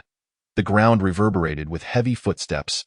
Each step resonated like a thunderous drumbeat, piercing through the very fabric of the heavens. Leaning against the balcony railing, the Butterfly felt blood trickling from the corner of her mouth, her form clad in tight black attire, now soaked in crimson. She coughed violently, expelling blood, feeling as if her very organs had been displaced by that singular blow. Though she was an adept martial artist of the 2nd tier, her energy dissipated entirely in that moment. She struggled to rise but found herself utterly incapacitated. Crack! The ominous, crimson-tinged figure approached, each step darkening the sky behind him. The balcony floor splintered like a spider's web beneath his weight. The butterfly retreated, sensing she had plunged into a hellish apocalypse, surrounded by countless zombies and demons feasting upon her flesh. Crack! Yang Sheng seized her by the throat, and the butterfly felt as though her windpipe was ensnared by a chilling, colossal iron claw. A faint smile played upon his lips as he spoke with an air of indifference. I shall grant you one last opportunity. Reveal to me how they discovered my location. The butterfly's heart raced, seemingly on the brink of cessation. Do not know. Excellent. Yang Sheng chuckled softly, his demeanor deceptively benign. Yet, his fingers tightened. Crack! The butterfly's eyes widened in disbelief. Shock filling her gaze, her slender legs kicked out in desperation, but soon, she was rendered immobile. Her head tilted, eyes glazing over with disbelief. Yang Sheng discarded her lifeless form to the side, clapping his hands lightly. The butterfly's body disintegrated into a fine powder, scattering into the air as if she had never existed in this world. Someone must pay the price for this. Other matters can be negotiated. But those who provoke Yang Sheng will only pay with their lives, with no alternative. Yang Sheng did not dwell on what may have transpired had he not been by Qin Zixuan's side. He merely recognized that this group of inept fools not only failed to assist him, but also revealed his location. If he had not been present, Qin Zixuan might have met a dire fate at their hands. Yang Sheng cared not for the innocence of anyone involved. The fact that he had refrained from obliterating Jiang Li's martial arts bureau was merely out of respect for the third chief. Snap! Yang Sheng lit a cigarette, approaching the lone remaining communicator, trembling in a corner, paralyzed by fear. Now, call that old man, I have given him face. If he fails to appreciate it, then he shall receive none. Henceforth, either send someone capable of defeating me, or, Yang Sheng's benign smile returned, let one come, and I shall crush them. Should the same situation arise again. Snap! Yang Sheng snapped his fingers, and in an instant, all the corpses in the room disintegrated into a fine mist. This is what your martial arts bureau will become. Standing upon the balcony, the powder wafted through the air, his surrounding realm shrouded in ominous clouds behind him, while brilliance illuminated the front. The sunlight you receive is merely a token of my pity for you. Some people simply do not know when to be grateful. Yang Sheng gently patted the investigator's head, instructing, relay my words exactly, in the purest dialect of Long Sinew. Miss a single word, and an entire city shall fall. In Taizhou, in a small village, a man clad in a worker's cap, filthy from head to toe, traversed the inky darkness of night. He entered a dilapidated hallway, a mining pick slung over his left shoulder, while his right hand clutched a nylon bag containing plastic bottles he had scavenged. Wang Hao placed the bottles in a dim, neglected corner, then, with a key in hand, gently opened the door. The lights inside flickered on. Back already? Wang Hao's wife, Zhu Qing, rushed forward, removing his miner's cap and taking the heavy pick from him. A smile graced Wang Hao's face. Quick, go wash up. A flicker of concern crossed Zhu Qing's eyes. Daddy!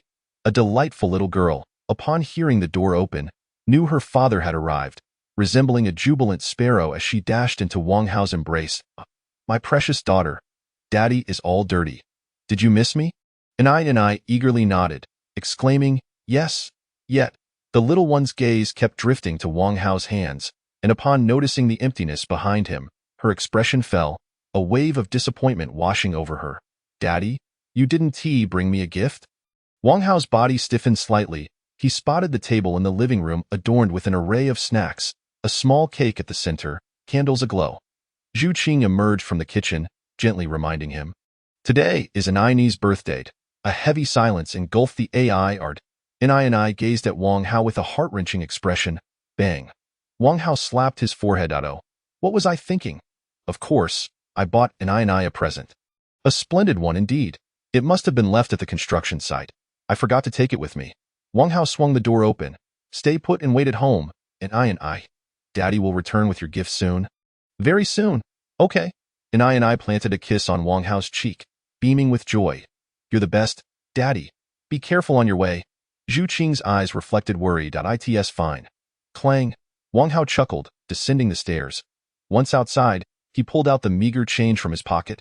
Illuminated by the moonlight, scattered coins totaling a mere dozen yuan, saved from his meals over the past few days, sigh. Wang Hao exhaled heavily, rolling up his sleeves. His arms bore countless needle marks, enough to lead one to suspect he was a drug user. Such is the burden a man must bear, he mused with a bitter smile, mounting the family's sole, dilapidated bicycle. At Taijiang Hospital, on the third floor in a blood collection waiting room, Wang Hao sat in the hallway, clutching a numbered ticket, quietly awaiting his turn. However, his attention was drawn to the news displayed on the screen. His eyes widened in disbelief. Yang Sheng.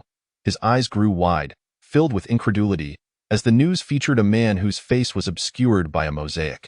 Yet, the familiar motion of smoking was unmistakable. No one was more familiar with that gesture than he. Wang Hao felt an overwhelming surge of realization. This was Yang Sheng. It had to be. No, it can't be. Is it possible that Brother Shang is alive? Wang Hao's mind swirled in confusion, as if struck by lightning. Wang Hao!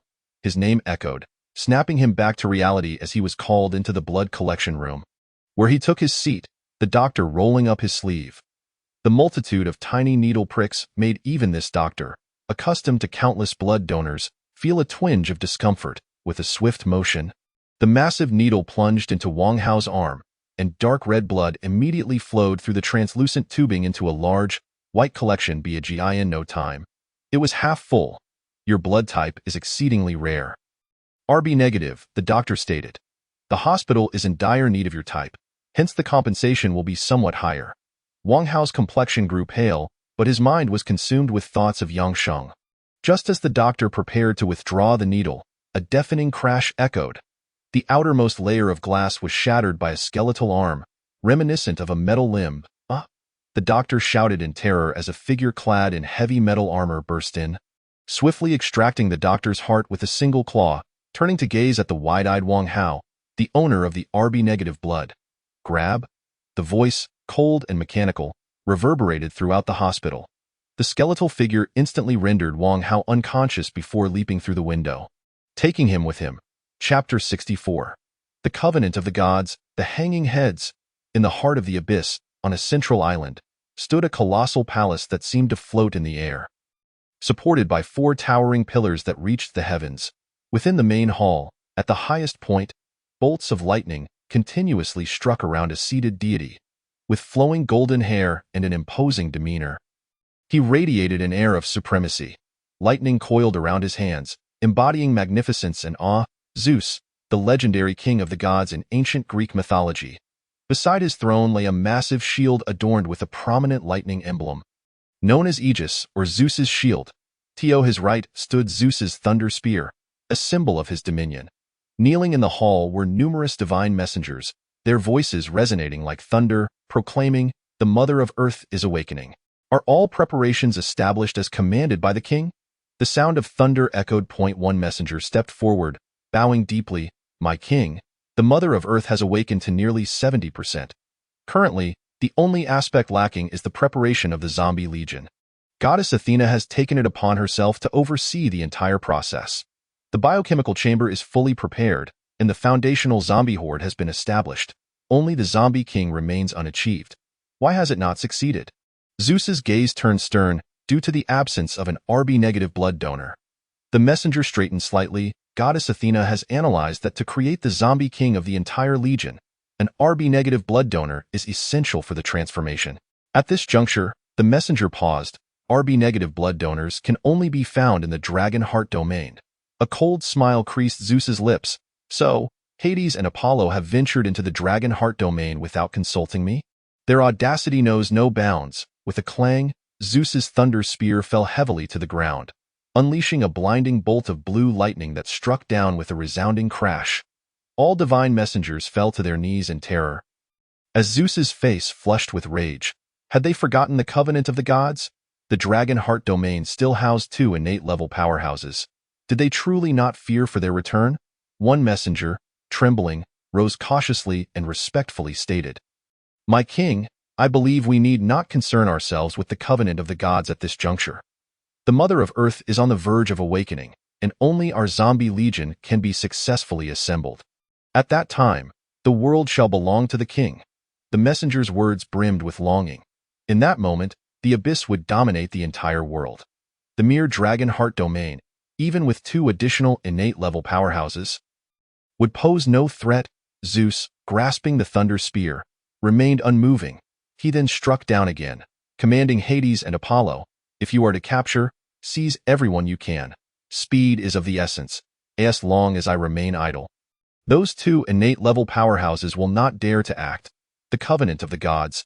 Zeus gazed into the distant horizon, a bloodthirsty chill creeping into his expression. It was time to break it, in Taijo. A singular, blood-red crescent moon hung in the sky, casting the city into a hellish nightmare. The vast square had transformed into a battleground, littered with dismembered limbs and flowing crimson blood, faces contorted in agony. In the center, atop a wisteria-laden chariot, Hades feasted on 2 fresh arms, munching on them like a snack, exclaiming, "Ah, the taste is quite delightful." However, these arms seemed rather peculiar. Looking up, one could see nine heads suspended by ropes beside the Dragon Heart domain's banner, each face reflecting disbelief and shock. These heads had once belonged to the illustrious dragon team of the Abilities Bureau. A terrified man, Xia Jing, sat on the ground, his face twisted in horror, having lost both arms. "Oh, you are the captain of the dragon team?" Hades remarked, licking his crimson tongue after finishing the arms. "Why has it been half an hour and still no one has come to rescue you?" Hades yawned in boredom. "How dull. Let's play a game." Hades raised an eyebrow. The chains binding Xia Jing's legs fell away. "I shall give you 10 seconds, if you can escape the square within that time." "I will let you go," Hades said with an innocuous smile. Xia Jing's face was a mask of terror, and even before Hades could shout start, he sprang to his feet, wasting no time as he leaped 2 stories high, fleeing in sheer panic. Tsk. The dragon team does possess some skill. At least those legs are quick, Hades mused, contemplating whether he should have dined on his legs instead. Xia Jing scrambled to the rooftop, spotting the exit not far away, his expression shifting to one of joy as he thought, "I'm going to escape." He yearned to flee this hellish domain, vowing never to utter the names of the 12 gods again. He would report everything to the head of the Abilities Bureau. Yet, it seemed there would be no future for him. Just as Xia Jing prepared to leap towards freedom, he exclaimed in surprise. It took less than 8 seconds, however. In the dark of night, a figure resembling sunlight shot through the sky, piercing Xia Jing's body in an instant. His eyes widened in disbelief, the smile still plastered on his face as he was nailed to the doorpost. His body slumped lifelessly. From within the door emerged a figure radiating crimson light. Apollo raised his right hand, where a nearly golden white flame, akin to a falling meteor, descended onto his left hand as he retracted his sun bow. Hades lay back on the wisteria chariot, shaking his head in resignation. "Apollo, you truly lack flair. I merely wished to engage him in a game, perhaps later dining on his legs and letting him crawl out with his head. Then, I would set him free." Apollo squinted, his expression grave. "Spare me your trivial amusements. Have we captured the RB-negative blood donors? If the task remains unfulfilled, Athena will not let you off easily." Hades chuckled. "Do you think I, Hades, need your judgment, you sun-blinded god? We have nearly 20, just about all accounted for." Apollo nodded slightly, his gaze drifting towards the horizon, a hint of disdain curling at the corners of his lips. The warriors of the Dragon Heart domain truly appeared feeble. He could hardly fathom why Wang had chosen to sign the Covenant of the Gods. Chapter 65. Raising zombies, is it not far superior to rearing a husky? Qin Zixuan sat in her room, scooping the freshly prepared porridge into a bowl and placing it on the table. Alongside it lay a meticulously pickled side dish. Her mind was in disarray as she grappled with the inexplicable appearance of a foreign assassin with golden hair and azure eyes in her room earlier. It was indeed a struggle for her to accept this reality. Had it not been for the courage she had garnered from Yang Sheng, she could hardly imagine what state she would be in now. Where had he gone? A flicker of worry crossed Qin Zixuan's eyes as the thunderous roar from outside the balcony began to subside. She dared not venture out, fearful of witnessing some horrific scene of blood and gore. Continuously, she touched the bowl, gauging its warmth, wondering why he had not yet returned. The porridge had grown somewhat cold. Qin Zixuan lifted the bowl once more, returning it to the small pot to reheat it before serving it again. When she finally re-entered the room, Yang Sheng had returned, sitting indifferently at the table, smoking a cigarette. "You're back," Qin Zixuan exclaimed, her voice brimming with uncontainable joy, feeling a weight lift from her heart. She placed the spoon into the porridge and sat down opposite him. "Have you taken care of everything?" Qin Zixuan blinked, but Yang Sheng remained silent, nonchalantly flicking ash from his cigarette. Her throat tightened, and she continued softly, "You can try my cooking. See how it tastes." Yet Yang Sheng said nothing, not even glancing in her direction. "It's really quite delicious. Want you give it a try?" A sense of grievance welled up within her as she pondered Yang Sheng's unusual silence upon his return, unwilling to utter a single word. "You said you believe in me." Finally, Yang Sheng lifted his gaze to meet hers, a self-deprecating smile gracing his lips. "You still do not trust me, I do not." Qin Zixuan shook her head anxiously, her spoon clattering to the table. "I truly do trust you." "Then what does it mean when your teeth were on your tongue just now?" Yang Sheng's expression was placid, devoid of accusation, but the straightforwardness of his words made it difficult for her to respond. "I just didn't want him to touch me." Qin Zixuan's voice was barely above a whisper. "I was in the room at that moment." Yang Sheng, unhurried, pressed further. Qin Zixuan fell silent, lowering her head to conceal her emotions from him. "I'm sorry." That simple apology ignited the suppressed fury within Yang Sheng, and he grasped her chin forcefully, lifting her face to meet his cold gaze. "I will ask you once more, and perhaps for the last time in this lifetime, do you, Qin Zixuan, truly wish to be with me?" "Yang Sheng, I can grant you time to consider." Yang Sheng flicked the ash from his cigarette and inhaled deeply. "It matters not whether you are willing. I will ensure your safety and peace of mind. Such matters are trifling for me. If you so choose, my woman must wholeheartedly trust me. If you do not wish it, I, Yang Sheng, can completely withdraw from your life. I will manage everything neatly, and you shall remain as you are. A journalist with your life unchanged, I can guarantee that I am willing." Before Yang Sheng could finish, Qin Zixuan interjected, her resolve clear. Yang Sheng's hand, which had been flicking ash, trembled slightly. "I, in truth, with your power, you need not heed my opinions. When we first met, you could have simply forced me. What could I have done?" Qin Zixuan's voice grew slightly hoarse. "Your cultivation and strength render you untouchable in all of Jiangli, perhaps even in the entire Dragon Heart domain. Bullets cannot penetrate you, and the Martial Arts Bureau cannot apprehend you. You are the most formidable man I have ever encountered. Why should you concern yourself with my feelings?" Yang Sheng chuckled softly. Yet his fingers trembled slightly. "I simply find it amusing. No, it is not like that," Qin Zixuan firmly interrupted, for the first time displaying such certainty. "Perhaps, in the eyes of others, you are deemed a monster. Initially, I thought the same, but at some point, I realized that you are a person of profound principles." Yang Sheng chuckled self-deprecatingly. "It is quite interesting. You are the first to say I am a person." With sincerity in her voice, Qin Zixuan continued, "While I may not understand the events that transpired in your life, nor the reasons you emerged from the grave, I know that you, Yang Sheng, are the only one who genuinely wishes to treat me well. That is enough for me. It is as simple as that." Qin Zixuan spoke earnestly. "Perhaps you are merely adhering to your principles in your treatment of me. I do not believe, nor do I know what qualifications or abilities I possess to reject someone who treats me so well and holds me in esteem. Therefore, I say, I am willing." Taking a deep breath, Qin Zixuan's eyes sparkled with newfound brightness. "However, the habits and character of solitude I have cultivated since childhood make it instinctively difficult for me to change overnight.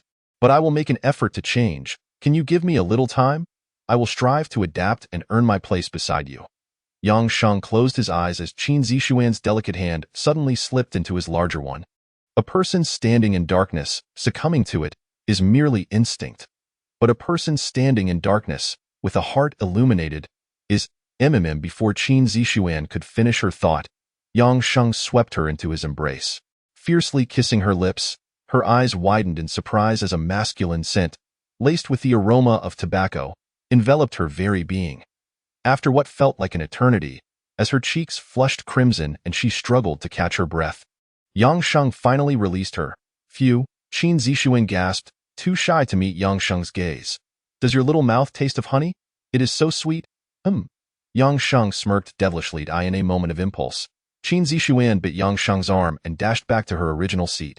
her flushed cheeks causing her to awkwardly feed herself from the bowl. Yang Sheng chuckled as he began to savor Qin Zishuan's cooking. It's quite delicious. This marked the third bowl Yang Sheng had served himself. Qin Zishuan felt a mix of joy and anxiety. His hearty appetite left her concerned that her salary might not suffice to feed him alone. After finishing the last bite, Yang Sheng wiped his mouth. Unable to deny, I must say, this girl's culinary skills are truly exceptional. They far exceed my own, which are limited to making tomato and egg noodles. Very well, since you have agreed, your safety shall henceforth be my responsibility. Qin Zishuan nodded, and Yang Sheng suddenly grinned. Then I shall add 2 new members to our household. Prepare yourself, do not be frightened. Qin Zishuan blinked, confusion flickering in her eyes. New members? Clap, clap. Yang Sheng clapped his hands, and the door swung open. 2 purple zombies, grinning with bared teeth and ghastly features, poked their heads in death. Qin Zishuan shrieked, instantly diving into Yang Sheng's embrace, burying her face into his chest. Yang Sheng couldn't help but chuckle. You little girl, your courage is truly lacking. This time, it was you who sought refuge. Qin Zishuan trembled slightly, having no intention of leaving Yang Sheng's embrace. Come here. Yang Sheng gently lifted his finger, and 2 purple zombies leapt in a single bound before him. Cradling Qin Zishuan in his arms, Yang Sheng turned around to face them, and the 2 zombies appeared remarkably obedient. The one on the left was named De2, while the one on the right was called Air 2. Yang Sheng carefully pulled the little rabbit, Qin Zishuan, from his embrace. Don't not be afraid. They are quite well behaved, he reassured her, extending his hand. In response, the 2 purple zombies bent down obediently, allowing Yang Sheng to stroke their heads. After much effort, Qin Zishuan finally opened her eyes, only to find 2 purple, fang-bearing zombies standing before her, their faces nearly touching hers. Terrified, she burrowed back into Yang Sheng's embrace. Goodness, Yang Sheng could hardly contain her. If Qin Zishuan were this clingy and compliant on a regular basis, he would surely offer 3 incense sticks to the heavens. Sighing, he remarked, My dear beauty, what happened to your promise? You vowed to make a change. Have you forgotten your words? Qin Zishuan's ears twitched slightly, resembling those of a little bunny, before drooping downwards. Gritting her teeth, she finally pulled her head from Yang Sheng's arms, trembling as she opened her eyes to gaze at the 2 purple zombies. Without Yang Sheng by her side, this frightened little rabbit would not know where to hide. Yang Sheng gently patted De2 and Air 2 on their heads, declaring, These 2 zombies have been meticulously selected by me. They shall be responsible for your safety from now on. He cast a soft glance around the room. They will reside in the inner balcony to the west. You need not concern yourself with them. Simply treat them as if they do not exist. The purple zombies had transcended the realm of feeding on human flesh. To upgrade by consuming human meat would likely take them 10 to 8 years. While they were not as formidable as armored zombies, if heavenly-level assassins were to come, these 2 would surely tear them apart. Qin Zishuan gasped, They will live here? Yang Sheng asserted, They must reside here. Aren't they both sweet and adorable, right? De2 and Air 2? The 2 purple zombies nodded obediently, baring their teeth in agreement. Isn't this far superior to raising huskies? Chapter 66. The Lu Group's reputation is lacking. How about renaming it the Yang Group? At 8 o'clock in the morning, the boardroom of the Lu Group was filled with shareholders from all corners of the company. It was not Monday. Why were they summoned on a weekend for an early meeting? Some shareholders sat in their chairs, murmuring amongst themselves, clearly displeased about being called in to work overtime on a weekend, though none dared to utter their unwillingness aloud. The long rectangular table was crowded with people, and at the foremost position sat Lu Xiangxin, the chairman of the Lu Group. Dressed in a well-fitted black suit, his expression was far from pleasant. Fatigue evident on his face. Why is there still no news? Lu Xiangxin thought to himself.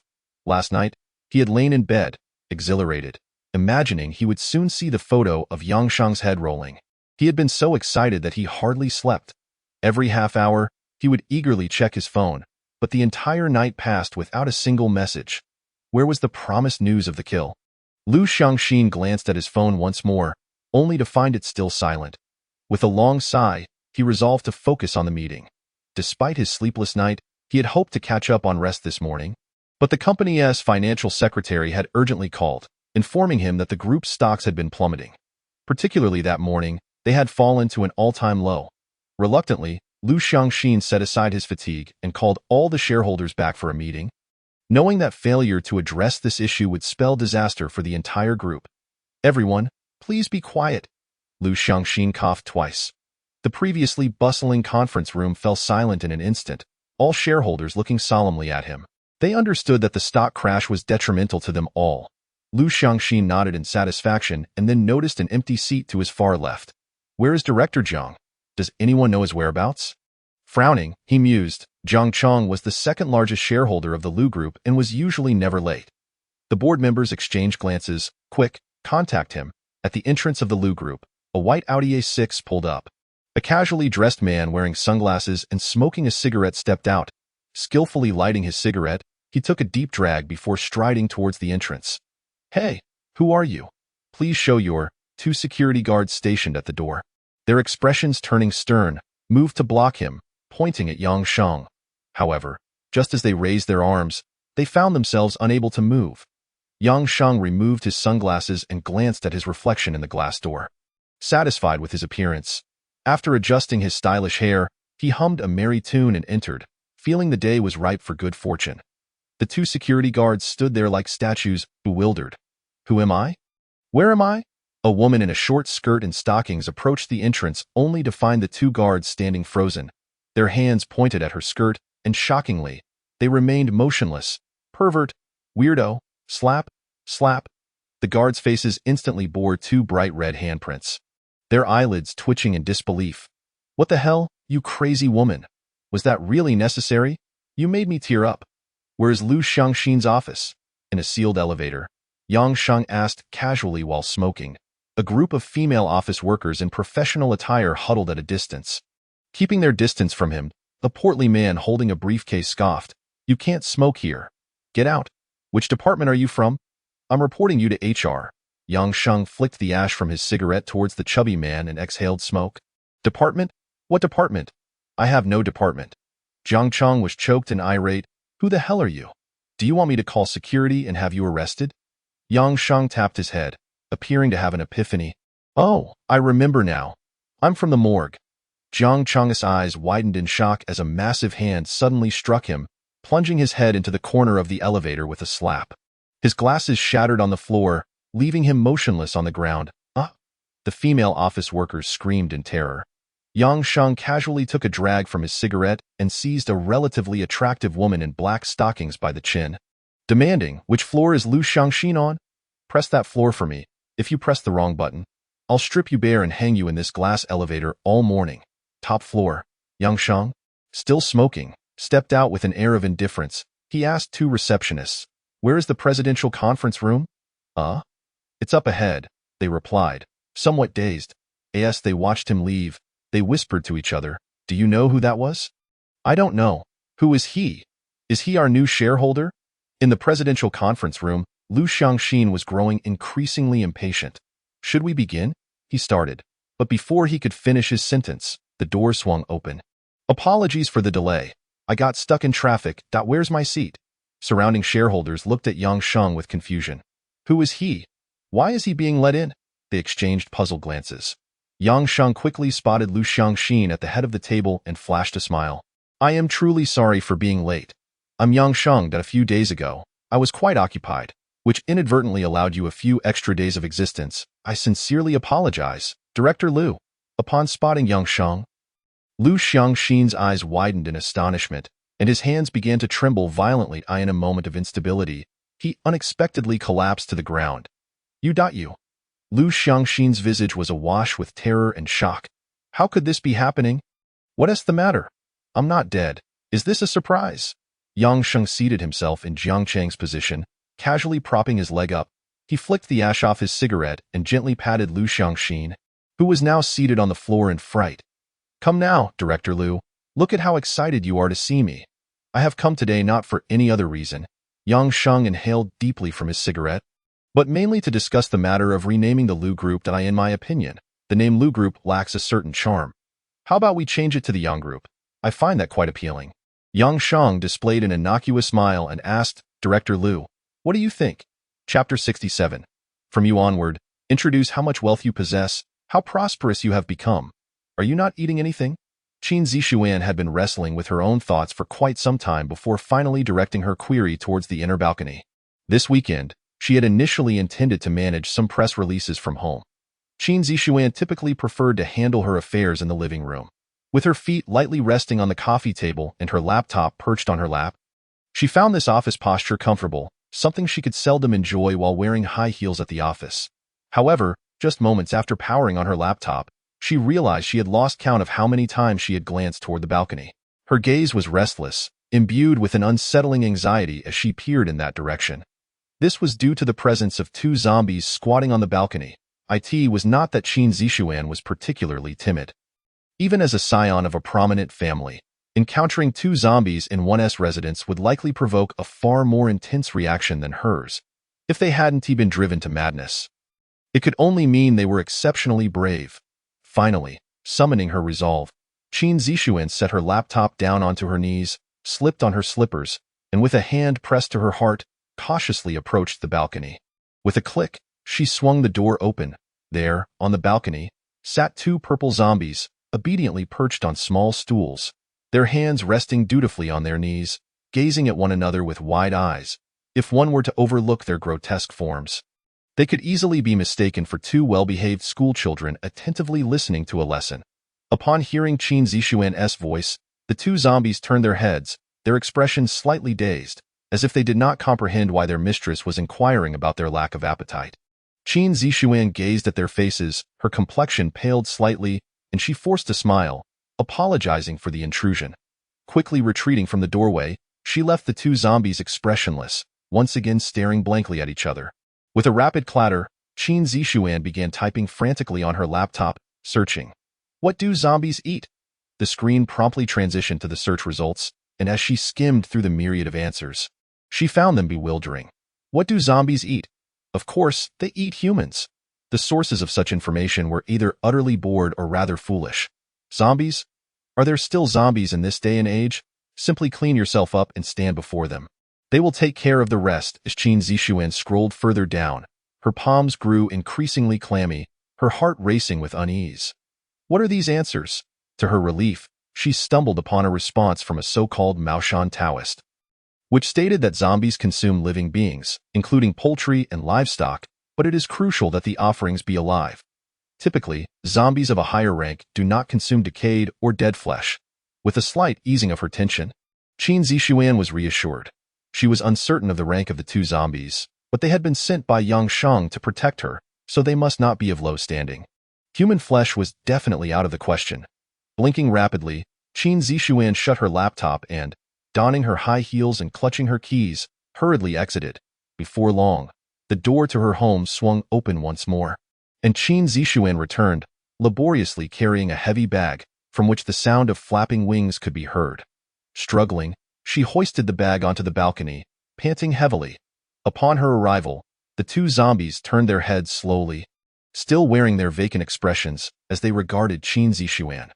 With a swift motion, Qin Zixuan pulled the bag open, revealing 4 live chickens, their legs bound, flapping about on the floor.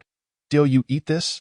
Datu and Ertu slightly tilted their heads, observing the live chickens on the ground without making any move.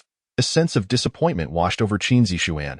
She felt guilty for not having fed these two zombies properly, as Yang Sheng had sent Datu and Ertu to protect her. Returning to the sofa, she pondered what they might eat. Yet, after her departure, Datu abruptly extended his hand and closed the balcony door with a resounding bang. Datu and Ertu exchanged glances, seemingly communicating who would eat first. Ultimately, it was unclear how zombies communicated, but it appeared Datu emerged victorious. With a swift flick of his long tongue, he ensnared a live chicken, and with a gaping maw, swallowed it whole. In less than 2 breaths, all 4 live chickens had vanished without a trace, not even feathers or bones remaining. The 2 purple zombies resumed their previous demeanor, sitting quietly as if they were dutiful students. To the zombies, the live chickens were of little interest. Within their rudimentary awareness, they understood that this was food provided by their mistress. Even the most cold-blooded of creatures can discern who genuinely cares for them. You, Yang Sheng, who gave you permission to enter? Do you realize this is my company? Lu Xiangxin, having finally managed to clamber back into his chair, trembled as he addressed Yang Sheng. You need to leave here immediately. Lu Xiangxin was utterly petrified. He could not fathom why he had spent $200 million hiring such formidable assassins from the notorious realm, only to find himself sitting here unscathed. Lu Xiangxin's face was a mask of disbelief. Could it be that the assassins he hired were mere imposters? Yang Sheng, puffing on his cigarette, wore a sorrowful expression. Old Lu, it's only been a few days. Have you so quickly forgotten about me? What has become of our former camaraderie? Get out. Lu Xiangxin snatched up his satellite phone, shouting, Hello? Security. Quickly come here. Yet before Lu Xiangxin could finish his sentence, he felt the satellite phone slip from his grasp. With a crunch, the sturdy alloy satellite phone was crushed effortlessly in Yang Sheng's grip, shards cascading down his palm. Silence fell over the room. All the shareholders stared at Yang Sheng as if he were a monster. Lu Xiangxin's throat tightened as though gripped by an unseen hand, rendering him speechless. Two brash young shareholders stood up defiantly, pointing at Yang Sheng, demanding to know who he was and who had granted him entry into the Lu Group. A nearby young man adjusted his glasses, his gaze icy as he commanded, Get out, or I will call the police immediately. You will spend the rest of your life behind bars, do you believe that? Yang Sheng inhaled with satisfaction, shaking his head in resignation. The youth of today are so audacious. Look at Director Lu, seated there so obediently, while you all stand and point at me. Such a lack of manners. The two young shareholders exchanged disdainful chuckles, and one retorted, So what? You should leave immediately. Yang Sheng, with a grin, gently tapped the table. Boom. The two young men were struck as if by a colossal force. Bending double in an instant, crashing against the ceiling. Dust and debris rained down, and their heads wedged into the wall. Silence reigned. The shareholders gaped in disbelief, incredulity filling the air. Is this a scene from a science fiction film? Yang Sheng flicked the ash from his cigarette and exhaled a plume of smoke, signaling the commencement of proceedings. Let us begin with introductions, he announced. However, do not introduce yourselves. Instead, disclose the extent of your shares in the group, along with your savings and real estate holdings. With a benign smile that belied his intentions, Yang Sheng gestured towards a man seated nearby. Call me your group's top legal counsel, two of them. Ensure they bring ample transfer documentation. As Yang Sheng savored his smoke, a sense of elation washed over him. Wealth is upon us. In Chapter 68, Yang Sheng turned to Lu Xiangxin and said, Let us discuss a matter. Shall we? Lu's eyes widened in disbelief. Yang Sheng, what are you planning? He stammered. Patience, my dear fellow, Yang Sheng replied with a playful grin. We must settle our accounts thoroughly. Lu Xiangxin's throat constricted as tremors began to seize his hands. You cannot kill me. That is against the law. Yang Sheng, unfazed, inhaled deeply and pointed towards a shareholder seated at the far end. Commence. The indicated shareholder felt a chill race through his body, compelled to reveal.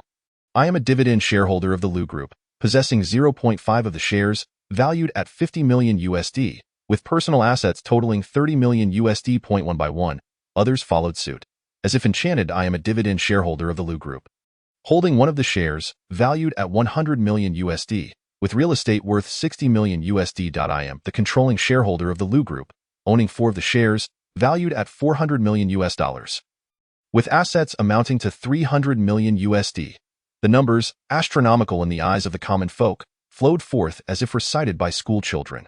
Remarkably, none resisted Yang Sheng's command. His words held the weight of divine decree. They had no choice but to submit. Yang Sheng reveled in the moment, basking in the pleasure of his newfound wealth. Meanwhile, Qin Zixuan toiled tirelessly for a meager salary, while these individuals flaunted their opulence. Seemingly unburdened by conscience, it was often said that wealth corrupted men, but in truth, it merely unveiled their inherent nature. Yang Sheng shook his head in lament. Lu Xiangxin, you still do not comprehend my intentions? Suddenly, a loud knock echoed through the room as 2 top lawyers entered. Before they could register their astonishment, Yang Sheng locked eyes with them, and they froze in place. Have you brought the transfer agreements? With a nod, the lawyers confirmed the share transfer agreements, real estate transfer documents, and bank account defreezing authorizations are all prepared. Excellent, Yang Sheng replied, satisfaction evident in his demeanor. Distribute these forthwith. Every asset must be signed over, no penny shall be overlooked. The shareholders will cooperate willingly. The The lawyers bowed respectfully, inquiring, to whom should the transfers be made? Yang Sheng tossed them his black card nonchalantly. Just transfer the funds to this account. The lawyers nodded and began to photocopy the various transfer materials, distributing them to the shareholders. Yang Sheng donned a pair of glasses and signed his name on the already completed documents, reflecting, "It appears that being the head of this company is not suited for me. Signing my name is more arduous than taking a life. Yet, to sustain my undead army, funds are imperative." Lu Xiangxin's eyes widened in terror as realization dawned upon him. What are you planning?" With a decisive motion, Yang Sheng hurled a stack of photocopied documents at Lu Xiangxin. "Come, old Lu. You seem eager. Let us settle our accounts now." "What accounts?" Lu Xiangxin's voice trembled. Yang Sheng yanked a tuft of hair from Lu's head. Causing him excruciating pain, he flicked ash into Lu's nostrils, maintaining an innocuous smile. "Still playing coy, are we?" Lu Xiangxin, writhing in agony, clutched his hair. I am not pretending."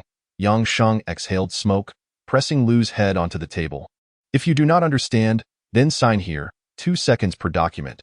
Take too long, and I shall snap a finger." Lu Xiangxin's eyes widened in horror.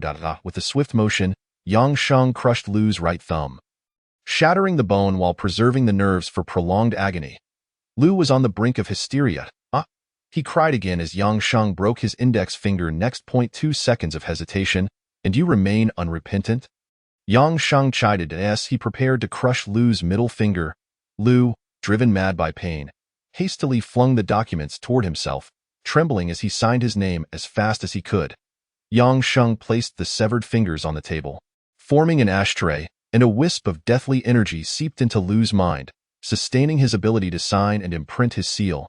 "Now, let us converse," Yang Sheng began cheerfully. "At the Central Hospital, a group of men in black abducted me. You orchestrated that, did you not?" Lu Xiangxin's expression hardened, beads of sweat forming on his brow. Boom! Yang Sheng's foot crushed all 5 of Lu's toes. "Speak freely. Do not falter. You know the consequences of deceit." "Yes," Lu gasped, his right hand shaking as he signed. "I hired private enforcers. The 2 foreign assassins who came yesterday were also your doing?" "Yes, from the depths of the underworld." "How much did it cost you?" $2.2 million USD. Yang Sheng flicked ash from his cigarette. "I seem to hold considerable value." "What of Lu Haochen? Is he dead?" "I arranged for a merciful death. And Zhou Shirlu? I buried her alive alongside Haochen." Yang Sheng blinked, surprised. "Old Lu, you are quite ruthless. You are more fearsome than a tiger." Lu Xiangxin was on the verge of tears. "Who in this world can rival your cruelty, Yang Sheng?" "Sign it all." Yang Sheng reviewed the materials, grinning. "Well done, old Lu. You are surprisingly swift. I have signed everything. The assets are yours," Lu Xiangxin pleaded, gritting his teeth. "Please spare my life." He knew that as long as he breathed, there was hope. The transferred assets could be contested within 15 days. With the funds, he could escape to a remote village in the underworld, a place so vast that even Yang Sheng could not find him. "You wish for me to spare your life?" Yang Sheng mused. "I find it somewhat unfortunate for you to die just at that moment." The top lawyer bowed deeply, addressing Yang Sheng. "The liquid funds from each shareholder's bank account have been transferred to your card. However, the real estate and group shares will only be effective after 15 days. "That simply will not do," Yang Sheng retorted. "I lack the luxury of time." "Must it truly take 15 days? "Yes," the esteemed lawyer nodded. Lu Xiangxin's heart swelled with joy, but before his elation could manifest on his face, he witnessed Yang Sheng retrieving a satellite phone from his pocket. Yang Sheng pressed a button with an air of nonchalance, and a commanding voice resonated from the device. "Hello?" Yang Sheng calmly stated, "Chief Number 3, I would like to discuss a matter with you." Chapter 69. Yang Sheng's shamelessness or principles is what you say true? Came the slightly skeptical voice from the other end of the line. "Of course it is, on my conscience." Yang Sheng playfully inspected his toes before raising them to his nose. "They were all willing. I merely insisted that they shouldn't, as it would be too embarrassing for me. They were nearly in tears, insisting on gifting it to me. Chief Number 3, you know how we, the people of Longxinyu, value face. Don't you? I've always had a thin skin since childhood. I am honest and kind-hearted, and it truly pains me to refuse them." Yang Sheng slightly lifted the phone, addressing the group of stakeholders. "Are you all doing this willingly?" "Yes," a chorus of spirited declarations rang out. Old Lu, do you consent? Yang Sheng placed his hand on Lu Xiangxin's middle finger, admiring its beauty. I am willing. It is my choice. Lu Xiangxin was on the verge of tears. Look at how agitated they are. Is this how one gifts others? Yang Sheng feigned a look of great difficulty and refusal. On the other end of the line, silence ensued, followed by a sigh from Chief No. 3. A few minutes later, you rascal. Chief, I am truly innocent. Yang Sheng feigned an expression of great grievance. Chief No. 3 sighed deeply. All right, I understand your intentions. The procedures will be expedited for you, but you must assure me. Chief No. 3's tone grew resolute. You may use the funds as you wish, but the Lu Group must flourish under your stewardship. It absolutely cannot falter. Otherwise, nearly a quarter of Zhongli's populace will lose their jobs, and half of the enterprises will face severe risks of closure. Oh dear. Chief No. 3, if you cannot trust anyone, you must trust me, Yang Sheng. Yang Sheng pounded his chest. Just believe in me. In a few days, I will double its assets. Chief No. 3 forced a smile. Fine, let it be so. Someone will contact you shortly. By the way, the piece of land you requested has also been approved. When they contact you, you can go and take a look. Yang Sheng's mischievous grin echoed through the phone. Oh wow, it's approved. That's simply splendid. No wonder Chief No. 3 is so capable. I truly thank you. Chief, allow me to give you a kiss. Mua inside a long armored vehicle. The nauseating sound of Yang Sheng's smooch reverberated, sending chills down the spines of everyone present. The secretary, having just finished breakfast, nearly lost his meal. Chief No. 3's face twitched uncontrollably as he hastily ended the call, beginning to feel a twinge of regret. Chief, about that call just now. The secretary cautiously observed Chief No. 3's expression. The chief lightly tapped his knee. Indeed, it was him. The secretary's demeanor shifted to one of solemnity, instinctively respecting a formidable figure. However, his tone carried a hint of concern. Chief, are we truly entrusting the Lu Group to him? And that piece of land, while not in the city center, boasts the best environment and feng shui. Though he possesses extraordinary abilities, his frivolous demeanor raises doubts about this decision. No, you misunderstand. Chief No. 3 smiled, his eyes gleaming with an inscrutable depth. If there comes a day when the entire world is steeped in deceit, and I must choose one person to speak the truth, Yang Sheng would undoubtedly be among my considerations. But why? The secretary's eyes reflected confusion, commitment, principles. Chief No. 3 enunciated 4 words, continuing, a person with formidable skills can only be considered a powerful warrior. However, someone with such prowess, yet possessing their own principles and commitments, deserves the title of strong person. Chief No. 3's gaze deepened as he wrote the characters for strong person on paper, his pen strokes vigorous, embodying his style. There are principles in life, principles in killing, and principles in promises. It has been long since I have seen someone truly embody such principles. Yang Sheng is one of them. If you doubt this, let us wager. I assert that the Lu Group will undoubtedly prosper under his guidance, and regarding that piece of land, we may even find ourselves beseeching him for it in the future. Do you believe it? The secretary furrowed his brow. Chief, having followed you for so many years, this is the first time I find it hard to believe your words. If you claim the group will thrive, I might reluctantly accept that, but as for begging him for that land, I must beg your pardon. Aside from his talent for killing, I cannot trust the rest of what you say. Chief No. 3 chuckled. Very well, let us observe. Chief, we are approaching the Taizhou territory. The driver's booming voice echoed. Oh? We have arrived at Taizhou. Chief No. 3's expression grew grave. Have 2 of the 12 main deities descended upon Taizhou?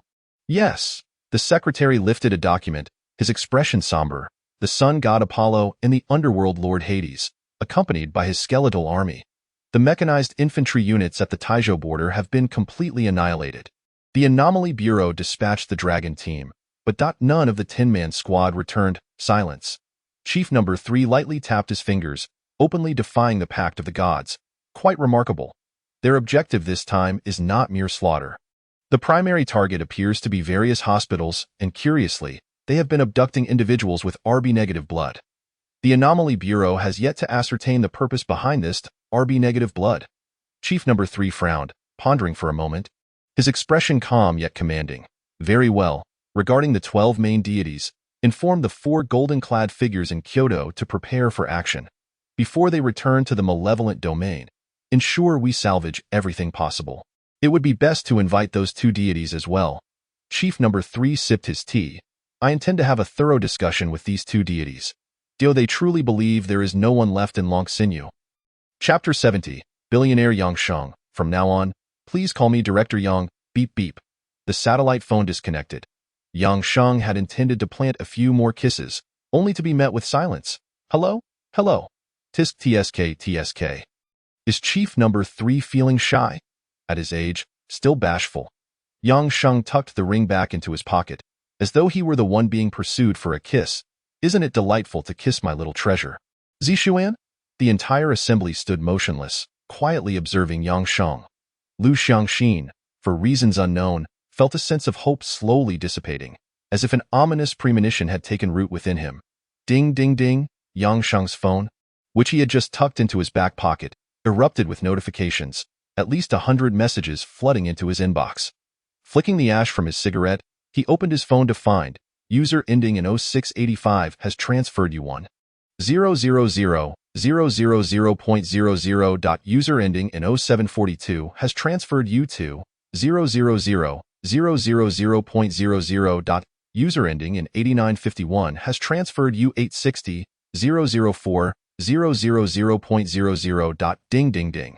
A continuous stream of transfer notifications kept Yang Sheng's phone buzzing incessantly for several minutes.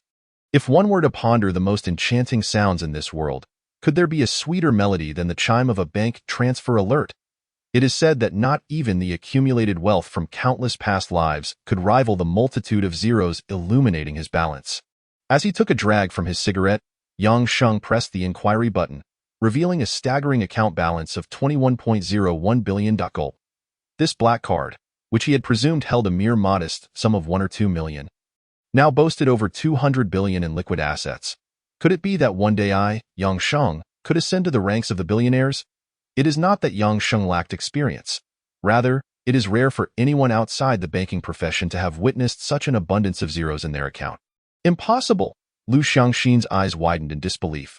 Yang Sheng, this can't be true. Any funds exceeding 1 million require thorough verification. It cannot happen this swiftly. Smack! Before Lu Xiangxin could finish his sentence, Yang Sheng slapped him out of his seat, exuding the demeanor of an elite socialite while casually holding his cigarette. Who are you calling out to? Yang Sheng. From now on, address me as Director Yang. Understood. How dare you utter my full name? Lu Xiangxin, dazed from the impact, felt both psychologically and physically assaulted, grappling with the unfairness of the situation. Why was he being treated this way? What had he done to deserve such treatment? Ding ding.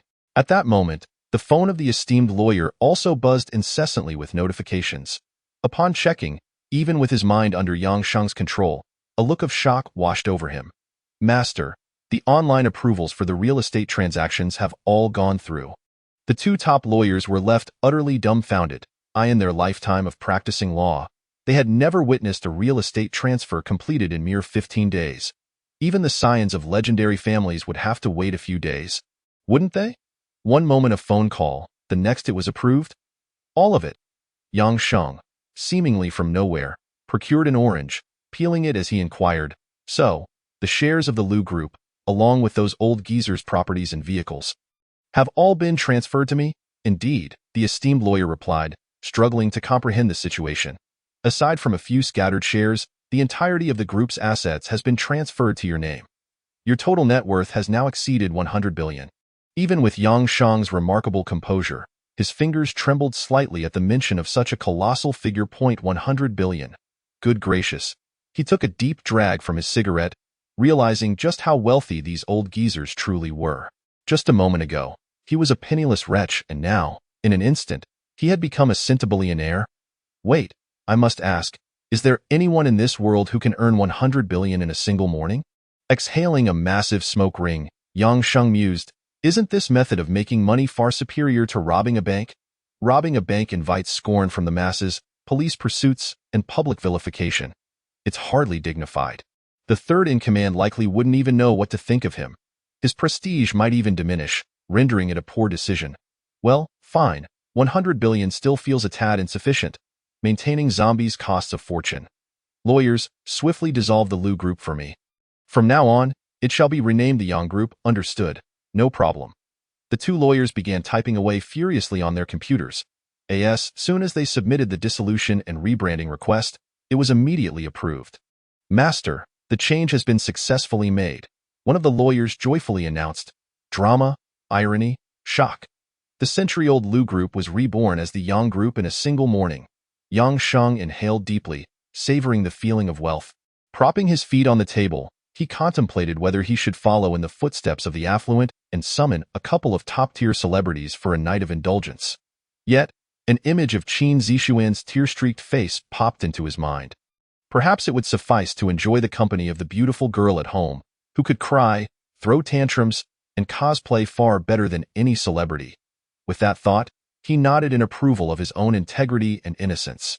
Meanwhile, Lu Xiangxin's face turned ashen upon seeing the notification of the successful asset transfer on his phone. He felt as though the apocalypse was upon him. Who exactly was backing Yang Sheng? Just moments ago, he had placed a call to the third-in-command. Lu Xiangxin suddenly recalled a name, his eyes bulging in disbelief. How could this be? Who was that person? How could Yang Sheng possibly be conversing with him? Enough. Everything that needed to be done has been completed. You two lawyers, swiftly usher these irrelevant individuals out of here. This place is about to transform into a battlefield of epic proportions, the esteemed lawyer nodded. Organizing the documents as a dazed group of shareholders were ushered out. Within the room, only the trembling Lu Xiangxin remained, alongside Yang Sheng, who stood by the transparent floor-to-ceiling window, gazing down at the vehicles and pedestrians below. He felt a profound sense of superiority, understanding the feeling of looking down upon the masses as if they were mere ants. Yang Sheng took a deep drag from his cigarette, chuckling to himself. Old Lu, do you know why I haven't disposed of you yet? Lu Xiangxin trembled as he sat on the floor. I don't know. You don't know? Truth be told, it's not entirely your fault. I haven't quite decided how to deal with you. Yang Sheng inhaled from his cigarette, his expression impassive. However, just moments ago, a new idea had emerged. Lu Xiangxin felt an inexplicable chill run down his spine. Snap! Yang Sheng snapped his fingers, and the two shareholders who had been suspended in the air suddenly regained their mobility. Crack, crack! They fell to the ground, but upon landing, their bodies stiffened, and they sprang back up, faces blank, pallid, and grotesque, exuding a heavy stench of decay. The two shareholders had transformed into white zombies. Yang Sheng casually flicked the ash from his cigarette, exhaling a plume of smoke. Tell me, old Lu, you've played with women, been played by women, perhaps even dueled with men, and who knows, maybe you've indulged with them as well. But have you ever played with zombies? Lu Xiangxin's eyes widened in terror as he instinctively began to retreat. I believe a life without ever having been ravaged by a zombie is a life of great regret.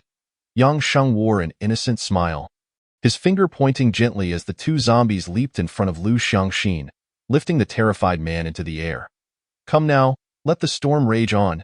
Yang Sheng felt that this was perhaps a tad too extreme. He feared that witnessing the events might adversely affect his future.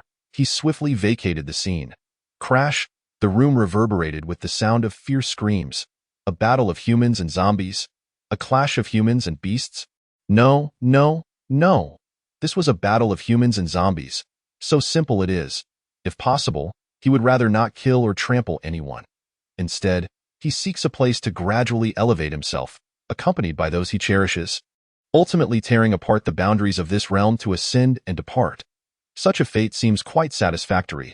Born not as an emperor, he is disinclined to bear the burdens of an emperor's concerns. What pleasure could one derive from slaughtering ordinary people akin to ants? He is the king of corpses, not a pervert. Yet, some matters cannot be decided merely by one's thoughts. Facing the horizon, Yang Sheng mused that perhaps every individual, upon their birth, believes the world exists solely for them. When they realize their error, they begin to mature. When they come to understand that they cannot affect change, that is destiny. Yang Sheng cherishes this opportunity of rebirth more than anyone else. However, there are certain tasks he must undertake, including the ramifications stemming from the killing of Lu Haochen.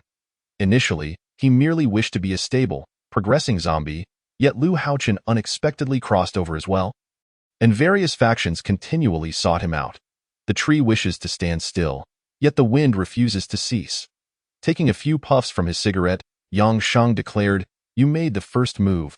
Do not blame me, Yang Shang, for shattering your self-righteous strengths one by one. A killer organization? Do not fret. Soon my zombie legion will descend and feast upon your brains. As Yang Shang prepared to light another cigarette, a thunderous roar echoed. A Black Hawk helicopter circled and approached him. As it neared the rooftop, a rope descended. With a thud, a man in a suit leaped from the helicopter, donned glasses, and held a briefcase as he approached Yang Shang. Respectfully inquiring, "May I ask, are you Mr. Yang Shang?" Yang Shang took a drag from his cigarette and nodded indifferently. "Oh, Mr. Yang Shang, greetings. I am from the Special Operations Unit, sent by superiors to assist you. A segment of Jiangli has already been assigned to your name. I shall provide you with comprehensive information about that area. Please, allow me to escort you to the helicopter, where I will elaborate further and take you on a site visit." Yang Shang inhaled deeply and raised an eyebrow. "Has my land been approved?" "Indeed," came the reply. "How long will it take to reach by helicopter?" "It's quite far from here. It should take around 2 hours, too slow." Yang Shang flicked the cigarette butt away. "Ah? Slow?" Zhang Nianwen appeared bewildered. "The helicopter is quite fast. It's not in the city center. How much faster could it be? You don't intend to fly directly there, do you?" In Zhang Nianwen's astonished gaze, Yang Shang extended his right hand, beckoning towards the horizon. "Come." A voice resonated through the heavens. What is he about to do?" In Zhang Nianwen's stunned expression, a dazzling sword light surged from the edge of the sky. With a clang, akin to a dragon-esque roar, the sound enveloped the entire world. A radiant flying sword, translucent and shimmering, hovered before Yang Shang. He gently caressed it, and the entire sword body instantly expanded, becoming over 5 times its original length. The remaining reverence points from his last upgrade of the Golden Armored Zombie were all utilized to elevate his sword mastery, and at last, his skill reached level 2. Gulping, Zhang Nianwen, clutching his briefcase, struggled to swallow. The spectacle before him exceeded the boundaries of his comprehension. What is this sword? Is it a newly developed flying machine from the Dragon Heart realm? However, Yang Shang approached him with a smile. "Young man, do you have dreams?" Zhang Nianwen's eyes widened, and before he could respond, Yang Shang seized him by the nape of his neck, as one would lift a chick, and unceremoniously tossed him onto the flying sword. With a light tap of his toes, Yang Shang landed atop the sword, raised his right hand, and executed a sword technique. Whoosh! No one could discern the movement. They merely felt a flash as a light and shadow surged forth. Ah! Only the echoes of Zhang Nianwen's terrified screams resonated through the skies. The helicopter pilot, eyes wide with shock, felt as though his eyeballs might pop out, his mouth agape enough to fit an egg. Why learn to pilot a helicopter? "I want to learn this, Daddy. Do you think people can fly?" A little girl, snugly cradled in her father's arms, gazed at the sky with her big, innocent eyes. "Of course not." The young father replied, wishing to soar through the skies with his daughter. "Either we take a plane or become an astronaut, floating in space aboard a rocket." "Oh, is that so? Then I want to be an astronaut when I grow up." The young father kissed his daughter's cheek. "My daughter has such aspirations. Your grandparents will surely be delighted to hear." However, the daughter blinked her eyes and said, "Daddy, you're lying. I don't want to be an astronaut anymore. I want to learn that." The young father followed his daughter's pointing finger toward the sky, stunned. Clang! Releasing his grip, the daughter tumbled to the ground with a thud, bewildered as she looked up at her father. On a high mountain, a man holding a camera, poised to capture the scenery, pressed the shutter, beginning to record a video. Suddenly, his entire being froze. The man widened his eyes, gazing at the light streaking across the sky, then replayed the video to see the flash that had zipped past. What is this? A missile. Slowing the footage to 50 times, he barely discerned that there were 2 figures soaring through the air. They're flying, flying, flying. The cameraman's mouth trembled in disbelief, and overwhelmed with excitement, he leaped up. What have I discovered?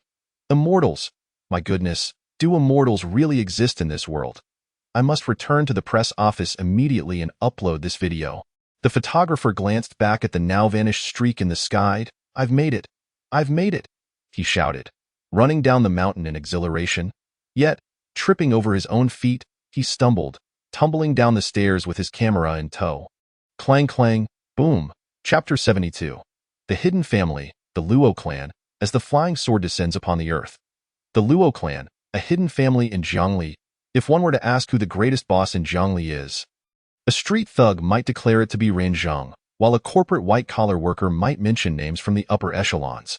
However, when one has the opportunity to truly enter the so-called upper society, they would realize that whether it is Ranzheng's influence or Lu Xiangxin of the Lu Corporation, the only hidden family in Jiangli is the Luo clan and its presence.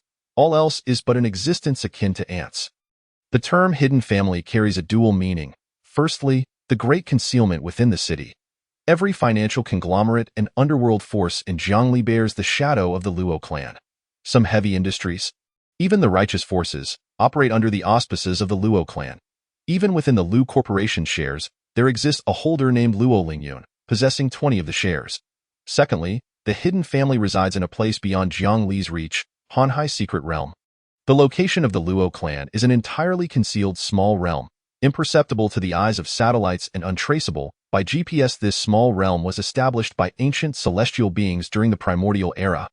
Delineated by a grand formation, to enter or exit, one not only requires a hand seal but also the Luo clan's token. Thus, the destruction of the private supervisory bureau was instigated by that taxi driver. In a towering, shadowy edifice within the Hanhai Secret Realm, a young man clad in luxurious purple attire brewed tea, his tone neither warm nor cold, devoid of any inflection. According to the analysis from the dark group, there is indeed a connection. A slightly hunched, ghostly pale elder spoke respectfully. However, the dark group's analysis, based on all available data, reveals a situation that is quite enigmatic. All footage of the private supervisory bureau's raid has been erased, and even the police who were covertly contacted have no recollection of that night. Oh, how intriguing. Luo Lingyun took a gentle sip of tea. It appears the higher-ups are somewhat displeased with us. This Yangsheng is merely a scapegoat for them. The fair-skinned elder nodded. Indeed, they likely aim to establish a positive public image while eliminating our private supervisory bureau. However, that young fellow possesses a certain degree of strength and appears to be an exceptionally formidable warrior. Evidently backed by influential figures. It is not merely a matter of possessing some strength. Luo Lingyun picked up a letter, revealing that just moments ago, the Lu Group had been rebranded as the Yang Group. All shares and liquid assets of the conglomerate have been transferred to his name. The pale elder's face expressed shock. He had seen Lu Xiangxin just the day before. How could this have happened? Anything is possible. There is no need to be astonished. Luo Lingyun's expression remained utterly calm. He must be a relative of some high-ranking individual from above. Yangsheng, I've never heard of a family by the surname Yang in the capital or the Magic City. Perhaps he is a loved child of someone influential, that young master. The pale elder tentatively inquired. Cut him down. Luo Lingyun's demeanor suddenly became solemn, a tremendous aura sweeping through the room. The elder's expression turned grave, but soon after, Luo Lingyun dissipated his aura, a playful smile gracing his lips. What does it matter if he is a relative from the capital? If he dares to come to Jiangli and infringe upon the Luo family's bottom line? He is but a dragon. I shall sever all his claws. His words resonated with authority, echoing throughout the expansive chamber. Old Huang must have emerged from seclusion by now, right? He stepped out 2 days ago. Yet still hasn't he advanced to the mid-level of the Gangjing stage. The difference between mid-level and low-level is as vast as the heavens and the earth. It is a qualitative leap. No matter, Luo Lingyun chuckled, there are hardly any Gangjing masters in the entire Longxin domain, apart from the 4 golden robes at the high level. What difference does it make between mid and low levels? Luo Lingyun adjusted his robes, his eyes sharpening with resolve as he informed his father, within 3 days, Yangsheng's head will fall, and the Lu Group will be returned to the family. Crack, crack, above the sky, the white clouds drifted, almost within reach. Yangsheng stood atop his flying sword, surrounded by the whistling sounds of high-altitude gongqi being dispelled. Unlike some ancient sages who stood with their hands behind their backs, he casually held a pile of sunflower seeds in his left hand, contentedly cracking them open, the discarded shells disintegrating into fine dust amidst the high-altitude gongqi. Hey, what did you say back then? Weren't you supposed to introduce me from a helicopter? What's wrong? Do you lack even this basic professionalism? Can't you speak in a different place? At this moment, Zheng Yinwen lay on the flying sword, his large rear end sticking up, eyes tightly shut, clinging with hands and feet, his throat hoarse from shouting. Finally, under Yangsheng's gentle coaxing, he opened his eyes. Good heavens! The clouds beside him and the vast scenery below nearly caused him to faint. Yang Sheng, indifferent to him, continued to enjoy the sunflower seeds and the view from above, thinking, such a sight is only found in the heavens. How often can one behold it on earth? Next time. I'll bring that stunning beauty, Qin Zixuan, along to admire the scenery while having a good laugh. How delightful it would be, free from disturbances. Yang Sheng had already imagined a myriad of ways to entertain the little white rabbit at home. Contemplating various positions and locations, kitchen, bathroom, balcony, living room, outdoors, and even in the sky. To be Yang Sheng's woman is a blessing. Are we almost there? Yang Sheng approached and kicked Zheng Yinwen's rear. Zheng Yinwen nearly fell off the sword. Hastily opening 1EYE.IT should be good. Yang Sheng nodded, then raised his right hand lightly. The flying sword beneath him transformed into a beam of light, retracting into his left hand. Since we have arrived, let us not waste energy. Zheng Yinwen's eyes widened. He suddenly felt his limbs empty, grasping frantically. What the hell? The flying sword had vanished. Was he about to fall to his doom? Zheng Yinwen flailed wildly, face down, shouting as he plummeted. Yang Sheng, however, swiftly closed in, clutching Zheng Yinwen like an octopus, transforming into a streak of light that darted across the horizon, resembling a shooting star, crashing down to the ground in an instant. Moments later, a thunderous boom resounded as the earth trembled, and amidst the swirling dust, a figure emerged, coughing. Zheng Yinwen, having been unceremoniously tossed to the ground by Yang Sheng, began to cough violently. He nearly thought he was going to die. Did he owe Yang Sheng billions in his past life? Why had the higher-ups sent him to assist Yang Sheng? Is this my designated area? Yang Sheng surveyed the surroundings with a discerning eye. And to his surprise, he found this place satisfactory. Not bad, not bad. Chapter 73. The formation of Yin energy and the initiation of the zombie army plan. Amidst the picturesque mountains and clear waters, surrounded by hills, with vast lands and sparse population, Yang Sheng felt enveloped by abundant spiritual energy as soon as he landed, a cultivation paradise. If Yang Sheng were not a zombie but rather a martial artist within a cultivation system, he might genuinely consider settling here. However, the significance of spiritual energy was secondary. Striding forward with an air of indifference, Yang Sheng recognized that this mountainous region was a natural gathering place for Yin energy. The lowest valleys often harbored the darkest and dampest areas, where deep rivers would foster the growth of Yin energy. To zombies, Yin energy is akin to spiritual energy for cultivators. It nourishes them, ultimately transforming into corpse energy. Chief Number 3 truly understands me. Nonetheless, this amount of Yin energy is still insufficient. Yang Sheng shook his head. While the geographical conditions were favorable, it was not an ancient era, nor a sacred ground of Yin energy. With just this meager supply, it might take 1 or 2 years to cultivate a black zombie. This simply wouldn't to this pace, by the time I and the stunning beauty have children. The zombie army might still be in the works. Yang Sheng lit a cigarette. Having been preoccupied with cracking seeds, he silently opened the system interface and clicked on the Taiping Sutra page. Ding! Current soul control technique, talisman level, LV3. Yang Sheng scrolled down the system's talisman array interface, his eyes lighting up. Yin energy gathering formation. He clicked in. Yin energy gathering formation. Requires Yin crystal stones. Unlike the spirit gathering formation constructed with spirit stones, the Yin energy gathering formation is the optimal array for cultivating and nurturing zombies. The level of the array depends on the quantity of Yin crystal stones used by the master, as well as the master's soul control technique and talisman level. The current master can construct level 3 Yin energy gathering formation. Yin crystal stones. Yang Sheng took a drag of his cigarette. He had previously done his homework to rapidly cultivate zombies. Aside from rare treasures and secret realms, Yin crystal stones were essential. Having seized control of the Lu Group's shares, he naturally also took charge of its various channels.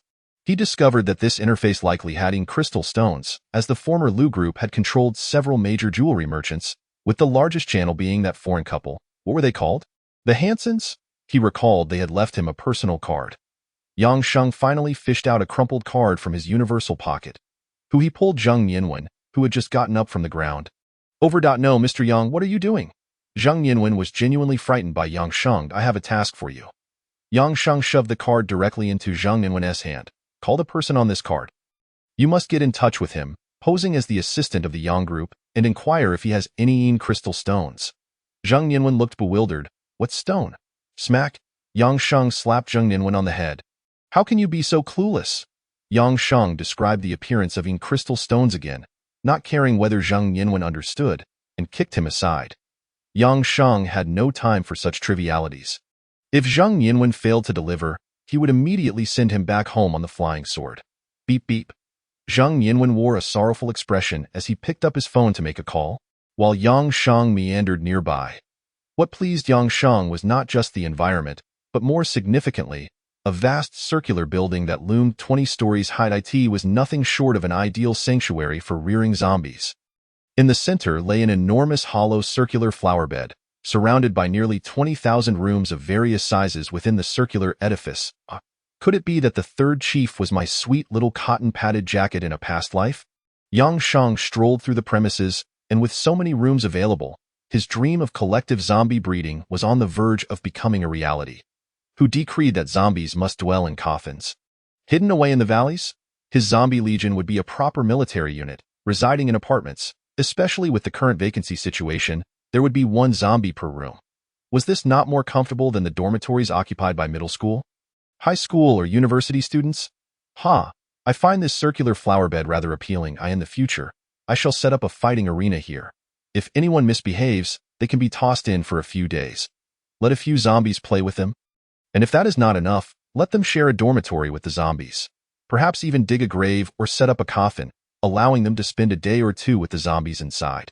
Yang Sheng took a drag from his cigarette, beginning to feel that such an experience would be immensely enjoyable. I wonder if old Lu can hold on. Otherwise, I shall have to invite him here for a visit. Let him rest a few nights and remedy those dark circles under his eyes. After completing his tour, Yang Sheng exited the circular building and noticed Zheng Yinwen still chattering incessantly. Just as he was about to lose his temper and slap him on the head, Zheng Yinwen quickly turned and said, Mr. Yang, is the shadow crystal you mentioned the one in this picture? Zheng Yinwen produced an image of a smooth, dark stone that, disregarding its color, bore a striking resemblance to a pebble. Yang Sheng stared for a moment, then compared it with the shadow crystal in the system, discovering them to be nearly identical. Yes, that's the one. Ask him how many he has. I want to buy them all. Yang Sheng took a drag from his cigarette, flicked away the ash, exuding the air of a high-class individual from a film. Zheng Yinwen nodded and after a brief conversation said, Mr. Yang, the Hansons stated that this shadow crystal costs $200 million. Only $200 million? Who do they think they are? Yang Sheng was about to wave his hand dismissively when he suddenly realized something was amiss. What did you say? $200 million. For that worthless stone? Yang Sheng's eyes widened. What the hell? Ask them why they don't just rob a bank. Do they think my hard-earned money falls from the sky? The commanding presence he had just exhibited vanished in an instant.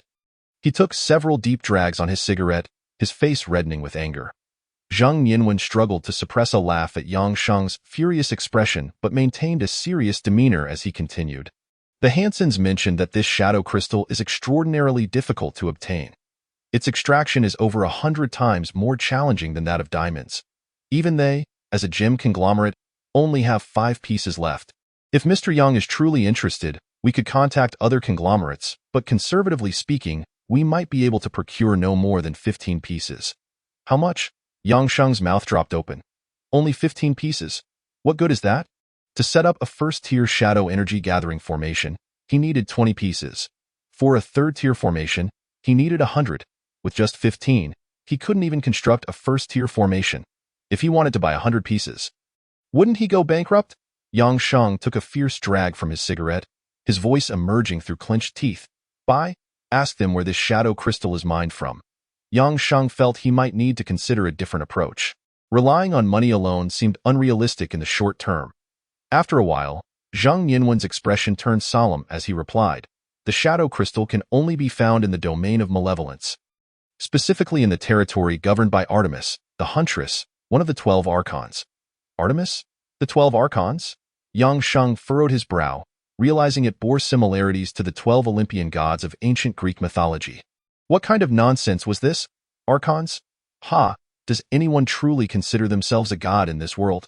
Yang Sheng took a casual drag from his cigarette, while Zheng Yinwen's eyes reflected a hint of disdain. Though well concealed, the 12 Archons are the rulers of the domain of malevolence. They are the most powerful beings in this world. No, they have transcended to the status of gods. It is said they can traverse space with ease and possess unparalleled divine power. They are the true exalted sovereigns. The Shadow Crystal is controlled by the Black Bears, two of the Huntress Artemis's subordinates. Hence, aside from spending vast sums of money to purchase it, there are no other alternatives. Yang Sheng took a drag from his cigarette, raising an eyebrow. Why do I get the impression you hold such reverence for these so-called Archons? What's wrong?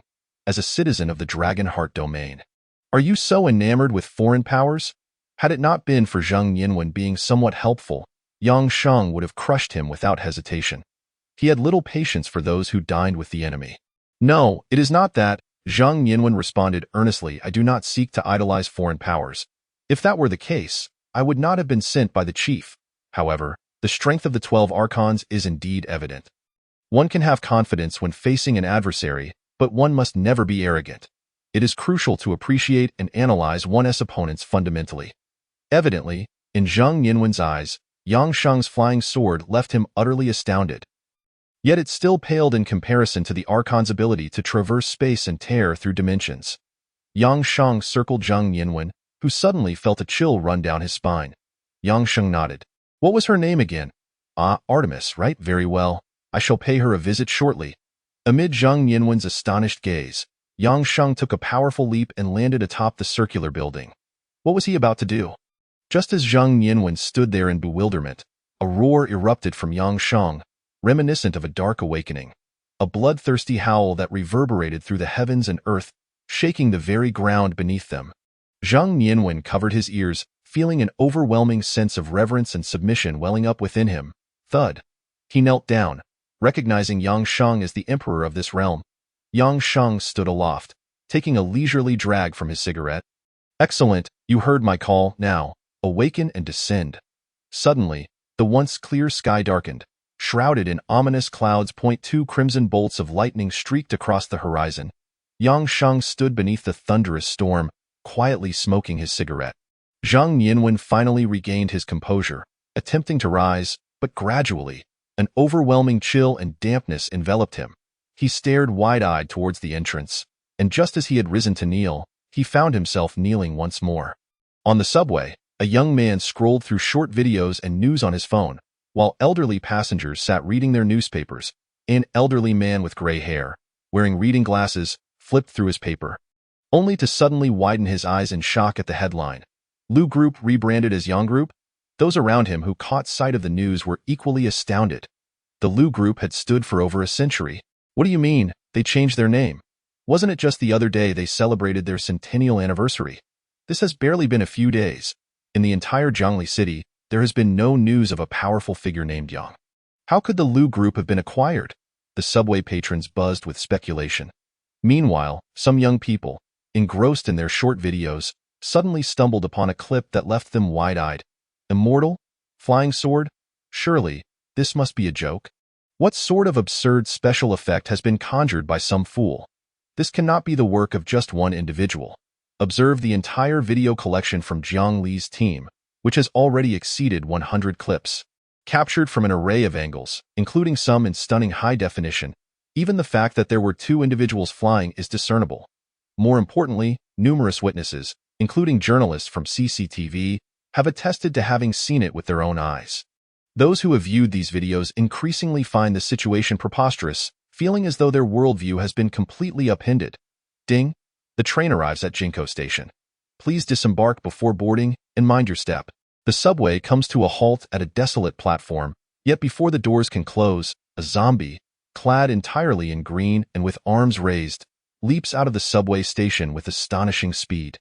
All passengers aboard the train gasp in disbelief, their jaws agape, eyes wide, enveloped in an icy chill, exchanging bewildered glances. A young man, trembling, stutteringly inquires, "Did you all see that?" The surrounding crowd nods, dumbfounded. What was that? The faces of all the passengers are filled with confusion, as they begin to question whether they are still trapped in a dream. Outside, the familiar world of bustling streets, congested with vehicles and throngs of people, mirrors the chaos within the subway. A black zombie, moving at an astonishingly rapid pace, bounds across the road, leaping atop the vehicles with a series of thuds that a driver, smoking nervously, trembles uncontrollably, exclaiming, "Am I seeing things, or am I still asleep?" Passers-by, terrified, scatter in all directions, screaming. Yet, the horror escalates further. A group of purple zombies, clutching two white zombies under their arms, leaps from one rooftop to another with a resounding crash. Above and below, countless zombies, seemingly emerging from nowhere, frantically hop in a straight line toward a singular destination. Summoned by their king, under the influence of this call, the speed and agility of all zombies have surged 5 to 10-fold. "Mama, I want my mama," cries one. Witnesses to this scene are either fleeing in terror or collapsing to the ground, weeping for their mothers. This chaos unfolds in every nook and cranny of Zhongli, as some police officers armed with guns attempt to intervene. However, the Dragon and Martial Arts Bureau and the Dragon and Guard have issued orders forbidding any gunfire, insisting that it is merely a film production. The officers, witnessing the leaping zombies above, swallow hard, realizing that this film is disturbingly realistic. Should their salaries be docked later, they might as well visit the cinema. Chapter 75. The Feast of Zombies, Meeting the Master Deity. Zhang Yinwen kneels in stunned silence, trembling, hands quaking, as the scene before him feels like a plunge into a terrifying abyss. A horde of green-faced, fang-bearing zombies continuously vaults over the walls, leaping and bounding, a chilling wave of deathly energy enveloping him. The zombies roar with excitement, their thunderous cries forcing Zhang Yinwen to cover his ears and huddle on the ground. The sky is darkened by the overwhelming malevolence radiating from the horde. The tide of the undead swells beneath the circular building, where a throng of frenzied zombies gathers, howling and reverently gazing up at their king atop the roof. The zombies form an orderly battalion, with the purple zombies at the forefront, followed by the green, and then the most numerous white zombies. The entire circular structure is besieged by a sea of zombies. As more scale the towering walls, roaring as they rush inside. The spectacle is staggering. Compared to the scenes in World War Z, this is laughably trivial and juvenile. Some elevated zombies excitedly roar at Yangsheng, much like children celebrating a victory, seemingly eager to showcase their triumph to their king at the front. A purple zombie turns and slaps the overly enthusiastic ones with a resounding thwack. Several are sent flying but obediently return, their excitement and admiration only intensifying. Yangsheng stands atop, indifferently smoking, observing as the number of zombies grows, yet it is still far from half of what he commands. After all, these zombies are those he has extracted from the sea of corpses. Some remain at a distance. Not to mention, out of 6 purple zombies, only 2 have arrived, while the slower white and black zombies are yet to join. Go forth, purple and green zombies, and bring back the slower ones. The front lines of zombies receive the command, roaring excitedly at Yangsheng before dashing off in a frenzy. Groups of zombies pour in while others, higher-tiered, race away, filling the skies and streets with their presence, creating a scene of overwhelming abundance, a grand, awe-inspiring zombie banquet, a legion of the undead. Modern military forces? Can they withstand my zombie army? Yangsheng extends his hand, firmly pressing down, and the jubilant roars of the zombies cease instantly. Obedient as a well-trained military unit, orders are paramount. The commands of the zombie king outweigh all. All right, everyone, form a line to enter. Each person will have a dormitory until full, at which point I shall assign you roommates. Yangsheng exhales a puff of smoke, issuing commands. He prefers not to refer to them as zombies, but rather as his kind in the eyes of the average person. These zombies are grotesque, horrifying, and bloodthirsty monsters. Yet to him, they are brothers and sisters. Who says zombies lack emotion? Who claims they exist solely to kill and drink blood? Those individuals simply do not deserve to comprehend in Yangsheng's view. These zombies far surpass those who wear human skin yet harbor beastly hearts. With a rumble, all the zombies pivot in unison, marching into the building in orderly fashion. The structure comprises 20 floors. Yangsheng intends to reserve the first 10 for the white and black zombies, while the green and purple zombies will occupy the top 2 floors. Each room is furnished with a bed and even central air conditioning, providing optimal comfort for the zombies who prefer cooler environments. The higher the zombies rank, the stronger their territorial instincts. Currently, the complex boasts tens of thousands of rooms, more than sufficient. As for the highest-tiered zombie, only one hair zombie exists at present, seemingly newly elevated and still stabilizing its powers. Yang Sheng has opted not to summon it, suspecting its current location might be peculiar. He plans to explore once he obtains the Yin Crystal Stone, possibly discovering unexpected treasures. Now feeling somewhat fatigued, he contemplates finding that individual. What was their name again? Ah yes, he intends to seek out Artemis for some amusement. He has little time or energy to expend searching for the Yin Crystal Stone. The 12 master deities? He had no intention of engaging with them, but they happen to possess the Yin Crystal Stones. The master deities? Yang Sheng is genuinely curious to see what kind of strength is worthy of that title. Raising his hand, he channels 2 streams of deathly energy into the 2 purple zombies. Zombies inherently possess formidable hierarchical pressure, and coupled with Yang Sheng's infused Zombie King aura, these zombies will undoubtedly obey. Simultaneously, he employs an invisibility talisman to set up a concealment array, causing the entire area to appear as though it has vanished entirely, a blank void. With a final drag on his cigarette, Yang Sheng summons his flying sword, extracting Zheng Yinwen, who is nearly buried in the ground. Old Zheng, do you still need me to send you back? No, I'm fine. Zheng Yinwen feels on the verge of mental collapse, embarrassed by the situation, stating, I must be more considerate. Yang Sheng swiftly lifts Zheng Yinwen, and with a whoosh, they soar through the air, transforming into a streak of light. Boom. They traverse the skies, barely halfway to their destination. As a helicopter looms nearby, Zheng Yinwen was tossed into the helicopter as if he were a mere plaything, leaving the 2 pilots exchanging bewildered glances, utterly perplexed by his sudden arrival. Why on earth was Zheng Yinwen sprawled there? Motionless like a corpse? Surely, he couldn't be dead, could he? Lying within the helicopter, Zheng Yinwen's eyes bulged as he stared at the ceiling above. I can't take this any longer. I simply cannot endure it. Anyone who stays by Yang Sheng's side must possess at least 10 hearts. Zheng Yinwen never wished to see Yang Sheng again. He had had enough. He longed to return home. Whoosh, Yang Sheng flew back to his residence. Estimating that his foray into that nefarious realm might take at least a day or 2, he felt it necessary to inform the girl, to spare her from overthinking and worrying that he might abandon her once more.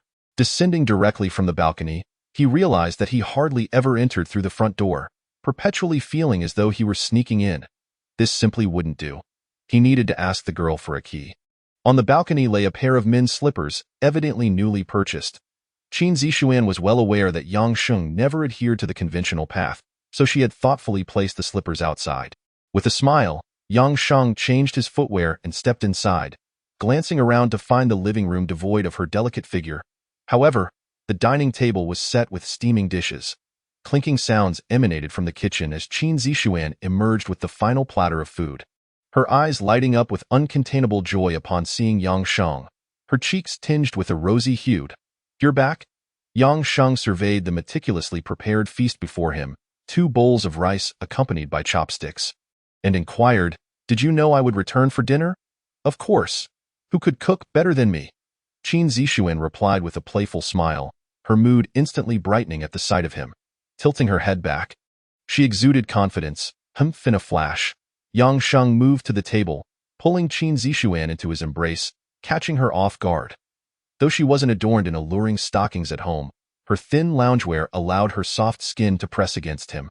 A delightful blend of softness and elasticity.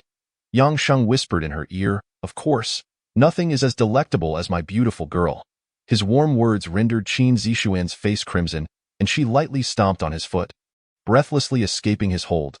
Quick, wash your hands! Yang Sheng chuckled at the flustered and rosy-cheeked Qin Zixuan. This beautiful girl was so shy. What would happen in future embarrassing situations? After washing up, Yang Sheng devoured his meal ravenously, while Qin Zixuan seemed somewhat distracted. After a moment of contemplation, she finally asked, Yang Sheng, call me husband. Yang Sheng. Qin Zixuan's voice rose as her beautiful eyes glared at him. What do they eat? The big head and the second head? Yang Sheng's expression revealed a hint of confusion. What's wrong? Are big head and second head misbehaving? No, they're very obedient, not moving a muscle all day, Qin Zixuan said, biting her lip with concern. I feel uneasy about them not eating anything for an entire day. Rest assured, Yang Sheng replied, finishing his last bite. They won't starve even if they go a year and a half without food. I've never heard of a purple zombie dying from hunger.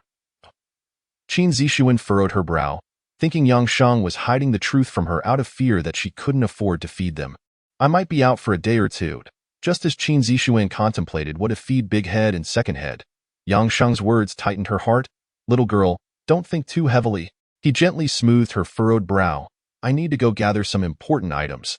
Over the next few days, just focus on your work. As for Big Head and Second Head, they will conceal themselves and protect you from the shadows, ensuring no one discovers you. What else with that tearful expression? Did you think I was abandoning you? Qin Zixuan's cheeks flushed crimson, and in a fit of anger, she stomped on Yang Sheng again, exclaiming, Of course not. Yang Sheng had long since deciphered this little rabbit's temperament. All right, I must take my leave now.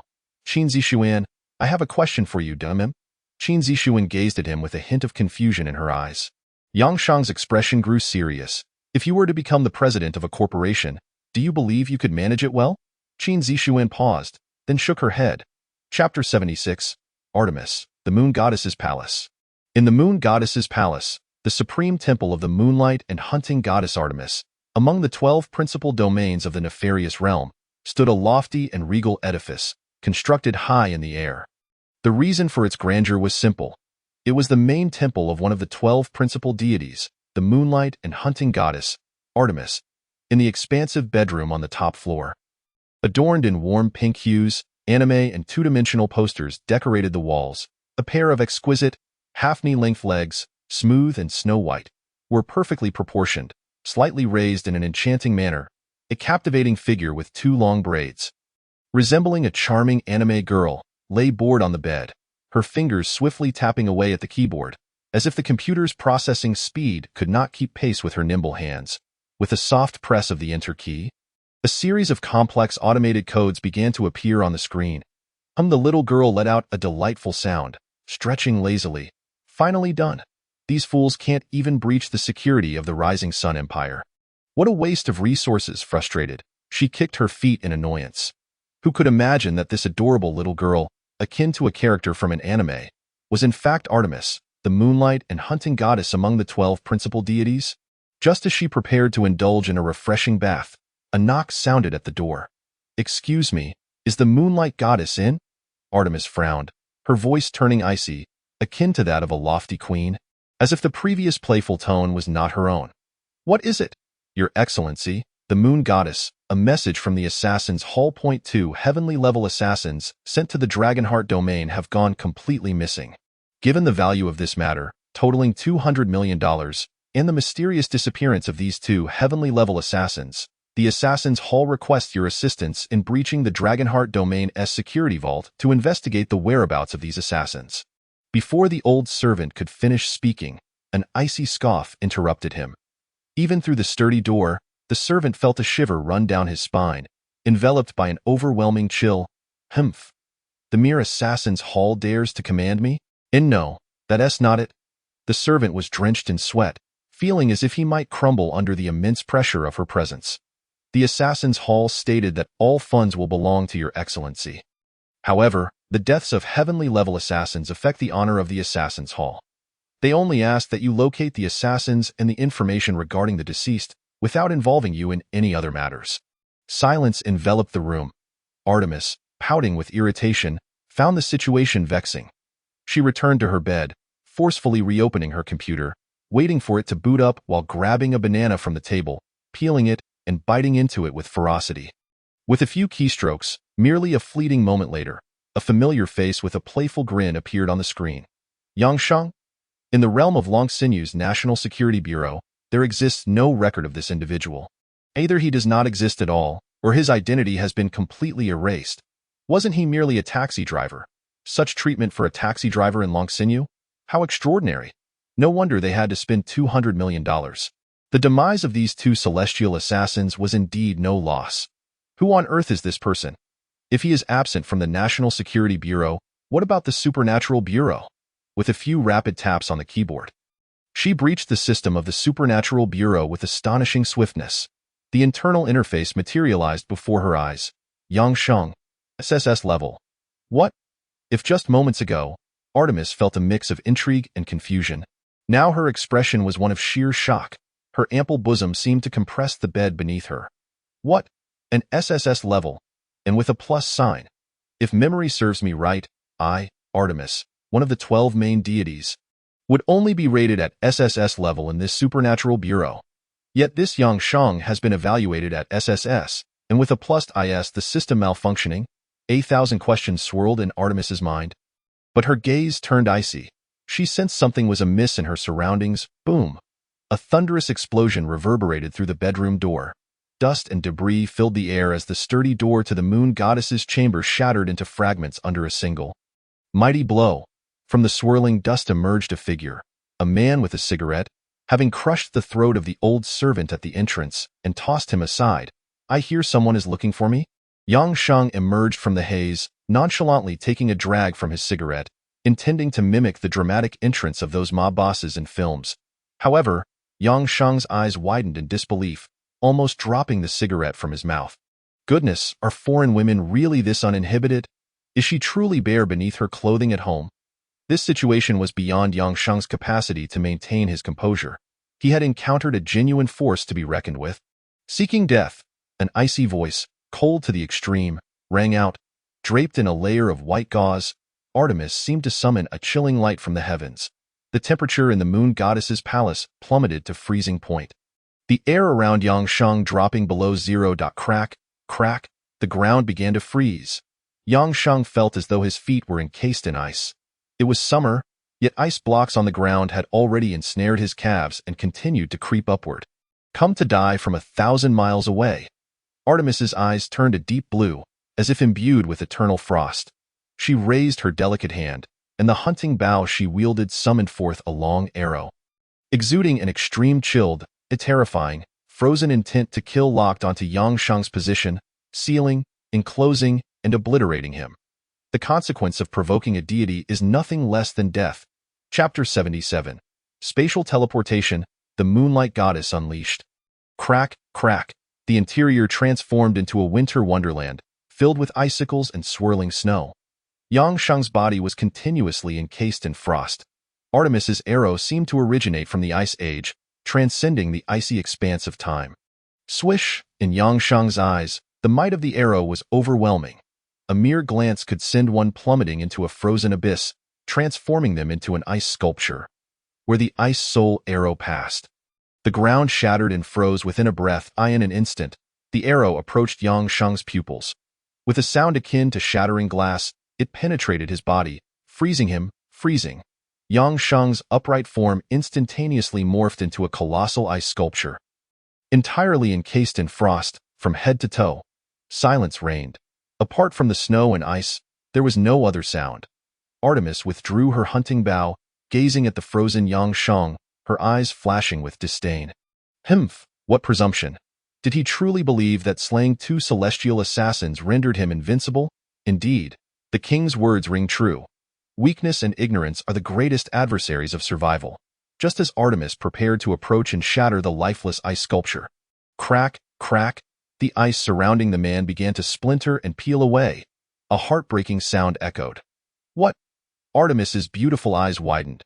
Before she could regain her composure and summon her hunting bow, a thunderous shattering sound resonated throughout the moon goddess's palace.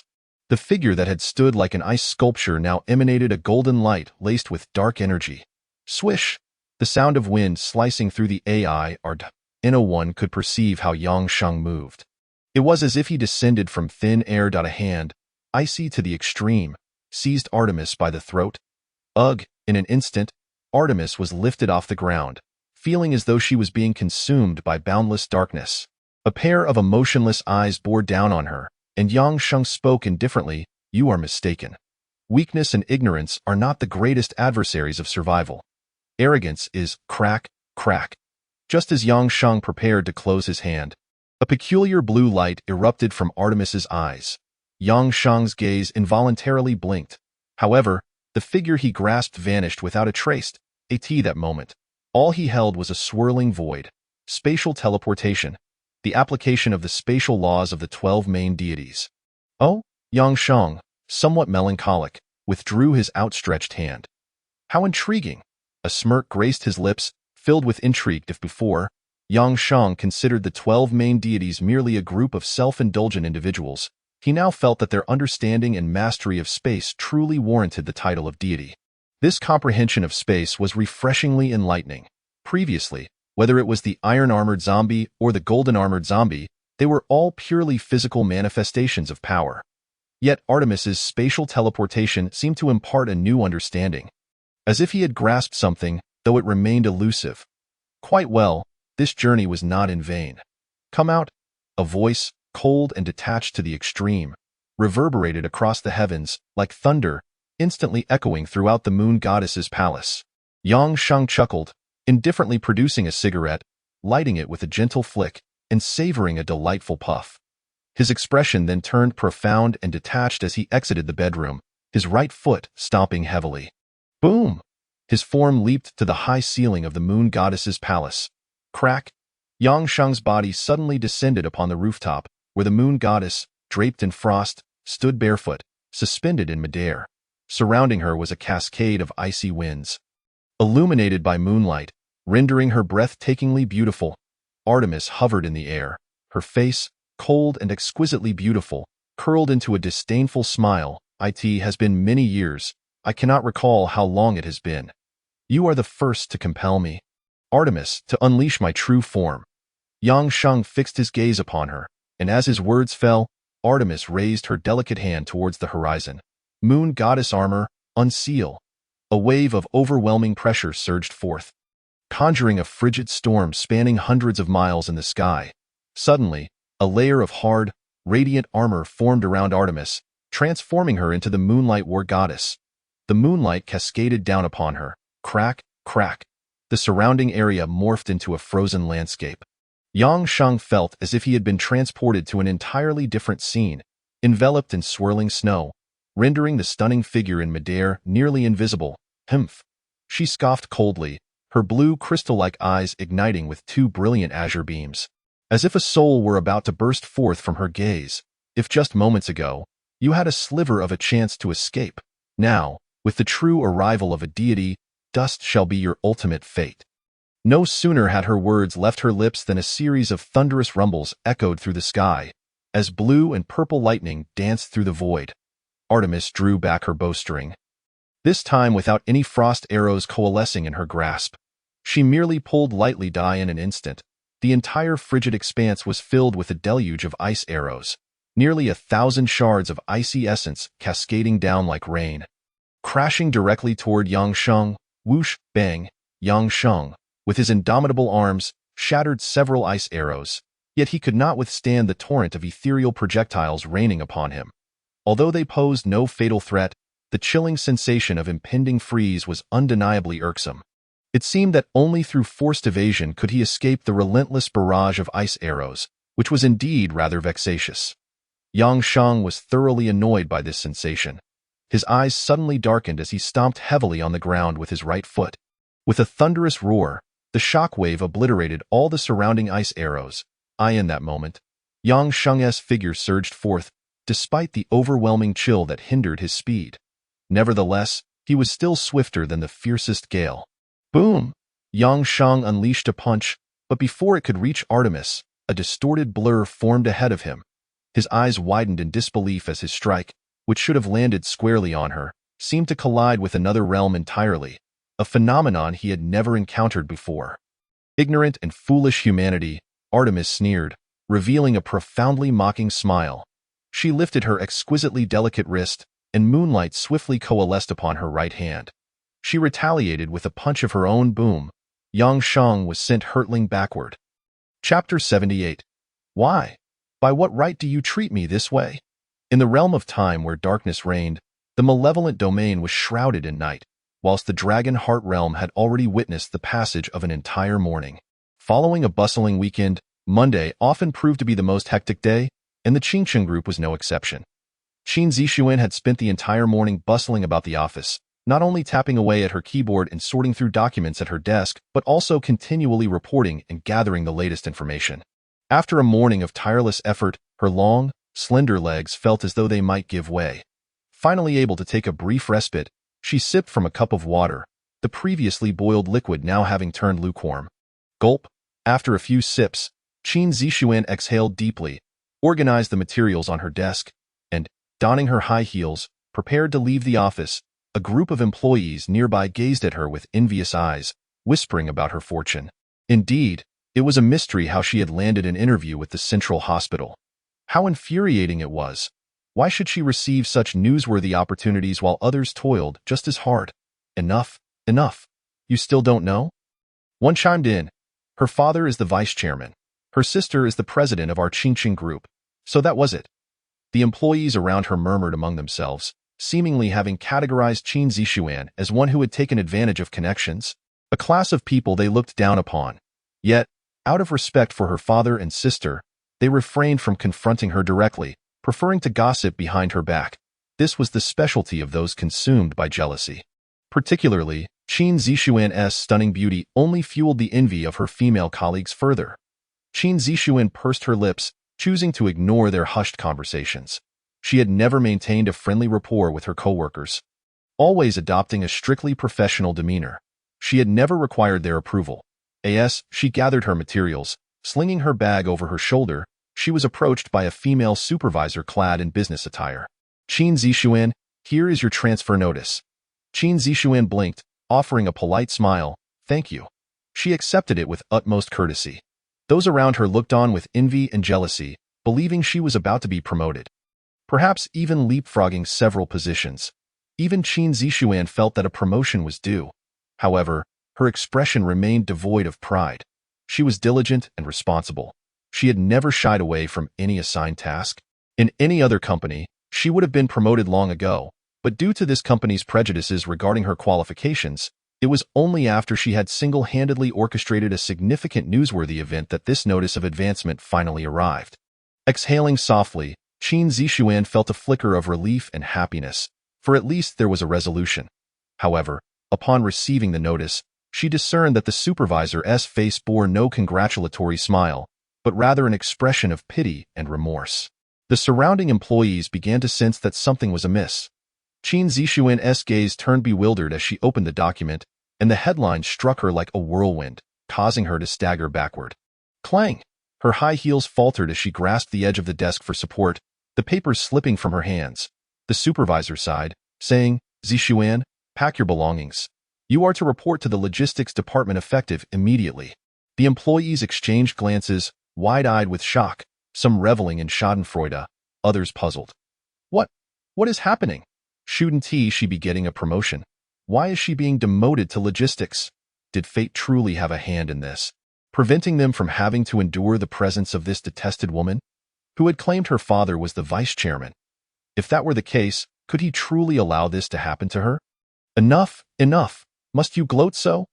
The voices of those reveling in her misfortune now bore a tinge of sorrow, and silence enveloped them. After a long pause, Qin Zixuan raised her head, her voice trembling as she asked, Why? By what right? Having worked here for 2 years, she had always been diligent, taking on tasks others neglected without ever questioning why. Yet today, she could no longer contain her frustration. She needed to know why she was being treated this way. The supervisor sighed, her tone tinged with compassion. The board has ruled that you violated company policy by occupying prime airtime to broadcast your own news without departmental approval. They believe you were marketing yourself in violation of regulations. However, the supervisor continued, this news indeed brought positive effects to the company's news department, serving as a lifeline. Yet some shareholders still believe the missteps outweigh the benefits, so there was no need to elaborate further. Everyone present stared at Qin Zixuan, anticipating an explosive reaction, perhaps tears, shouts, or even a fit of rage. Yet, to their astonishment, Qin Zixuan remained composed, her expression eerily calm, devoid of tears, as if the entire ordeal were merely mundane. After a moment of silence, she looked up and smiled at the supervisor, saying, Oh, so that's the reason. The onlookers exchanged incredulous glances. All right, thank you. In the stunned silence of her colleagues, Qin Zixuan gathered her meager belongings from her desk, tidied the workspace, and, with her bag in tow, strode toward the exit. Pausing momentarily, She cast one last glance at the sign of the news media department, inhaling deeply as her delicate figure faded from their sight. After Qin Zixuan departed, one female employee exclaimed excitedly, "Brothers and sisters, shouldn't we celebrate this?" Cheers erupted among the staff, reveling in their collective glee. Lost in a daze, Qin Zixuan could not recall how she made her way home. Her mind was clouded, however, upon spotting a vendor selling live chickens in a narrow alley. She halted, fished out her wallet, and paid. After a deep, laborious breath, she placed the 4 chickens on her balcony. "Eat up," she murmured, forgetting even to close the balcony door. She collapsed onto the sofa, tears finally streaming down her cheeks. She reminded herself to remain strong, at least never appearing as a failure before them. Gazing toward the balcony through misty eyes, she wondered what to do. Yet, at least, she was grateful that he was unharmed. Surely her efforts had not been in vain. Is Yang not at home now? In a dimly lit room, the elegantly attired Luo Ling Tian, clad in purple, gently tapped the table before him. Kneeling in front of him was a seductive woman, seemingly engaged in the act of swallowing something. "Take care of this for me." The enchanting woman nodded and tidied Luo Ling Tian's trousers. Chapter 79. The truth comes to light. "So, you go by the name Qin Zixian?" After adjusting his shirt, Luo Ling Tian stood elegantly by the railing, lightly tapping it while gazing at the distant buildings. Yang had not returned, nor had they discovered his whereabouts. Indeed, the alluring woman, Li Daishan, having cleaned herself, swayed her serpentine waist, brushing her proud figure against Luo Ling Tian's arm. "Young master, regardless of whether he comes or not, he will eventually be found." However, he seemed rather unsatisfied earlier, as she spoke. Li Daishan tugged at Luo Ling Tian's shirt, evidently intent on unbuttoning it anew. "I'm asking you a question." A furious roar shattered the silence, and Luo Ling Tian abruptly reached out, gripping Li Daishan's neck with a vice-like hold.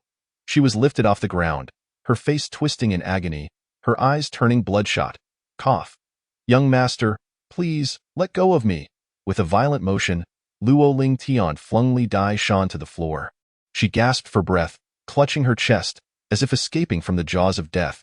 Despite being a formidable warrior herself, Li Daishan found herself utterly unable to resist the strength of Luo Ling Tian's grasp. Luo Ling Tian tilted his head, licking his crimson tongue. "Li Daishan, remember this. You are but my little pet. You will answer my inquiries and obey my commands without question. Do you understand?" Yes, Li Daishan struggled to swallow, then continued. Luo Ling Tian managed to calm his rage. "Yes," she nodded, the seductive allure on her face fading entirely. She answered respectfully, "According to reports and investigations over the past 2 hours, it is indeed true that, regardless of surveillance or satellite positioning, we cannot locate any information on him, as if he never existed. The most recent sighting was 2 days ago at the Lu Corporation." Luo Ling Tian furrowed his brow. "Oh? So, we cannot find him then? How is that possible? Can he truly just vanish into thin air? Are you all worthless fools?" Faced with Luo Ling Tian's fury, Li Daishan quickly adopted an even more respectful demeanor. "Young master, please do not be angry. Yang's disappearance is indeed highly suspicious and mysterious. Continuing this search is akin to searching for a needle in a haystack, wasting time." But a glimmer of determination flashed in her eyes. "Our covert team has other methods. According to informants from the Bureau of Abilities, there are whispers that Yang has a close relationship with this woman in the photograph." Li Daishan produced a photo, a smile playing at the corners of her lips. "We have our ways." Yang was absent. Qin Zixian's lunch was quite simple, a bowl of plain noodles and water, lacking even a fried egg, accompanied only by a few slices of pickled cucumber, which she delicately brought to her lips. Her appetite was far from robust, perhaps even exceptionally poor today. With a clatter of chopsticks, she set them down halfway through the bowl, losing all desire to eat. Cradling her face in her hands, she appeared lost and forlorn, questioning her own worth. Depression and loneliness lurked in the dark corners of Qin Zixian's heart. However, before she could delve deeper into her melancholy, the 2 zombies, De2 and Air2, who had been sitting quietly on the balcony, suddenly became agitated. The balcony door creaked open, and the 2 purple zombies leapt forward, positioning themselves protectively before Qin Zixian. Their faces bared in a snarl as they glared at the entrance of the room. De2, Air2, what are you? Qin Zixian's eyes widened in shock. Before she could comprehend the situation, the doorknob emitted a series of cracking sounds. Boom! In an instant, the door was violently yanked open, revealing 3 fully armed masked men in the corridor. The leader raised his firearm. "We are from the covert team. Miss Qin Zixian, please come with us." The masked man's eyes widened in surprise as he noticed the 2 purple zombies standing before Qin Zixian. Before he could finish his sentence, he was met with an overwhelming wave of deathly energy as Air 2 leapt forward, delivering a devastating blow to the masked man's head, shattering it as if it were a watermelon. What on earth? The 2 masked men behind him were about to draw their weapons when, in an instant, a skeletal arm pierced through their chests, their eyes widening in horror as their hearts were crushed. Who are these people? Qin Zixian was jolted awake by the sudden brutality. Although she couldn't discern the nature of this force, she was acutely aware that someone was attempting to capture her. Panic-stricken, she pressed her satellite phone, desperate to contact Yang Sheng, only to realize that she could not make a call. Every signal around her had been severed. Even her satellite phone was useless. What kind of power was this? In broad daylight, in a residential area, they dared to shoot and kill. Though anxious, Qin Zixian reminded herself to remain calm. As more armed masked men filled the hallway, she concealed herself behind a wall to prevent D2 and Air 2 from becoming distracted. Repeatedly attempting to connect the call on her satellite phone, at that moment, bullets shattered the glass of the outdoor balcony, a hail of machine gun fire raining into the room. D2 and Air 2, drenched in the stench of death and blood, reacted instantly when they heard the bullets whizzing through the air. D2 leapt back, shielding Qin Zixian with his body, protecting her from the onslaught of armor-piercing rounds. Although the purple zombies were not afraid of bullets, these specialized rounds still had explosive properties. When they struck D2, they caused some damage, tearing away flesh from his chest and oozing dark purple blood. D2! Qin Zixian cried out. At that moment, Air 2 had already obliterated the wave of masked men in the corridor, leaving a trail of corpses in his wake. Qin Zixian fought against the urge to retch, her stomach churning at the sight of the carnage. Yet, she gritted her teeth, refusing to let her distress affect D2 and Air 2. D2 grasped Qin Zixian's arm and hoisted her up. Yang Sheng had believed that leaving for just a day or two would not result in any trouble, and even if something did occur, D2 and Air 2, the 2 purple zombies, were more than capable of handling it. However, he had still left a secure location, knowing that in times of crisis, as long as D2 and Air 2 could transport her there, Qin Zixian would be safe. Boom! D2 and Qin Zixian landed on the ground of the community, with Air 2 following closely behind to shield her from the incoming bullets, eliminating any enemies that stood in their way.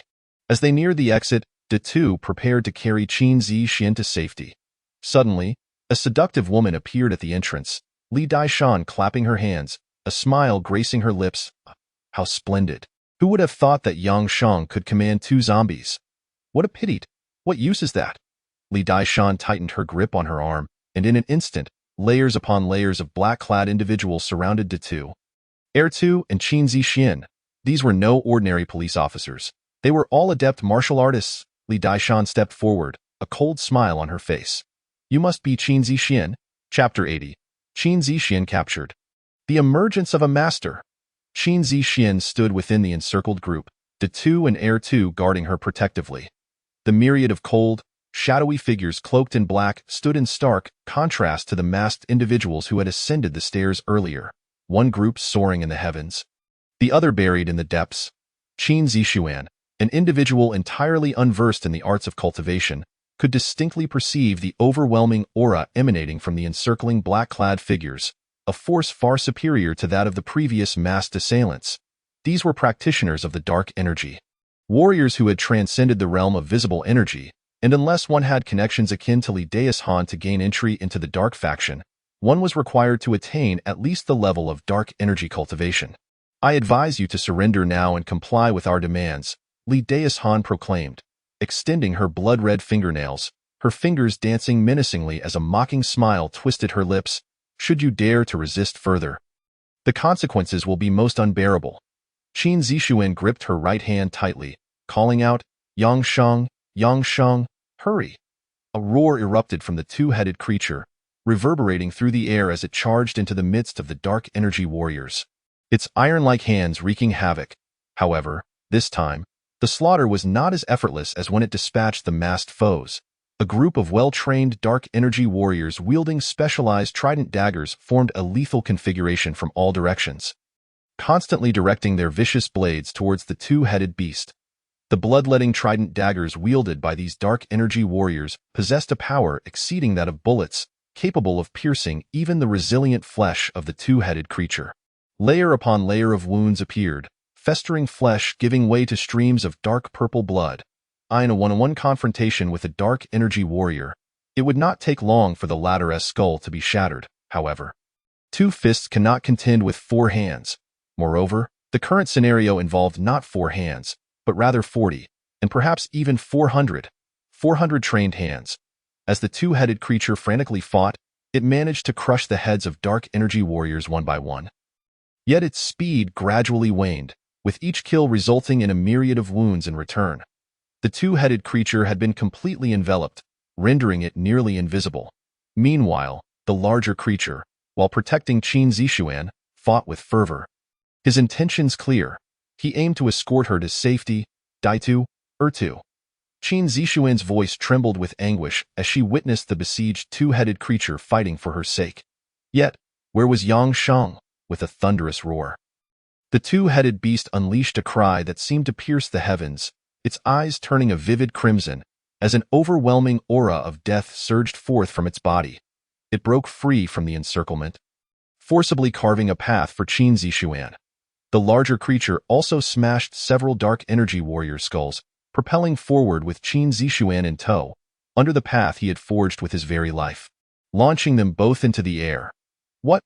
Li Daishan's expression turned to one of shock, her previous disdain and mockery evaporating. How could these two creatures be so formidable? Even a master of visible energy would find it impossible to withstand such a multitude of dark energy assassins. Li Daishan had never anticipated that these two creatures could possess such strength. The larger creature, carrying Qin Zixuan, soared over the wall, and she initially believed they were about to escape, only to be confronted by an old man clad in coarse linen robes emerging from the blinding daylight. Advancing leisurely as the surrounding flora fell eerily still, a profound silence enveloped the scene, and no one could discern from whence the old man had come. He suddenly halted, and with a resounding thud, Huang Bo soared into the air. Before the larger creature could react, a bony hand struck its chest with a forceful impact. Boom! The sound echoed as the creature was flung back, struggling to stabilize Qin Zixuan's descent, yet itself was driven straight into the wall. Dust filled the air. Daitu.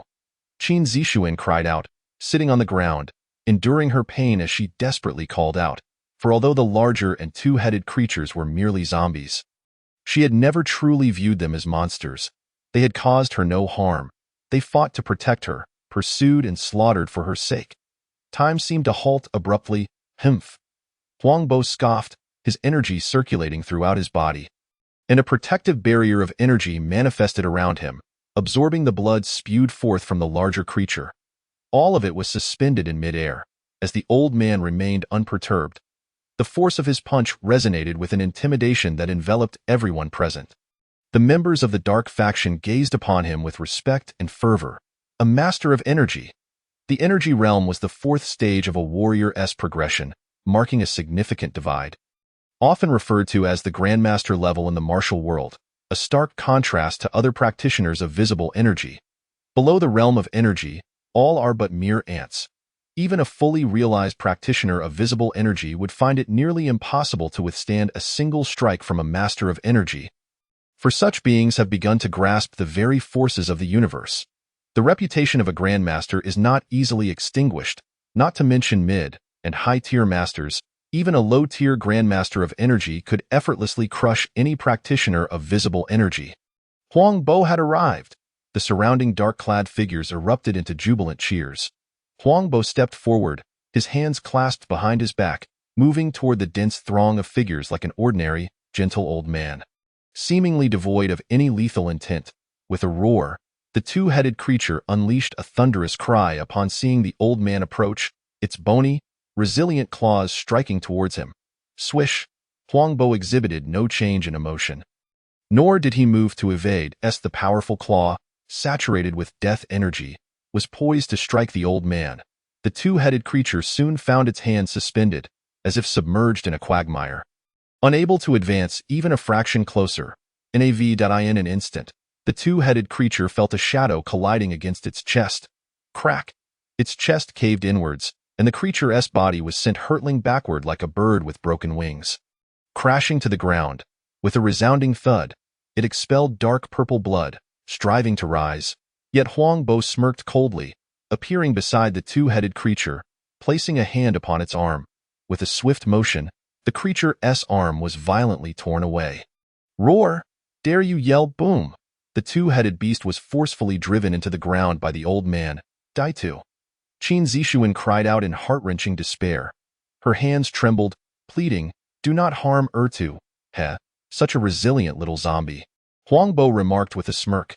Nearby, a young man clad in purple strolled over with an air of nonchalance. "Ah, you must be Miss Qin Zishuan? It's an honor to finally meet you." Luo Lingtian clapped his hands, his gaze appraising Qin Zishuan's figure and visage, his eyes gleaming with delight. "Quite impressive. This Yang Sheng certainly knows how to indulge. Who are you?" Qin Zishuan's eyes were swollen with tears. Her hands clenched tightly. "You will find out soon enough. So, Miss Qin Zishuan, why continue to struggle?" Luo Lingtian smiled, as Huang Bo nodded, retrieving the larger creature from the rubble. Crack! The old man promptly crushed the larger creature's legs beneath his foot. Roar! The anguished, thunderous cry pierced the air. The larger creature was pinned beneath the old man's foot as Huang Bo lifted his leg, seemingly poised to halt. "I will go with you." Qin Zishuan's eyes widened, her nails digging into her flesh, blood seeping forth as she exclaimed, "Release Daitu, and I will go with you. I will not resort to self-harm, nor will I make any rash movements. Just let him go." Huang Bo paused, while Luo Lingtian grinned, exuding an air of absolute control. "Had you said this sooner, we could have avoided all this struggle." Elideus Han nodded, approaching Qin Zishuan. "I have little patience for those who are more beautiful than I." With a swift kick, she struck Qin Zishuan's abdomen, sending her tumbling several times across the ground. Gritting her teeth, Qin Zishuan clutched her stomach, feeling as if her bones had been shattered. Cough, cough, she spat out a pool of blood. Her abdomen now stained crimson, droplets trickling down. Elideus Han seized Qin Zishuan violently, handling her with force before shoving her into a vehicle. Gradually, the throngs of the dark organization dispersed. Meanwhile, within the colossal circular edifice, countless zombies obediently formed a lengthy queue, dutifully entering their designated chambers. However, it appeared that all the zombies suddenly twitched their ears. The previously animated horde came to a standstill, turning around. The entire legion of zombies shifted their gazes towards a singular direction. Opening their gaping maws and roaring, in an instant, the entire swarm of zombies erupted into a cacophony of blood-curdling howls, the stench of decay rising skyward. The ground below trembled and cracked, while residents from miles away instinctively covered their ears, trembling as they crawled beneath their beds. The once clear sky was suddenly engulfed by ominous clouds. Subsequently, the legion of zombies, shrouded in darkness, leapt forth from the circular structure, filling the air and ground with their presence. Nearly 10,000 strong. Be they purple, green, black, or white zombies. All the zombies, as if summoned by a king's decree, trampled the surrounding structures, thundering towards a singular destination, roaring with fury. The zombie horde was utterly enraged, for they had provoked the king's woman. Chapter 81. The Diamond Finger, Artemis' Indignant Frenzy. In the accursed realm, atop the moon goddess temple, an icy expanse lay frozen to the core, where a shadowy figure battled a radiant, exquisitely beautiful woman. The confrontation was far more awe-inspiring than any celestial fantasy film. Yang Sheng, cloaked in darkness, moved ceaselessly through the blizzard. Yet whenever he teleported beside Artemis and delivered a powerful punch, a distortion of space would manifest around her. The sound of punches falling short echoed in the air, leaving Yang Sheng with the impression that he and Artemis existed on disparate planes. His raw physical strength seemed futile against her. Conversely, Artemis' hunting bow struck true, inflicting no pain yet igniting Yang Sheng's ire. With her delicate feet hovering gracefully, Artemis' stunning visage curled into a chilling smile, mocking the notion that mere physical prowess rendered one invincible. Yang Sheng, Do you believe that sheer strength makes you the unrivaled champion of this world?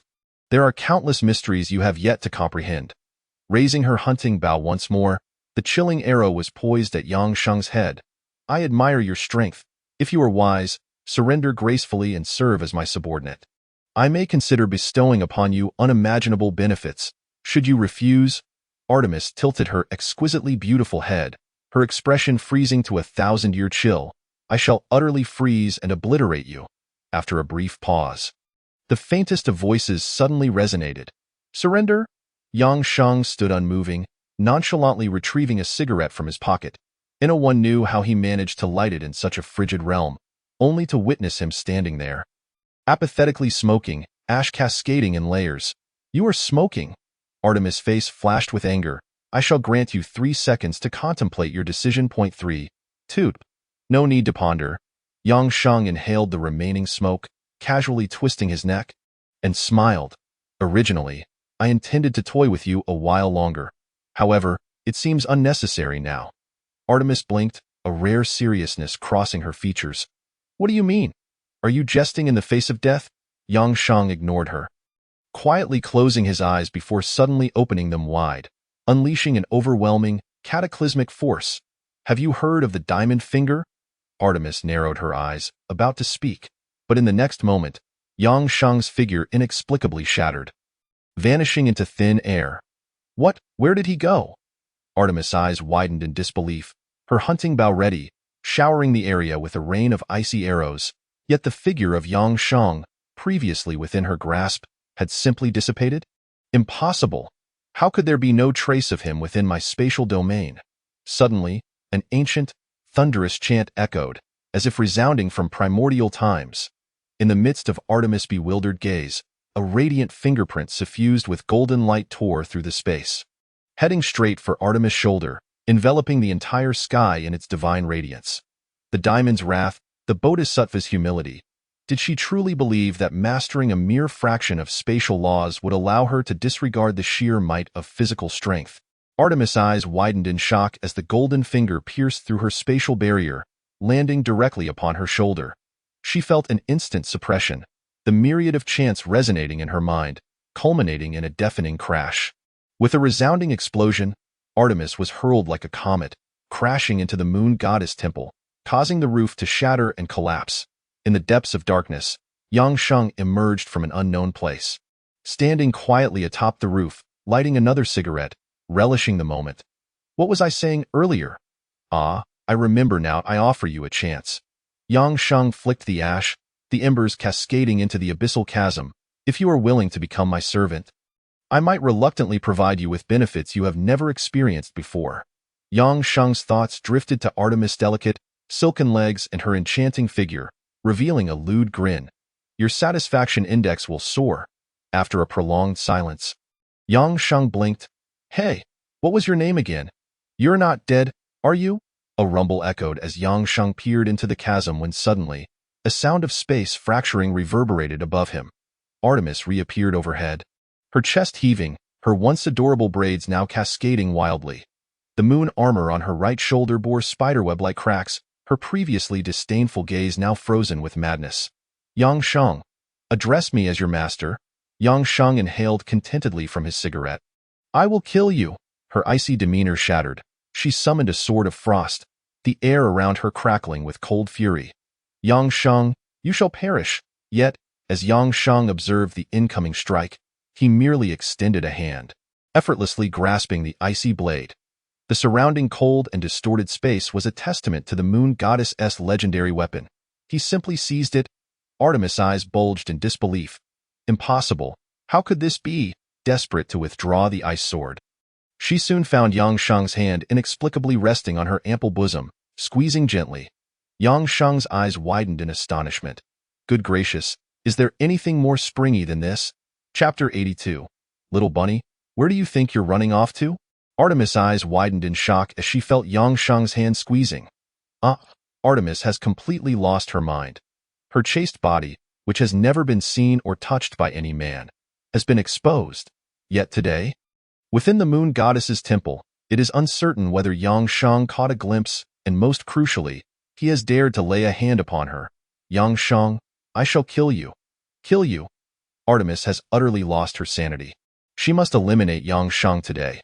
Armed with the Moonlight Frost Blade, she requires no further reasoning and relentlessly pursues him, striking wildly. Whoosh, whoosh, whoosh. Yang Sheng flees in all directions, exclaiming, "Hey, wait. We can talk this out. I was merely curious and didn't he expect such a reaction? Can I have another go? I will kill you." Artemis's eyes blaze with fury. She disregards her bow of frost and the hunt, wielding only the frost blade, hovering in the air and shattering the surrounding space. Continuously attacking Yang Sheng, it seems that only in this manner can she release her pent-up rage. Yang Sheng, nearly stripped of his clothing, finds the space around him ravaged by Artemis's wrath. However, the infuriated Artemis shows no sign of relenting. "Hey, are you insane? How long will this continue?" Clang. Yang Sheng once more seizes the frost blade, furrowing his brow. "Could you perhaps calm down? It was merely a touch. Is it really necessary to react this way?" Such pettiness. Yang Sheng mutters under his breath. Good heavens! The already furious Artemis has truly lost her mind now. Petty! Boom! She swings the blade towards Yang Sheng's head once more. Enough of this. It's time to return home and prepare dinner.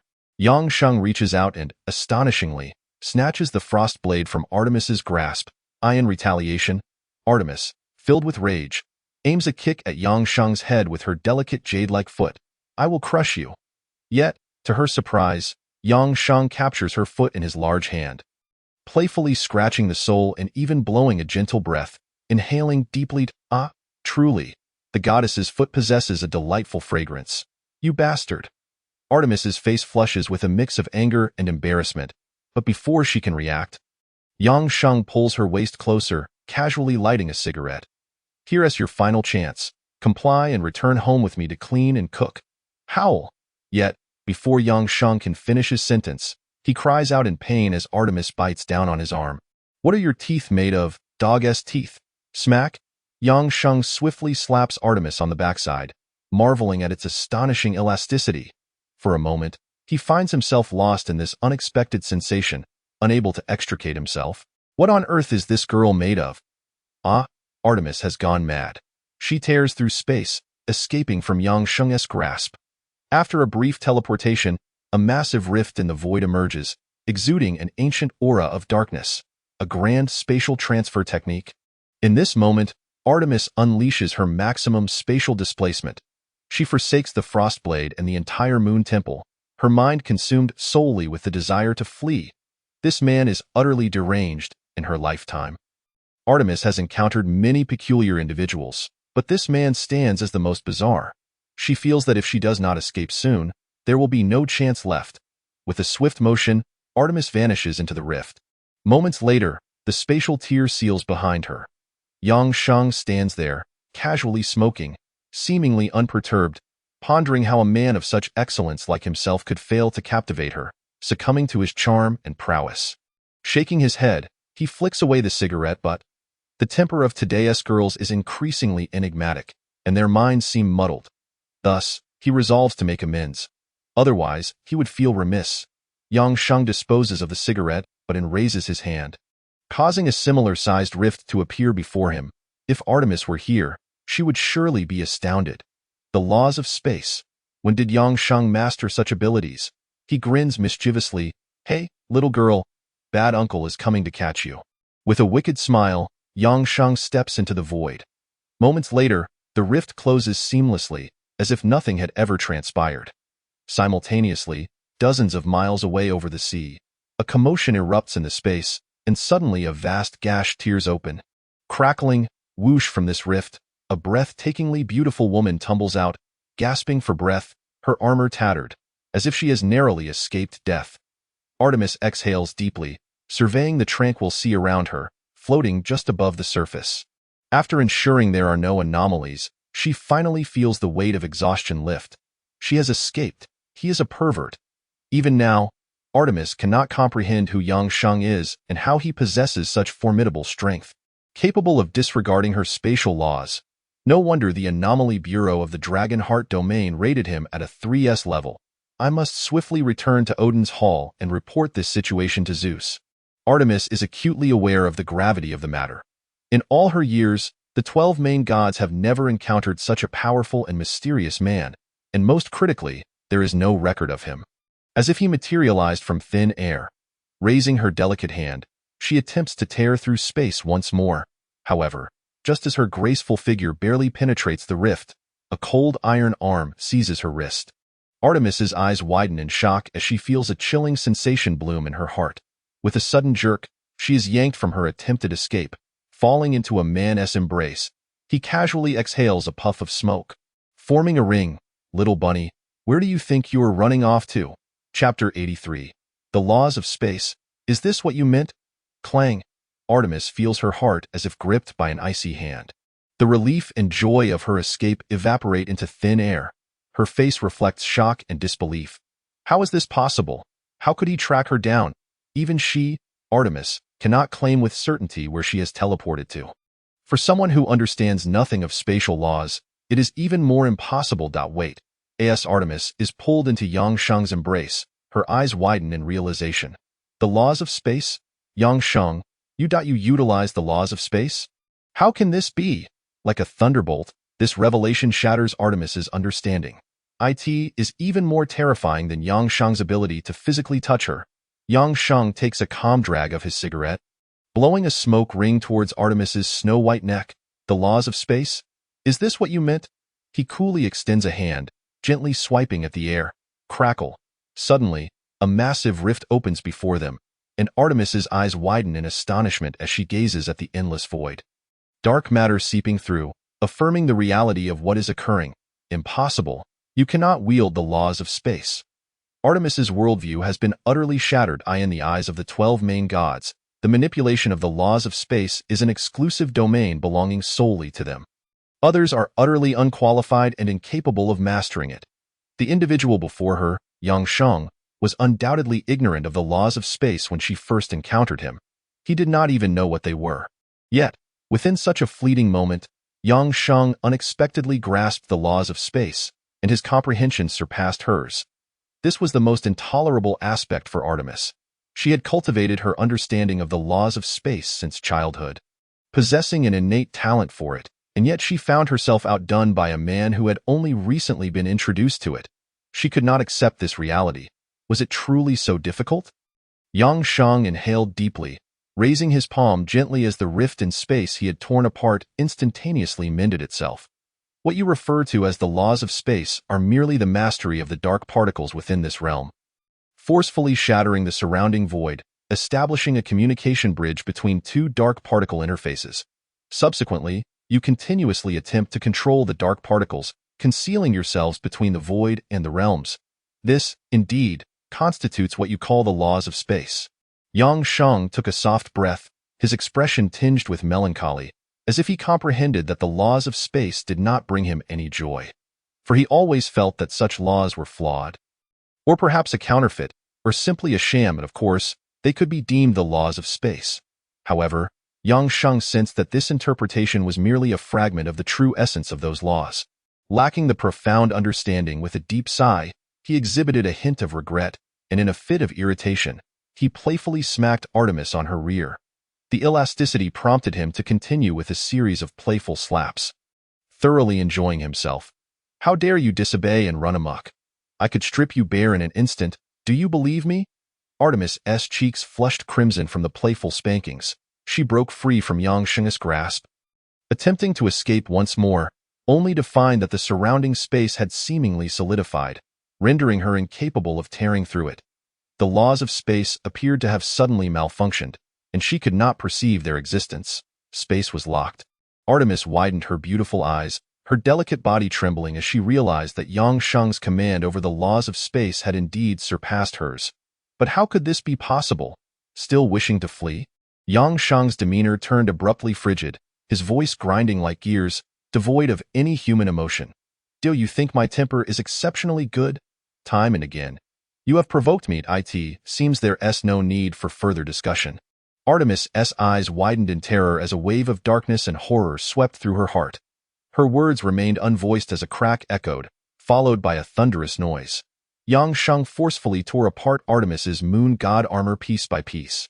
Her eyes widened in shock, and before she could utter a sound, Yang Sheng's face transformed into a bloodthirsty snarl as he sank his teeth into her snow-white neck, with a piercing sound. Artemis's eyes bulged as she felt her consciousness freeze at that very moment. After a protracted silence, Yang Sheng withdrew his face from her neck, revealing a dark pill he had inexplicably produced. He pressed it against her lips, compelling her to swallow it. Ugh! Cough. Cough. Artemis coughed violently, her chest heaving. What have you done to me? She sensed an internal transformation occurring within her body, yet she was unable to articulate precisely what had transpired. Yang Sheng smiled lightly. It's nothing much, merely a restriction I've placed. And from now on, do not address me as Yang Sheng. Refer to me as Master. Yang Sheng inhaled deeply, a smile gracing his lips. Now, as long as you maintain a certain distance from me, you will experience what it means to suffer a torment worse than death. Therefore, it would be prudent for you to obediently heed my words and serve me closely. In that moment, Artemis felt a stirring in the surrounding space, as if the waves of reality had begun to ripple once more, and she thought she could tear through space and wield the laws once again. She turned to glance at Yang Sheng, noting his indifferent demeanor as he smoked, assuming he was oblivious. Thus, she once again tore through the fabric of space, her form engulfed within it, her only thought being to escape with all her might. However, as Artemis traversed merely a few miles, she was suddenly overcome by excruciating pain that tore through her heart and body. If it had been mere discomfort, she could have endured it, after all. She was one of the 12 main gods, yet this agony penetrated to her very marrow, rendering her utterly defenseless. She plummeted. An endless descent. Artemis emitted a heart-wrenching cry before losing consciousness entirely, her form cascading downward as if she were a goddess cast down from the heavens by divine retribution. Chapter 84. The Submission of Artemis. The Hall of the Luo family. Whoosh. A flash of light streaked across the sky. Yang Sheng stood atop a flying sword, apathetically smoking, while Artemis was bound tightly and secured onto the massive sword. She remained with her eyes closed, seemingly yet to awaken, her stunning visage pure and otherworldly. Yang Sheng took a drag from his cigarette, revealing a mischievous grin as he slightly parted her legs. Retreating a few steps, lowering his head, his gaze wavered momentarily before gradually sharpening. He inhaled sharply several times. Yang Sheng was not lecherous, merely curious. After all, he had never before encountered a woman of such divine beauty. Even in the most risque of films, after admiring her, an inexplicable feeling of unease settled within him. He could not pinpoint its origin, a sensation entirely foreign to him. The distance was simply too vast. Having traversed 2 realms, he could neither control nor sense his zombie legion. If there existed anything in this world that could evoke Yang Sheng's concern, it was his zombie army and her. What calamity could befall his legion? The modern forces of the Dragon Heart domain, nothing more than a bunch of inept miscreants, would find themselves crushed in an instant should they dare to provoke his army. Moreover, with the directive from Commander No. 3, such a mishap was unlikely to occur. Thus, only one possibility remained. Yang Sheng retrieved his satellite ring and began dialing. Beep. The call is unanswered. Please try again later, he frowned. No answer? Glancing at the time, it was still afternoon in the Dragon Heart domain. At this hour, Qin Zixuan should be busy. Reflecting on her diligent work ethic, Yang Sheng shook his head. It was reasonable for her not to answer his call. Truthfully, he had intended to appoint Qin Zixuan as the president of the Yang Corporation, as he had no desire for the title of chairman. However, after tentatively broaching the subject and receiving a negative response, he had put the matter to rest. Her pride was too strong. With such a competitive nature, she would perceive his offer as pity or charity. Alas, her past had been shrouded in darkness, shaping her character in ways he could not decipher as either good or bad. Very well, he would call her again later. She had no friends to speak of. Otherwise, they might have been able to connect. Besides, with the likes of Big Head and Second Head around, what could possibly go wrong? Yang Sheng leisurely lit another cigarette. His primary task remained acquiring the Shadow Crystal, or else this trip would be in vain. Enough with the charade. Wake up and open your eyes. Spare me your tricks in front of your master. Yang Sheng remarked indifferently. Artemis opened her beautiful eyes, her icy gaze fixed upon him as though he were her father's murderer. Yang Sheng, release me. I shall reiterate once more, and this will be the final time. From now on, address me as master. Yang Sheng's icy gaze was tinged with a hint of bloodlust. Should I hear you utter my full name again, do not blame me for resorting to actions that you may find intolerable. You are well aware of what those actions entail. Yang Sheng flicked the ash from his cigarette, while Artemis regarded his eyes, seemingly transported back to a moment of profound agony, a pain that penetrated the very core of one's being, controlling the cerebral cortex and rendering any form of endurance utterly impossible. Artemis, who had been cherished and coddled since childhood, had never before endured such torment and suffering. Bang! Yang Sheng severed the ropes binding her. And as Artemis peeled them away, she pressed her lips together and rose to her feet. The last vestiges of her self-respect and dignity prevented her from uttering the word master. Yang Sheng, however, paid no heed. In time, she would obediently comply. I have heard that within your domain of the moon goddess, there exist certain shadow crystals. Now, take me to retrieve those shadow crystals. Artemis gazed intently at Yang Sheng, then parted her crimson lips, inquiring, How many do you require? I want them all, Yang Sheng replied, flicking away more ash. Whatever quantity there is, I shall take. Lead the way. A single tear slipped down Artemis's cheek. She bit her lip and nodded. She understood that she had no choice but to heed Yang Sheng's commands. Meanwhile, in the Dragon Heart domain, a colossal palace-like structure loomed, surrounded by towering walls above, for Apache helicopters circled ominously. At intervals along the walls, the most advanced laser cannons were installed. Each major stronghold housed a massive frozen artillery piece. Even at the center of the elevated platform, dozens of B-2 stealth bombers were stationed, accompanied by an innumerable array of fighter jets, reconnaissance aircraft, and drones. Outside the walls, 2 enormous Gale-type attack mechs stood guard. Countless sentinels patrolled the ramparts. This was nothing less than a gigantic military base. This stronghold belonged exclusively to the first hidden family of Zhongli, the Luo clan. Constructed on the outskirts of Zhongli, it was equipped with high-tech cloaking devices, rendering it invisible to satellites. Rumble! At that moment, several massive armed helicopters descended onto the highest platform, from which emerged numerous figures clad in black, seemingly escorting a woman into an open boundary room. Inside, Qin Zishuan was bound to a wooden chair, placed at the edge of the open room, visible from any angle outside. Luo Lingtian sat leisurely at a tea table, brewing tea, while the captain of the shadow team, Li Daishan, stood beside him. Have all the mechs, helicopters, and wall-mounted defenses been activated? Luo Lingtian asked with an air of nonchalance. Li Daishan nodded. They are already being prepared. In a few minutes, they should be fully operational.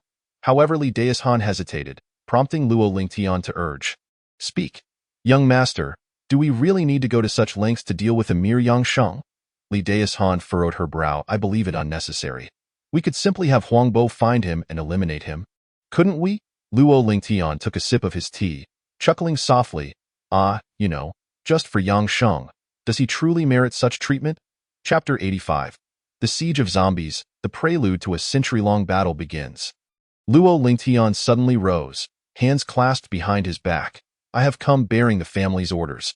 The Luo clan has long been absent from the public. It is likely they have nearly forgotten us. They may think the Luo clan is easy to trifle with, or even that we have vanished, allowing them to act with impunity. Luo Lingtian's eyes turned frigid as he bellowed to the heavens. I shall make it known to all of Zhongli that this land shall forever remain under the dominion of the Luo clan. Those who dare to provoke us shall face but one fate. Luo Lingtian shook his head slightly, his voice dripping with bloodlust. That fate is death. Li Daishan felt a chill run through her, then inhaled deeply, her eyes sparkling with realization. I understand. Young master wishes to intimidate everyone, to showcase our Luo clan's might. Yang Sheng is merely a pawn to demonstrate our power. Seems you possess some wit, little pup, Luo Lingtian remarked with a smile, as Li Daishan's expression brightened, nearly prompting her to kneel in servitude before him, as if being called a little pup was the highest form of praise. Luo Lingtian smiled, his demeanor refreshingly light as he moved toward the location of Qin Zishuan. He did not allow anyone to touch her, for he had a peculiar inclination. He savored tormenting women before men. Yang Sheng had yet to arrive, and Qin Zishuan bore a dried streak of blood at the corner of her mouth. Very well, he said. I did not allow you to answer Yang Sheng's call earlier. Now, you shall call him back. Luo Lingtian instructed his men to untie Qin Zixuan and tossed her satellite phone back to her. She accepted it, merely glancing at it without any intention to dial. Oh, you don't wish to call? Luo Lingtian chuckled. Fine, since Yang Sheng is not here, I am disinclined to toy with you. He took the satellite phone from her hands to dial himself. However, before Luo Lingtian could press the call button, a cacophony of blaring sirens erupted from every corner of the castle, piercing and shocking everyone into stillness. What is happening? Why are sirens blaring from every direction? North, south, east, and west? Luo Lingtian set the satellite phone aside, his expression turning grave. What is going on? Report. A fully armed sentry rushed in, breathless and frantic. Report. Report. Young master, from all directions surrounding the Luo clan castle, there are tens of thousands of unknown entities charging towards us. Howling! Their target appears to be our Luo clan castle. What are you saying? Luo Lingtian donned binoculars and approached the edge of the rooftop. Through the lenses, he beheld a distant horizon transformed into an ominous black. Dark clouds surged towards the castle, while on the ground, countless zombies were howling, running, and leaping towards the stronghold. A dense mass of blackness filled every direction. Zombies everywhere. The entire Luo clan castle was now besieged by frenzied zombies. Roars that sent shivers down spines echoed, causing everyone to cover their ears. Qin Zixuan stared wide-eyed into the distance as the sound of shattered lenses rang out. Luo Lingtian's binoculars fell to the ground, shattered into pieces. What on earth is happening? Luo Lingtian felt as though he were trapped in a nightmare. Alert! A piercing cry seemed to herald the commencement of a century-long battle between the zombie horde and the Luo clan castle. In the Ability Bureau, on the 60th floor, a group of esteemed leaders convened in a sealed conference room, seemingly engaged in a heated discussion. So, the Luo clan has truly made their move? It is beyond doubt. Just look at the surveillance footage. But what of Yang Sheng? Have they not captured him? If they have taken Qin Zixuan, Yang Sheng cannot be far behind. But can the Luo clan truly contend with Yang Sheng? As this question arose, a heavy silence fell over the room. I believe they certainly can. The forces concealed behind the Luo clan are a terrifying presence, and no one knows the extent of their hidden capabilities. Just the visible Luo clan castle in the suburbs, though absent from public view for quite some time, houses modern military might and advanced technology acquired by the Luo clan. I trust you all are not unaware of this? However, no one is to inform Yang Sheng of this development. What should be done is entirely up to the Luo family. We shall not interfere in the slightest. Regardless of the outcome, our legitimate faction must not intervene. This is certainly not the time to sever ties with the Luo family. A profound silence enveloped the surroundings until an elder finally spoke. But are you not aware? Recently, Jiangli has awakened countless zombies.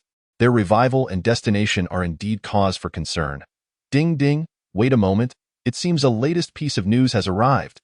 The crowd instantly surged forward. However, outside the room, a captivating woman swiftly dismantled the soundproof listening device affixed to the wall while simultaneously reinstalling the infrared camera in the corridor. Her form flickered away as she stepped into the elevator, her expression laden with shock. The master's woman has been captured. I cannot delay in notifying the master. With his strength, he will undoubtedly thwart the Luo family's ambitions. Indicating that the master is not by her side. Hurry, hurry! The enchantress urged the elevator to descend, and at last, it reached the basement level. Upon exiting, she found a concealed corner, retrieving her satellite phone. Just as she intended to make a call, suddenly, boom! Crack! The phone was kicked from her grasp, crashing to the ground with a resounding shatter. The enchantress spun around, about to speak, only to be struck hard in the abdomen, sending her hurtling against the thick wall. Gasping, she clutched her belly, blood spilling forth in a horrifying cascade.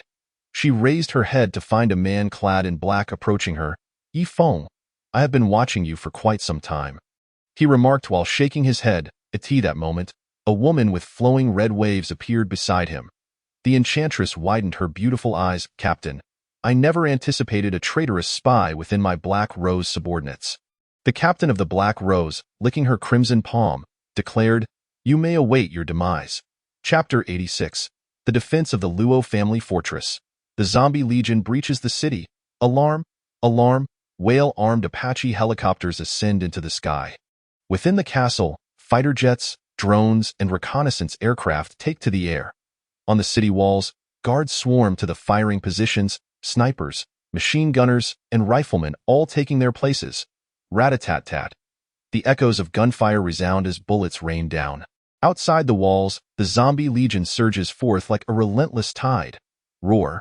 The earth-shattering cries reverberate as the massive fortress is completely encircled by the zombie horde. Below the walls, a dense throng of dark figures. Zombies as far as the eye can see, their green faces and jagged teeth bared, howling with outstretched arms. Millions of skeletal hands, millions of heads. Just a glance sends shivers down the spine, causing some guards to faint in terror. Plummeting from the walls, swiftly devoured by the ravenous horde. Roar. The overwhelming stench of decay and the resounding roars render the guards nearly incapable of functioning, paralyzed by fear and trembling. How can there truly be so many zombies in this world? What do they seek? Rat-a-tat-tat. The bullets seem utterly ineffective. Outside the walls, the zombies multiply relentlessly. Though the walls are exceptionally high, the weaker base sections are gradually being hollowed out. The zombies gather in greater numbers. Constructing human ladders, one zombie stepping atop another's head, forming triangular formations, relentlessly climbing higher. From every direction, the zombies feverishly build their human ladders. Roar, roar, roar. The zombies at the top draw ever closer. They're coming. They're coming, a guard cried in terror, only to be met with a sudden bite from a black zombie that severed his head, his body plummeting down, impaled by a green zombie's maw. This horrifying scene begins to unfold across the walls. Ah, hurry, fire! Shoot them all down! A commanding officer screamed in terror. Report, Commander. The southern position 2 requires assistance. West position 3 has been breached. Ah, activate the laser cannon now. The laser cannon powered up, rumbling ominously as it charged. And with a crackle, a massive beam of laser shot forth towards the throngs of zombies. Some were struck, their limbs and faces scorched, yet the relentless tide showed no sign of abating, for the high-ranking purple zombies below were commanding the horde with fierce roars. Roar, groups of howling zombies, under the direction of the purple zombies, frantically continued to build their human ladders, overwhelming the defenders. The 4 elevated ice flame cannons of the main city also activated, swiveling to unleash icy flames below. Whoosh, whoosh, whoosh, rat-a-tat-tat. Zombies caught in the blast began to freeze, some limbs and legs shattering from the cold. The advanced technology of the ice flame cannons proved formidable, momentarily stalling a portion of the horde. However, before the defenders could celebrate, a thunderous crash echoed as 2 powerful purple zombies leapt onto the ice flame cannons, their massive arms smashing down, creating gaping holes in the formidable machinery. Boom! With an explosive roar, the arms of the purple zombies pierced the core circuitry of the ice flame cannons, one after another falling to ruin. The horde of zombies surged relentlessly onto the walls, the guards stationed there being crushed like ripe melons, their heads smashed and devoured. In the center of the main city, Luo Lingtian surveyed the relentless tide of corpses and smoke, frantically shouting into his intercom, "Hold the line! You useless lot, hold your ground! Where's the support? When will it arrive?" Luo Lingtian was on the brink of madness, realizing that all his guards were preoccupied with clearing zombies, no one responding to his desperate queries. A guard, covered in wounds, rushed over. "Young master, we cannot retreat now. The helicopter landing platform has been completely overrun by zombies. Huang Bo is leading the dark team to eliminate them." "What?" Luo Lingtian's eyes widened in disbelief. Yet, a thunderous explosion lit up the sky, nearly bringing him to his knees. He stared in astonishment as an Apache helicopter in the distant horizon unleashed a barrage of fire and missiles upon the zombie horde. Just as it arrogantly swept through, believing itself untouchable, a purple zombie leapt from the towering mound of corpses. Roar! Its massive claws seized the helicopter, causing it to sway perilously. The rotor blades shook violently, and then, propelled by the purple zombie, it collided with the towering fortress wall, booming with a cataclysmic explosion. The conflagration and roar shook the very ground beneath them, and it did not end there. Point 2 of the most powerful Wind Fury attack mechas, previously slaughtering zombies with their plasma laser cannons and laser blades, had already claimed countless black and white zombies. These mechas appeared to be the last hope for all humanity within the city. However, roar! With a thunderous roar, the purple zombie leapt from the city walls, where it had previously annihilated the undead army, eye in the sky. Countless dark figures surged forth from the battlements with a deafening crash. The once pristine and formidable mech was suddenly enveloped by nearly 1,000 zombies, howling in unison, boom, crack. Each component of the mech was relentlessly subjected to devastating blows. The plasma cannons were forcibly detached, and the ammunition clips corroded and rusted under the onslaught of zombie blood. Rumble, warning, warning, self-destruct sequence initiated. The purple zombie let out another ferocious roar, prompting the horde to retreat in panic. Rumble. Once again, 2 fiery bursts erupted into the sky as the mighty wind mech was reduced to mere dust. Howling in despair, the sky echoed with the furious roars of the undead. Luo Lingtian sank to the ground, trembling, his chin quivering. It was over, utterly over. What on earth was happening? Why was this happening to me? Qin Zixuan gazed at the smoke and the tide of corpses filling the sky, her eyes reddening as tears streamed down her face. Yang Sheng, did you send them to rescue me? Chapter 87. A mysterious call and Yang Sheng's bloodlust. Here it is. Artemis brought Yang Sheng to a place where the ground was lined with one building after another, and people roamed about, all clad in black and fully armed. Surrounding them was an array of high-tech weaponry. This was the territory of Black Bear, one of Artemis's 2 formidable subordinates. Yang Sheng nodded, recognizing that in this realm of wickedness, such armed factions were all too common. The realm of evil and the Dragon Heart realm were, after all, distinct. Each deity in the realm of evil possessed their own private forces, not to mention the myriad of assassin organizations and armed factions, which made the concept of a unified homeland difficult to establish. Is the shadow crystal here? Artemis nodded, explaining that the mining of shadow crystals and various ores was entirely under Black Bear's control. I only occasionally inquire about it. Yang Sheng lit a cigarette. Frowning, occasionally inquire? Then what do you usually do? Artemis hesitated. What do I usually do? Of course, I watch anime, eat chips, and drink yogurt. I am busy handling matters. Deities are usually very occupied. With her hands behind her back? Artemis fibbed with a straight face. Oh, is that so? I had hoped you would do the laundry and cook, but it seems that's not the case. Yang Sheng replied nonchalantly, his tone remarkably flat, as if his thoughts were wandering elsewhere. You who says I can't do that? Artemis puffed up her cheeks adorably, protesting, cooking instant noodles isn't that difficult, is it? She blinked her beautiful eyes, momentarily surprised by Yang Sheng's apathetic demeanor. She had expected him to mock her again, but he simply responded, as if he had changed in the blink of an eye. Under Artemis's bewildered gaze, Yang Sheng raised his hand and retracted the flying sword.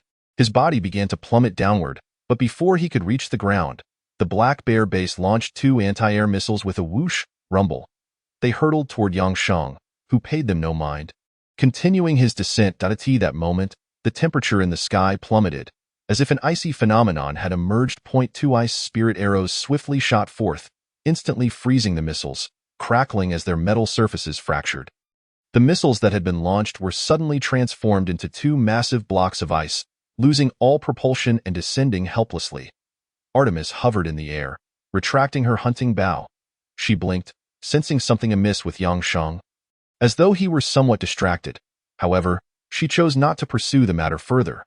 She, Artemis, had no interest in the devious Yang Sheng. It would be best if he remained unhappy every single day. Humph! Artemis followed suit and teleported down. On the ground, countless black-clad individuals stood in perfect order, surrounded by an array of high-tech weaponry. At the forefront, on a platform, stood a hulking figure, larger than 4 or 5 adult men combined. Towering above like a Goliath, with arms as robust as the body of a grown man. This was Black Bear, one of Artemis's 2 formidable subordinates. Black Bear, standing on the platform, appeared to eclipse the very sun, leading the most powerful military force in the Moon God domain. He had a peculiar habit of choosing a time each day to review his armed forces, a ceremony he called inspection.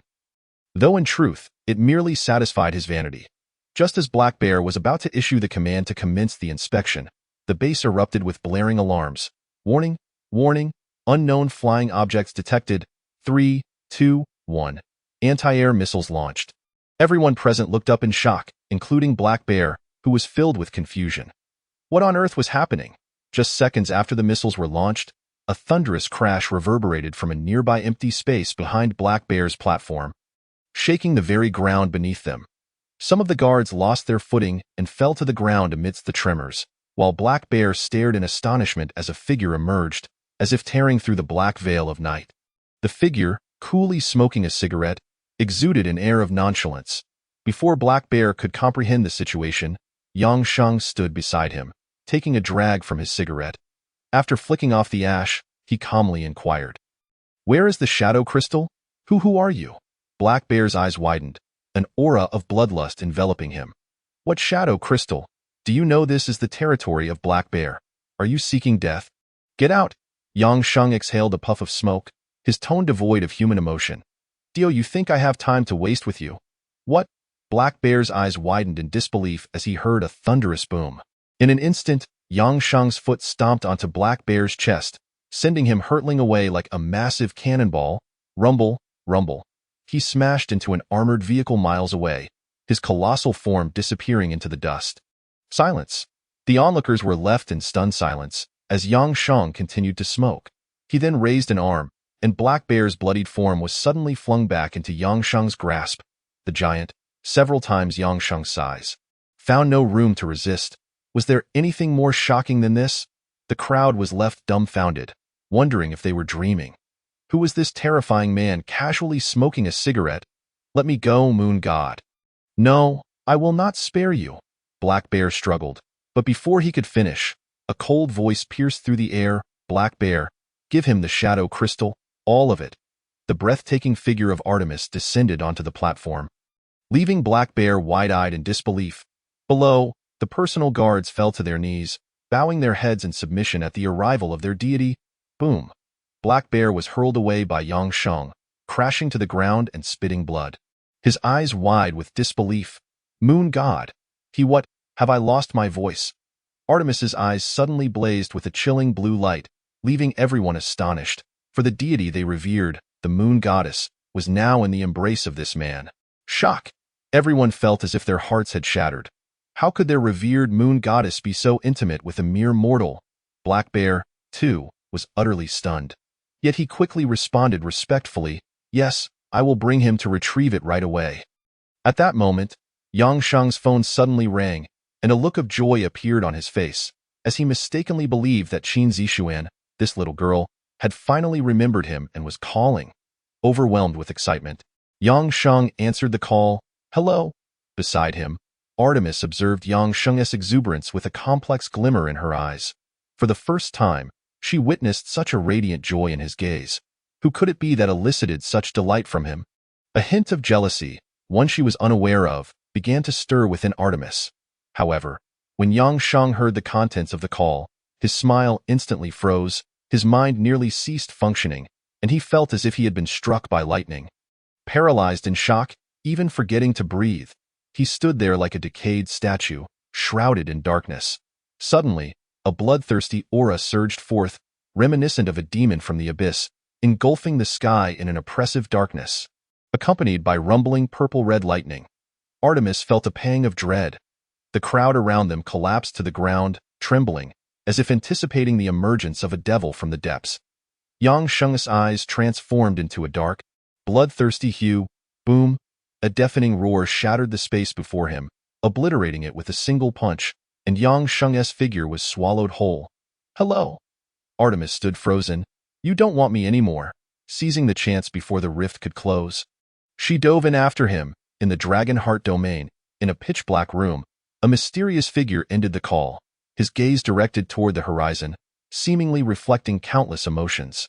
Kneeling beside him was a figure clad in black, who appeared perplexed. "My master, why did you inform him?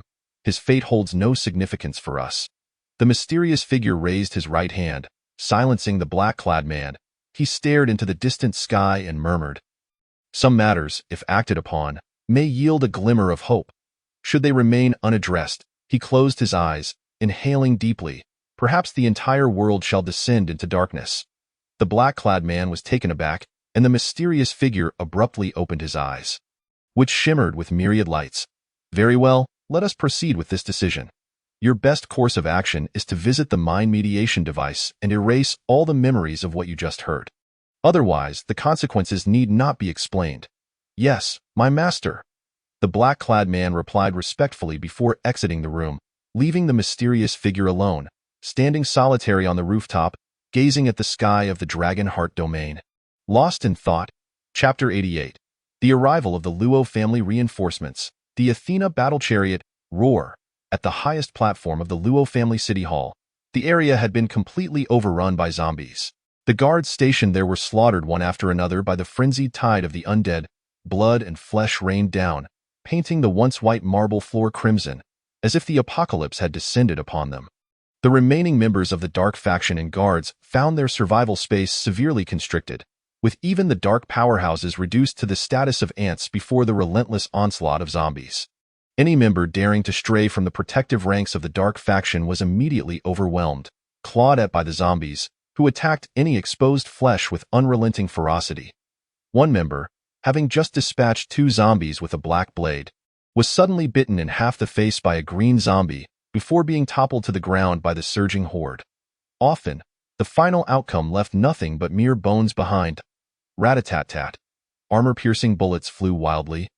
As the platform, which had once housed several Apache helicopters for transport and escape, was now reduced to merely 6 remaining. All members of the Dark faction fought valiantly to protect these last helicopters.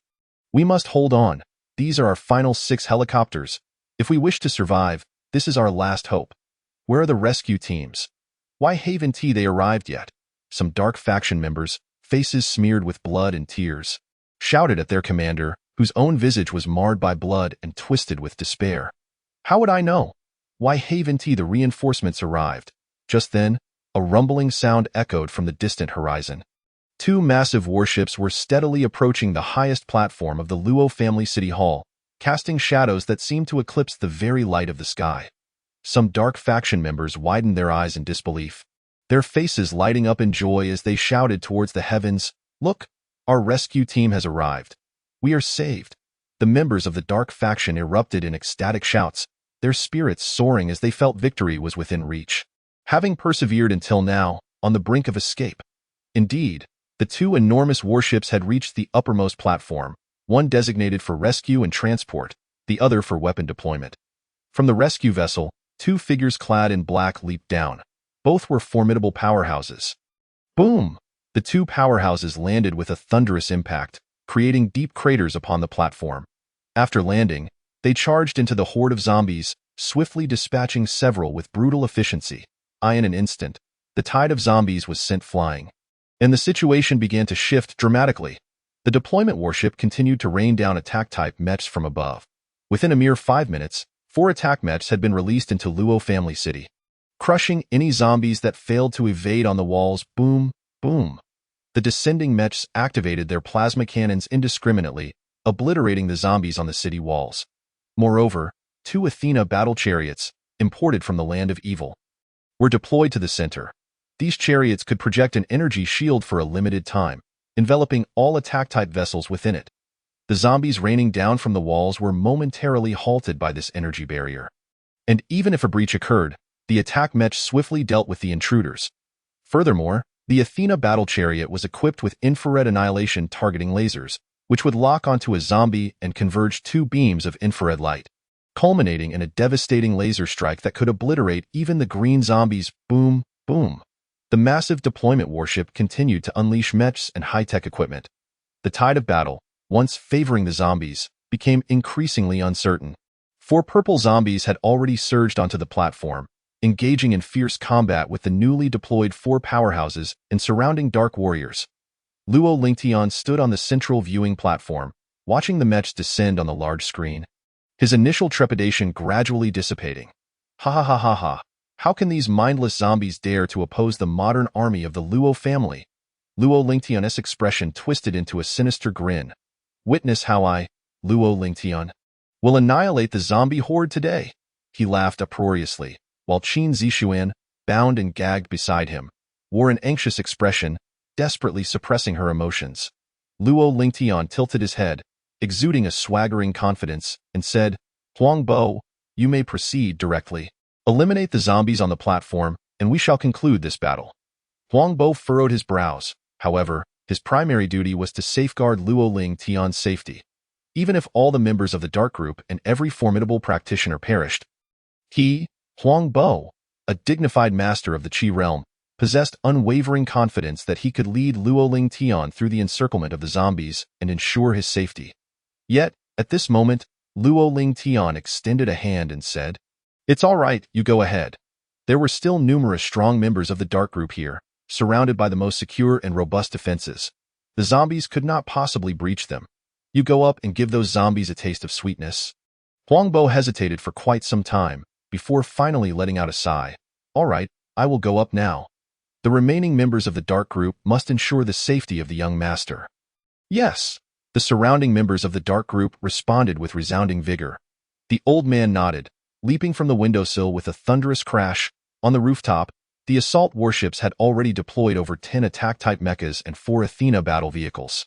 It appeared that the warship still contained a significant number of mechas and battle vehicles. On the ground of the rooftop, 4 purple zombies led the Zombie Legion, engaging in a brutal melee with the practitioners and members of the Dark Group.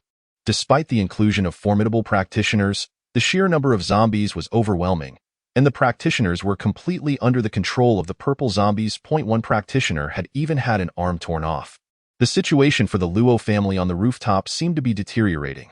Just then, a dark shadow crashed down onto the platform with a resounding thud, sending shockwaves through the air and raising clouds of dust.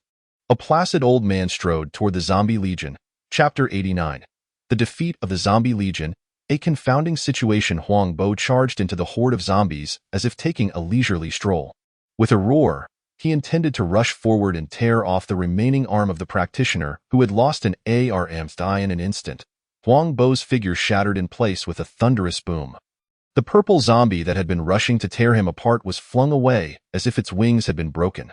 Nearby, another purple zombie engaged in combat with a dark energy warrior was similarly struck by Huang Bo's palm, sending it crashing backward. 2 purple zombies fell to the platform, struggling to rise, only to tremble and spew forth dark purple blood.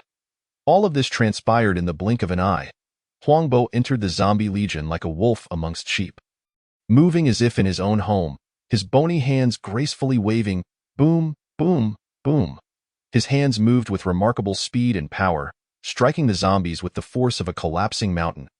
Zombies that came into contact with him either had their spines shattered, turning into puddles of decaying flesh, or were sent flying dozens of meters away, lacking the strength to rise again. One after another. In the span of mere moments, hundreds of zombie figures lay sprawled on the ground, an utter massacre. In an instant, the tide of battle turned. A horde of wretched zombies dared to oppose a master of the Qi realm like me? Truly a pitiful lot. Huang Bo's eyes brimmed with disdain and contempt for the zombies, as if he found them utterly repugnant.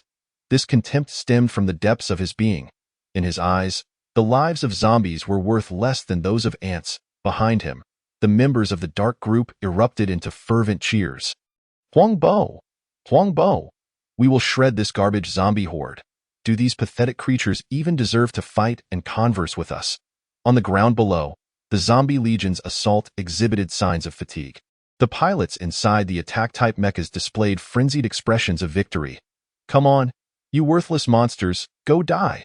Plasma cannons fired relentlessly, obliterating the approaching zombies. The zombies that were sent flying knelt upon the ground, howling madly toward the sky, their limbs severed, chests riddled with gaping wounds. Yet, this horde of zombies continued to charge forward, undeterred. Who said zombies lacked dignity or purpose? They had provoked the king's woman. It was either their death or the annihilation of their entire zombie army. With a thunderous roar, the Zombie Legion charged once more. Some zombies, missing a leg or an arm, crawled across the ground. Bang, bang, bang.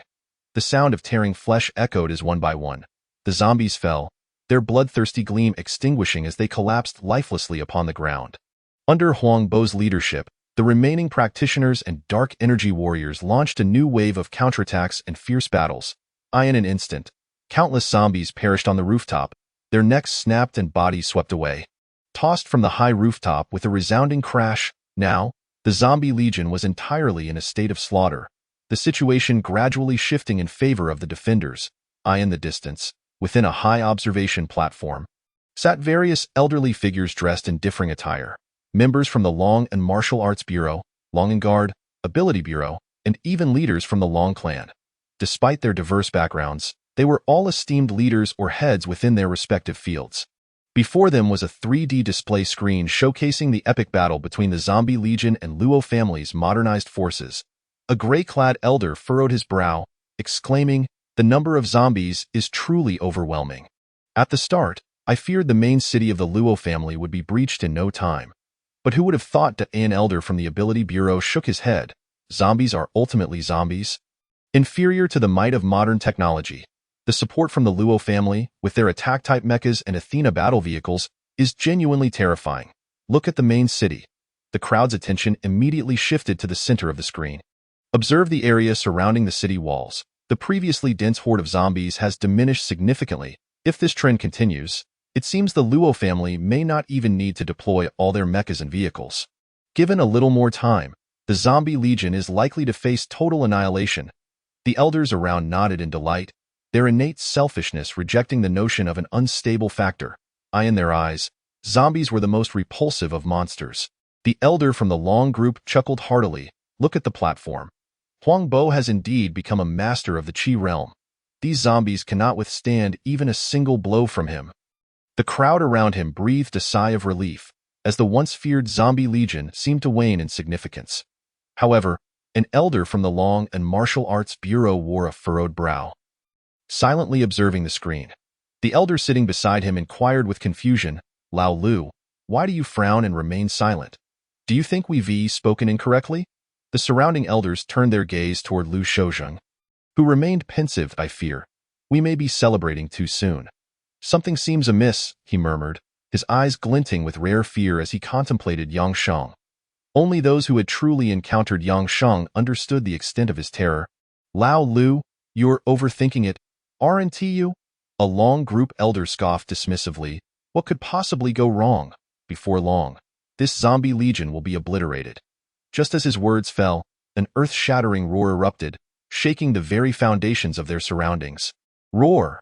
On the distant horizon, a thunderous roar suddenly erupted. A zombie, adorned with spiky, hedgehog-like hair and arms as unyielding as the hardest steel, bellowed towards the heavens. In a flash, it darted forth with astonishing speed. Even swifter than the sound itself, akin to a lightning missile, hurtling towards the Liao family's castle. The hairy zombie, having escaped from the secret realm, had finally arrived. What manner of creature is this? What kind of zombie? The guards atop the main city, wide-eyed with astonishment, witnessed the hairy zombie flash beneath the city wall, followed by a resounding crash.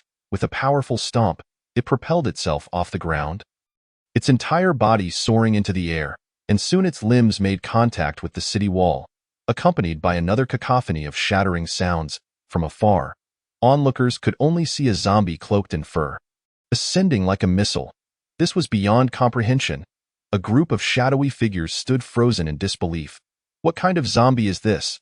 Just as they were grappling with their astonishment, the hairy zombie had already scaled the city wall, roaring with an earth-shattering cry that nearly caused the members of the shadow group to tumble down. Yet, this was merely the beginning. The zombie, now perched atop the highest point of the wall, stomped down with a resounding crack. Its feet shattered the brick surface, and once again, it launched itself skyward like a rocket. Its target: to strike down a colossal warship. The previous purple zombies had attempted to bring down such vessels, but the heights were simply too great for their leaps to reach. However, upon the emergence of the hairy zombie, all heads were raised. The creature shot upwards like a missile, whoosh, with a resounding crash. The hairy zombie landed on the immense warship, causing it to sway ominously. Warning, warning! An unidentified biological entity has breached security. With a loud crack, the zombie's claws, as sturdy as the most formidable armor, smashed through the heavy upper deck of the cockpit, creating a thunderous sound of destruction. What is happening? The four pilots in the cockpit stared wide-eyed, sensing the ceiling above them thinning alarmingly. Boom! The hairy zombie's iron-like arms relentlessly crushed and peeled away layer after layer of metal from the cockpit. With one final explosion, a gaping hole was left in the cockpit, sunlight streaming in. The the hairy zombie leapt in with a thunderous crash, its claws slicing down like lightning. Snap, snap, snap. Foreheads, wide-eyed in shock, fell to the ground. Thud, thud. The zombie charged towards the control panel, smashing it twice, obliterating the entire control interface, the sound of sparking wires filling the air. Amidst the terrified gazes of all present, the colossal warship, casting a shadow over the land, erupted in a tremendous roar of flames, the cockpit ablaze, and then the entire vessel began to tilt and plummet, rumbling ominously.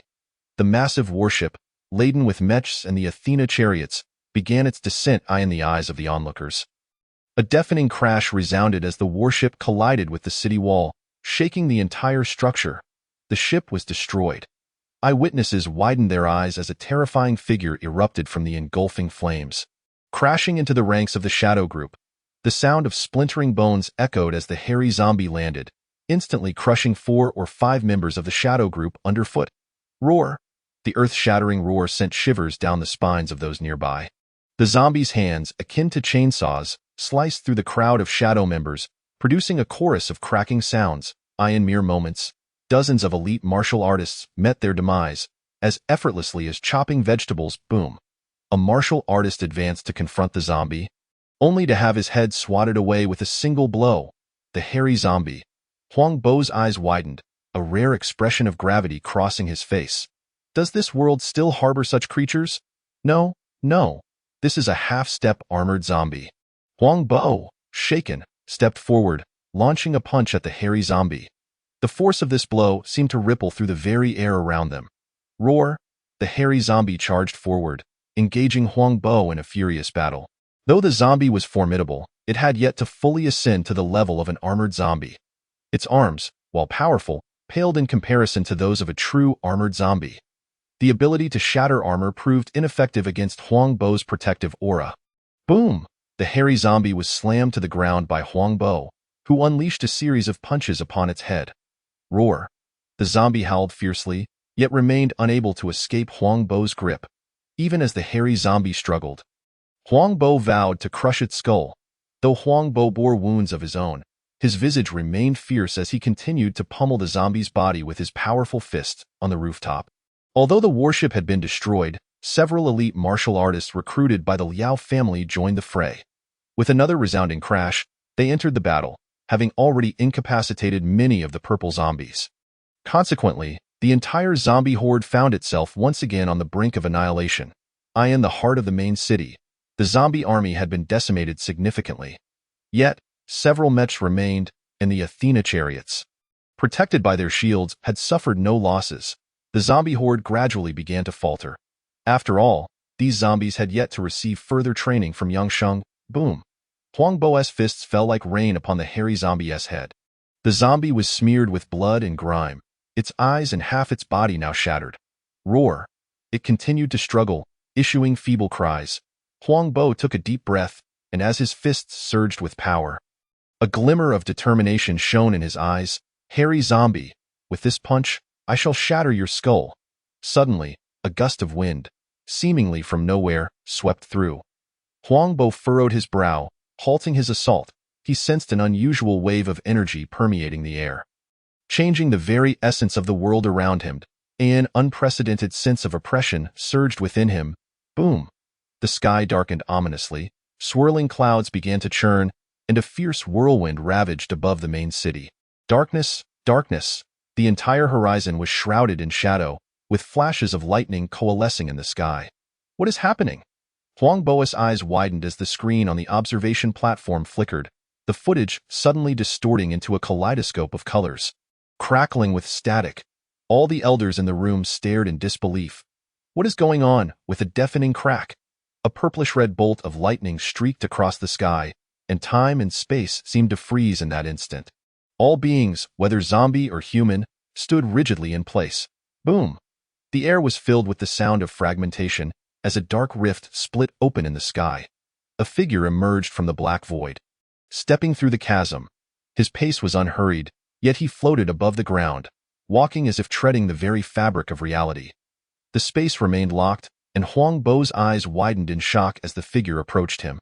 One step at a time, Yang Sheng had, unbeknownst to him, arrived at Huang Bo's side, his presence reminiscent of a monstrous shadow. As he turned, one could glimpse the horrors of a hellish realm reflected in his eyes. "I have heard that you are a formidable martial artist," Yang Sheng's indifferent voice echoed, and Huang Bo's eyes bulged. "And you have slain many of my zombies? Quite impressive." "Very well." The final two words escaped from Yang Sheng's lips. And as his voice faded, a sudden flash of lightning streaked across the horizon. It illuminated half of the landscape, while the thunderous roar echoed like an ancient dragon in a fit of rage, devouring the heavens and the earth. Boom! Yang Sheng merely extended a fist, gently. Huang Bo's eyes widened in disbelief as this singular punch shattered his protective chi, piercing through his body and fracturing his bones with a resounding crack. In Yang Sheng's grasp, a vibrant, still-beating heart emerged, crimson and pulsating. Huang Bo looked down at his chest, where a gaping hole allowed air to pass through. "You." Yang Sheng's finger lightly tapped, and the heart instantly disintegrated into a pool of blood. He whispered two words in Huang Bo's ear. "Farewell." Yang Sheng resumed his steps in the void. Huang Bo's body stood rigidly in place, before disintegrating into a cloud of dust and blood. Scattered away by a gentle breeze, the arena fell silent, an eerie stillness enveloping the scene. Yang Sheng thus walked into the heart of the main city, where Qin Zixuan's beautiful eyes widened, brimming with excitement, tears streaming down her cheeks. All the mechas and the Athena war chariot were now frozen in space, motionless. Yang Sheng hovered in the air, suddenly opening his eyes wide, lifting his right foot and stamping it into the void. Silence, then rumble. The thunderous explosion reverberated as if it were about to shatter the entire main city. The dozen mechas and the Athena war chariot below were instantly obliterated by this singular stomp. Rumble! The sky was filled with the sounds of explosions and flames. Luo Ling Tian's eyes bulged, almost popping out, his lips trembling. Is he a god? Amidst the fiery chaos, Yang Sheng turned indifferently to face Luo Ling Tian. A mechanical voice echoed, "I hear that everything here is your doing." Luo Ling Tian trembled, unsteadily raising his gun. Darting to Qin Zixuan's side, the cold barrel aimed at her temple. You'd spare me a life. Otherwise, she will have none." Yang Sheng's indifferent gaze swept over Qin Zixuan, whose tears flowed uncontrollably. "Heh." Yang Sheng smirked, "Threatening me?" He raised his hand, closing his eyes to the heavens. "Have you heard of divine retribution?" "What?" Luo Ling Tian's eyes widened. Crack! The sound of space shattering echoed. Yang Sheng, having instantaneously appeared before Luo Ling Tian, grasped his head with fingers like claws. Luo Ling Tian's eyes widened in horror as a soul-shattering force shattered his very being. Rumble! From the horizon, azure lightning streaked across the sky, striking down upon Luo Ling Tian's crown. Boom! The lightning obliterated all, leaving clarity in its wake. Dust returned to dust, earth to earth. Chapter 91. The Punishment of Divine Retribution. New skill. Zombie resurrection? Rumble? Azure thunder continued to descend from the sky, a harbinger of destruction enveloping the entire Luo family stronghold. Dust floated in the air. All remaining guards stood frozen in shock, their bodies rigid, hands trembling uncontrollably. Had they not been suspended in this space, they would have already knelt before the ground, all sense of composure shattered. Their eyes, vacant, reflected the sheer terror of the scene before them. Rumble! As the final bolt of azure lightning struck, silence fell, an oppressive stillness enveloping the arena. This man, as if fused with sunlight, stood there like a deity. Yang Sheng's fingers clutched Luo Ling Tian's head, and under his protection, it remained intact, unharmed by the eastern azure with divine thunder. However, below the head, every part of his body, from neck to torso to limbs, disintegrated into black dust. At this moment, Luo Ling Tian was left with nothing but his head. Eyes bulging, blood seeping from every orifice. The members of the dark faction nearby were paralyzed with awe, witnessing the entire ordeal. The eastern azure with divine thunder did not directly shatter his body. Instead, it rhythmically divided into countless smaller bolts, starting from each finger and toe, gradually spreading to his calves, thighs, arms, and eventually penetrating his kidneys, liver, spleen, lungs, and heart. Each organ was methodically obliterated, slowly consumed by the eastern azure with divine thunder. The thunderous strikes were gradual, the body slowly fading, the ashes slowly scattering. Yet, throughout it all, Yang Sheng's hand remained, fingers hooked, clutching Luo Ling Tian's head. Was Luo Ling Tian dead? Not yet. The pain receptors in his cerebral cortex were amplified 1,000-fold by Yang Sheng's grip. What does a 1,000-fold amplification of pain feel like? Even the rupture of a single cell would be acutely felt as searing agony. Yet, Yang Sheng kept Luo Ling Tian's mind alert, forcing him to endure the excruciating pain of every single cell. Every inch of skin, every organ disintegrating, transcending levels of torment beyond comprehension.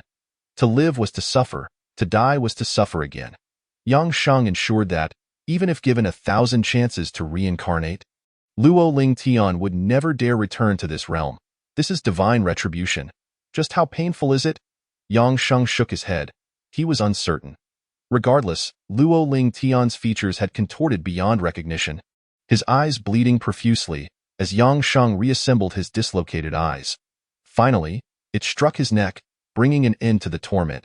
If given a choice, Luo Ling Tian might have preferred to be a dog, an ant, anything but a man, anything but an adversary of Yang Sheng. Alas, there is no remedy for regret in this world, no elixir for reincarnation. It's over now.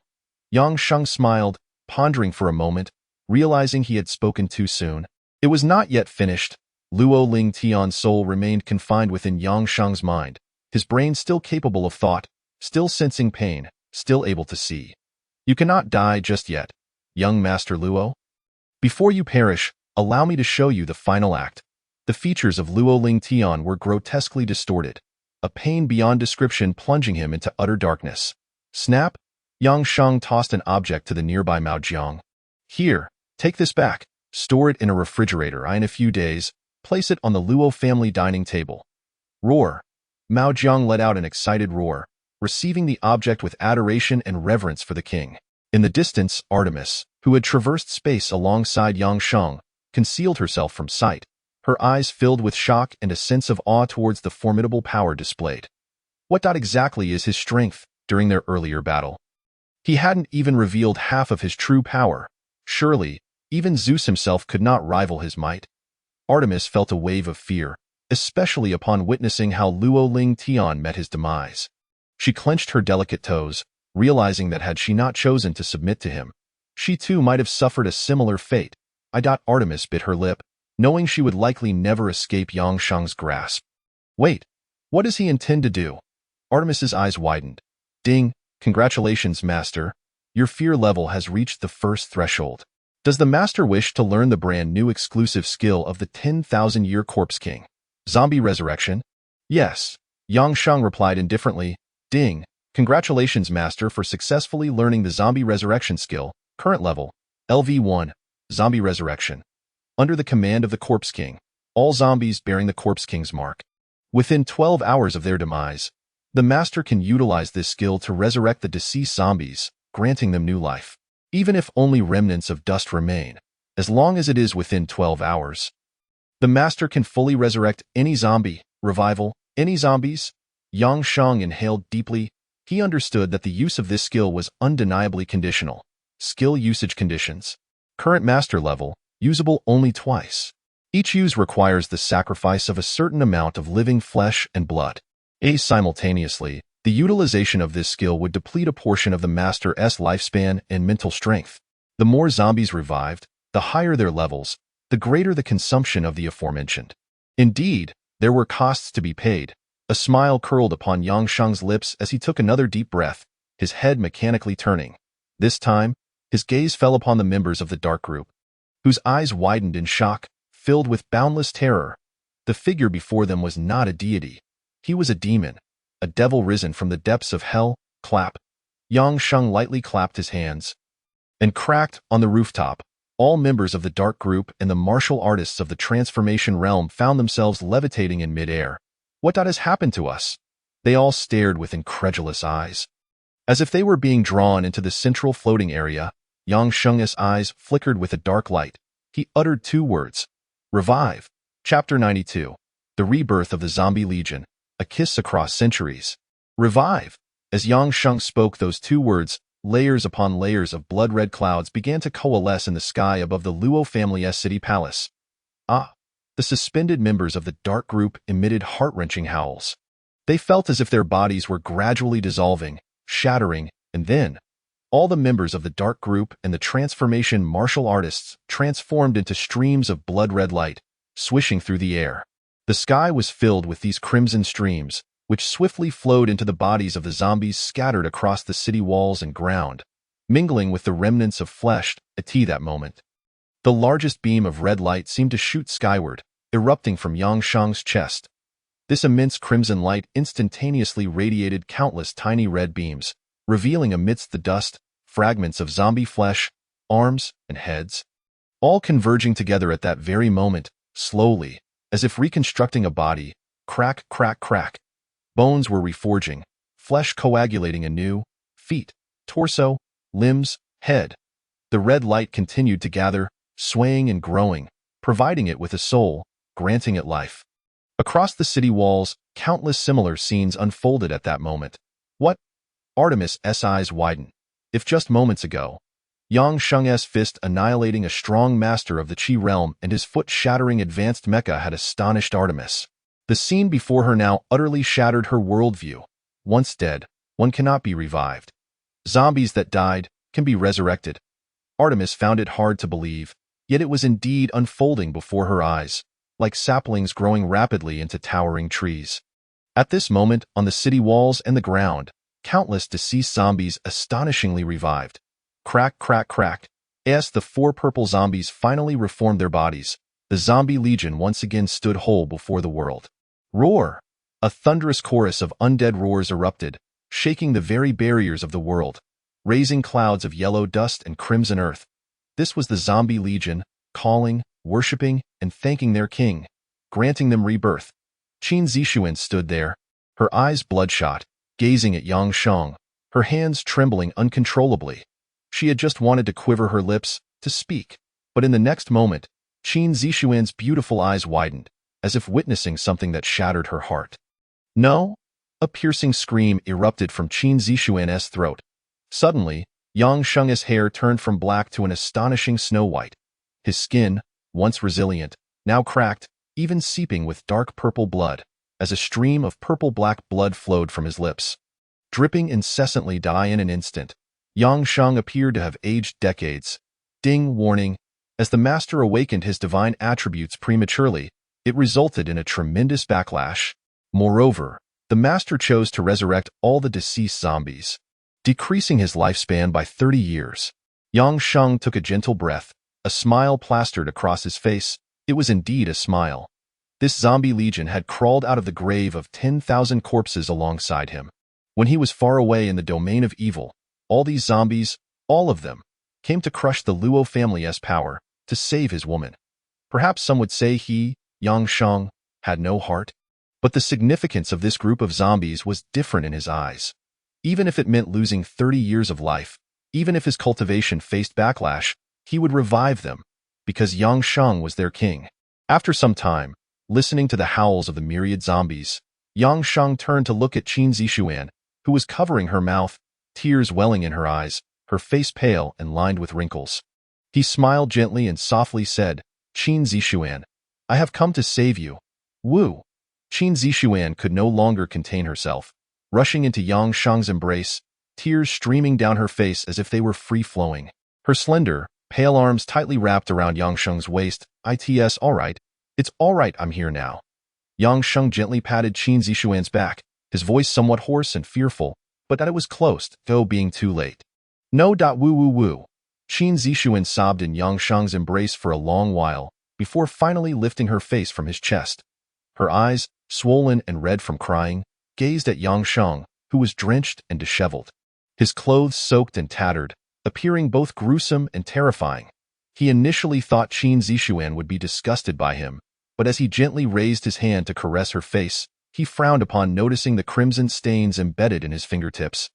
Remnants of flesh caught under his nails, making it impossible to cleanse immediately. The acrid stench of blood wafted from his hand, and the mere thought of having crushed countless necks and hearts with it made Yang Sheng feel that. In front of the innocent Qin Zixuan, his hand appeared exceedingly filthy. Forget it. Yang Sheng self-deprecatingly decided to wait until he was clean before touching her. She wasn't one to dislike his acts of violence.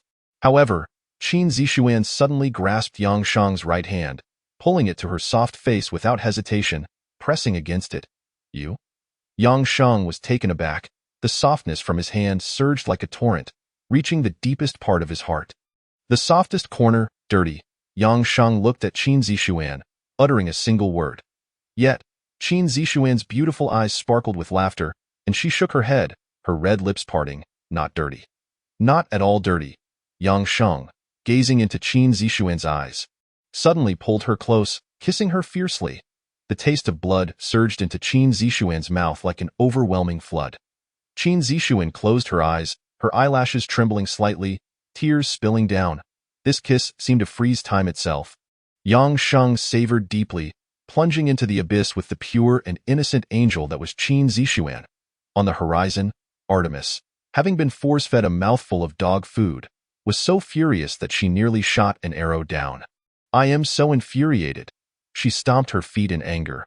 Yet, within her heart, there lingered a hint of disappointment, an indescribable feeling of envy. Was this the woman Yang Shang had torn through the realm of evil to rescue from afar? Chapter 93. Two Figures at Dusk, Untangling the Heartstrings. Central Hospital, at this moment, twilight has descended, casting its gentle glow upon the deserted street. A man, bearing the exquisite visage of a woman upon his back, ambles slowly along the solitary path. The fading light envelopes the pair, bestowing upon them an ethereal softness. Yang Shang, carrying Qin Zixuan, has just completed her bandaging at the hospital. Initially, he had believed her injuries were inflicted by Luo Lingtian, only to later discover they were the result of a kick from Li Daishan. A hint of regret flickered within Yang Shang.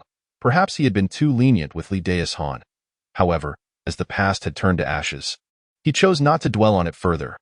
Regarding his legion of zombies, he refrained from sending them back directly. Previously, the Luo family had a colossal transport warship remaining, originally intended for rescuing Luo Lingtian, which Yang Shang ultimately decided to retain rather than destroy. He commanded the crew through his necromantic influence. It must be noted. The vastness of this warship is truly remarkable, accommodating nearly 10,000 zombies within its confines. Qin Zixuan nestled against Yang Shang's back, her abdomen cushioned by a soft layer of cotton to prevent her injuries from being aggravated by the hardness of his frame. Her eyelashes fluttered as she reveled in the unusual sensation of being carried. Never before had anyone borne her in such a manner, and Yang Shang had memorized the little details she had shared in their conversations. This brought her a profound sense of happiness. Yet her gaze also betrayed an undercurrent of sorrow, even pain.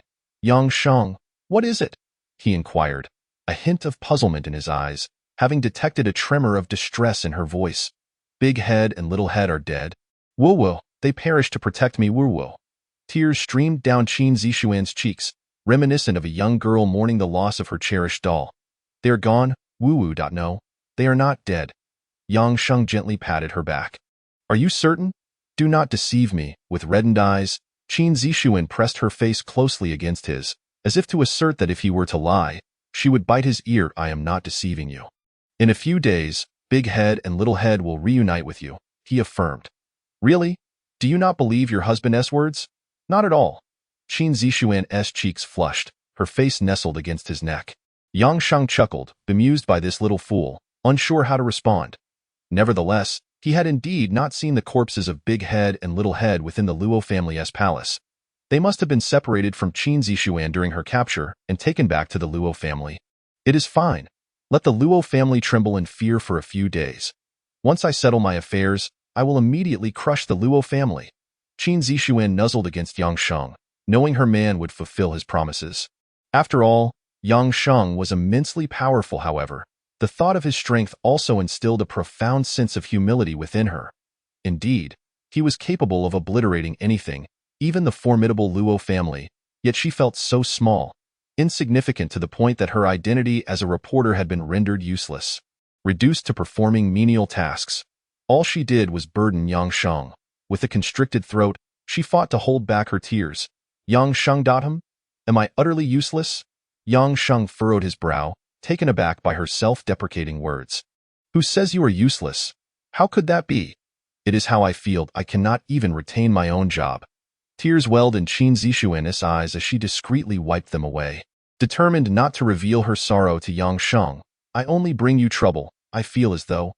Yang Sheng interrupted her, "They came to kill you, to capture you. All because of me, not due to your weakness. You are merely an ordinary person, while I am not. These assassins, organizations, including the Luo family, are consequences of my actions." Yang Sheng, uncharacteristically open, expressed thoughts he had never shared before, perhaps due to the prolonged solitude in this world. Before him stood the one individual he might truly trust. "You could have lived happily and peacefully, but it is because of me I willingly accept it." Qin Zixuan suddenly placed her delicate hand over Yang Sheng's mouth. "Without you, I, Qin Zixuan, might have lived a steady life, eating alone, sleeping alone, working alone, doing everything alone. There could never be another to intrude upon my existence." My world was monochrome. Her eyes shimmered with a newfound light. "Except for you, Yang Sheng, with you, despite the unexpected twists and the pain, the tears, and the threats to my life, my world has transformed from dull gray to vibrant color. And all of this is because of you." Yang Sheng. Yang Sheng's heart felt as though it had been struck by lightning. Qin Zixuan, suddenly emboldened, declared, "Although I may not be worthy of you now, I will strive to prove that I am not merely a decorative vase. I, Qin Zixuan, can share your burdens, your pain. Do you believe in me?" Her eyes sparkled with determination as she gazed intently at him. "I believe," Yang Sheng replied, his throat constricting. "You are my woman. How could you ever be a mere ornament? I have faith in you." In that moment, Qin Zixuan's face radiated joy, tears glistening as she embraced him tightly. Yang Sheng suddenly quickened his pace, and she felt a rush of wind around them. "Fly! Ha ha ha! Yang Sheng, slow down. You must call me dear husband, do you hear me? If you don't call, I won't either." As twilight enveloped them, the silhouettes of the pair gradually disappeared into the horizon. Nearby, an elderly couple stood by a window, watching the departing figures. "Ah, my dear, we too were this blissful in our youth." "Indeed. May they continue to find happiness." Chapter 94. The demise of the city palace and the shockwaves through various factions. The Luo family's city palace, once resplendent and imposing, now lay in ruins, a testament to the chaos that had unfolded. The walls were riddled with bullet holes and claw marks from the undead, bearing witness to the ferocity of the century-long battle between zombies and modern technology. Amidst the swirling dust and debris, a contingent of soldiers donned in gas masks, armed with life and radiation detectors, cautiously approached the Luo family's stronghold. The residents of the surrounding 100-mile radius had been evacuated long before the conflict erupted. The aftermath of explosions and high-tech weaponry was simply too horrifying. Relocation was deemed the most prudent course of action to mitigate panic, protect secrets, and shield innocents from harm. The armored soldiers finally breached the battered walls. Stepping into the interior, the sight that greeted them was one of devastation, leaving them wide-eyed in shock. What manner of brutal warfare had transpired here? Report. Remnants of laser cannons discovered. Report. Remains of assault mechs found. Report. Wreckage of Athena battle chariots detected. Report. Massive fragments of a colossal warship located. One distressing report after another left the soldiers in stunned silence. They also uncovered numerous decayed limbs and ashes of Luo family members and Dark Organization affiliates. However, report. All inspections completed. No fragments of zombie bodies found. What? The lead soldier's eyes widened in disbelief. Wasn't this a battleground between zombies and the Luo family's forces? The revelations were utterly shocking. Yet, during the course of the investigation, all the soldiers were left in stunned silence. A highly concealed miniature machine, having emerged from a mound of earth, was equipped at its forefront with the most advanced covert surveillance camera developed in the Wuxian domain. Despite the robot's exterior being subjected to immense shock and nearly reduced to fragments, and its lens shattered, it managed to capture brief footage unnoticed. In an instant, the diminutive robot retreated back into its burrow. Throughout the inspection, all captured visuals were transmitted via an electronic relay system to a segmented large screen within the secure chamber. The elderly occupants within all closed their mouths, their faces etched with solemnity and disbelief. The atmosphere grew increasingly oppressive, the silence punctuated only by the influx of shocking images that rendered the eminent figures of the Longxin domain speechless, unable to utter a word. What kind of scene could provoke such a reaction? Was it true that the modernized forces of the Luo family had been entirely obliterated? Finally, an elder clad in gray from the Long and Guard could no longer contain himself and inquired. The assembly remained mute. The evidence was irrefutable, rendering the elder's question almost superfluous. Confusion clouded my mind as I grappled with what had transpired. Why had all transmission of footage been severed, leaving no trace of relevant information? Furthermore, how had the entirety of the Luo family's modern equipment been annihilated in mere moments? Most perplexing of all, wasn't the preceding footage depicting the clash between the Zombie Legion and the Luo family? Why could not even a fragment of the zombies' remains be found? An elder from the Long group felt as if his worldview had been upended. The events unfolding were utterly inconceivable. The transmitted data revealed no remnants of the nuclear obliterator, leaving them baffled as to what else could possess such destructive capability. Moreover, per Higher Command's orders, all entities involved in the conflict were to be analyzed. Yet the absence of crucial zombie remains posed an insurmountable quandary. In the end, devoid of any visual evidence, such questions remained unanswerable. After a prolonged silence, an elder from the Abilities Bureau finally spoke, suggesting that perhaps mastery of the most advanced surveillance robots from the Wuxin domain might yield some footage. But the elusiveness of the zombies' bodies indeed struck as bizarre. They knew precisely where the Zombie Legion was located, but that area had been designated by the third commander, rendering unauthorized entry impossible. Once more, silence enveloped the room until Lu Shoujing, an elder from the Long and Martial Bureau, sighed heavily. Perhaps, he posited, you all have misjudged the situation. It might not have been a modern strike, nor the nuclear obliterator. Have you considered the possibility that it was the work of a formidable practitioner within the cultivation system that instigated all of this? The surrounding elders widened their eyes, exchanging incredulous glances. Old Lu, have you lost your senses? A practitioner of the cultivation system? How could such devastation be wrought by mere human hands?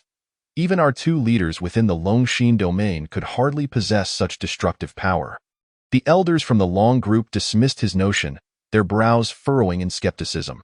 The concept of a practitioner of the cultivation system seemed unfathomable to them. I am merely speculating. Consider it as if I have said nothing. Lu Shoujing closed his mouth, yet his mind raced, connecting all the events that had transpired. The emergence from the grave, his comings and goings within the Long and Martial Bureau, the annihilation of the Private Supervision Bureau, and the complete obliteration of the Luo family as Citadel.as. He organized his thoughts. An epiphany struck Lu Shoujing. Luo family. Qin Zixuan is connected to Yang Sheng, and the Luo family has targeted Qin Zixuan. Yang Sheng's codename is Zombie King. So, hurry, quickly alert the Luo family. Dispatch someone at once. His urgent exclamation stunned all the elders present. What had come over old Lu? He rose to his feet, imploring, hurry, if we delay, the Luo family will be lost. In the most enigmatic and revered corner of the Longxin domain stood a tall, imposing edifice. Within a modest office, the third commander sat at a mahogany desk, utilizing a rare moment of midday respite to engage in painting. His strokes were subtle, lacking in bold hues, as he delicately traced the outlines with a brush. Apart from the third commander, the only other occupant was the drowsy Lan Shan, who was inexplicably unable to rouse himself despite being a formidable practitioner. With his characteristic shamelessness, Lan Shan would likely justify his state by claiming he was not asleep but in a state of semi-consciousness. Silently cultivating his skills, a sudden knock at the door jolted Lan Shan awake. Enter, the third commander instructed, blowing gently at his canvas, which appeared to be an extensive work, only partially completed at a guard, with a serious demeanor. Stepped inside, reporting, Commander, all wartime data concerning the Luo family citadel has been compiled for your review. The third commander nodded, his voice devoid of any inflection. Lan Shan, please peruse this for me.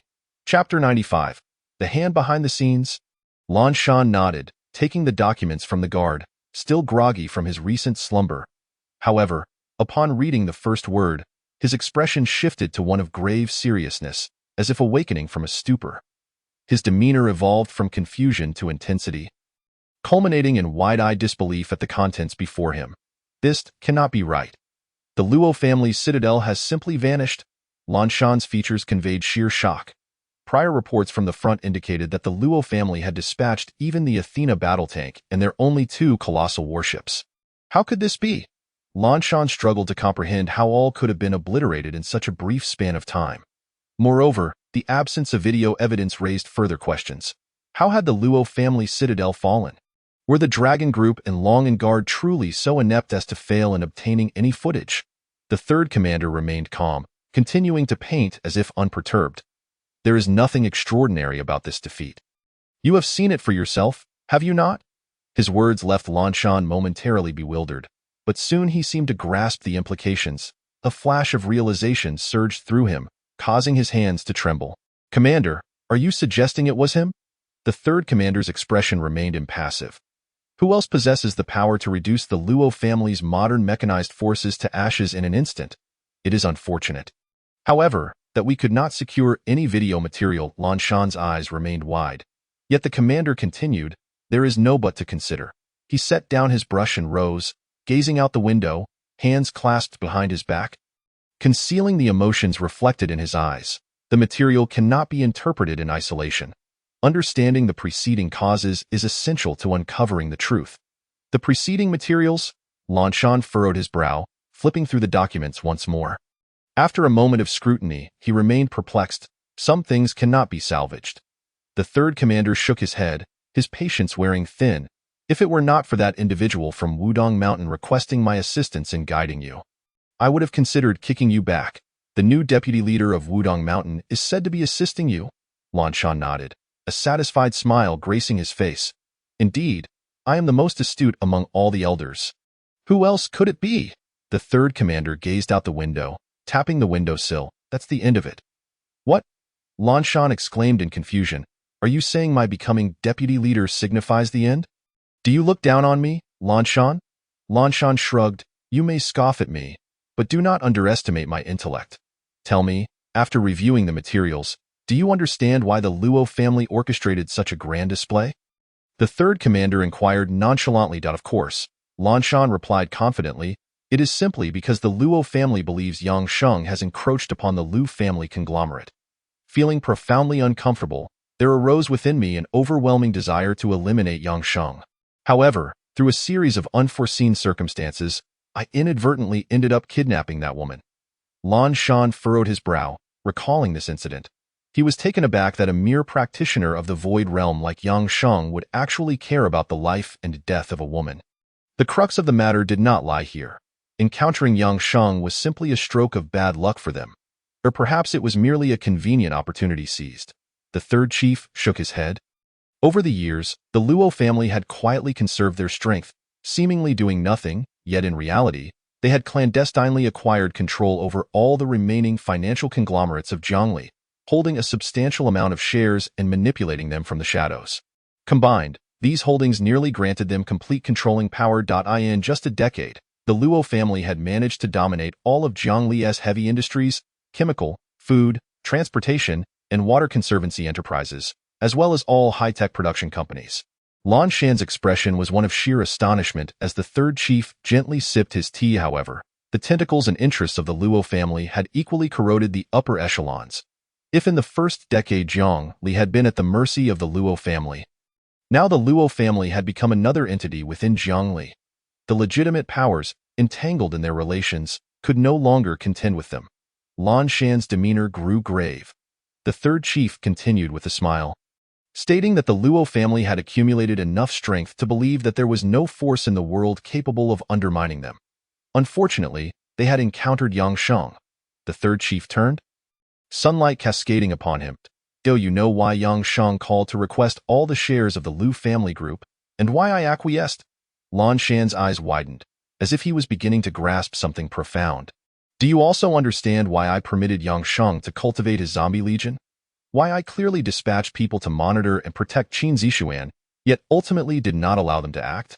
Why, when the Luo family struck, the Long & Guard and the Long and Martial Arts Bureau did not intervene? Why, when the Luo family transported modern troops, I refrained from sending any fighter jets to intercept them? Lan Shan's eyes gradually widened in realization, as if he had come to an understanding that left him in disbelief. He looked at the third chief as though beholding a giant stature. Does this mean you are the one orchestrating all of this from behind the scenes? The third chief took a gentle sip of his tea, seemingly devoid of any imposing presence. Yet this very demeanor caused Lan Shan to tremble. More fearful than when facing Yang Sheng. The Luo family's curtain call is imminent. This statement made Lan Shan's heart feel as though it had come to a halt. The third chief set his teacup down delicately. In this world, there is no absolute right or wrong, and a one is good to another without reason.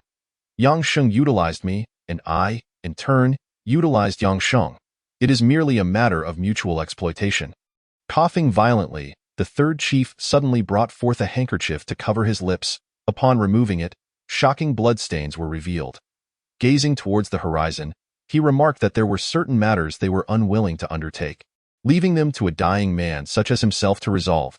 Chapter 96. The faded yellow photograph on the coffee table. The undying zombie Qin Zixuan's previous residence was no longer habitable. That space had been a temporary rental for her convenience, now riddled with bullet holes from machine gun fire. It was unlikely to find even a single intact wall, let alone a bed or cabinet. The hallways were awash with blood. Yet it was not merely Qin Zixuan's rented apartment that was rendered uninhabitable. The entire building had been completely sealed off by the Long and Guard. Fortunately, Qin Zixuan mentioned she had another place to go in a somewhat dim abode. Soft breaths could be heard as Qin Zixuan lay in bed, her long eyelashes casting shadows upon her cheeks. Having returned home and refreshed herself after the ordeal, she was overwhelmed with a tumult of emotions. Fear, joy, inferiority, and a sense of rebirth, coupled with physical fatigue and injuries. Exhaustion had reached its zenith in the bathroom. The sound of water splashing echoed. Qin Zixuan intended to wait for Yang Sheng to emerge, yet her mind incessantly urged her to close her eyes. Her eyelids fought to stay open. She was utterly fatigued.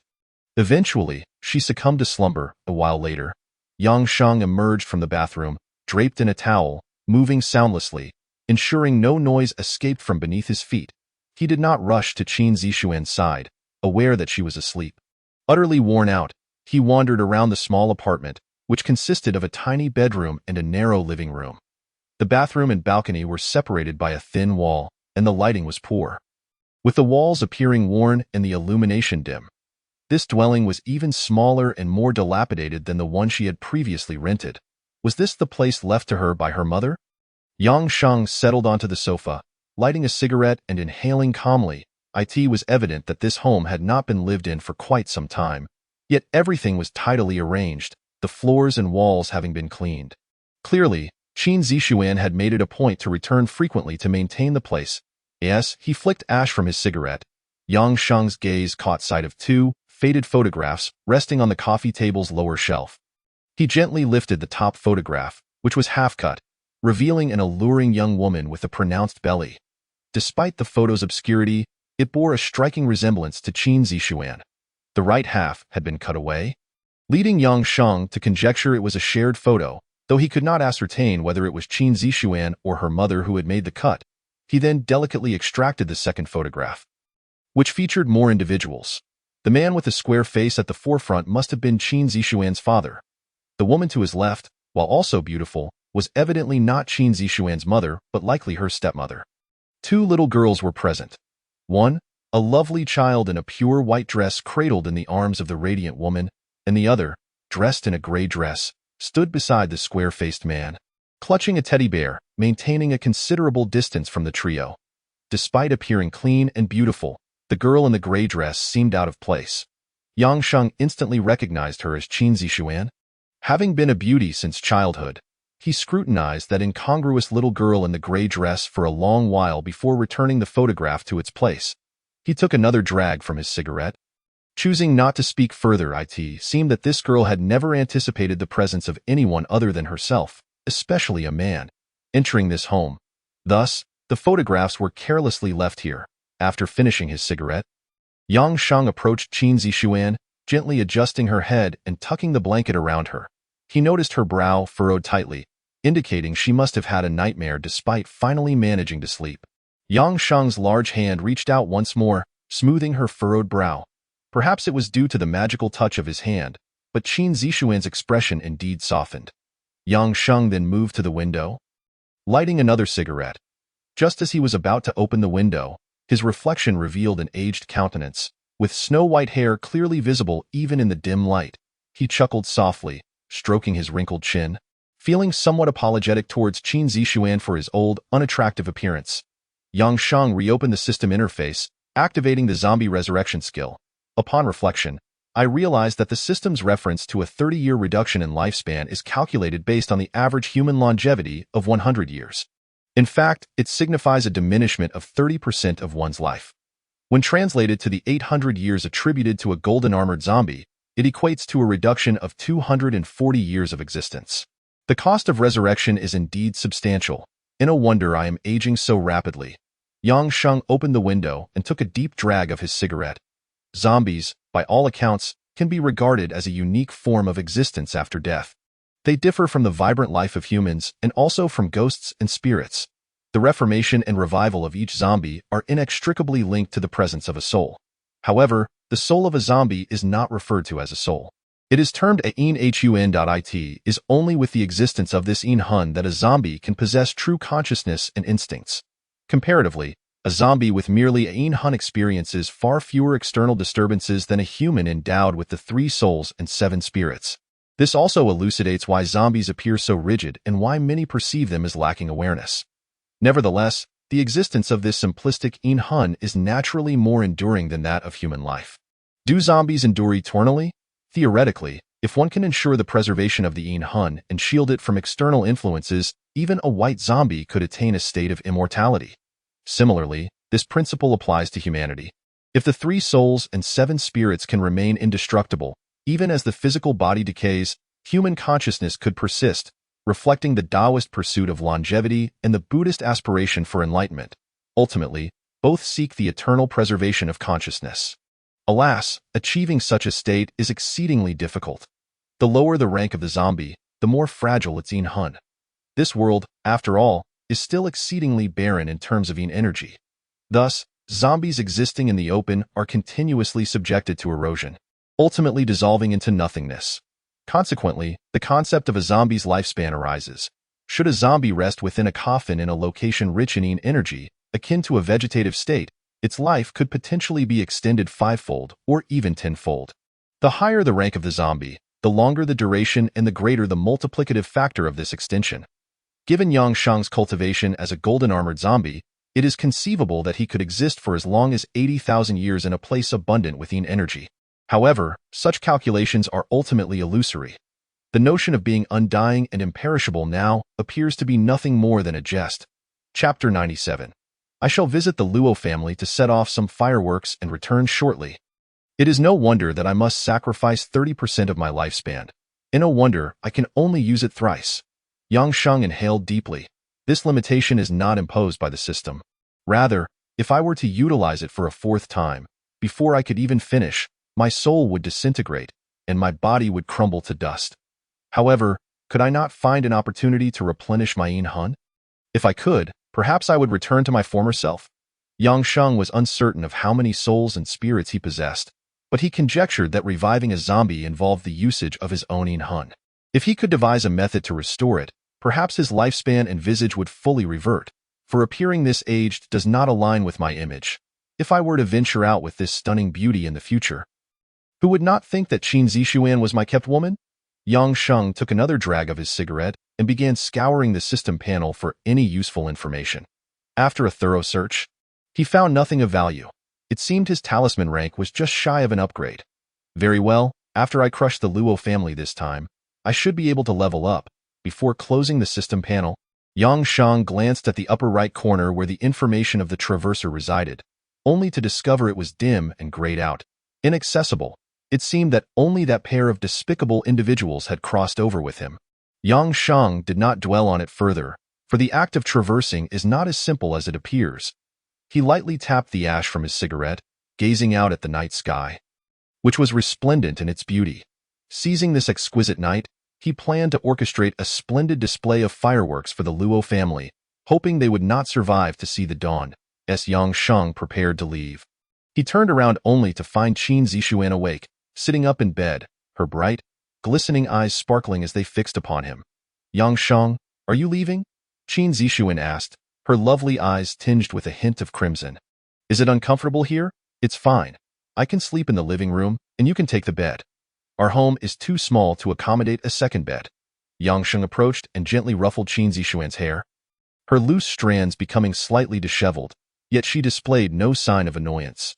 Instead, she felt a warm current flowing through her heart. Alas, where did I stumble upon such a fool? Yang Sheng chuckled softly, tossing aside the quilt and drawing Qin Zixuan's warm body into his embrace. The soft touch and fragrant scent enveloped him immediately, like the delicate veil of rose petals.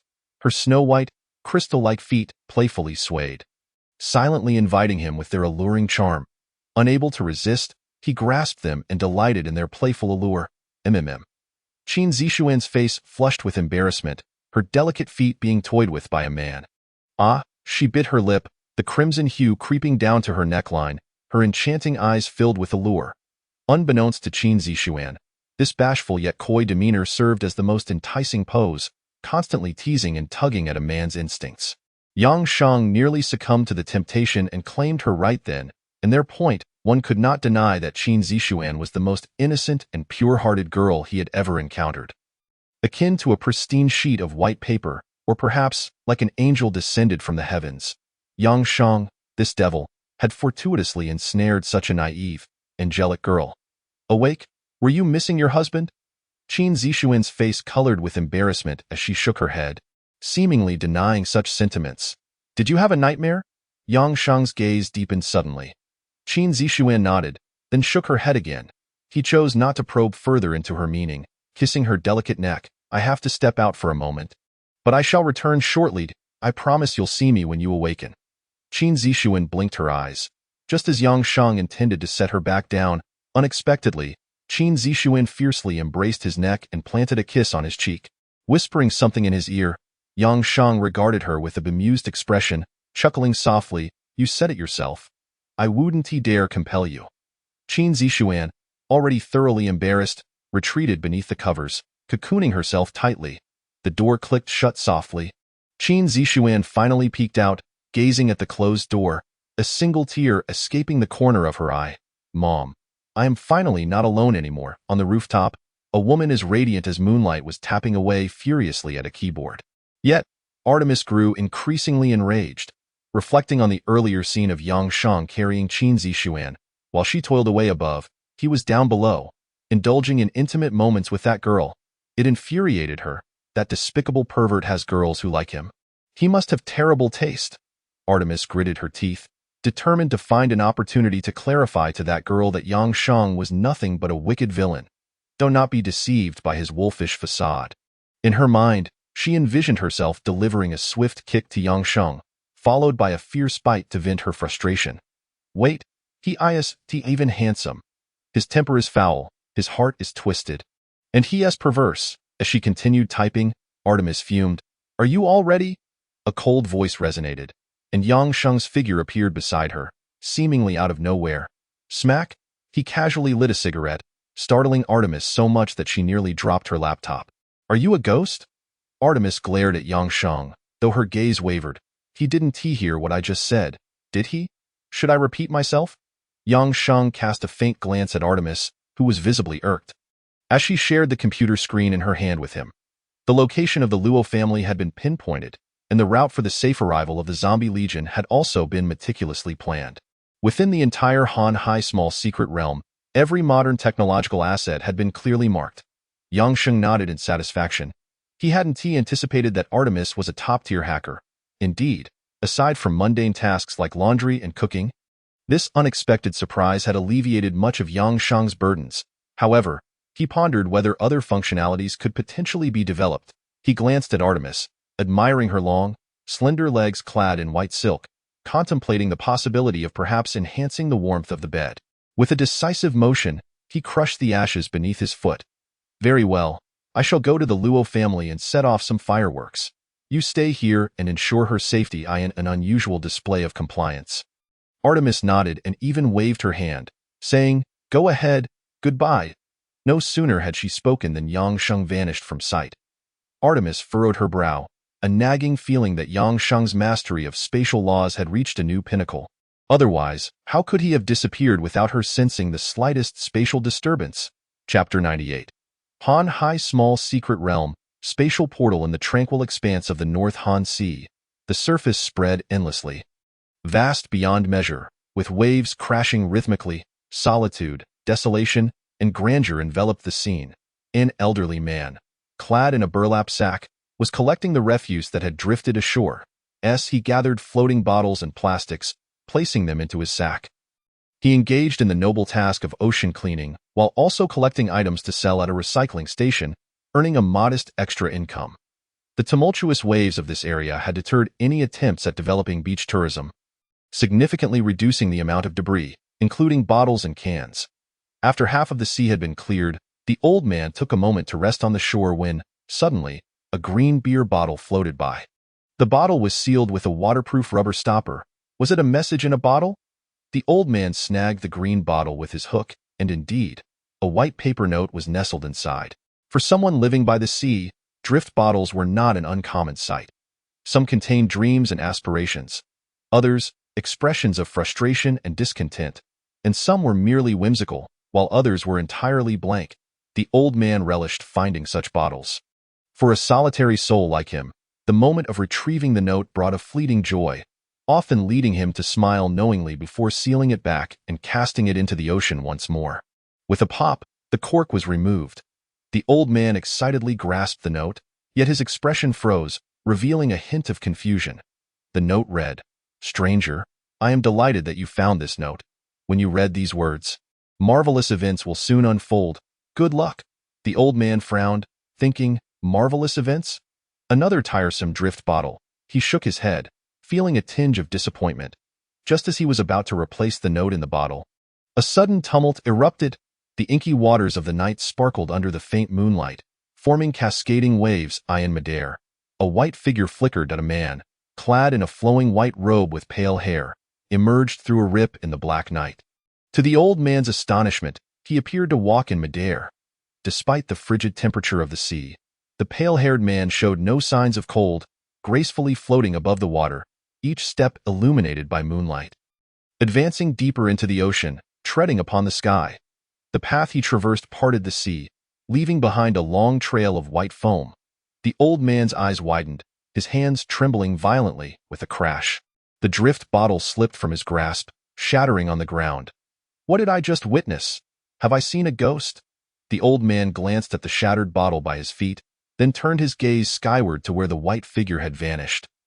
His lips quivering in disbelief. No, it cannot be a ghost. Have I encountered a deity? In a frenzy, the old man hurriedly picked up the drift bottle, scrutinizing the note once more, only to collapse to his knees, banging his head against the ground in the direction the figure had departed, blood trickling from his forehead. Gods, deities among us, bless me, the Han Hai small secret realm. So this was its true essence. At this moment, in the depths of the North Han Sea, a figure resembling a celestial being in white floated above the water. Yang Sheng surveyed the seemingly calm surface of the sea, which was, in truth, merely an illusionary fade. With a slight extension of his finger, he delicately tore at the fabric of space. Ordinarily, it would extend downward, but unexpectedly, a rising yellow barrier abruptly obstructed his path, emitting a resonant clang as if two hard surfaces had collided, sending ripples through the surrounding space. Most intriguing, Yang Sheng circled the yellow barrier, fully aware from the outset not to underestimate the formidable beings inhabiting this world. After all, it was said that in ancient times, true immortals had roamed this region. What of innate realms and earthly immortals? In the presence of genuine celestial beings, they were but playthings, easily crushed with a mere finger. Yet, for reasons unknown, perhaps the world was too barren or for other enigmatic causes, these ancient immortals ultimately tore through the void, departing in search of new realms, even ascending to the fabled celestial realm. So, this was the spatial formation they had arranged? Yang Sheng pondered for a considerable time but could not decipher its intricacies. The yellow barrier before him was merely a minuscule area. It was less a barrier and more a portal. It seemed there were still countless mysteries to unravel. Yang Sheng realized that, on top of understanding the existence of immortals, the current teleportation formation was sufficiently complex for him to study for an extended period. It was wise to maintain a sense of reverence. He was also grateful that the system had allowed him to traverse to the 23rd century of this world. Had he truly arrived in ancient times? With his brazen demeanor and methods, he would likely have met an untimely end, much akin to the fleeting episodes of a television series. Yang Sheng fixated on the portal, recognizing that without understanding its principles, he could not simply unleash his strength to shatter it.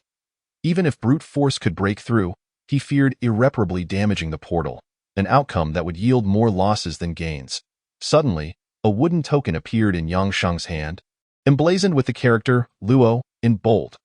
This token had been salvaged from Luo Ling Tian, retained in the hope that it might prove useful in the future, rather than allowing it to be destroyed alongside Luo Ling Tian's body. Clang! An extraordinary event unfolded. As Yang Sheng brandished the wooden token, the previously radiant barrier began to dim gradually. He sensed the barrier before him dissipating as if it had vanished altogether, and without any hindrance. He stepped through.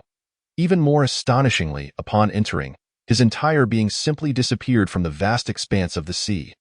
The yellow barrier flickered once more, ripples of space shimmering before ultimately vanishing into thin air, leaving the surface of the water undisturbed, as if nothing had transpired. Chapter 99. The Silent Banquet of the Luo Family. Who among you wishes to die first? The Han Hai Small Secret Realm was, in essence, a secluded and hidden enclave, spanning a vast area of nearly 100 miles, adorned with mountains, waters, and bamboo groves. In terms of environment, it could only be deemed slightly inferior to the legendary realms of immortals.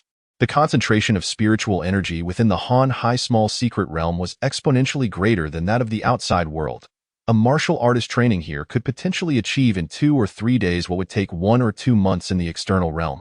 At the heart of this realm stood an imposing castle, supported by 8 colossal stone pillars that towered as high as a 5-story building.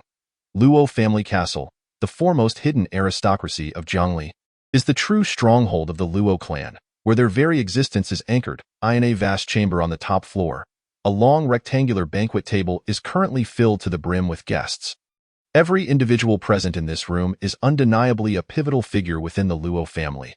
Even the Luo member seated at the farthest end, if taken out into the world, would undoubtedly be a formidable leader commanding respect. Yet, those at the rear appear somewhat bewildered, pondering why a family meeting is convened at such a moment when they have numerous documents and affairs to attend to outside. Indeed, if memory serves correctly, isn't this family meeting supposed to occur once every 6 months? Wasn't the last one held not too long ago? Could it be that something significant is about to transpire? But what could possibly warrant such an assembly?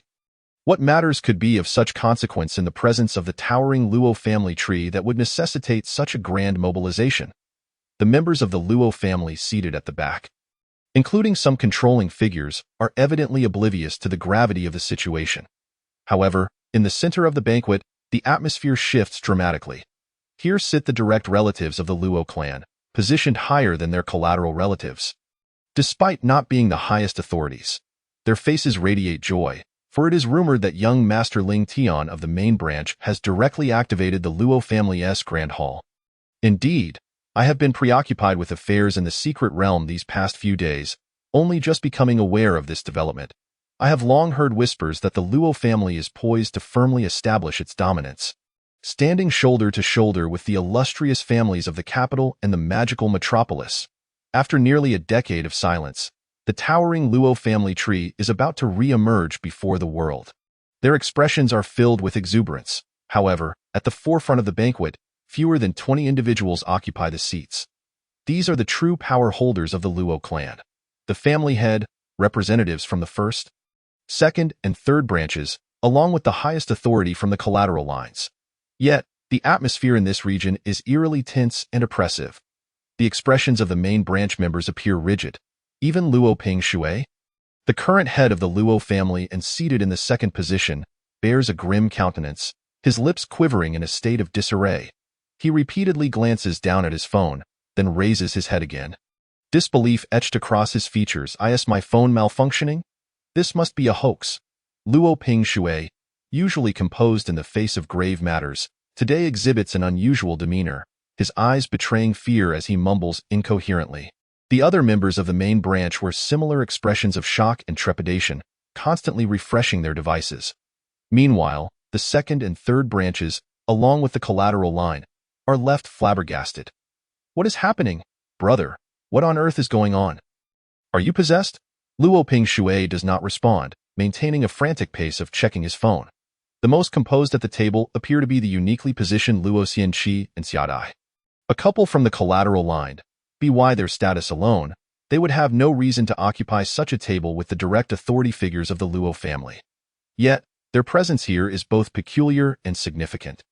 Their daughter, Luo Yue, has caught the attention of that mysterious organization, which has taken her away. Almost 99.999% of the world remains unaware of the existence of such an organization.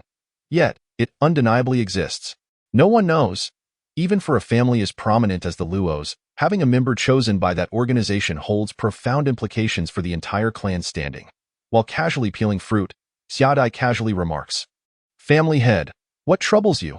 You summoned us in such a frenzy, and I have barely awakened." Her words carry an undertone of reproach. It is worth noting that seated before her is none other than Luo Ping Shui, the head of Zhongli's most esteemed hidden family. How audacious for Xia Dai, a mere collateral woman, to address him so. Strikingly, Luo Ping Shui does not take offense. Instead, he forces a strained smile, a minor issue. "Nothing to fret over. Please, eat first."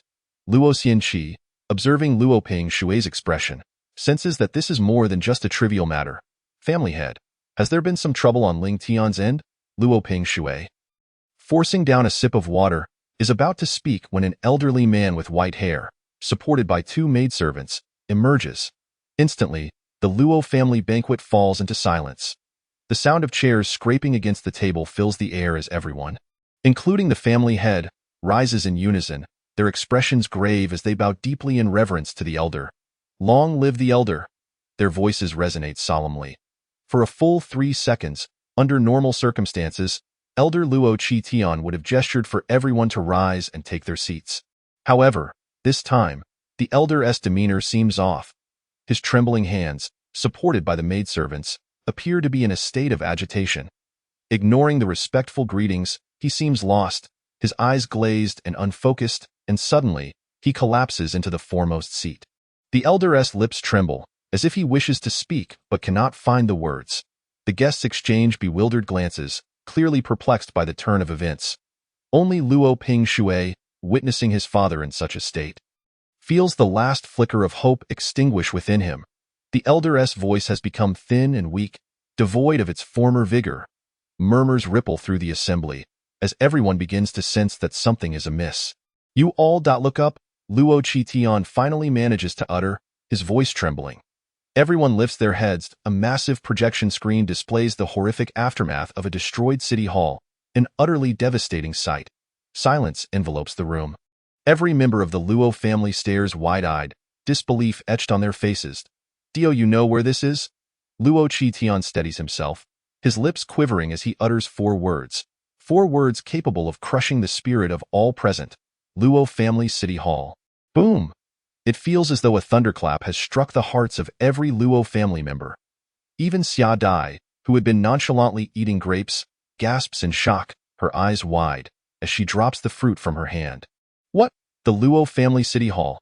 Is that our Luo Family City Hall? We invested decades of savings and cutting-edge technology into this. Impossible. It can't be true. The elder must be jesting with us." This revelation shatters their comprehension of reality. "I am not joking." Luo Qi Tian closes his eyes, his trembling hand patting the dragon throne. It has transformed into this in the blink of an eye. Silence reigns. The atmosphere is suffocating. All members of the Luo family cease their chatter. This revelation is more unfathomable than being told the world is ending tomorrow.